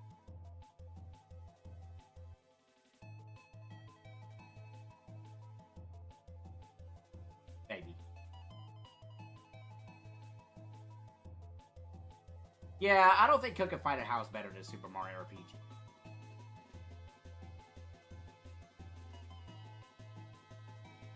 It's better than Limbo. It's better than Brave Exvius, despite how therapeutic that game is for me.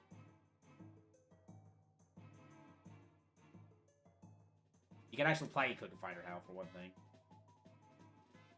Are we gonna get into the Metal Slug territory? Is it better?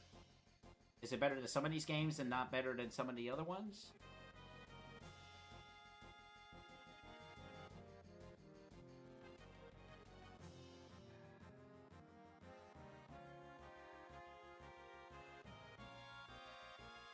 I think it might be right below Firefly Diary.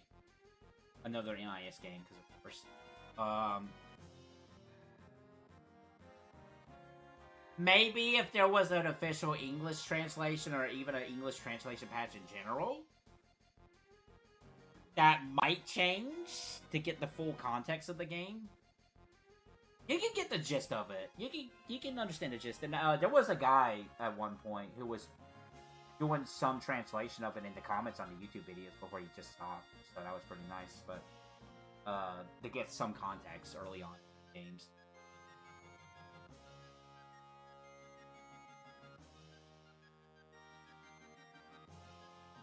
Yeah, I think it's right below the Firefly Diary. For now. I've been saying that a lot. For now. For now. For now.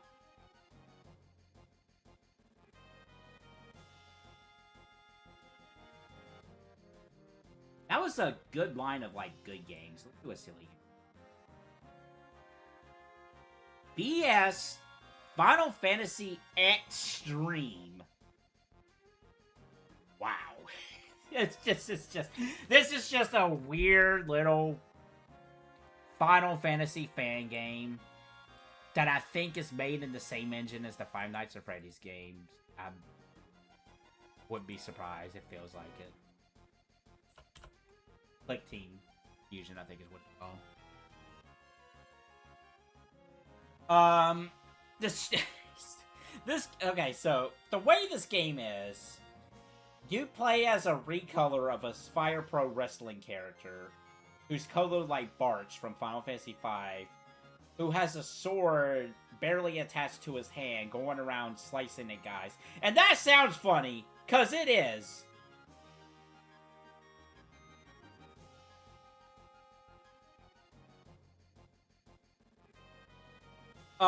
It's not a fantastic game. It's silly. It's a good, silly game in terms of that. Like, the laughter factor, I guess one could say, is really high with this one. Outside of that, it's an old fan game. At one point, I thought about remaking this game as an RPG Maker game, and that's not out of the realms of possibility. I would love to do that if, again, having more time as I sit here nearing 9 hours of streaming and not even have 100 games ranked yet. It's a silly little game. It's better than some of these bottom of the list games. I would put it above Pit Fighter, but that might be as high as it goes.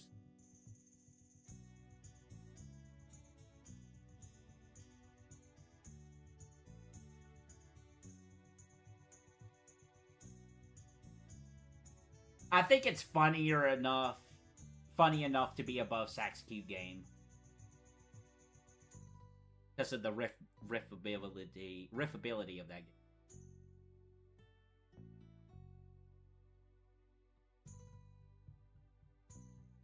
I would not put it above Plumbers Don't Let Ties, even though it actually might be a better game, honestly. But I don't think I would put it above Plumbers Don't Let Ties. It's more memorable than Towards the Pantheon. It's not a better game than Towards the Pantheon, but I think it's more memorable. I think I'm comfortable with that placement.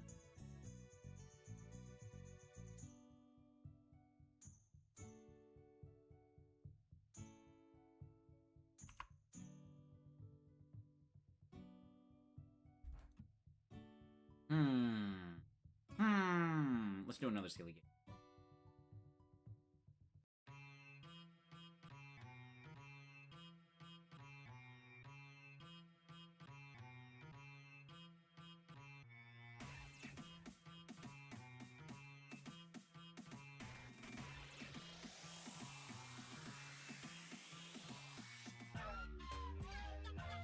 What a weird song. I like it.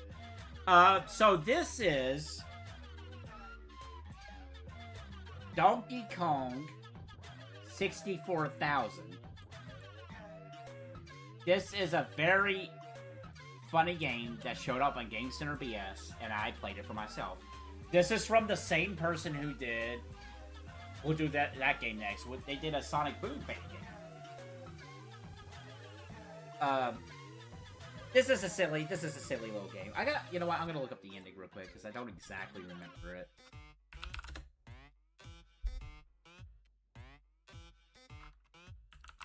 I'm sending you an SOS. I do remember that part.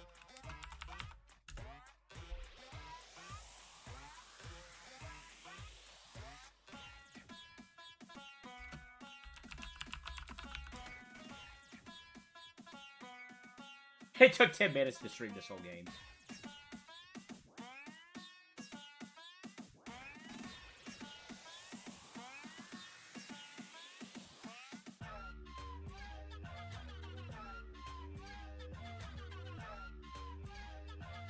But yeah, Kami had played this game for Game Center BS, and it was funny. I don't think he beat it, though.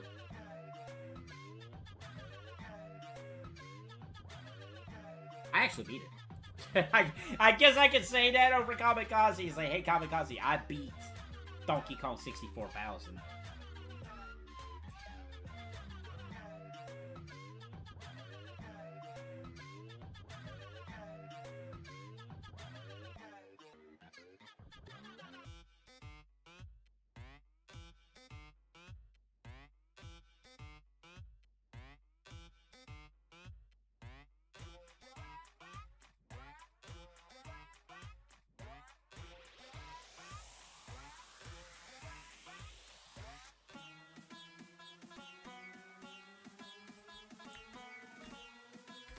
It's just, you're just in a court hearing. Okay. I couldn't exactly remember it. Again, this is just one of those silly games. Silly Flash games back in the day. It's just, it's a funny little thing. It's like just a haha thing. I would probably put that over, I don't know. I'd probably think BS Final Fantasy X-treme is a little bit funnier. Of course, I could be saying that because of the subject factor that it's at hand. Plus, I think Final Fantasy X-treme was more taken seriously than Donkey Kong 64,000, which makes it even funnier.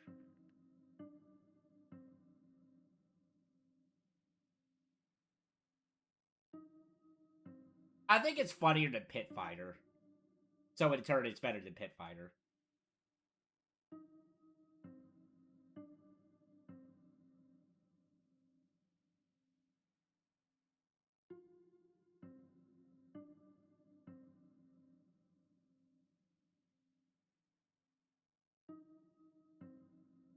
I think the funniness of it is not better than Sax Cute game.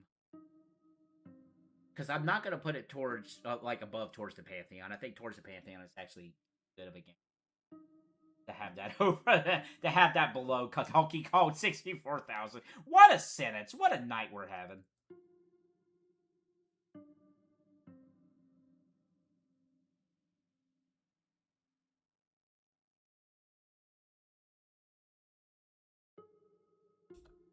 I think I would be alright with that.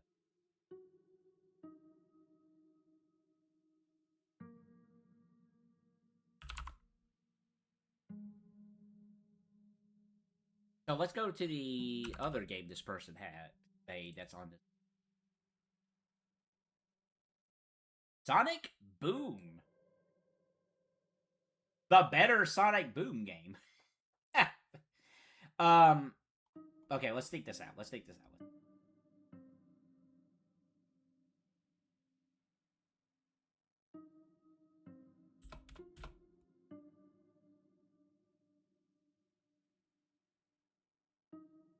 Sonic Boom is funny. I think it's a funnier product than Donkey Kong Country 64. And while it might not be a better game than some of these other ones, I actually legitimately feel alright putting it above Sonic Boom as a joke.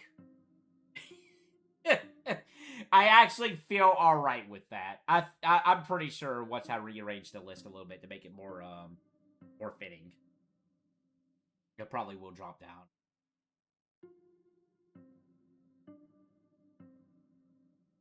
But as a joke, I'm completely alright with that. Like, I think Ice Climber is a better game than this. I think My Name is Mayo is a better game. And honestly, I think Still in Steam, honestly, is... Honestly, I think the more I really do think about it, the more I think Still in Steam is better than some of these other games. Like, really, the only reason why it started out so low was because I did factor into the Kickstarter stuff. But again, when I bought this game originally and played it a little bit, I was not aware of the whole Kickstarter shenanigans. So I wasn't really a part of that. I just bought a RPG Maker game I thought was... or even cool. Or was on sale. Combination of maybe all three.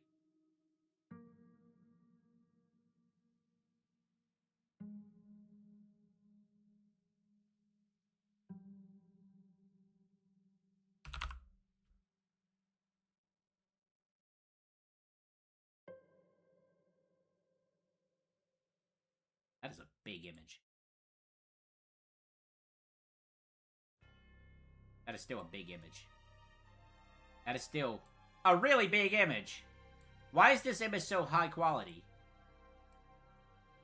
Nintendo, why'd you do this? So, I had played this game on the Wii U. I saw that it was also released on PlayStation. So I had got the PlayStation version because I'm like, oh, cool. Let me play this on PlayStation since I played it on the Wii U. It was just a small little game. It was silly. I had played it. And within like a minute... Actually, I can tell you these specific things. Let me get the...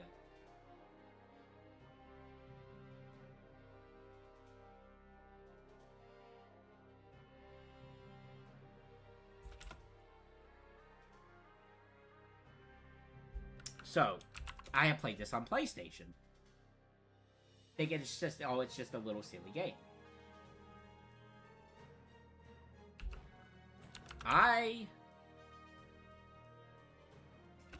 Wait, isn't it?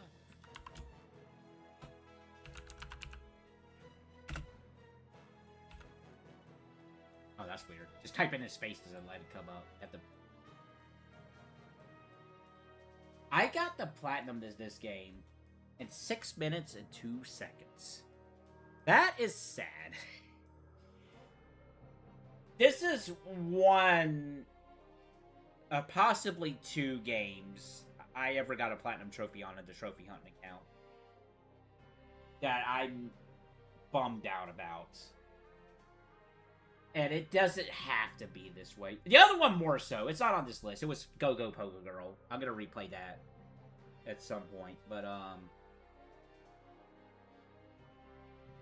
no, this game, between the two, this game is probably the worst offender. when it comes to the gimme platinum trophies. Because this game didn't have to be set up. So the way this game works is you would play... It's like just a dumb little Space Invaders clone kind of game. You would play it, and you would try to get far, and you would die. Alright, makes sense. It checkpoints you between levels with your score intact. I feel like this wouldn't be as much of a gimme trophy, platinum trophy, if it wasn't for the fact there's a checkpoint system like that. If you had to try to get that high score on your own, I think I would be perfectly alright having a platinum trophy for this game. But because of that shenanigans, it's just like, man, really? Really? So that's probably why this game's gonna rank low. And again, it's somebody made a Space Invaders clone. It's neat that they did that. I'm glad I'm happy for them that they were able to do that. But and I admittedly, I don't know if they did it when they put it on PlayStation or if the publisher did that. Because the Wii U doesn't have trophies, so you know it wasn't there.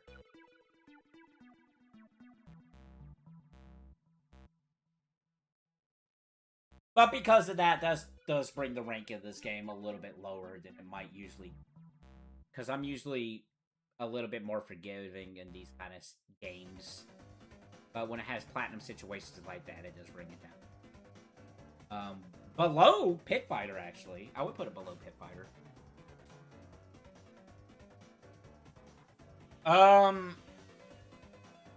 It's below PukePuke Demon. And actually, let me add the Wii U version of that. Because I did play the Wii U version enough.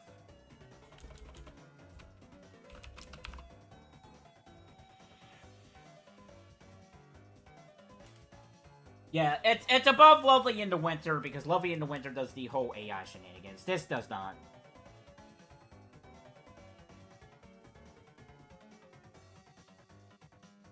I'm thinking of the Daft Punk mashup with this with this song. Yeah, yeah.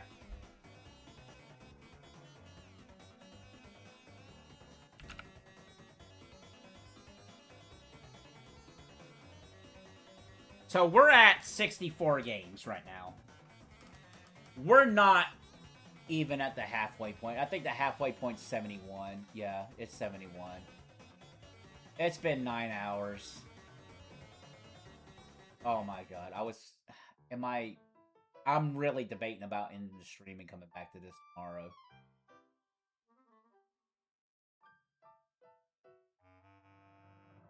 I know I said I kind of want to do this all in one stream, but man, when you look at that timer and you see what I've been doing for 9 hours, and really not making that much progress. I'm really trying to be thorough with this. I really, really am. I'm gonna keep going for right now, but my god, I legitimately don't know if this is gonna be my longest stream. And break it so soon after Tactics.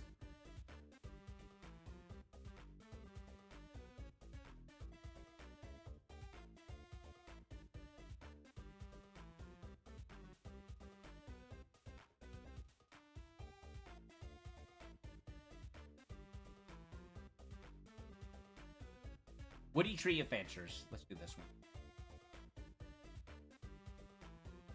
Woody Woodle? This is a cute little game. It's not, it's not fancy or anything. It's just like a little 3D platformer that somebody made. Honestly, the more notoriety of this is the sequel, which honestly, that's the whole reason why I played this game in the first place. Because I would like to play the sequel at this point, because that sequel is so funny. They turned a small little platformer adventure game into like a Breath of the Wild style game. And that sounds ridiculous, but that's actually what they did with this franchise. And that really fascinates me. And it's actually a really long platinum too, if you're going for the platinum for that game. Which is kind of the reason why I played this first game. It does not have a platinum trophy. I think it's just random trophies. It's fine. It's a little cute 3D platformer game. It's a little janky in parts. It's just like, hey, I made a game. I got it on PlayStation, and it's like, cool. It's on Steam too, but cool. It's neat. It's really not too much to say with it.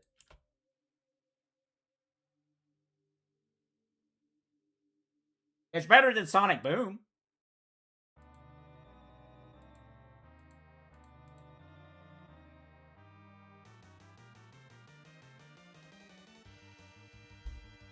It's better than the My Name is Mayo games.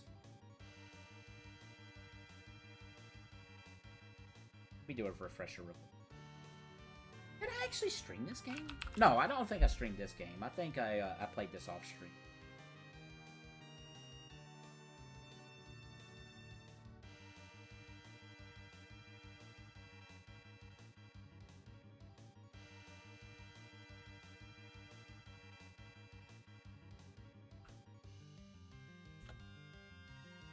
It's crazy how much that Dancing Divas video is getting views.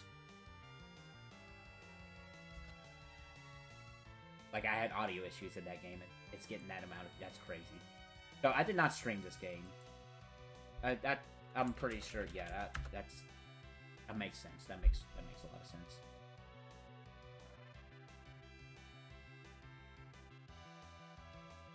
About a 30-minute game. Yeah, that sounds right.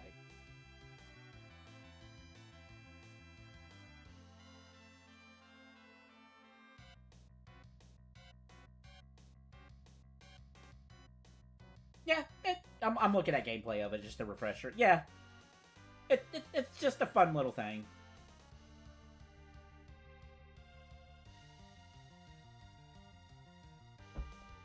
Little collectathon.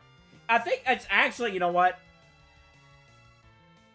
I think it's better than Macbat. Yeah.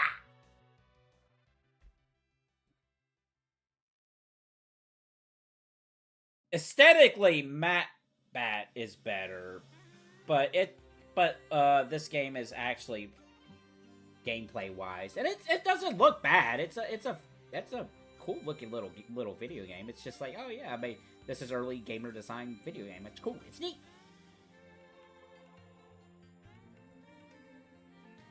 I wouldn't put it above Disgaea RPG, despite Disgaea RPG being a gacha game.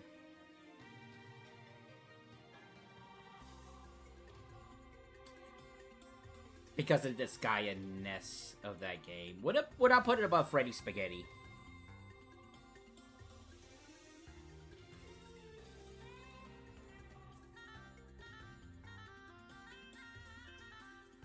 I think I would put it above Freddy Spaghetti. I really like the humor in Freddy Spaghetti on the PS5.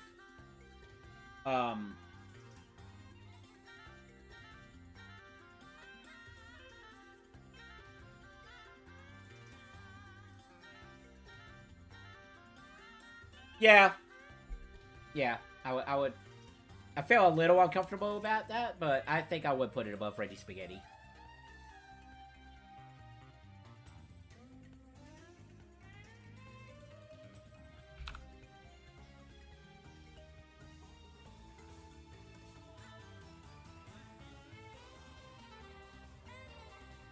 I think to make this a little bit more structured, maybe a little bit more faster paced, I'm going to go back and forth between the alphabet, with the exception of a few games.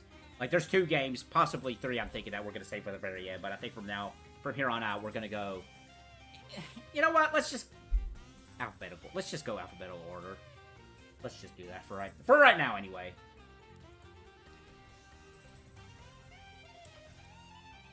Eight Colors... Star Guardians. Plus. There's no plus in the image here, but it's plus.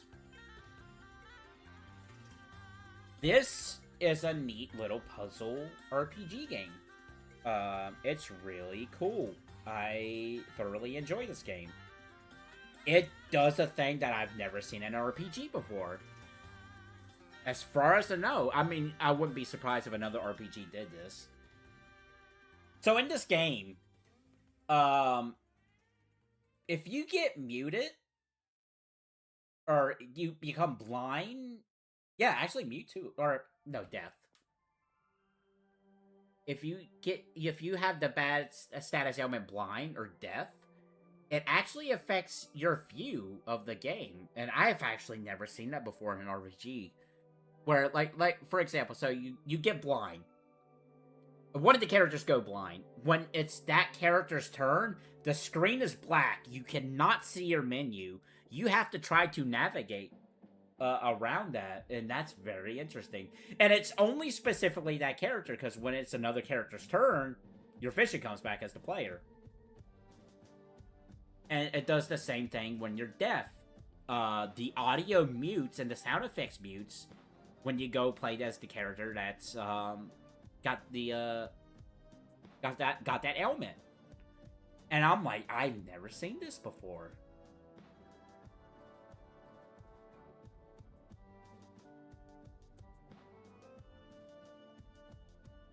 Outside of that, the game's pretty nice. It's a nice game. It's definitely more puzzle oriented than it is an RPG. Once you know what you're doing, it's pretty simple. You just have to put the pieces together. What's given to you. You can only have 3 characters at a time, but you have 5, and then it goes up to 6 later on. So yeah, and then there's also an arcade mode where you have in a time or something similar to that, where you have to try to beat the game in the least amount of turns, which is really fascinating. I didn't try it though. I have yet to try that mode. I got my feel from just beating the 2 campaigns.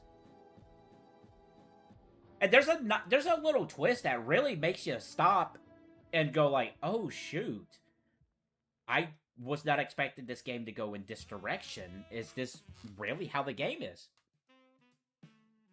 I don't think it is. I think it was just like a neat idea. But at the back, and the back of your mind, you're like, oh shoot, it's like really this game the whole time just the big imagination of one of the characters, and we're just in an asylum. But I think that was just the way I interpreted that. I think that's just more of you're fighting like your inner demon, rather than that's actually what's going to happen. Because I think it just makes too much sense to go that way, rather than it actually being all in her head and she still do her guardian powers.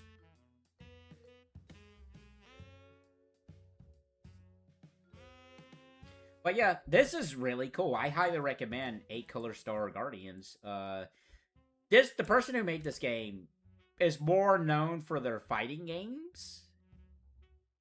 And there's actually a character from their fighting game makes a cameo in this game, and it's pretty funny. Giant Lobster Man. You can't go wrong with that. Wrestling Lobster Man.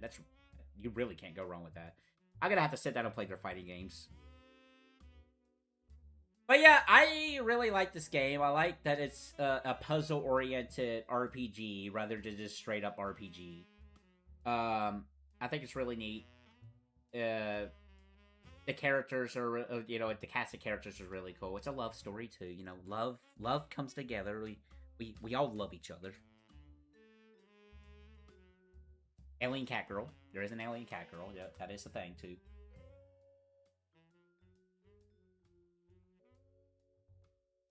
With that said,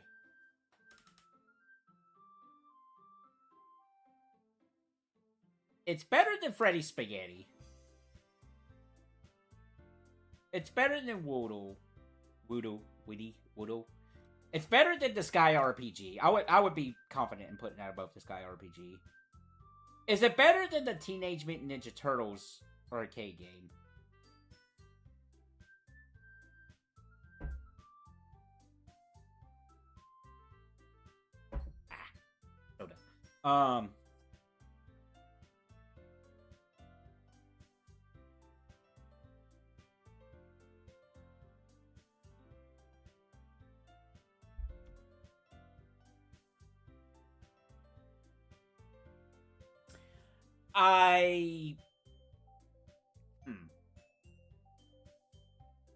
It's not better than Cookie Fighter Hao.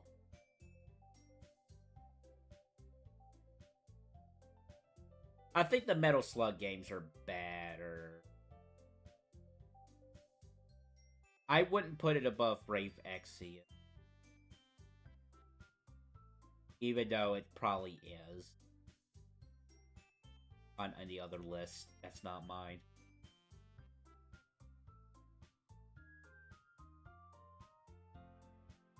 I would put it above Limbo. I think I'm alright with that placement.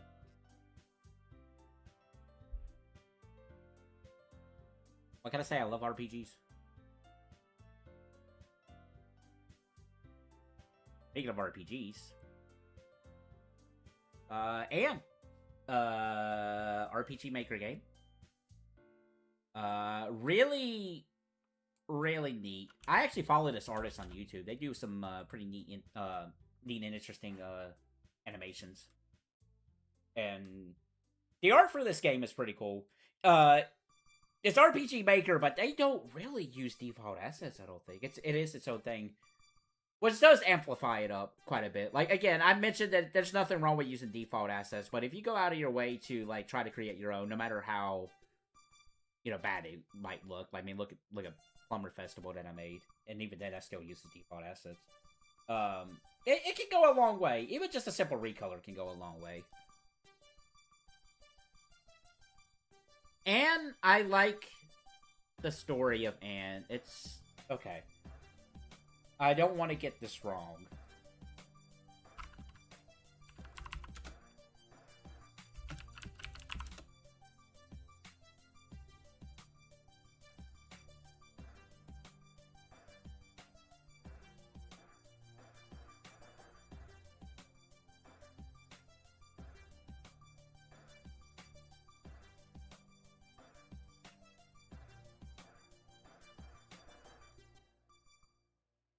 So, Anne has an ailment.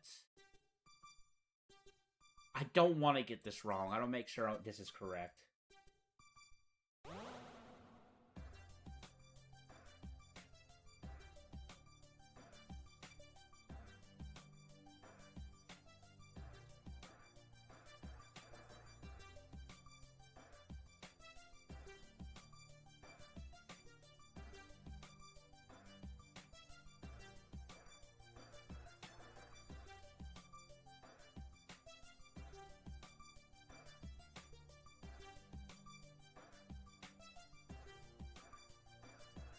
I'm gonna watch my replay of it. So, she has an ailment that really resonated with me. I don't think it was ADHD. I'm pretty sure that's not what it was. God, I should know this. It wasn't that long ago. What do you mean it was 2 years ago? It was that long ago? It did not feel like that long ago when I did that final session.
Sorry, I'm skimming through the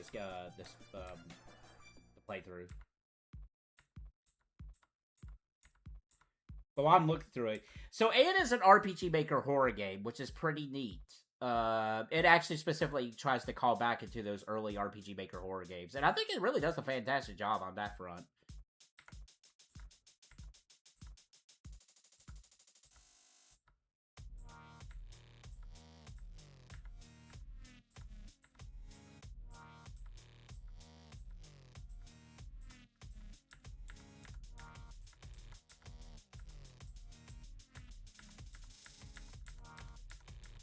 There's this one specific scene I want to watch.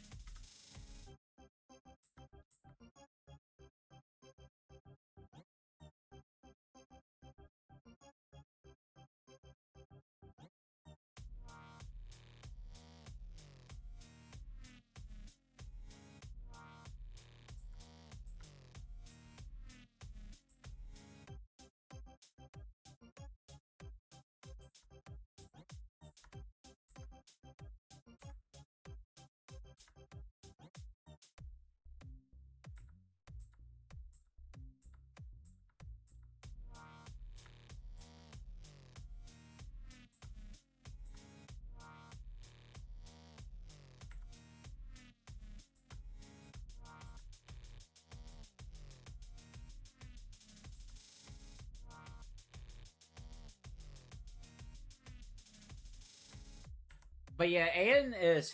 I'm being silent here. Anne's a pretty... I'm watching, like, the ending cutscene here.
Maybe it was in the previous part. Was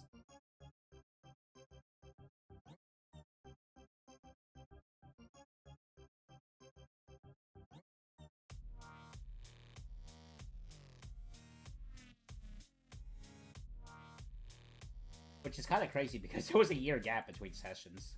That game. It was only 2 sessions, but it was pretty funny. Which I guess is you know, a really cool thing that Anne had that much of an impact.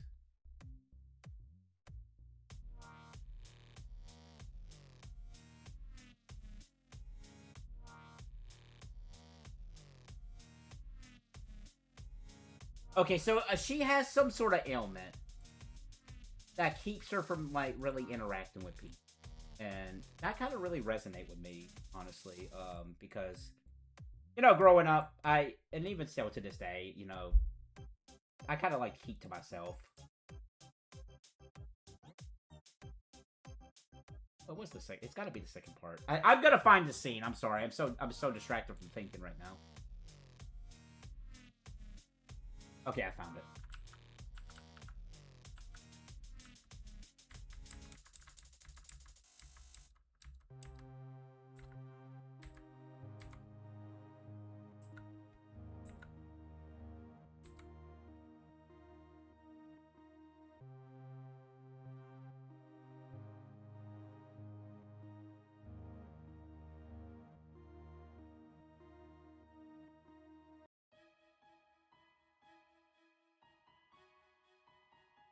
Yeah, she did not have, like, the greatest parents.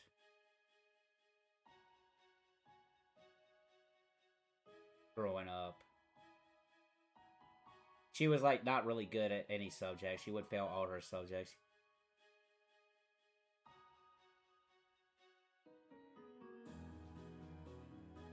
She is just a slow learner. That's what it says here.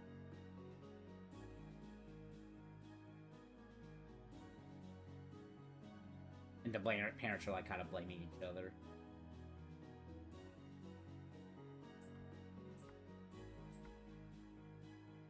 And they're literally, I don't want to take care of her. I don't want to take care of her either. I'd rather send her to the orphanage. So yeah, she's definitely got... There's definitely, like, she has some sort of... it wasn't as explicit as I thought it was. But there's definitely, like, Anne's definitely have some sort of disability that kind of prevents her from, like, really like she has trouble with learning and whatnot, which where my ADHD problem kind of comes into play. But she's really good at art, and that's what she's really passionate about in that game. It's pretty cool. It's pretty cool. That's and it's a horror game. Or okay, let's get back on track here. I was so silent for so long there, admittedly. So, Anne is an RPG Maker horror game that's really cool and really touching. It has like a lot of deep emotions to it. You run into a security cop who turns out, I think he was a painting. Spoilers. Again, all over the place. And there are students that have gone missing because after night, the college, I should say, you know, it becomes like a madhouse. It's like an alternate dimension or something, and kids go missing. And that's why you're not supposed to fall asleep during school. You're supposed to leave at a specific time. All the kids that went missing does come back, but they all don't remember what happened. And then Anna actually has a selfie that she took with the security guard. And I guess she remembers at the end because you see her crying, looking at the portrait of the security guard dude. And I think that kind of like gave her a boost in morale in her life, honestly. The trials she went through to that. It's a really cool game. It's free. It's free on Steam. I recommend anybody to play in, especially if you're into RPG Maker horror games. I think it's really good. Actually, I kind of want I don't know why I'm thinking about this. Did Markiplier ever play it? Probably not, because it's like not too old.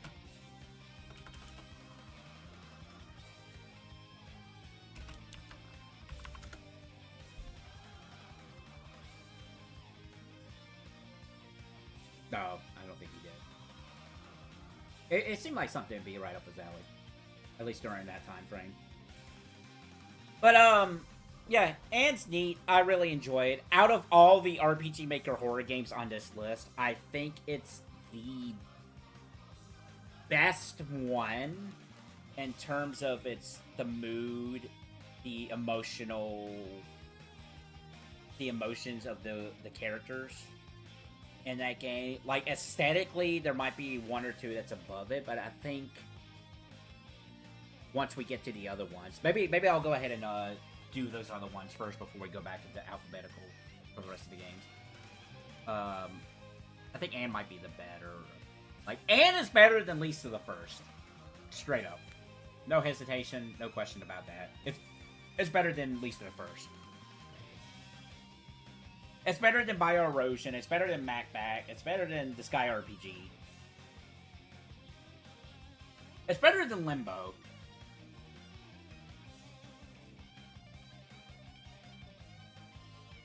Is it better than 8 Colors Star Guardians Plus?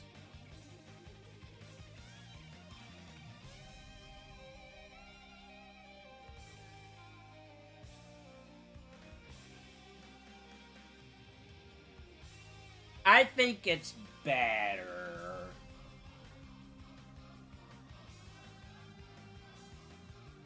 And it might be a little petty why I think it's better.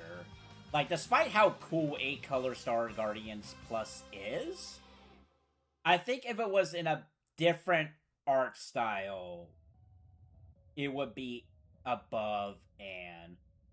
I don't hate the art style for 8 Color Starting Guardians, but I think when it comes to lists like this, you kind of have to start, like, picking apart, like, minute details. And while the game, like,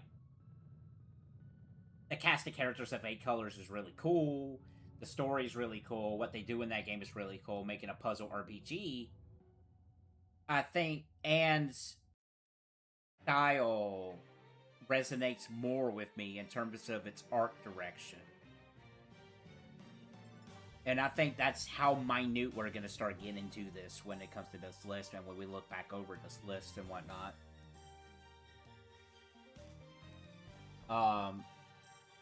Because 8 Color Starting Guardians does touch on some heavy topics too. Don't get me wrong, it definitely does go there. with all the characters, and even like they even talk about a little bit of racism there. It's pretty deep game if you really like look in between the lines there. It's brought up at the very least, and how the characters, you know, how did they you know interact with the world around them, and how like a lot of them are flawed characters, honestly, and that's what makes 8-star Guardians pretty neat.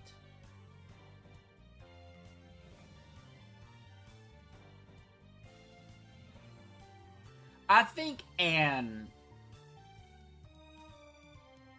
is slightly better than 8 Color Star Guardians Plus. For the character of Anne herself, how one can relate to her quite a bit. Not to say the characters in 8 Colors is not relatable, but there's not a character like Anne in 8 Color Star Guardian. You can make the case about that one character I was talking about before with, she has a disorder where she has a hard time,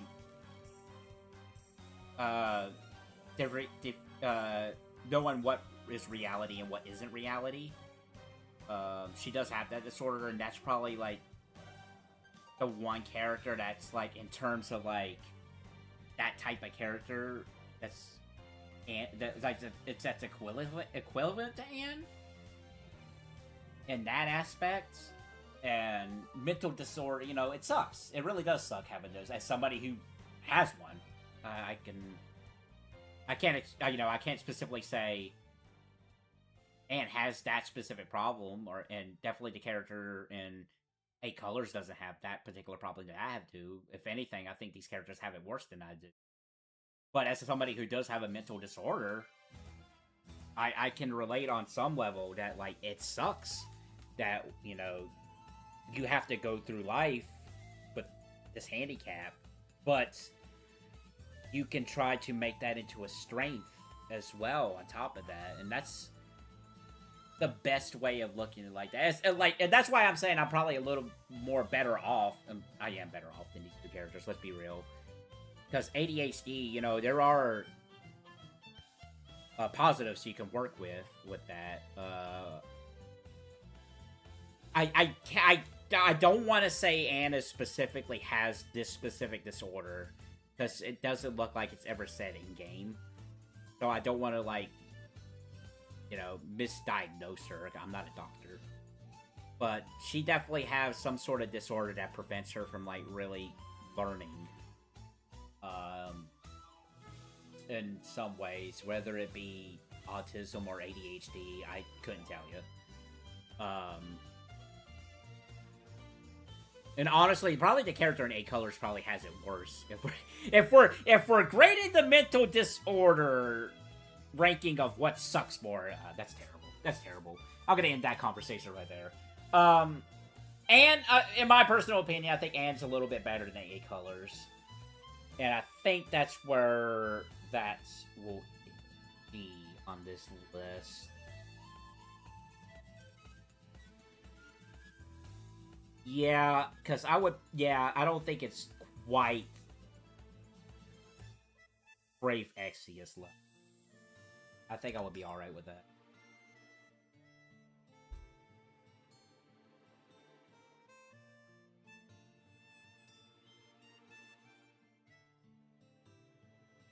Let's go ahead and do the other RPG Maker horror games that's on this list.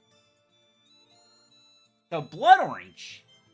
This game is absolutely got an aesthetic that is really sick. It's a really cool RPG Maker horror game that I recommend anybody playing. So it deals with grief. You play as this guy who's... I'm having a hard time coming up with the, what the guy... Not an archaeologist, but, I think I said that word perfectly, actually. Holy cow. With my southern accent. That's funny. This song comes up when we're talking about an underwater adventure. Basically, this guy takes photography. He's a photographer. He's an underwater photographer. There we go. That's probably the best thing going about it. And you run into these dolphins, and they're not quite right. Like, these dolphins have like human teeth, human eyeballs. It's a little. It can be a little unnerving, especially somebody who like has, I don't know the term for it, but like fear of the ocean. I can see how somebody plays this game and really gets creeped out by it. I like the aesthetics of this game. It's really cool.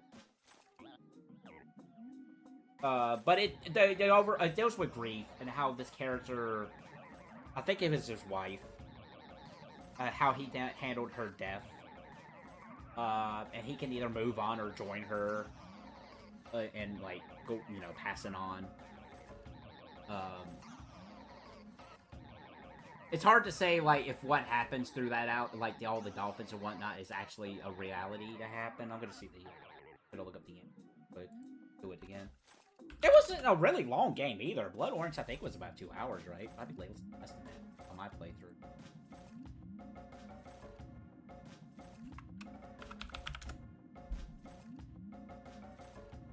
Of course, I get a milk. Yeah, an hour and a half. I don't know if I 100%ed it or not. No, I didn't. I got two of the 4 endings.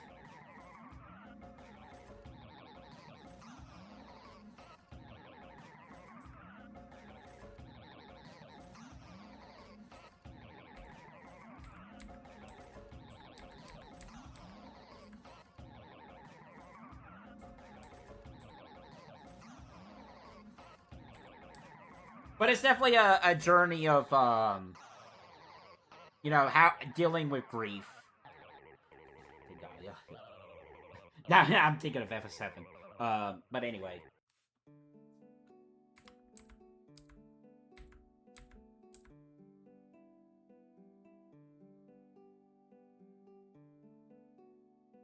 But yeah, in the good ending, you know, you overcome that grief, you try to atone for your sins, you live, and I'm assuming, like, your significant other is telling you, hey, smile. And that's a really good message. Like, grief, we are really getting deep with these games now. It's kind of funny. You know, grief, I feel like, is something that will never fully heal, especially with those closest to you. I feel like that's just something that everybody leaves with, and some people can handle it better than others. You know, everybody, you know, it's a thing that everybody goes through.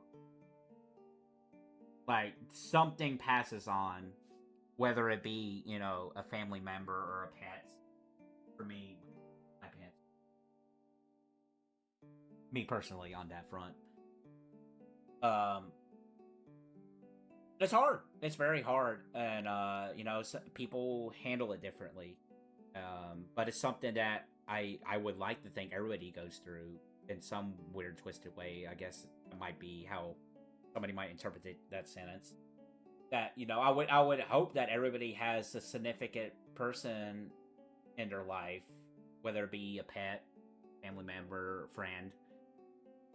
And, you know, that person passes on, whether it be natural, you know, just old age, or something dramatic. And, you know, there's different levels to that. And, you know, then this game has, you know, hey, how is the player going to handle these? And I like the good ending because it's on a positive note, but it's just like, hey, you know, live. And I think that's not, and, you know, and I'm not going to sit here and say that's the easy answer, because it's not, because, you know, again, people go through grief differently, and in some ways, I feel like that's just something you never recover from. Like, you're going to have family members or friends or animals and pets that you really get attached to, and that's just something like 30 years, you know, yeah, maybe the pain will get lessened, but that's something that's always going to be with you. It's one of those things for me personally, I just try to not think about. I try to not even think about, you know, that kind of grief, Because once I stop and think about it, I just get sad. Reasonably so. Reasonably so. With that being said, Blood Orange handles the way you get that ending very odd. So you talk to these dolphins, and the choices you make with these dolphins determines the ending you get. And I feel like some of those choices don't really match up. Maybe that's me. Maybe I just don't get some of the dialogue and how that connects to what ending you get. But outside of that, you know, it's a powerful message. It's a powerful subject in this game, and aesthetically, the game looks cool. It's a very cool looking game, and it's an RPG Maker game. You know, an RPG horror game. It's free. It's free as well. I definitely recommend anybody to go out and get this game. It's really cool.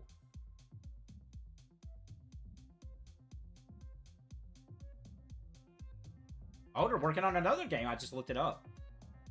I don't recall this being on here last time I looked into Blood Orange. Looks sick. Coming soon. Alright, I'm definitely going to keep an eye on that. Actually, before I forget, I'm going to add this to... I'll do it later. Oh, I don't want that. Oh, what happened? No! There we go.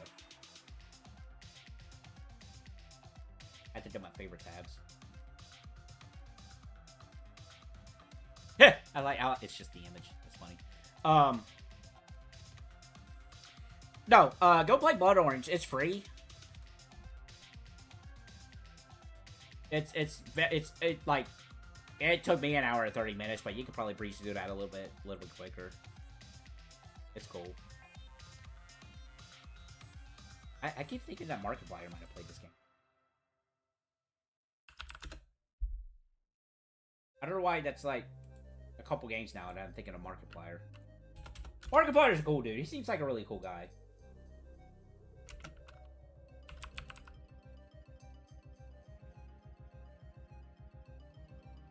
Well, he didn't. Okay.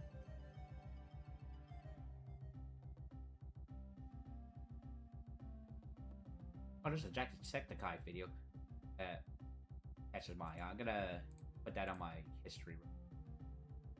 Watch it later. It's only 25 seconds long. That's funny. Okay. Anyway. Getting off topic like I do all the time. So, Blood Orange is a really cool RPG Maker horror game. Aesthetically, it's neat.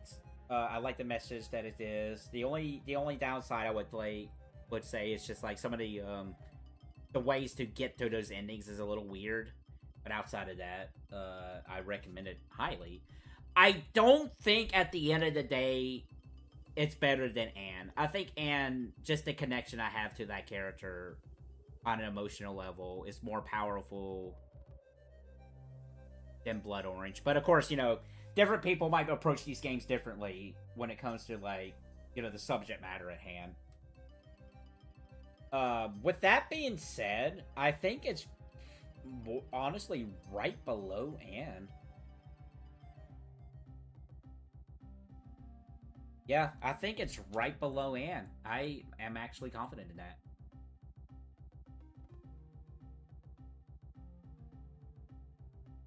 So there's one more RPG Maker horror game on this list, if I'm not mistaken. So we're gonna do that next, and then we'll go back to the alphabet.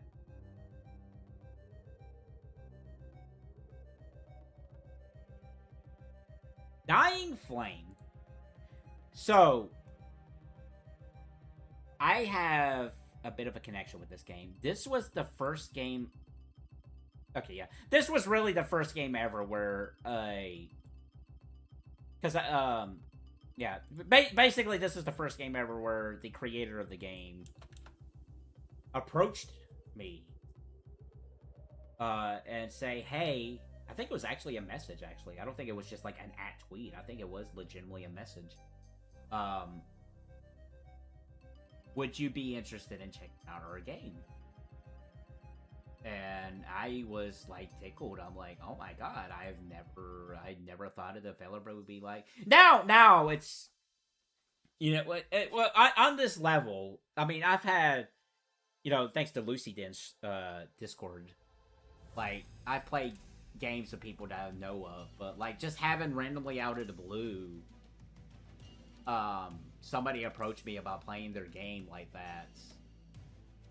And I think I know the reason why, because I was playing a lot more RPG Maker games at that point, and that's probably why they had an interest in it. And this is a really good RPG Maker horror game. You can really tell Silent Hill was a big influence on this game. For sure. And I'm saying this as somebody who's never played Silent Hill.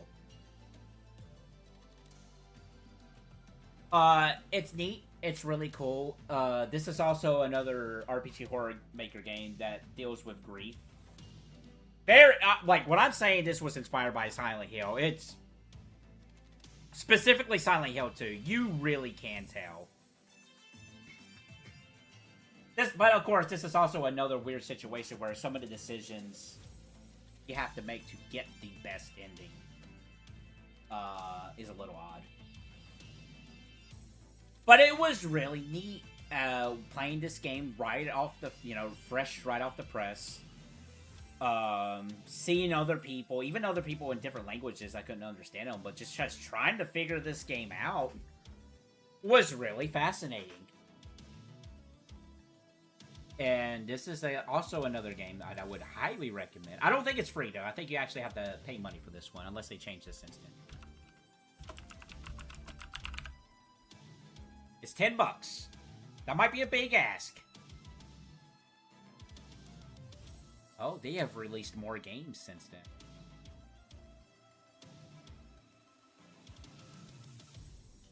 Interesting. I might have to go,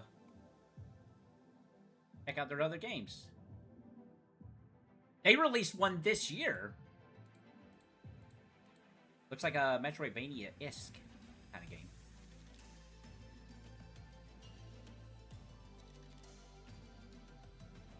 Right. Duly noted on that. Mental note on that one. But, yeah, Dying Flame, highly recommend it. It's really cool. Especially if you are into the story that Silent Hill 2 presented. I think you would be very much interested in this one. And it's that kind of story in a RPG Maker setting.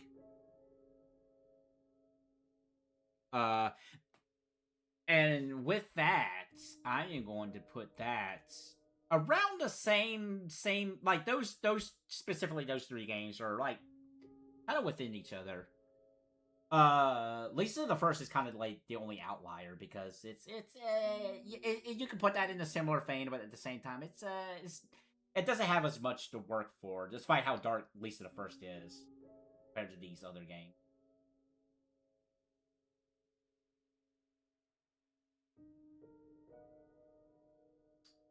This is fitting music for. I don't think Dying Flame is better than Anne.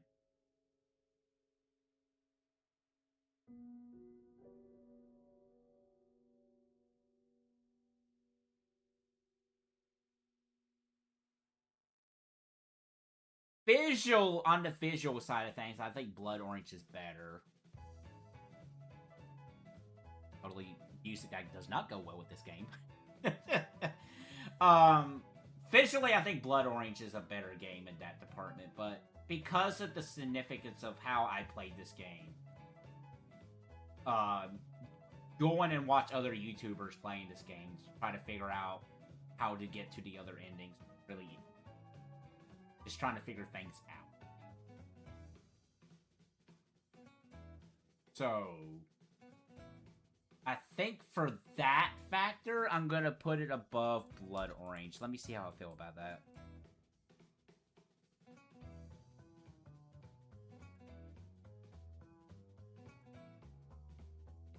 Yeah, I feel comfortable with that one. I think Dying Flame is actually a longer game.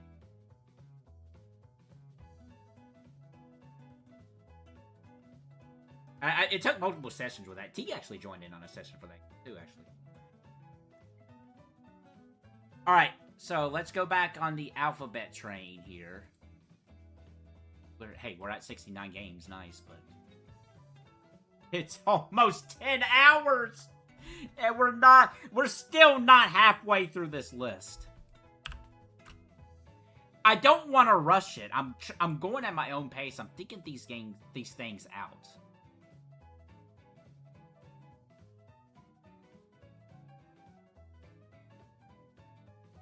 But hey, still talking about RPG Maker games.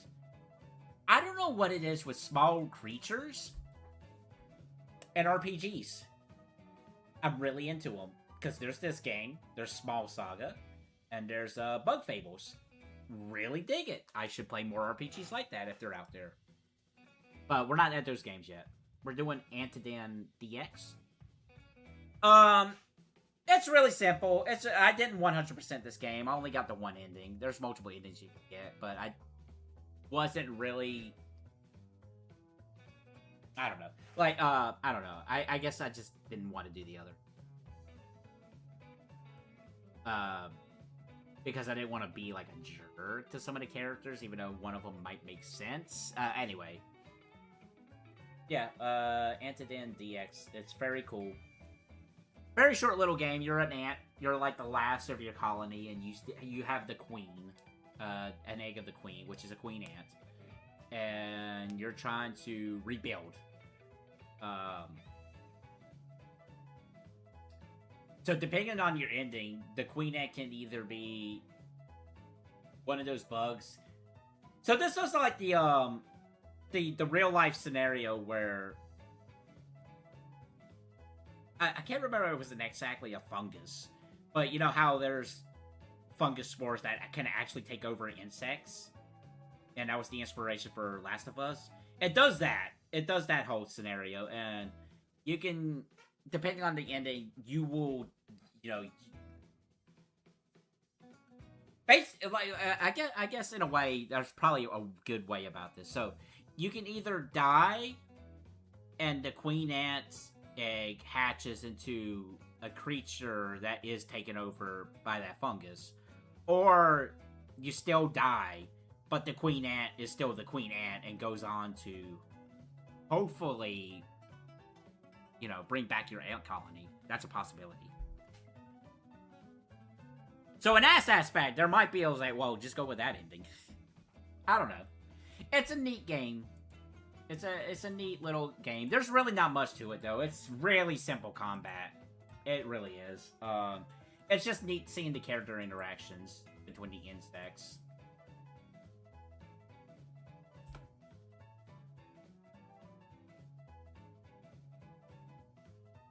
Actually, maybe I'm misremembering a few details about this game.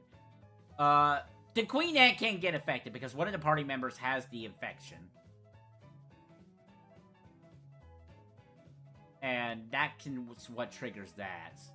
But I think it was like a rival insect group that really was more responsible for it rather than at this piece. Or maybe they both played in tangent. It's been a little bit. I am misremembering, admittedly. And I just don't want to look it up because I don't know. No. It's a neat little game. DX, I'm assuming this was like, yeah, it was a more enhanced version that they released later down the road. With that said, I don't think it's better than the group of RPG Maker horror games that we just discussed.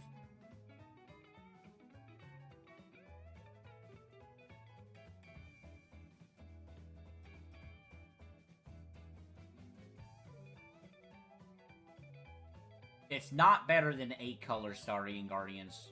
8-color Star Guardians Plus. I don't think it's better than Limbo. I don't think it's better than Turtles.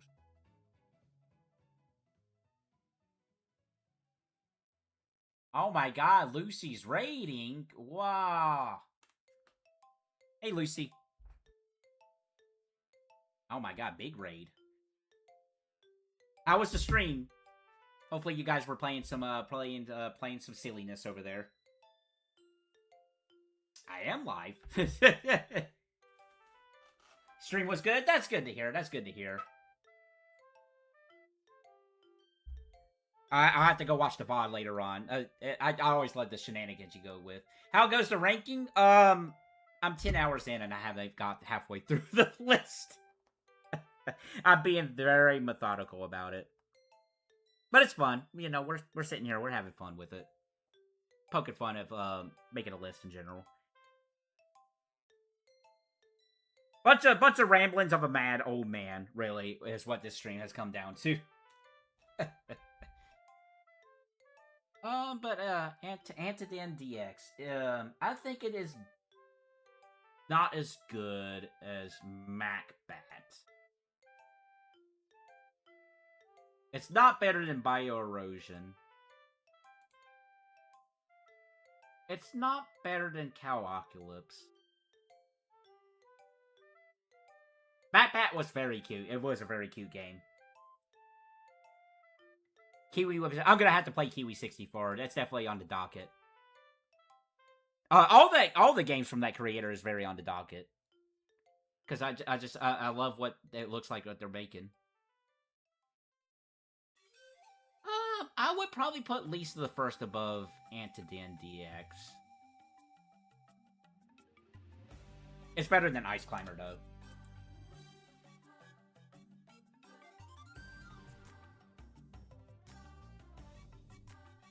Yeah, it's better than Ice Climber. I'm confident in that one. Ooh, we got a big game here next.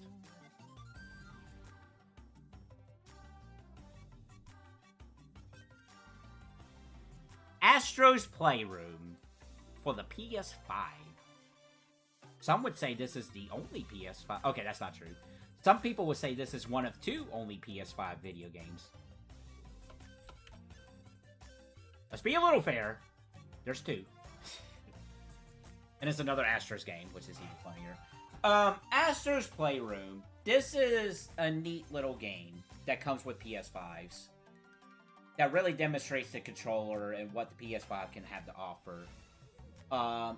It's really neat that it celebrates the history of PlayStation in this game. The T-Rex demo boss, you know, the T-Rex from the old PlayStation 1 demo being the final boss of this game is really cool. The little astronaut, you know, rescuing your friends and whatnot is really cool. Well, I haven't played the Astros game after this yet. I still don't have a copy of it. But already, it looks like it's a significantly better game than Playroom. But Playroom's not a bad game. It's like a short little 3D platformer. It's 6 hours. Something like that at most.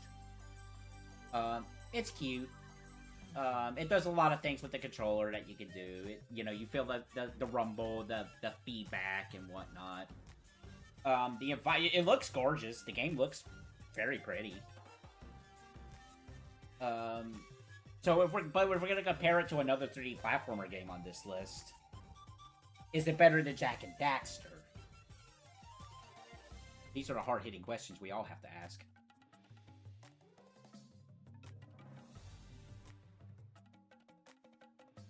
I don't think so. I think Jak and Daxter's better.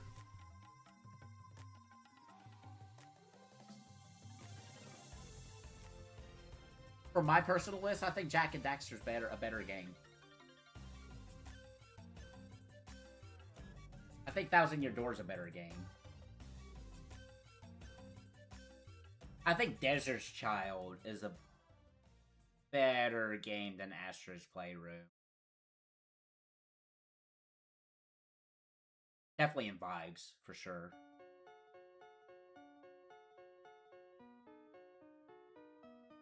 Astro's Playroom is better than Disgaea 6. I would be comfortable enough to put it above Disgaea 6.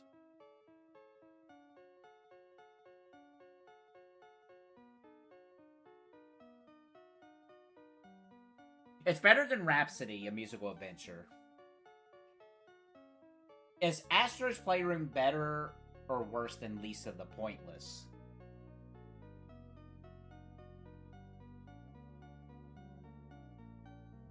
I think it's better. Despite how cool I think Pointless is and how the foreignness of that game really shines in that game, I think the history connection to Astro's Playroom really amplifies that quite a bit. So we're right back at Desert Child. Okay, so is Desert Child better than Astro's Playroom, or is Astro's Playroom worse than that? I think that sentence makes sense. Anyway.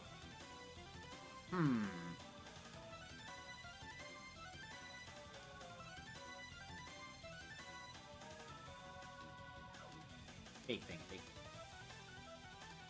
I think Desert Child is better in the grand scheme of things. It might, like, Astro's Playroom must be a better playing game overall, especially if you're doing platformers. But I love the vibes of Desert Child too much. I think I'm comfortable with that right there for right now. Thanks again for the raid, Lucy Den. That was the Lucy Den. Way better streamer than I ever will be. Ooh, we got a fun one next.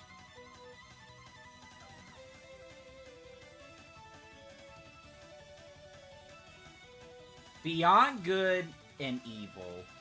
This game is fantastic. This is very much... this was thrown around a lot back in the day when this game was new. This is a Zelda-like. It follows a lot of the same principles as Ocarina of Time, Majora's Mask, and whatnot. In that vein, kind of like that action-adventure kind of game with puzzles in between and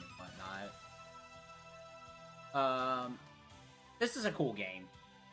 I very much enjoy this game quite a bit. The atmosphere this game presents is pretty neat. Characters are pretty cool. The sequel we'll never get is not cool. I don't know. At this point, I'm very skeptical about that sequel if it even comes out. But no, Beyond Good and Evil, I love the soundtrack too. This game's soundtrack is pretty neat. The atmosphere this game creates is pretty cool, you know. It's like, oh, the shadow government.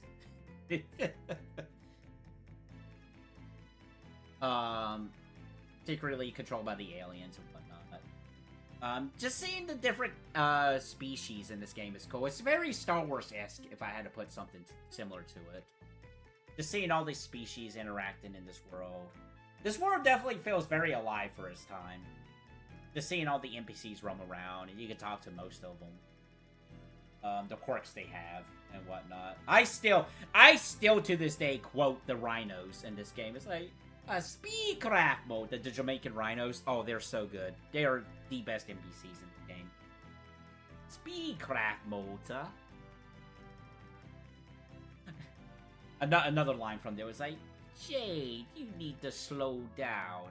You're gonna kill yourself if you keep running around like that. It's so funny. I cannot do a Jamaican accent, but it's so funny. A lot of memorable lines in that game. This game has a really cool code input system that I never see replicated in any other game. It's so stylized. It's so neat. I kind of wish... Okay, well, I was going to say, I kind of wish we saw more games like this.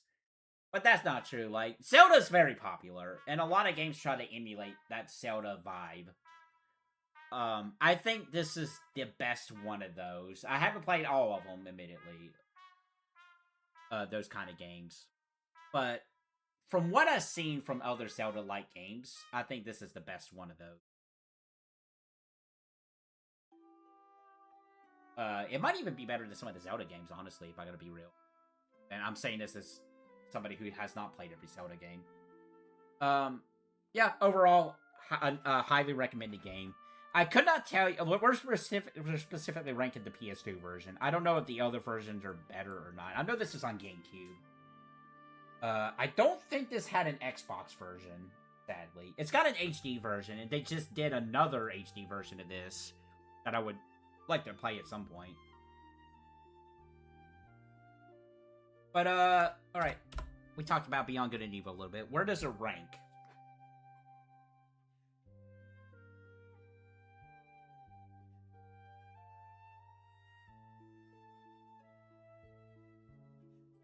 I might be moving Crash Bandicoot and Jak and Daxter around after a while. We'll see. It's better than Desert's Child. I would put it above Thousand Year Door. I would not put it above Resident Evil 4. I would not put it above Resident Evil 5. And there goes my headphones. Dang it. Ah, where's the plug? There it goes. I ran over my plug. Okay, there we go. I can hear again. Hooray.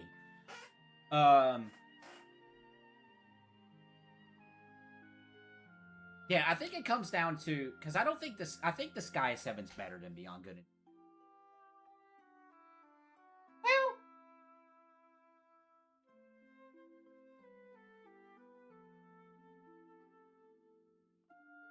Alright, let's think this out. Jak and Daxter, Beyond Good and Evil. If I'm looking at two games... Actually, this is kind of perfect. Okay, I'm gonna imagine this is the PS2 version of Jak and Daxter a little bit. If I'm in the mood to play a PS2 game, I'm looking at Jak and Daxter. I'm looking at Beyond Good and Evil.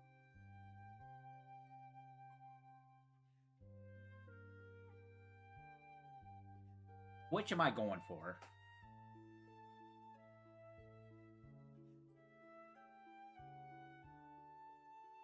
Both are pretty short games for what they are, too, honestly. You can beat them in a day. And, again, they're the 100% of them, they don't require a lot from the player. Jak and Daxter might be a little bit more frustrated Beyond Good and Evil if you're 100%ing it.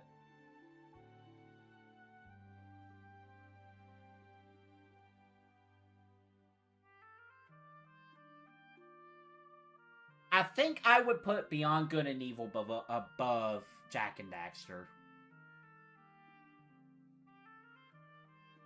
And I would definitely put it above Crash Bandicoot. Is it better than Disgaea 7, though? No, I wouldn't put it above Disgaea 7. But I think I'm going to bump Crash Bandicoot below Jak and Daxter. Now, really thinking about it.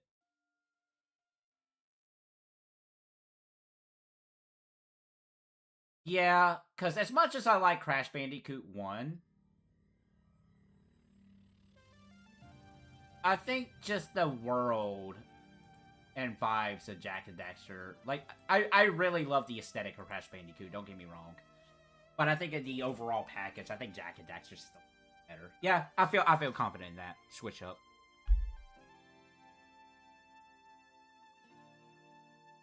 Oh, Lord. Okay. Oh, okay. Okay. Codex!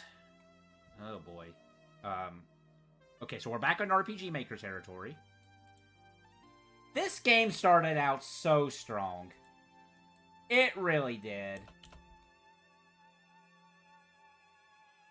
But man, let me tell you how a final dungeon can just ruin a game for you.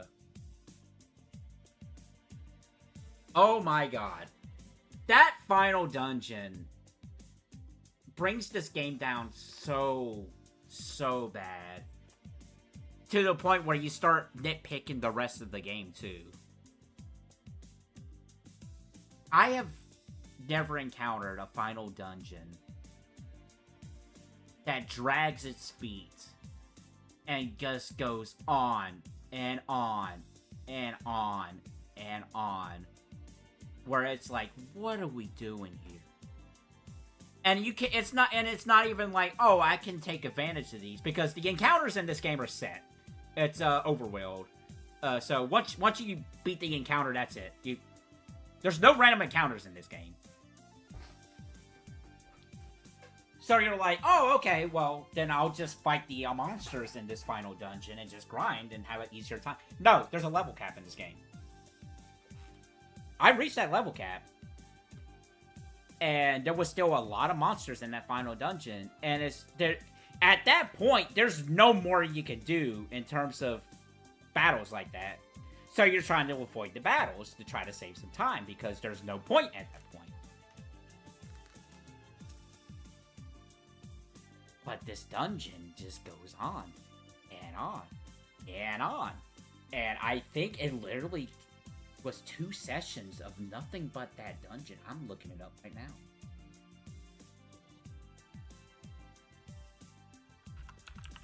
But while I'm looking that up,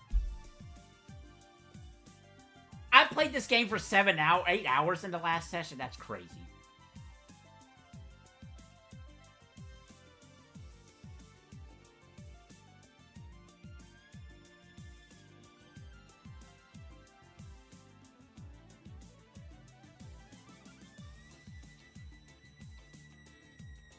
Yeah, the last session of this, I'm just in the final dungeon.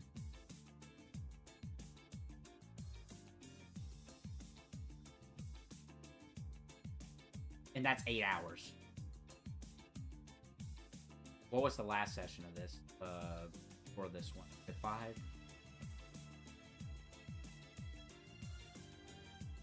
I played... Wow, I forget that I did really long streams.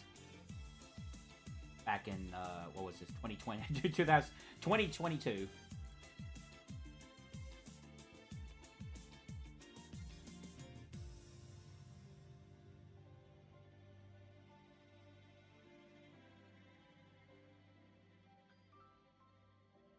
God, was this also the final dungeon?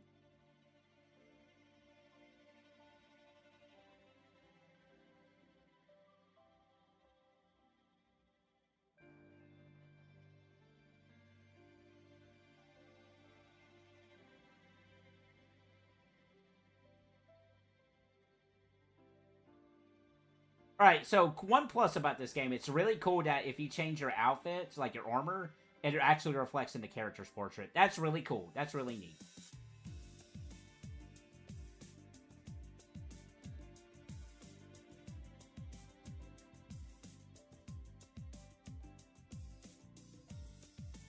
No, okay, so it was a couple hours in before we got into this final dungeon thing. I don't know, it's hard to remember. I played this for years. But that's the thing with this game. The last impact they put on you.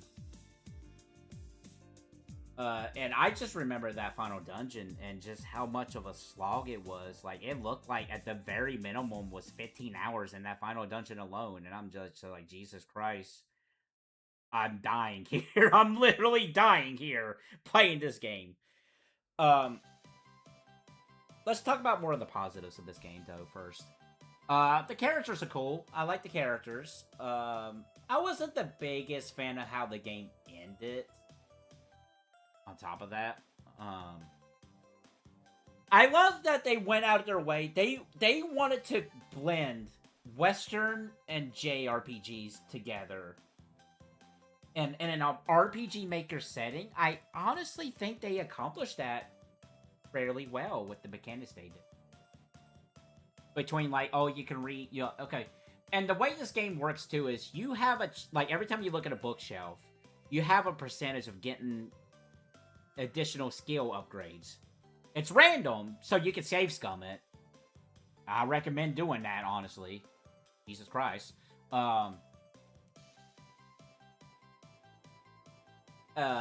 Yeah, so there's that factor into it. Each battle feels like it matters to, and in the beginning, that was really cool. Like, every battle felt like it was a really big impact. And then the final dungeon happens, and it just got really, really, really sad. But they wanted to make each battle felt like it was something big. Like, it's like, okay, this is a do-or-die situation against zombie number 5. I feel it. I feel it in my bones. But yeah, that final dungeon, man, it was... Oh, it was so bad. Like, I can't even, like, try to think of a positive. Like, I usually am more optimistic when it comes to video games. Like, I try to look more on the positive side of things, but... Jesus. The game's $15 too. Which, okay. Cool. It's the only game they ever did. It was 2019. Was when this game came out. I like that they pushed the engine of RPG Maker to do what they wanted to do, and it uses some default assets, I feel, but not enough to where you really recognize it. I like the art style. It's great. It's cool. The final dungeon sucks. I'm sorry. Oh my god. Before this game,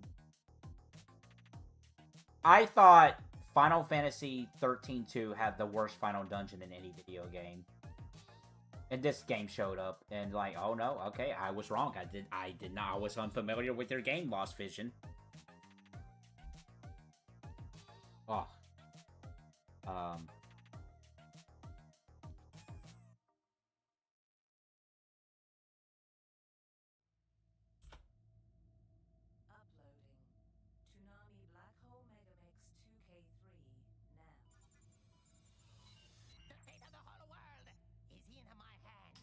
So let's see. Where are we ranking Lost Vision at here? Allow me to reunite you with your ancestors.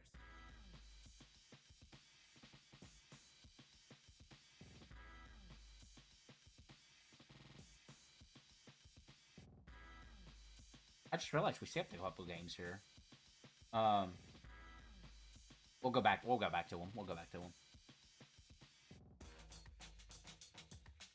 This is not better than 8 Colors Star Guardians Plus.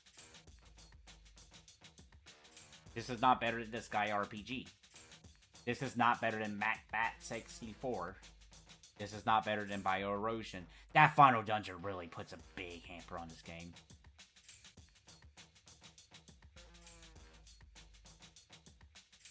But there's, like, but I do pause and say, well, okay, yes, that sucks. It really brings the game down, but there are positives to this game for sure.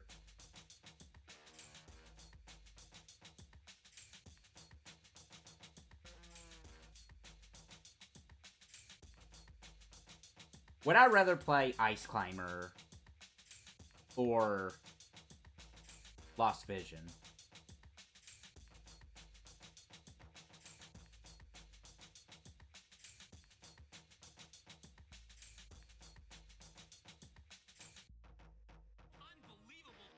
Unbelievable. Exactly. It is unbelievable.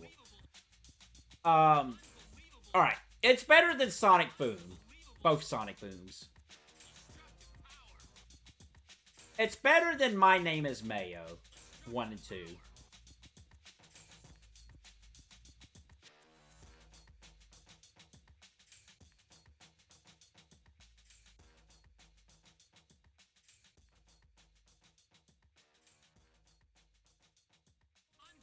Yeah, Lucy stream's over. He rated us. Shout outs again to the Lucy.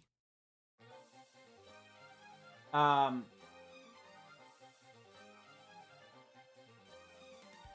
think Lisa the First is better. Oh, did you? That's funny. I'm gonna have to rewatch his stream later on.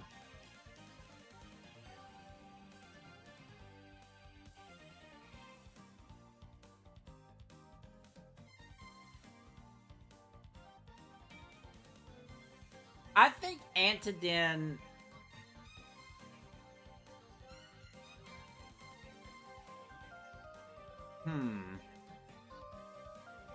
Okay, Lost Vision is better than Ice Climber. Despite how I feel about the ending of this game. Or the final dungeon in general.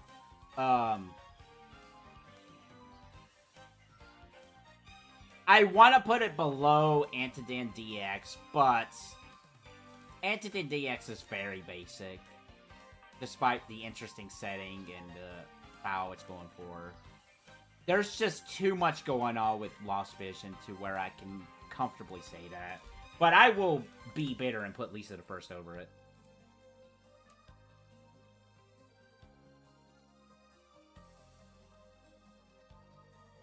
Yeah, I guess I didn't save an image of Buckshot Roulette.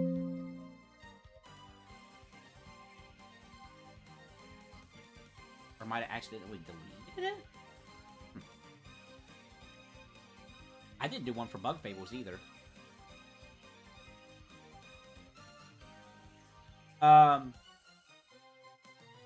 Gorilla Quest is on this list. It is. You know what? Since you brought it up, we'll go ahead and do Super Gorilla Quest.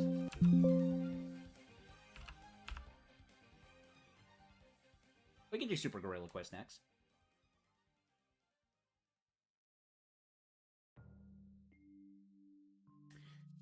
Super Gorilla Quest is neat. I did not play this initially. And I've had a couple interactions with the creator of Super Gorilla Quest. Seems like a nice fellow. Really cool. I'm gonna have to go get their book. I didn't know he released the Super Gorilla Quest 3 as a physical book. I didn't know that was actually a book you could purchase. I thought it was like just a Kindle or digital book. But now knowing that's a physical book, I'm gonna have to get a copy. Is it on Amazon? I did get an Amazon gift card.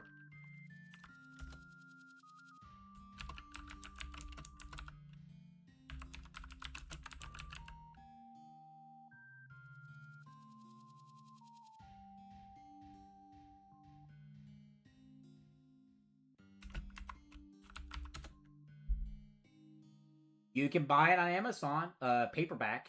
Is it a hard copy?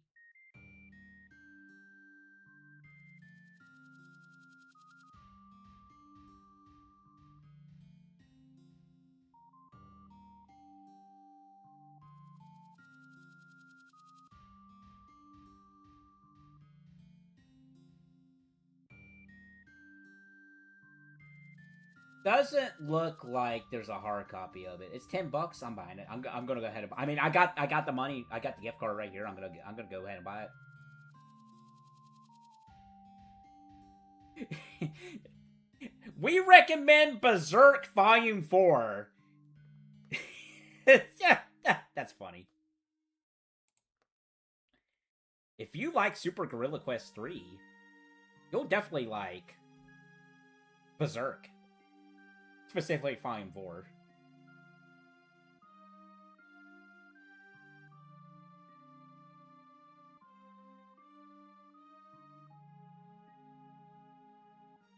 I'm paying a little bit over for shipping, but no, actually I can do...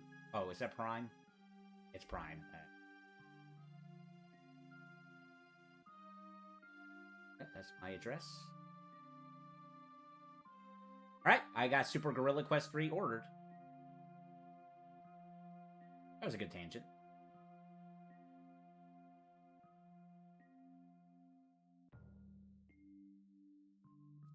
Alright, let's get back to this. So, Super Gorilla Quest. Buy Super Gorilla Quest 3 bulk buy now on Amazon. This game is neat. I like how funny it is that it has an environmental message to it. It's actually really funny how it goes about that. It's quirky. I like the little Easter eggs that it does in this game. Once I got the main strat down, it became really easy. But I mean, I'm not really faulting that for that. It's just like once you get the like, okay, this is the gameplay pattern I need to do for every battle. I get it now. And even then, that's a little RNG because you can fight multiple enemies at once, and that can put a hamper in your strategy. I think the game... I know this game got updated before I had played it on stream. That added different music. I think it could have used a little bit more music. A little bit more variety in the music. Some of the music was pretty funny, though.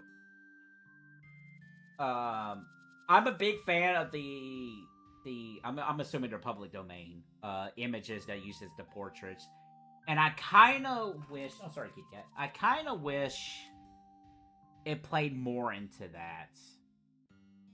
I am a big fan of MS Paint. I don't know if the creator actually used MS Paint to make the artwork for this game, or most of the artwork of this. I can definitely. I'm gonna be very curious how Super Gorilla Quest 2 is compared to this one. And see how that game is gonna stack up. But Super Gorilla Quest is very cool. It's very neat. I know there was a flaw or two I'm thinking of that I can't really place on the top of my head. Compared to some of these other RPG Maker games, the length was just right. I don't think it dragged on at any point. I was pretty satisfied with the length of it, and I tend to play my games on a slower pace, so you could probably beat this game faster.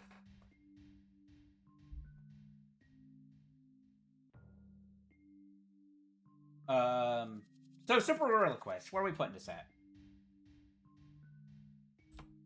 Oh, we are officially halfway through the list now. Yay. 10 hours in.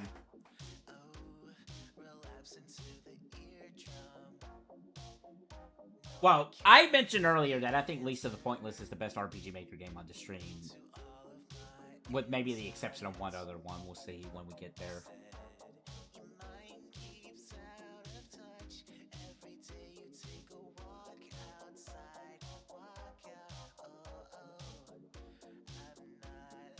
What's the next RPG Maker game on this after?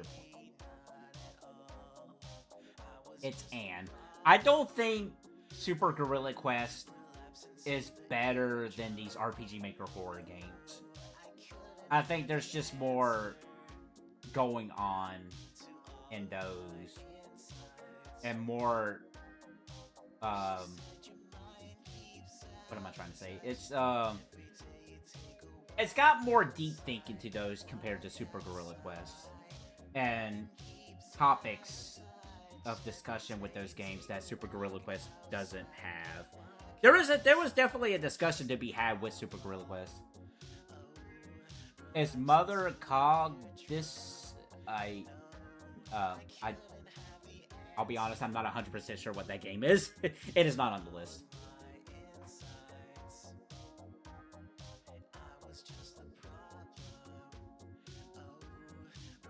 But a Super Gorilla Quest, yeah, I don't think it's as bad. It's better than these RPG Maker horror games. It's not better than Limbo.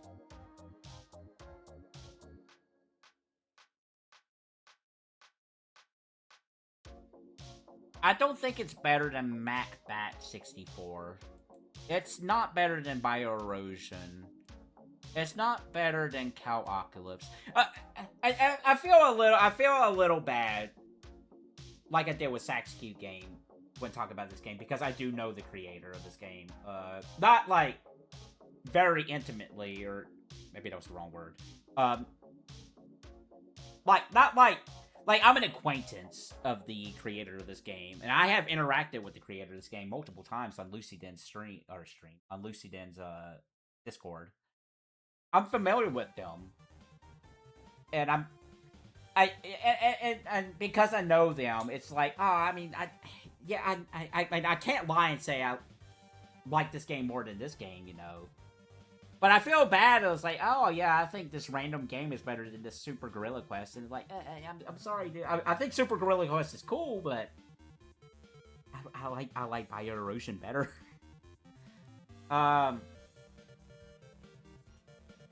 With that said, I think Lisa the First.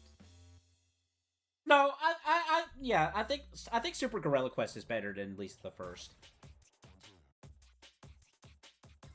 Yeah.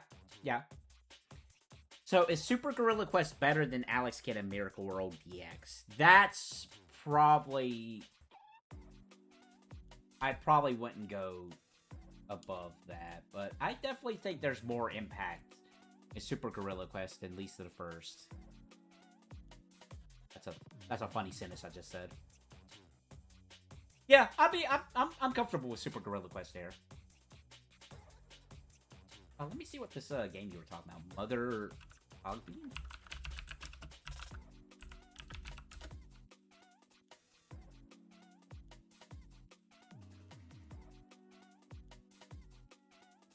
Oh, it's just it's an Earthbound thing. Oh, I know what this game is. Okay, yeah. You play as Oh, maybe I'm thinking of something else.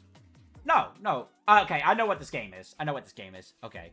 No, I have not played that Mother game. No Earthbound, no Mother games are actually on this list, actually. Maybe someday. Yeah, I definitely would like to experience the Earthbound games. That's right, Katie. Earthbound. Yeah, Earthbound. I do not have a picture of Buckshot Roulette. Let me fix that real quick.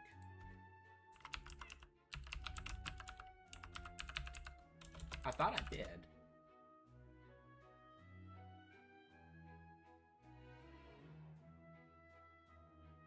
That might have been somebody else, but I know what you're talking about.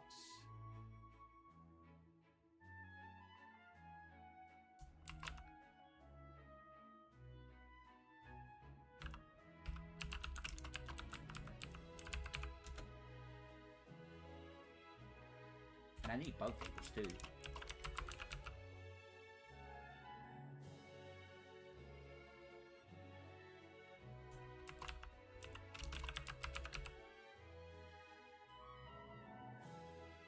That game is pretty cool. I haven't really played all that much of it, though.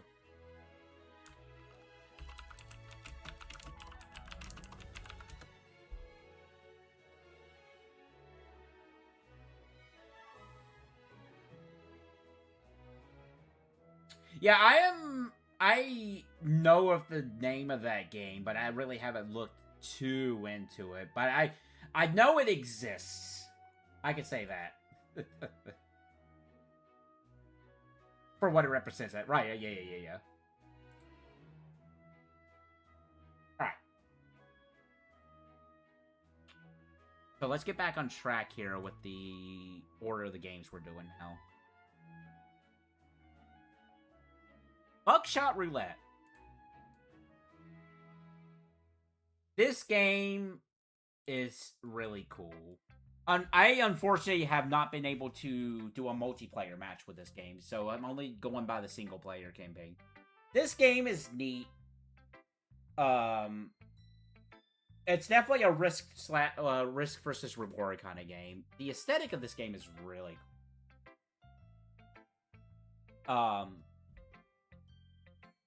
you know, it's you know, Buckshot Roulette. You know, it's Russian roulette, just buckshot with a shotgun. It's neat.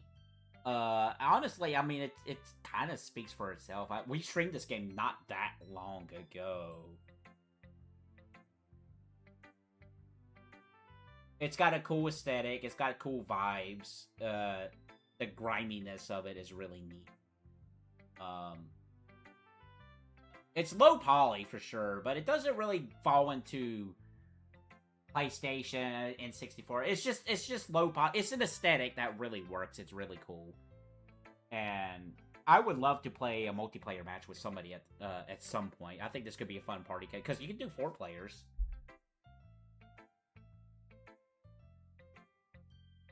So with that in mind, do you like the wavy PS1 style? I do. As somebody who grew up on PS1, I'm a big fan of... He said he hates that. I mean, that's fair. I understand why people would hate that. The waviness of it. I'll say this. I'm more of a fan of the PS1 inspired style rather than trying to straight up emulate the PS1. It's like 3D boiling lines. It definitely works. Like I'll say this. because I know specifically what you're talking about. It works for some games, and other games it does look very off-putting, even back then.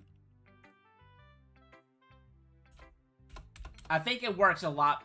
Like, I think that's why some games still use like pre-render backgrounds, because it just looked better. It just depends on the style you're going for.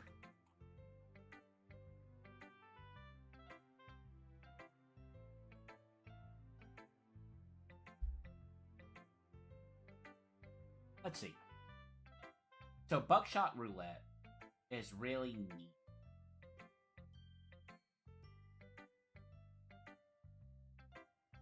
What is it? You want a treat?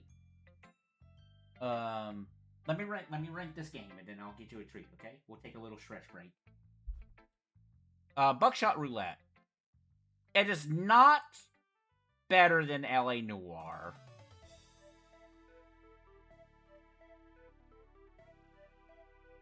I think. All right, let's go a little bit further down the list here.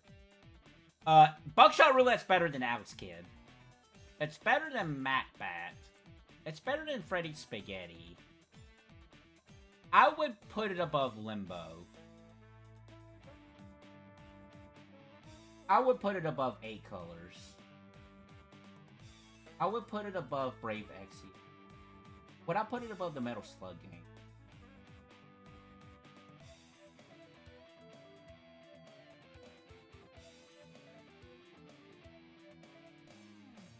Yeah, I would put it above the Metal Slug games.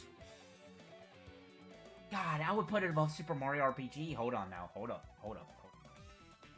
Let's think this out. What was Quest Escape Room Sin? I was not a fan of the protagonist.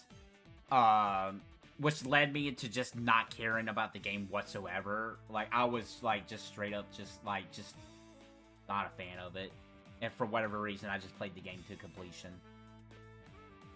It's probably better than some of the games on the bottom of the list in terms of, like, its gameplay. But just, like, it was just one of those games I went into just not caring whatsoever. And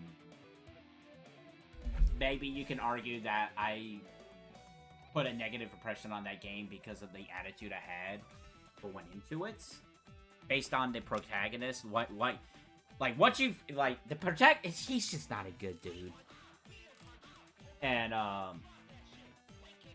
it's just a really simple escape the room kind of video game. It's an RPG Maker game, too.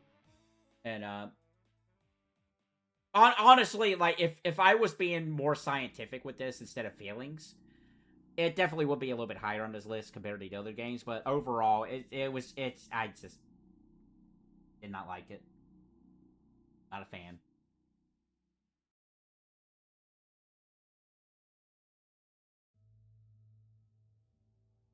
So let's see.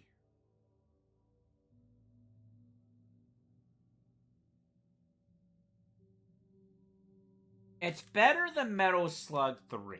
I can say that for certain.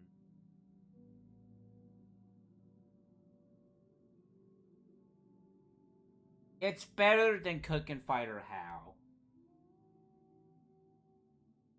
Oh, it's funny, we're looking at Firefly Diary, we got a song playing from it right now.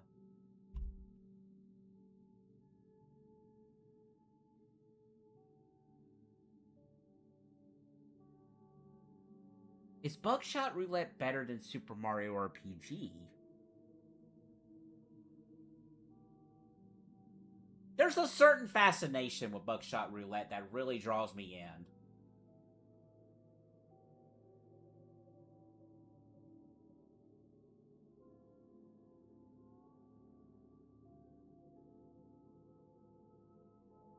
I don't think Buckshot Roulette's better than the TMNT Turtles in Time arcade game. Beat 'em ups. I don't think it's better than those games. I don't think it's better than Metal Slug 6.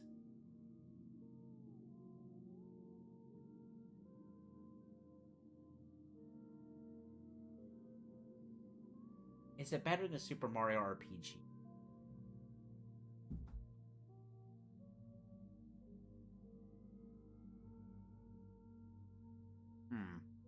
Hey, kitty cat.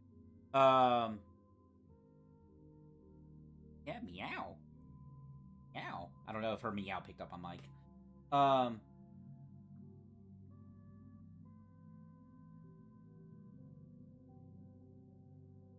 I know, girl. You're impatient. I understand. Let me put Buckshot Roulette on the list, and we'll do a stretch break, and I'll get you. It's better than Cooking Fighter Hao. It's not as good as Metal Slug 6. Cat, I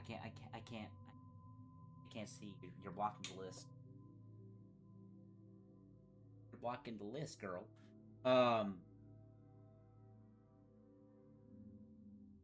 Okay, is it better or worse than the Firefly Diary?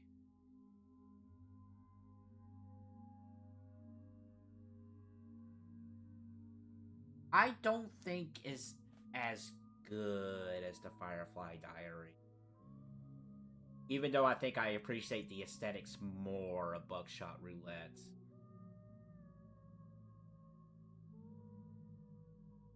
Vibes goes a long way with me for video games. Which is why I'm kind of considering it even above Super Mario RPG.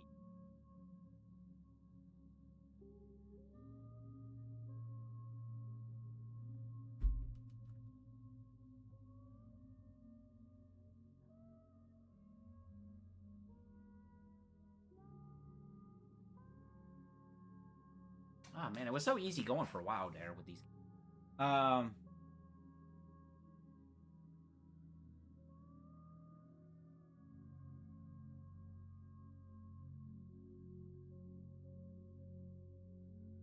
Let me see how I feel about it above Mario RPG.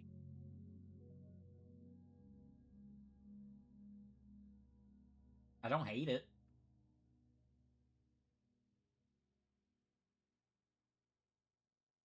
I'm actually kind of surprised that Super Mario RPG is getting this low on the list. I mean, it's 22 out of 140. Well, so far out of well, it's not 142 just yet. Out of 75 games. I'm gonna leave it right there for now. I'm gonna take a quick stretch break. I'll be right back. Come on, girl. Come on, kitty cat.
Alright, I have the return.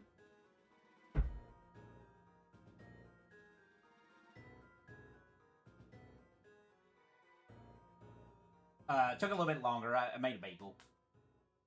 I'm like, I didn't eat that long ago. And I was like, nah, I did. Because the last time I had some little, rich crackers here. I was munching on a little bit during stream, but something more substantial I didn't eat till before streaming. That was 10 hours ago. I'm looking at the clock. It's like past midnight my end. I'm like, I literally, it was literally 9:30 the last time I looked at this. Why is it already 3 hours later? I'm actually kind of stunned how much time has gone by with this, actually. It's kind of flying by for me.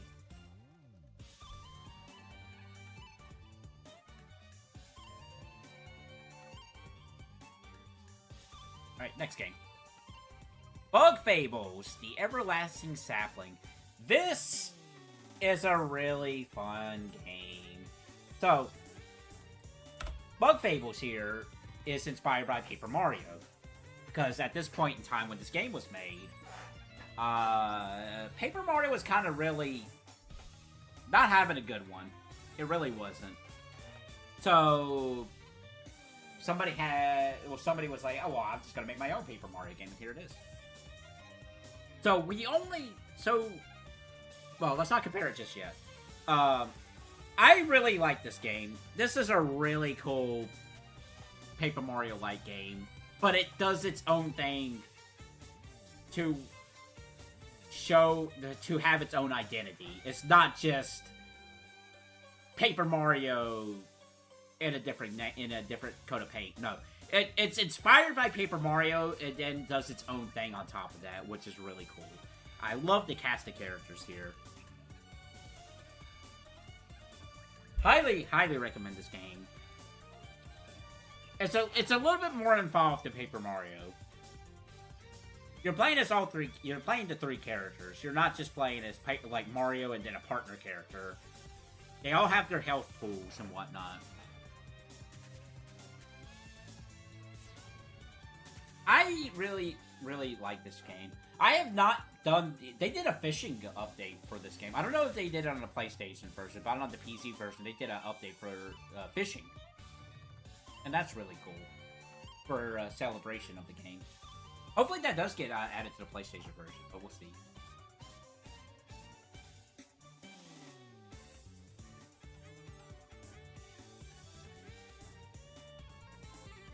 As I mentioned with Antadin DX, I'm a big sucker for these little critter RPG games. Like, it's actually crazy how much I actually enjoy these. I'm like, wait a minute, this is actually sick. And there's one more of those kind of games on this list after Bug Fable.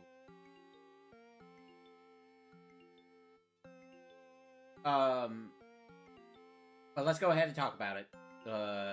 So, the closest comparison to this list so far would be Thousand Year Door remake. If this was the original Paper Mario, I think Bug Fables is better. But if we're talking about Thousand Year Door remake, that discussion's a little bit hard to have, I think, putting it above that. But let's work our way up there. It's better than Metal Slug. Any of the Metal Slug games. I would play Bug Fables over Turtles in Time. I would play it over Disgaea 6. I would play it over Rhapsody. I think it's a better game than Pointless. I think it's a better game than Astro's Playroom.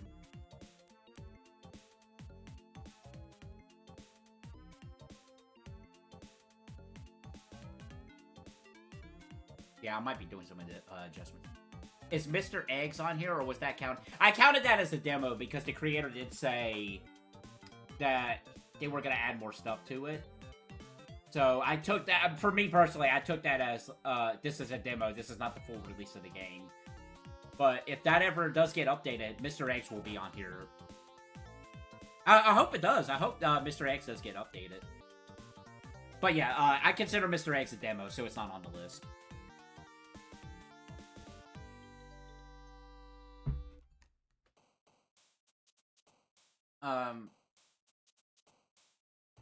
Yeah, Bug Fables is better than Asher's Playroom.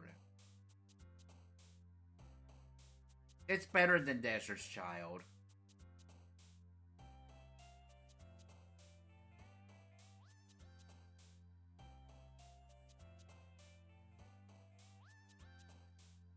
I'm looking at Crash Bandicoot. I think it's so funny that I think it's better game than 1,000 Year Door. That's so funny.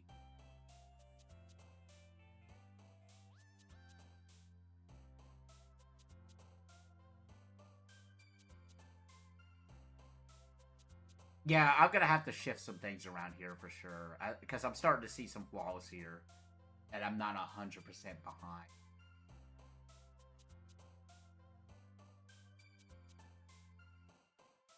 I don't think I put any of them on, and I think I might be...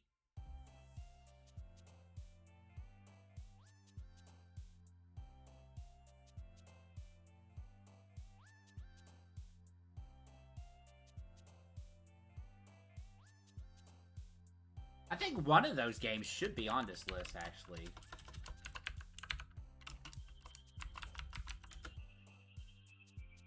Or maybe my logic behind it was I felt... Let me see.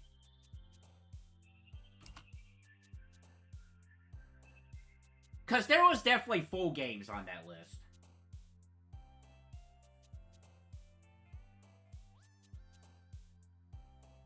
Yeah, like Mud Festival, I think, should have been on. I think the festival isn't complete.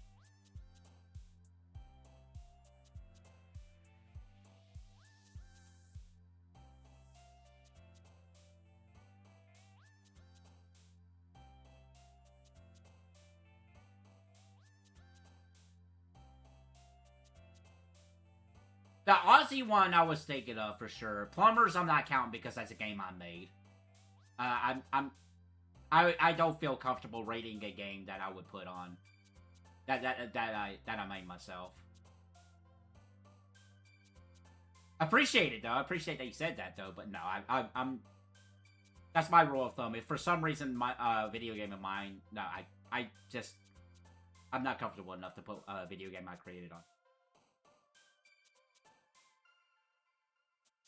I didn't even rate my own game. Oh, I didn't know that was your...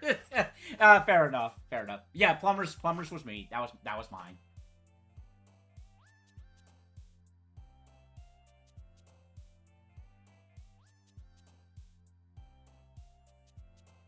Yeah, let's... You know what? Well, let me add these couple games here. No, some of these games definitely should be on this list. For sure, for sure.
I think I spelled this right. That's what it looks like.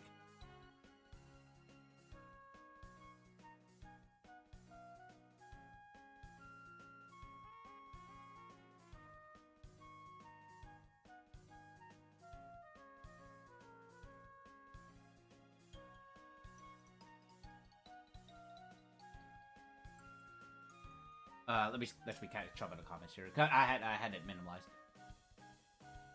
I didn't bother to play. No particular reason for not doing it. I just never got to. No, it's fine. Hey, you have no obligations to play it. I'm interested in Super Mario Land as a defender of that game. Unless you already did that one and I misread. No, it's not on the list. It's not ranked on the list just yet. Okay, so 3 more games. Okay, so we went from 142 to 145. Neat.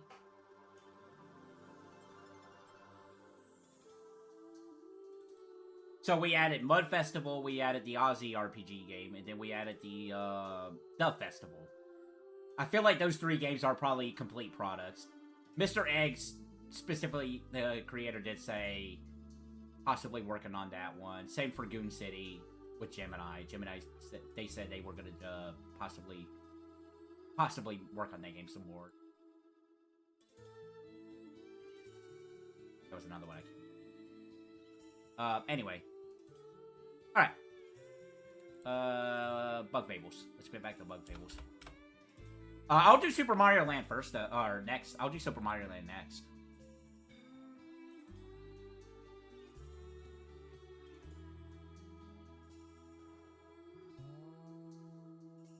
Because I do legitimately love to have the back and forth about some of these games, just to see if I'm like not thinking of it from a certain perspective.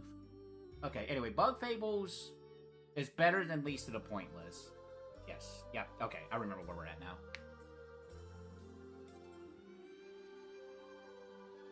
Because it was very mixed. I mean, hey. I think Goon City has potential. It certainly does, but yeah, but hey. Goon City's just a demo, though. Well, I would hope the full version of Goon City comes out, so I can actually rank it. That would be pretty fun, but until then, Goon City was a nice little, you know, it's a quirky little demo. I love the aesthetics and the ideas of behind Goon City. But, yeah, let's get Bug Fables on this list real quick. Okay, so Bug Fables. It's better than Astor's Playroom. It's better than Desert's Child. Is it better or worse than Paper Mario The Thousand Year Door Remake?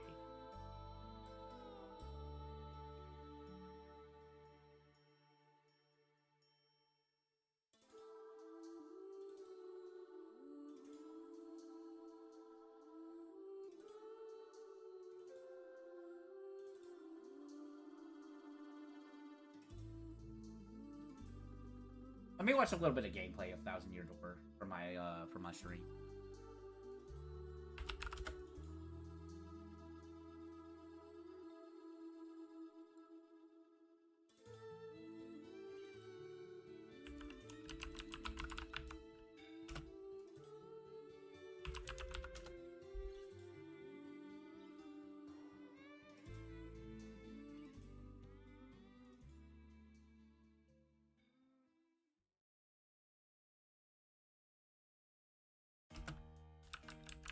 Get a little bit of a refresher.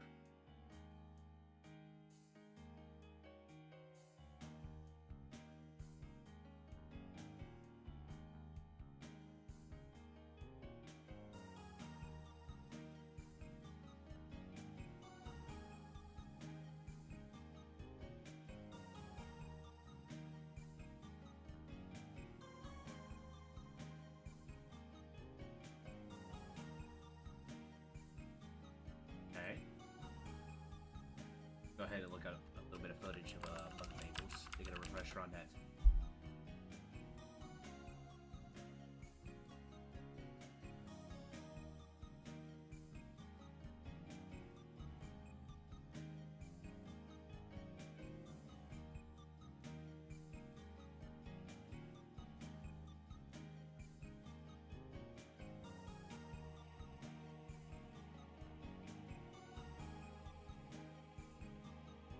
I think Thousand Year Door Remake's a better game.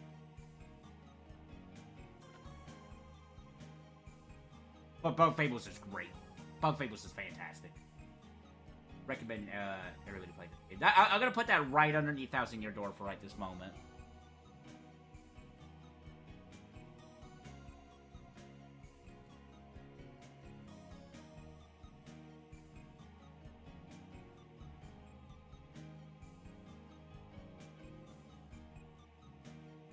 Well, it's just, you know, different philosophies when it comes to game design.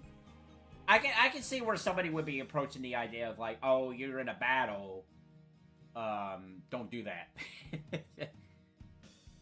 But, you know, hey, Goon City might change later in the future. You never know.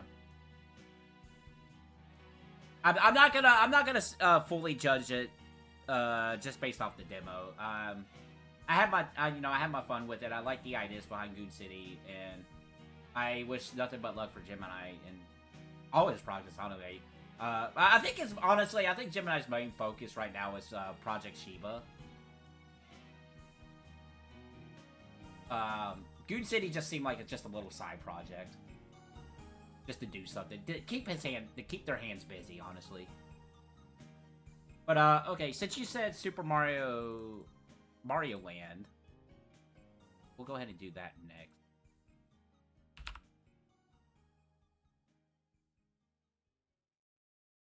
Super Mario Land. I think this is a neat game.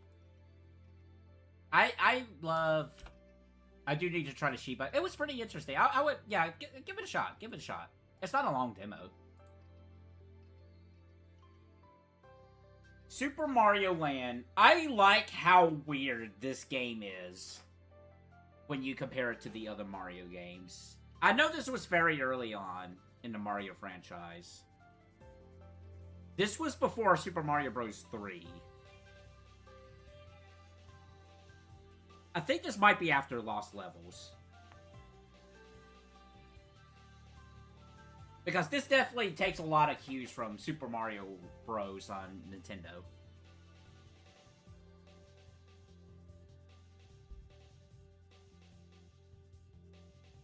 But yeah, I legitimately love how weird this game is when you compare it to other Mario games. And this would eventually turn into the Wario series later on, which is pretty funny. Wario's in this game. Wario's funny.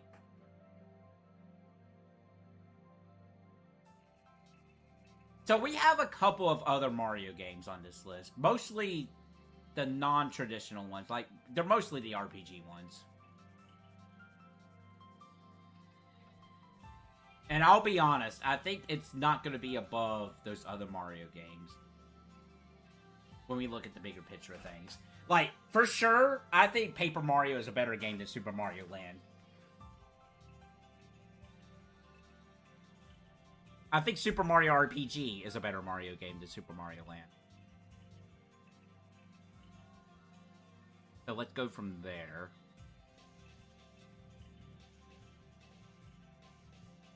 I think the Metal Slug games are better than Super Mario Land.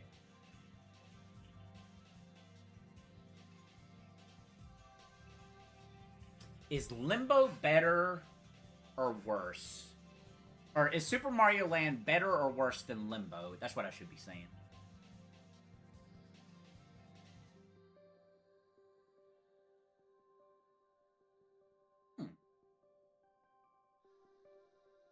So, okay, so Super Mario Land can feel off.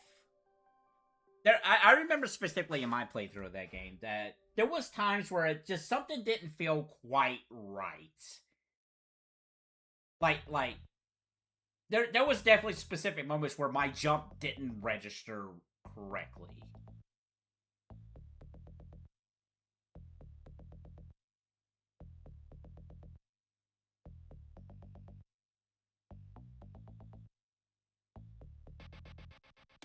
I can say this for certain. Super Mario Land is better than Ice Climber. Super Mario Land is definitely a better game than Ice Climber.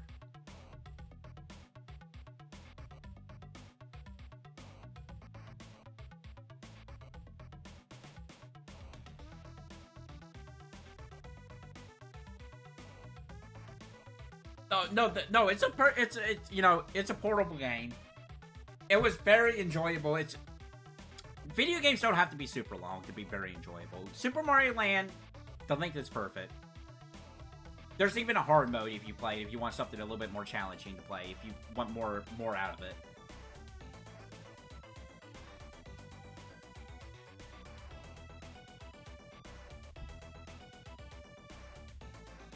It can feel like a bit of a quickly fading memory as you play through it.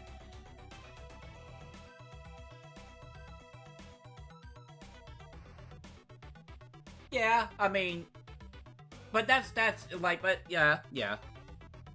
But you know, you just replay it. that's the beauty of the Mario 2D platformer games. Really, they're so pick up and play easy. They can go by in a flash. Even some of the longer ones you can play most of them in an afternoon. Maybe not Wonder. Wonder might take more than an afternoon, but it's neat. It's a neat little game. I do like Land. Land's a pretty neat game. But yeah, it's definitely better than Ice Climber.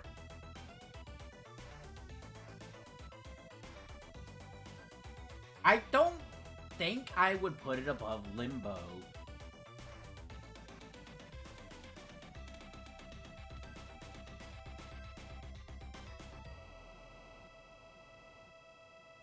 I don't think I would put it above Limbo. I think Limbo, not quite. You know, it's a puzzle platformer.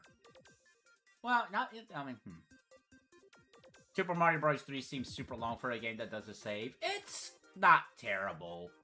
But admittedly, it's been a very, very long time since I played Super Mario Bros. 3, so look forward to that whenever we rank that in 10 years.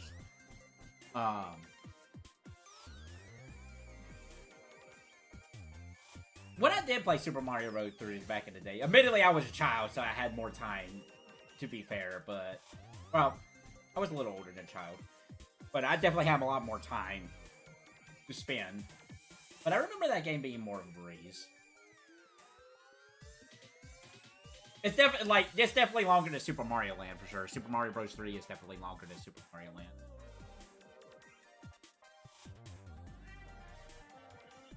You know what? Here's a real good comparison. Do I think Super Mario Land is better than Alex Kidd?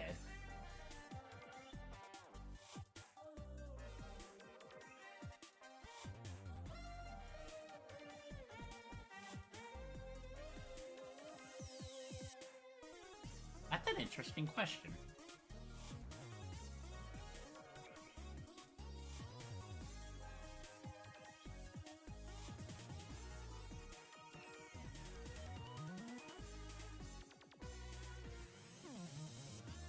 I think it's better than Lisa the First. It's better than Super Gorilla Quest. I think it's better than Alex Kidd. Is it better than Vintage Boxer?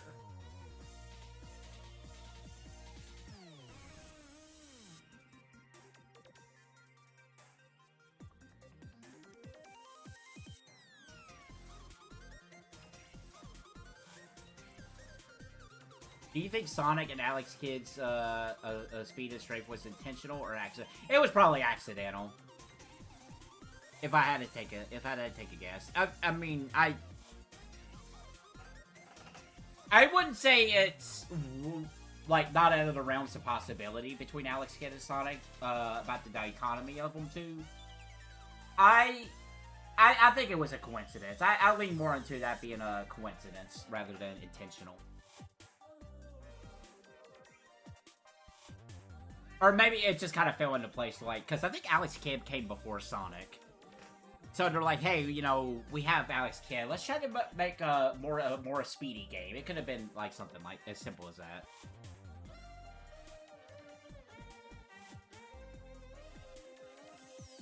Yeah, Super Mario Land is better than Alex Kidd. I think I would rather play Land over Vintage Boxer.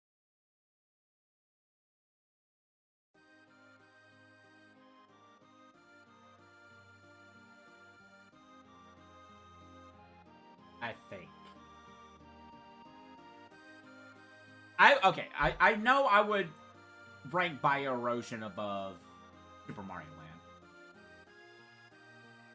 I think that's where I'm at. I think the hilarity situation of Cowpocalypse puts it above Super Mario Land.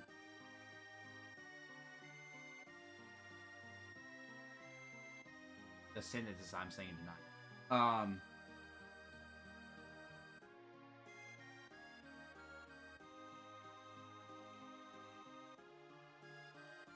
Let me watch some footage of Vintage Boxer real quick.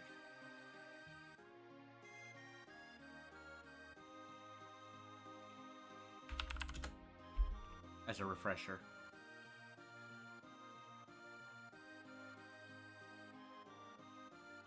Actually, it's not on my main channel, actually. That game is on a different channel.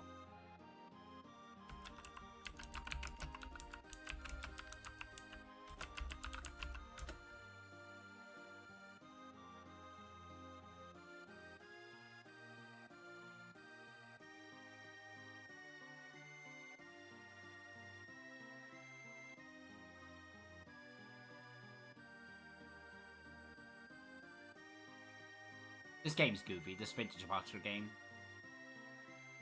Yeah, well, Mr. Sullivan, I hope you came to settle your debt.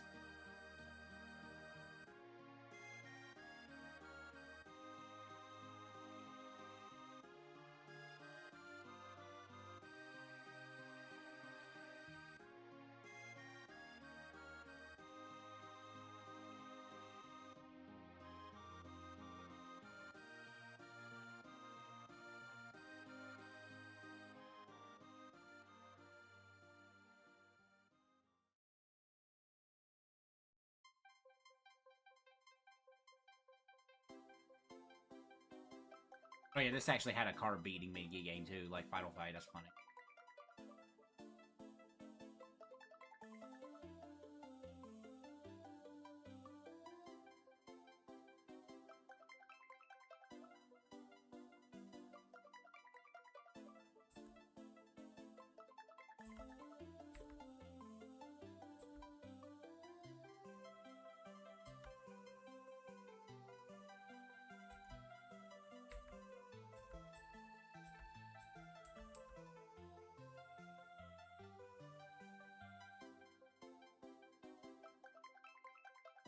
Alright, let's see here.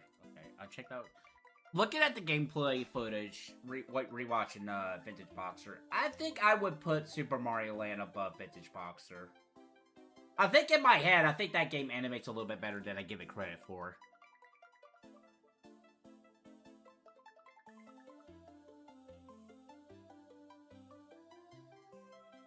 Let's put it above Vintage Boxer right now. So, number 45.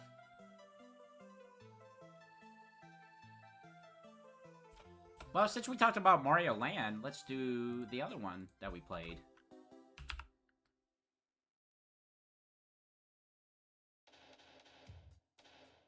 So, I think without much discussion, I think Super Mario Land 2 is a better game than the first one. And I think that's really a common consensus about that.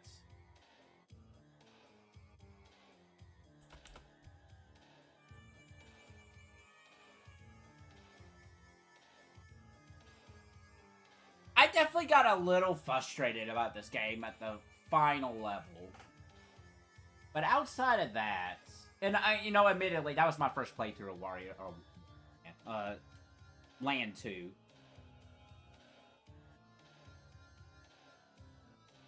It's really neat to see this game coming after Land 1 and how much just the fast differences between Land 1 and Land 2 really is. Wait, did I say Wario was introduced in Land 1? I'm a dummy. No, he wasn't. He was introduced here, Land 2. I'm just now realizing. I think I did say that by accident. No, Wario was introduced in Land 2. Maybe I said the Land series. Or something long. Anyway. Wario was introduced here, if I did make that mistake. Just like Land 1, Land 2 it's very funny when you compare it to other Mario games in the franchise. But it starts to be along the lines, but it's very much, this is the evolution of a Wario game. This is pre-Wario game. This is what, this is Like, it's so funny how Wario game-esque this game in particular is, without being a full-blown Wario game.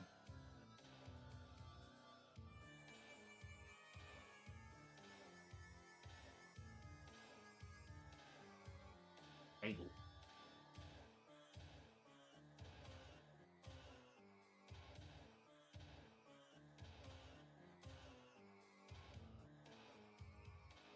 How do you like the rabbit cape? I liked it pretty fun. I like the power-ups in this game quite a bit. They're different. I like the float. The float's pretty good.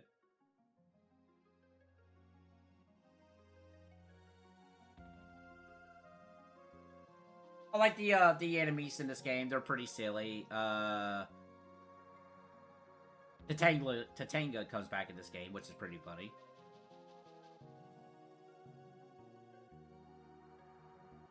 It's just so funny how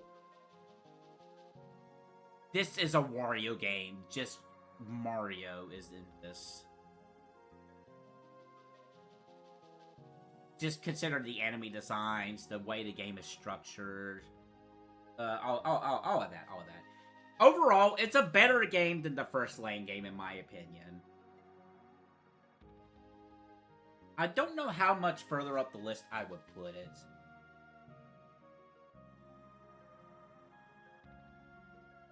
I think it might...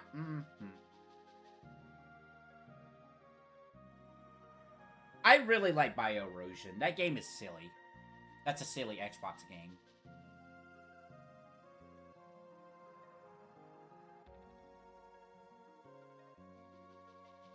Super Mario Land 2 might be a better video game than Bioerosion, but I think I like Bioerosion more than Super Mario Land 2. But I'll put it above Cowpocalypse. I would be comfortable with that at the...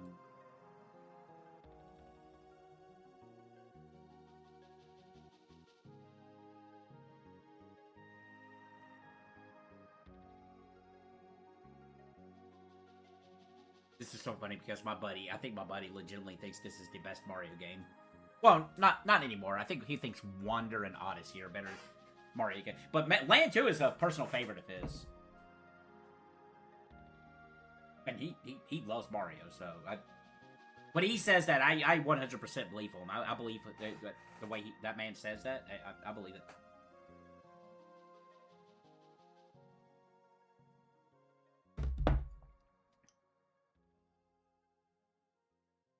I'm looking a little up top here.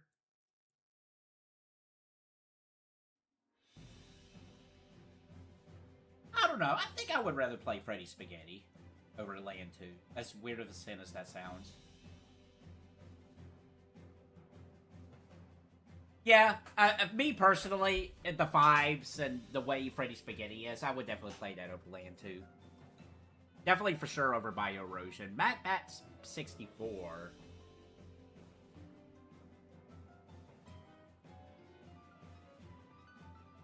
That might drop down. I think I would rather play Bioerosion over that. I think I originally put that above Bioerosion because of the vibes it was going for.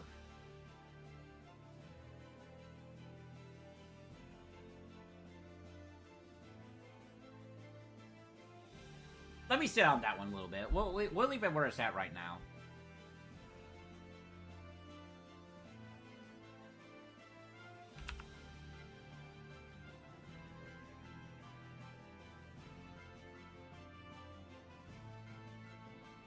Alright, let's go back to alphabetical order here. Crystal Defenders. This is a Final Fantasy game. Believe it or not. So, Crystal Defenders is a tower defense game in the world of Final Fantasy Tactics Advance, specifically, in those games. It's an Ivalice game. It's neat. I think it's cool that they did something like this on PS3.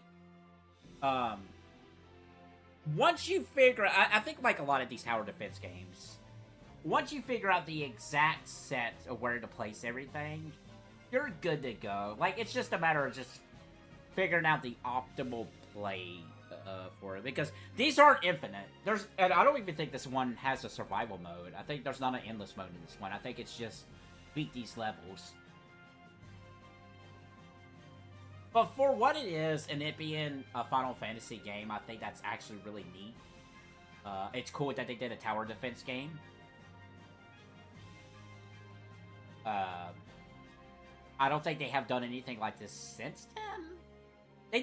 They did a mini game of sorts in well, I guess that's not really tower defense in 7 Rebirth. No, I don't think that's that wasn't really tower defense. Not the way one would think of a tower defense game. But yeah, I think it's neat that they actually went and did this. It's nothing fancy though. It's neat that they they use different classes from the Final Fantasy Tactics Advance line of games. And they have different power-ups. Each level actually does change up the class. Like, you don't have access to every single class per stage. They do change it up to different classes, and each class has their own uniqueness to them. That's pretty neat. So they do change it up. You don't just have access to everybody on each stage. It's different. I actually have the trophies all the trophies on this game, too. Funny.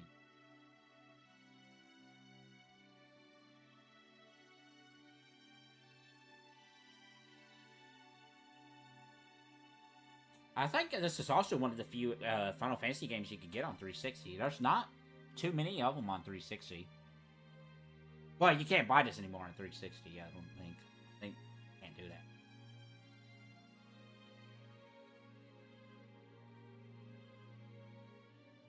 I think this is a better video game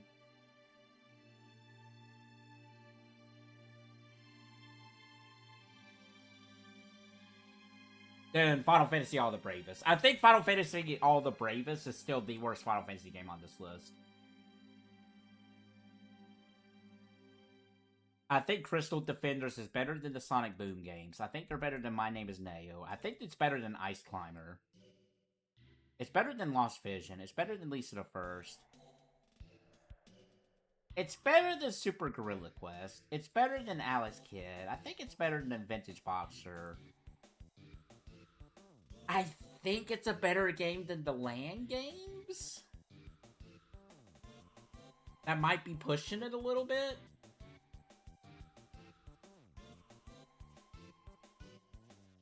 It's better than LAN 1. It's better than LAN 1.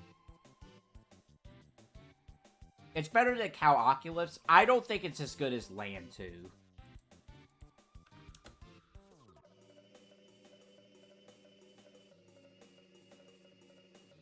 I'm comfortable with that.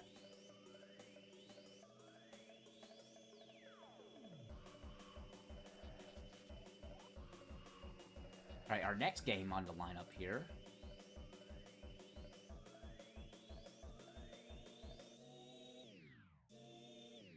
Dead Rising 2, specifically Case Zero. So this was kind of funny back in the day when this game got released. It was a paid demo, basically, but it's its own unique game. And I think this is technically, legally, you can't really play this anymore. Because I think you can only buy this on the Xbox 360, and they shut that store down. I don't know if you can buy it on newer Xboxes. But when they re-released Dead Rising 2, they did not release Case Zero. Case Zero was a neat little appetizer to Dead Rising 2. We're gonna get to Dead Rising 1 and 2 for, 5-6 years down the road, whenever, for this list. They're fantastic games. But for right now, we got Dead Rising 2, Case Zero, that we can talk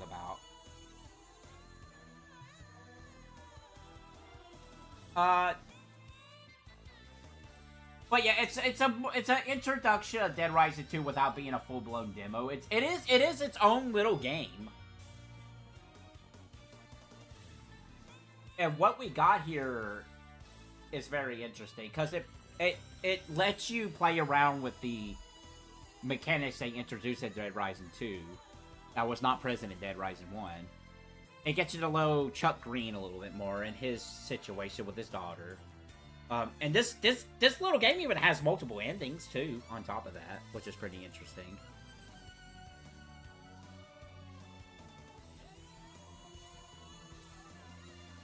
I really like Dead Rising 1. I think I still like Dead Rising 1 over Dead Rising 2, but time will tell when I replay those games. Chuck Green's a funny man. That man is funny. I think it's just the deadpan delivery of his lines is just what cracks me up in that game. In Dead Rising 2. You really don't get that much dialogue from him in this game. So you really don't get a taste of his character until the actual full-blown game. That being said, I would play this over any Metal Slug game, because at the end of the day, it's still Dead Rising. And I really do like the gameplay of Dead Rising quite a bit. Even if it's like a micro game like this. Maybe not a mic. I think micro games are smaller than this. Small game teaser. I don't know how you would describe this kind of game. It's about the same length as Mario Land, actually. That's a good way of putting it.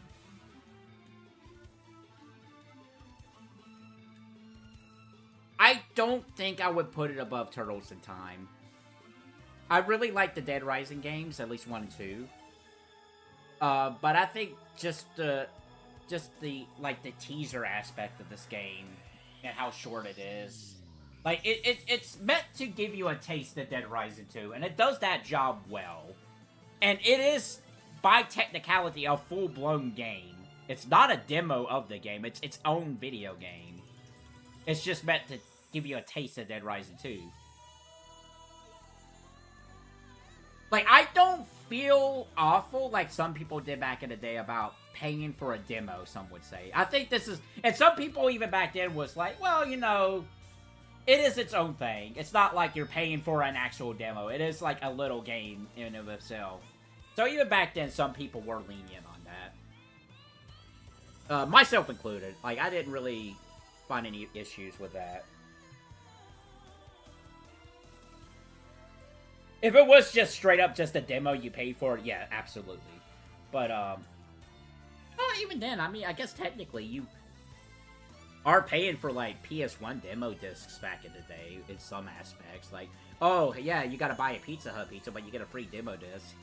Oh, yeah, you get the free demo disc in this PlayStation Magazine, but you're still paying for a subscription to Mag. So I guess technically, if you really think about it... I didn't even think about that. That's funny. Yeah, I would not put Dead Rising K0 above Lisa the Pointless. I wouldn't put it above L.A. Noire. If it was the full Dead Rising 2 game, that would be a different conversation, but for K0 specifically, I would put it above, or put it below L.A. Noire. I would put it below Turtles in Time.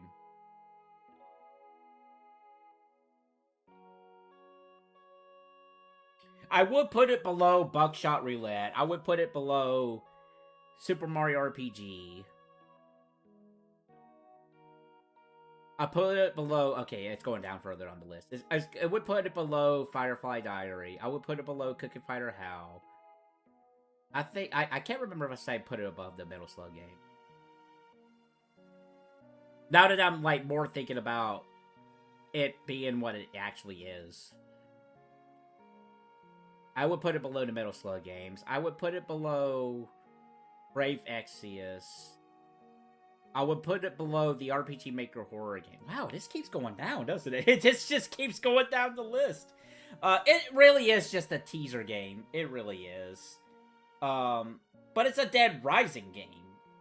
It's what's keeping me from, like, not throwing it immediately at the bottom of the list. It's better than Freddy Spaghetti. It's better than Disgaea RPG. I would play it over the Manhattan Project, even though the Manhattan Project's a cool game, but it's just super difficult. I would not put it above 8 colors.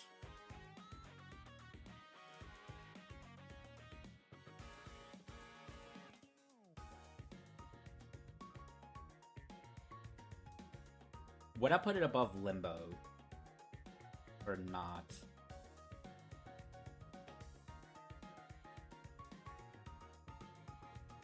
That is the real question.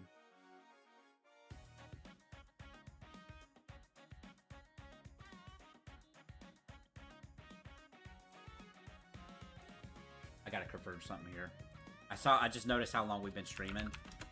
Has this been the longest stream I've done so far? It's gonna be, but have we reached that point?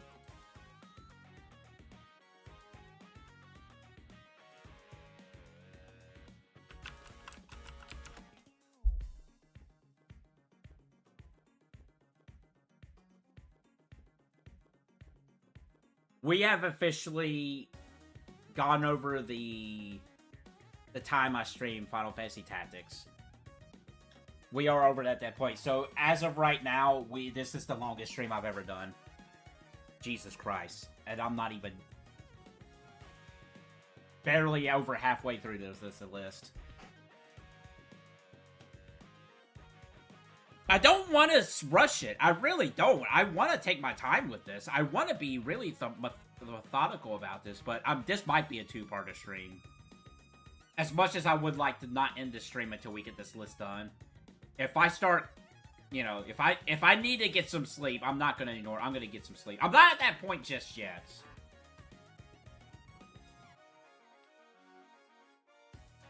But it might happen eventually. It might really hit me in an hour or two.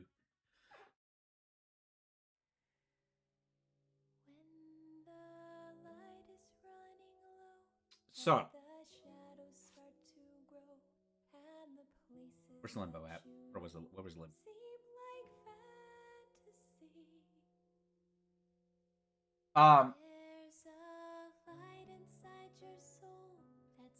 I would play Dead Rising K0, Dead Rising 2 K0 over Manhattan Project.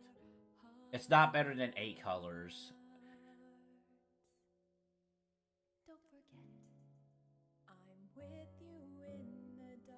I think Limbo is a cooler game than K0 specifically. I would probably play it over Limbo, but I would be alright putting it right below Limbo. At least for the moment.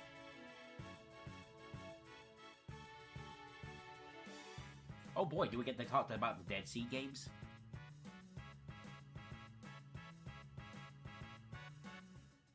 Dead Sea 1. This is a very goofy game. You're playing as a person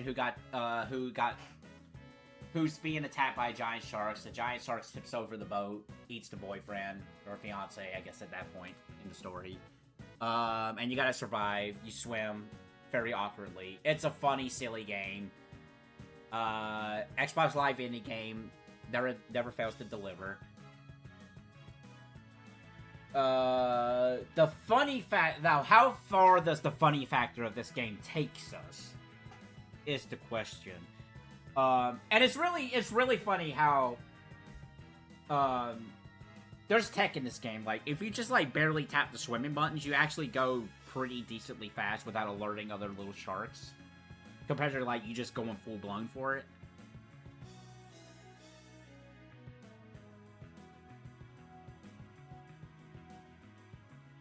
And what's funny is I actually have played this game more times than some of these games on the list. Some of these games have been only one and done. I have played Dead Sea twice. That is more than what I can say for some of these games.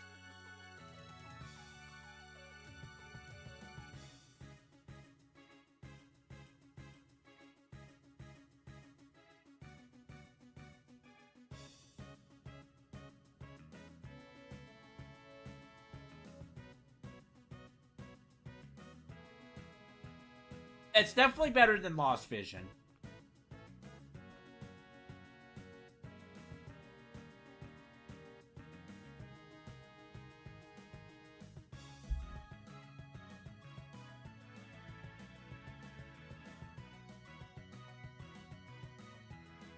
I think it's better than Lisa the First. I think it's better than Super Gorilla Quest. I think it's better than Alex Kidd. I don't think it's better than Vintage Boxer.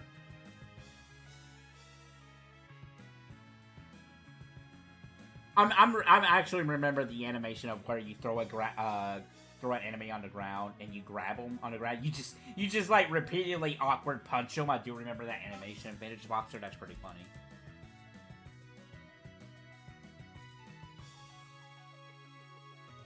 I think Super Mario Land's a better game than Dead Sea, but Dead Sea is funnier. Oh lord, would I put Dead Sea above Super Mario Land? It's not better than Cowpocalypse. The humor of Cowpocalypse is better than the humor the humor I got at least from Dead Sea.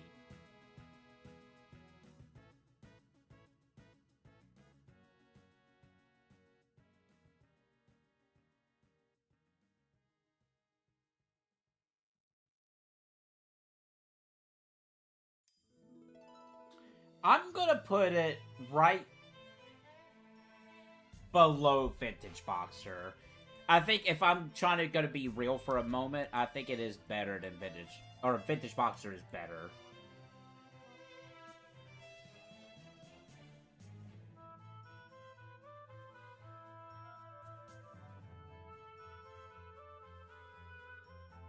Okay, so that brings us to the sequel, Dead Sea 2. Originally, I thought this game was worse than Dead Sea for a number of factors. Dead Sea 1 has a uniqueness to it. Dead Sea 2 is a survival horror game. Okay, you've seen that before. When you're playing Dead Sea 2, the first time I played this, I was experiencing some weirdness where it's not lagging, but the game would like stutter. But you're still playing it. Like the picture would freeze, but you're still controlling the character, and that can lead to some situations where you get killed without being able to see it, so to speak. When I live streamed this game again, because originally I did a Let's Play format of it, and then later on, like, I don't know if it was this year or last year, I did a stream of it. I don't recall running into that issue, or at the very least, I did not run into that issue as much. And I'm wondering if that's because the 360 I have now has a better drive in it. Or it might be because I think it's a different 360 compared to what I do the Let's Play of it. So, taking that into account, I think that actually bumps it up above Dead Sea, because I do love survival horror games. But I don't think by much it bumps it above that. Because I do like the uniqueness of the first game, despite how silly it is. But because of that, because I didn't have any issues, or not as much issues as I did when I did the Let's Play of it. And admittedly, that could be a number of things. It could be the way I recorded that gameplay. It could be a number of things. Yeah, I think it goes right above Dead Sea 1. Despite losing the uniqueness of being shipwrecked and trying to get away from the sharks. But I think that's exactly but right above it. I don't think it goes any higher. So in a way, Dead Sea 2 kind of redeemed itself when I streamed it. Plus the animation of the shark eating you is really funny. Because he smiles afterwards. It's so funny. Death's Hangover. A very interesting take on Breakout.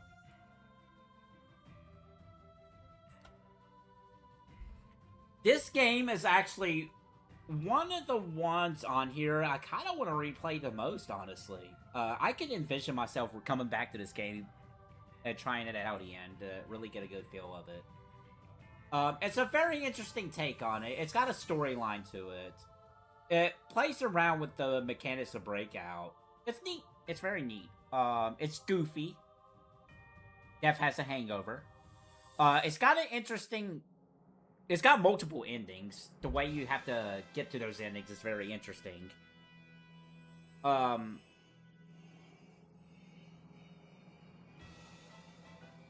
I mean, it's a competent game. I remember... I think I'm a little bit more nicer to it than when I originally played it. Like, I didn't hate it when I played it, but I definitely, looking back on it, I'm like, you know what?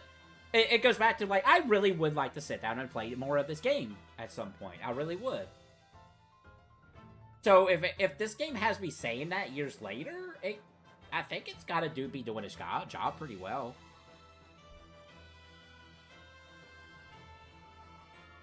So, suffice to say, it's better than Dead Sea 2. Honestly, I think it's better than Super Mario Land.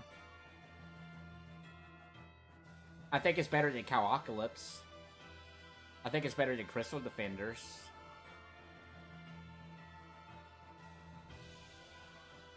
I kind of want to say it's better than Land 2, but that might be going too far.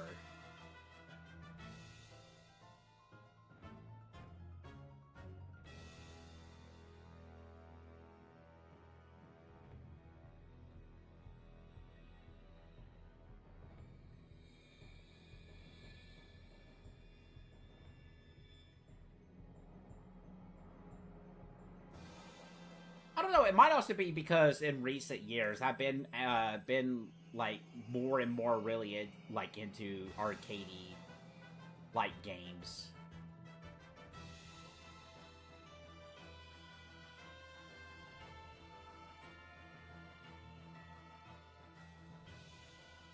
I can really see myself like going back and playing this game and might even like it more than how I feel about it now.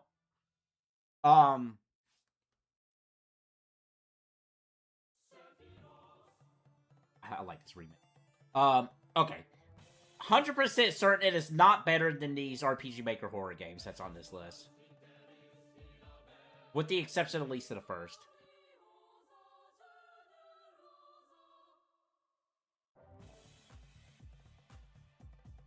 It's not better than the Turtles arcade game.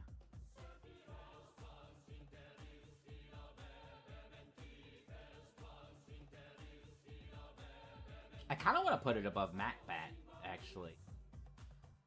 I love Bioerosion, but I think it might be a better game than Bioerosion. And you know, I could be really, like, being more available with this game, and I'd go back and play it. I'm like, you know what? Maybe not.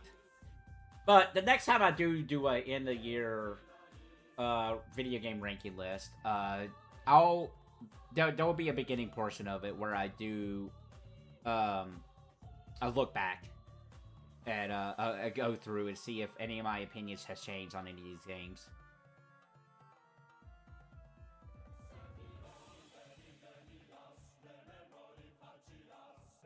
Batulous.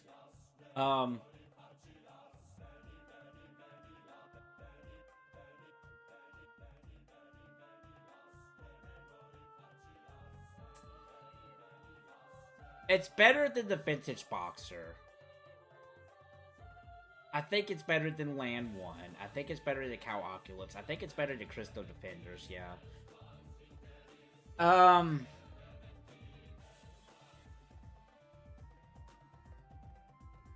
I would probably boot it up over Land 2, honestly.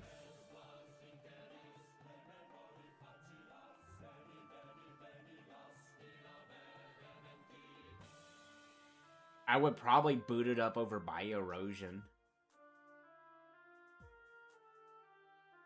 I probably would boot it up over Macbat. Freddy Spaghetti. As funny as Freddy Spaghetti is. Yeah, I think I would boot it over Woodle, too. I don't think it's going past Turtles.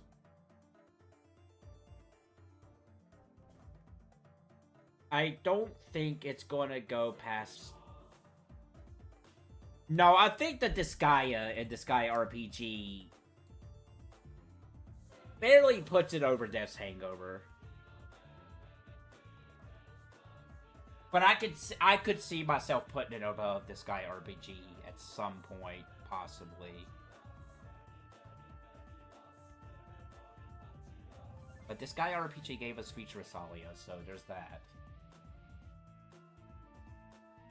Ooh, is Devil May Cry next? According to this, no. Oh, I know why. We're gonna do Devil May Cry next.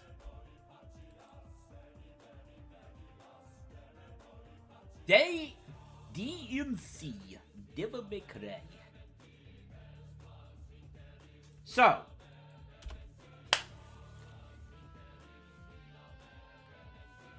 I get amusement about this game for a number of reasons, not just from the game itself. When I was subscribed to Retro Video Game Treasure, or whatever that subscription service was, this was one of the games that came in that. Sealed. I kept it sealed until the 10-year anniversary of DmC. It's very much possible, but not out of the realms of possibility, that I was the last person on Earth who had a sealed copy of this game. I doubt it. I'm sure there's sealed copies of this game all over the place. I streamed it. I did not have a terrible time with it. There is aspects of this game that are not bad. Honestly, the worst part about this game is the story and the characterizations of these characters of this game. It could have been a decent little game if it did not have the Devil May Cry name to it. Because when you think Devil May Cry, you do have a certain expectations to this. And I know some people without any hesitation says this is a better game than Devil May Cry 2. And that's very much possible in my case if I ever get around to that Devil May Cry 2. That's a very real possibility. I do have the Definitive Edition.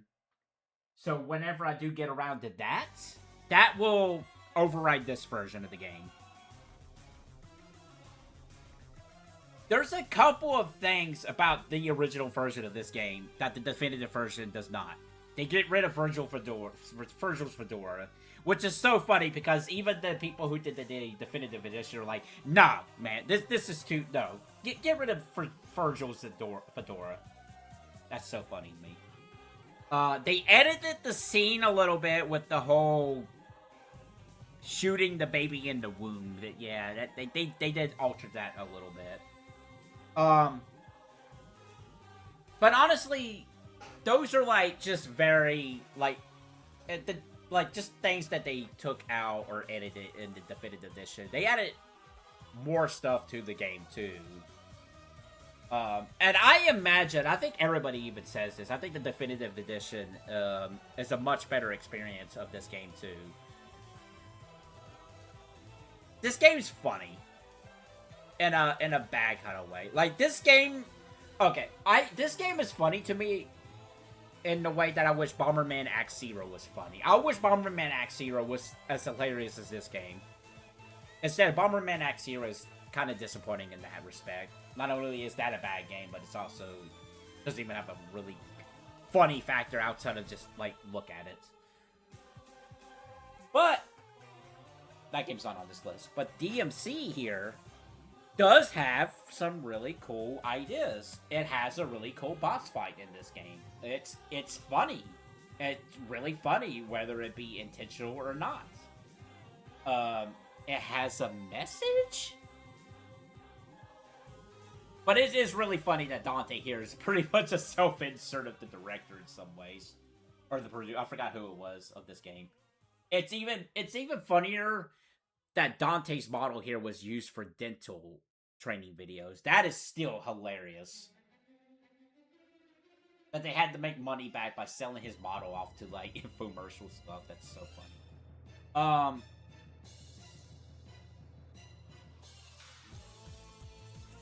So yeah, I did not hate this game. But of course, I went into DmC only ever playing, and still to this day, only ever played a little bit of Devil May Cry 1. And that's my experience in terms of playing those games. Devil May Cry is a very rich series. Devil May Cry 2 is probably like the only exception where people are just like, no, this ain't good. Every other game has its fans. I can't really say I've ever heard anybody who legitimately likes Devil May Cry 2 outside of being like, it's a bad game, but I like it. Like, I never met one person who just straight up thinks it's a good game, and not ironically. So DmC is a pretty decent game. To the point where I am not dreading revisiting this game with the definitive edition.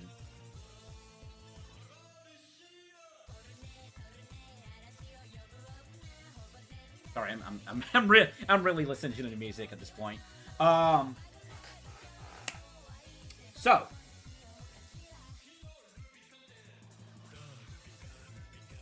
where does DmC go on this list? This is actually pretty exciting. It's better than Ice Climber. It's better than Lost Vision. It's better than Super Gorilla Quest. It's better than Alex Kidd. It's better than the Dead Sea games. I would play this over Land 1, Land 2, Death's Hangover. I think it's better than the Manhattan Project. I think it's better than... specifically K-Zero. I think it's better than that. Is it better than Limbo?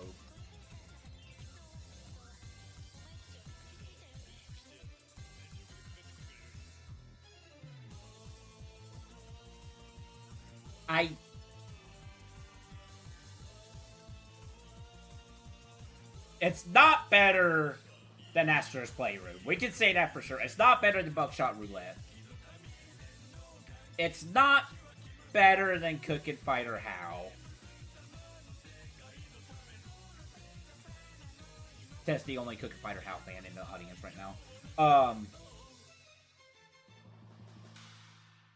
I think these RPG Maker horror games are better in the way they do their story and the messages and the themes they do in that aspect. And I would personally take 8 colors over it. Oh, okay, yeah, we're back in Limbo.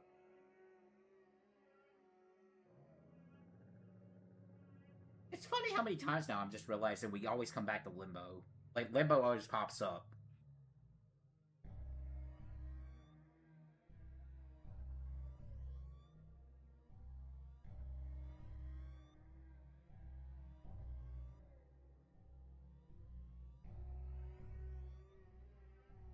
I would take Limbo over DmC.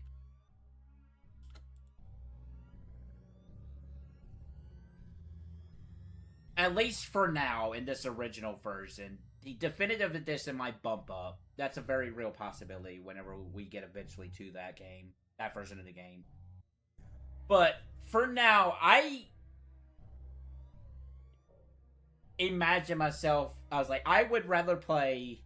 and try to get all the trophies to Limbo, then I would rather boot up DmC again. That's a real thought of mine. A real feeling of mine. Again, whenever we get to the definitive edition of Devil May Cry, it's very real that this might bump up.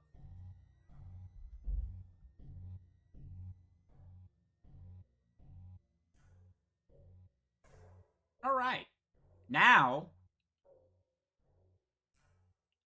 let's get to some Dr. Pepper games. Let's do this one first.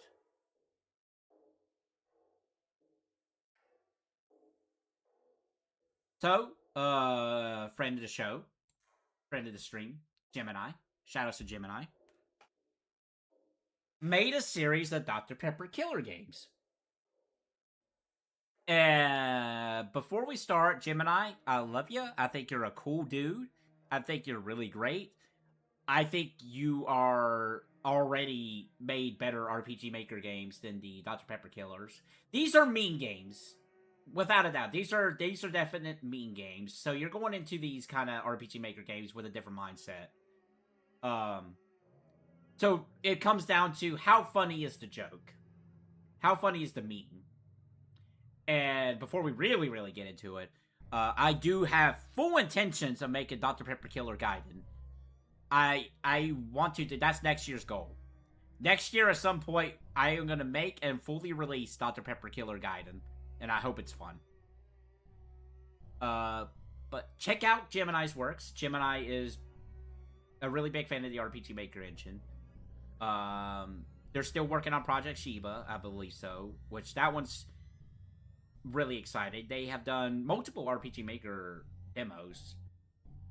They seem like the kind of person that always likes to keep their hands busy. And that's really neat.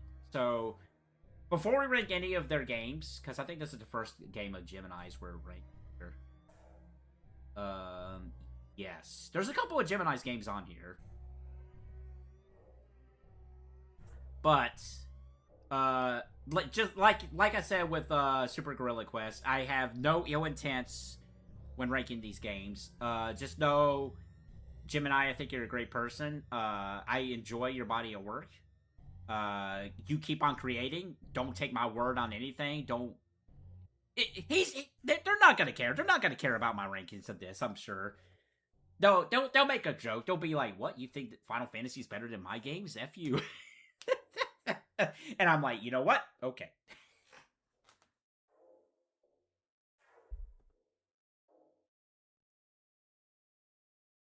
So, Dr. Pepper Killer 1, The Phantom Menace.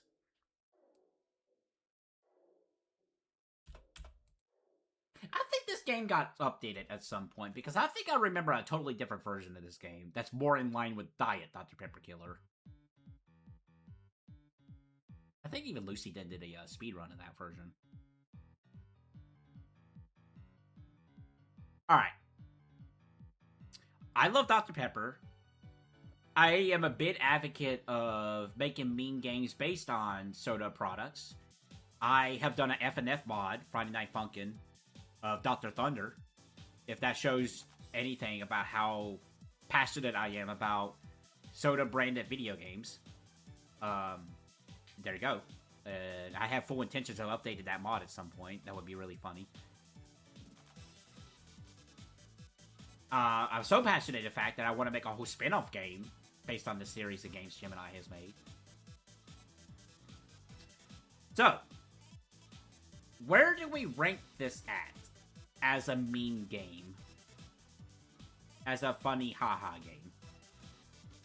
Because it is better than some of these games on this list. It legitimately is. It legitimately is. I would put this above Parking Cop Simulator. I would put this above Crisis of the Middle Ages. But in a similar vein, I forgot what game. Oh, the crude humor. So, this is an example of crude humor that I think works a lot better than, say, something like PukePuke Demon. This is more finely crafted than PukePuke Demon when it comes to its kind of humor.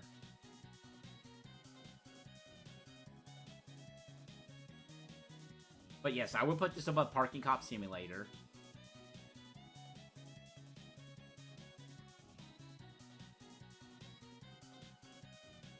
I would put this above Crisis of the Middle Ages.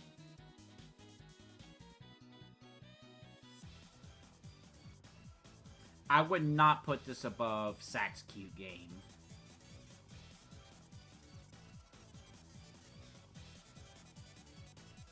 It's better than Donkey Kong 64.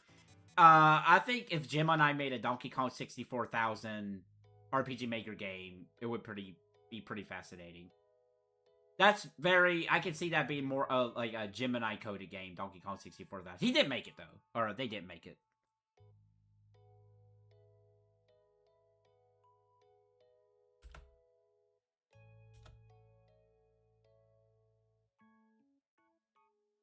So, that leads us into the other games in the series.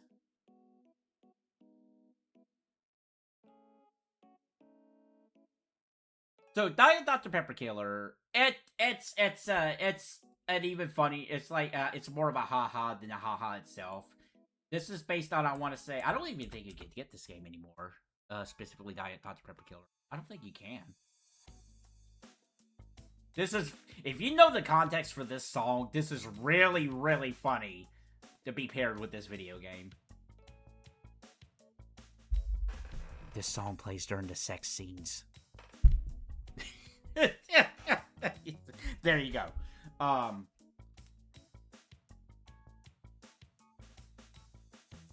This is not as good as Dr. Pepper Killer the Phantom Menace.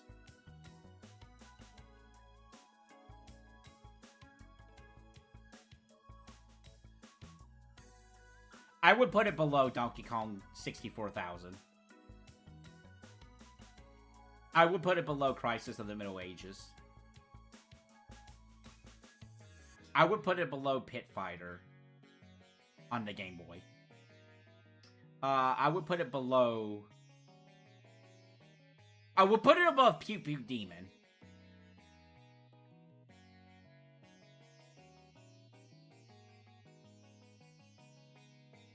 It's above Parking Cop Simulator. If Parking Cop Simulator did not drop the ball on making that game drag on longer than it really needed to, it would be better. But because of the nature of Parking Cop Simulator... Why am I being more intellectual about this? This is so weird. It's better than Parking Cop Simulator.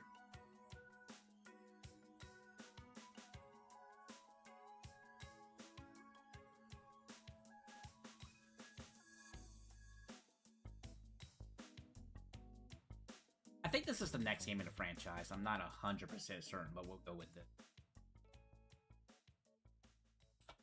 Dr. Pepper Killer 3D. This is just a little... It seems like it's just a tech demo to make a 3D Doom-like shooter game. There's not much to it. It's just like one level. It's just... It really feels like Jim and I just sat down and messed with this engine and just made it into a Dr. Pepper Killer game. And I'm all for that. If Jim and I wants to experiment with game engines and just make them into a sequel to Dr. Pepper Killer, I think that's a fantastic idea. But for what this is, it's a neat little tech demo. It's not better than the Phantom Menace. It's better than Diet Dr. Pepper Killer. It's better than Pit Fighter.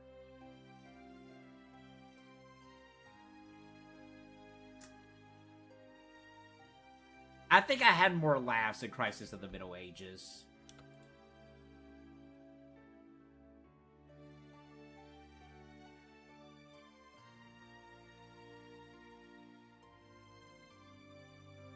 Okay, so now we have Dr. Pepper Killer 3.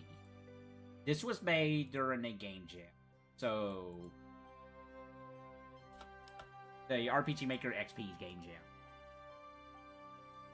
This is in similar vein to Diet Dr. Pepper Killer, but made better. This is multiple fights. It's really short and sweet. It's short and sweet, you know, it's just like a soda. And to the point about what it is. It's just like, it's like a gauntlet. You're like fighting multiple sodas, back to back to back. I mean, there's just like a oh my god, I got hiccups.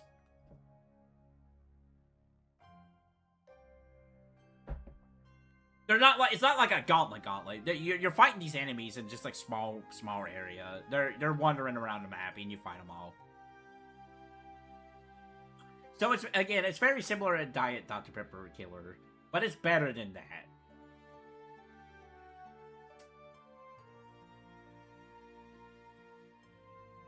I think it's better than Pit Fighter. There's more going on compared to Diet Dr. Pepper Killer that elevates it above Pit Fighter. Is it better than is it better than Dr. Pepper Killer 3D? I think it is. If there was a little bit more juice, one could say, to Dr. Pepper Killer 3D, it would not be above this.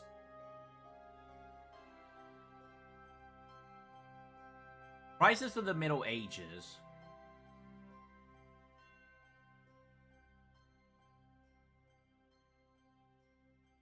is better than Dr. Pepper Killer 3.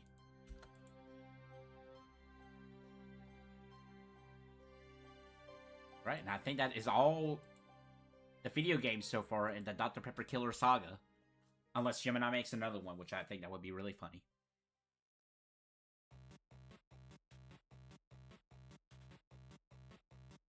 Dreaming Sarah. This game... I'm not gonna get through all these games in one stream. And I added more too that I forgot about. Are we at the 12-hour mark? We are at the 12-hour mark.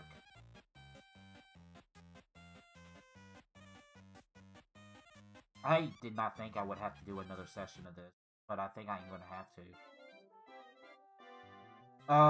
Where are we at? Where are we at? I don't think I can stay up all night just doing this. I think I'm gonna have to stop and pick this back up. I'm definitely gonna do this before the year's out. Which, you know, that would give me... It's the 30th now. Oh, shoot, we only have one more day. So, Wednesday morning.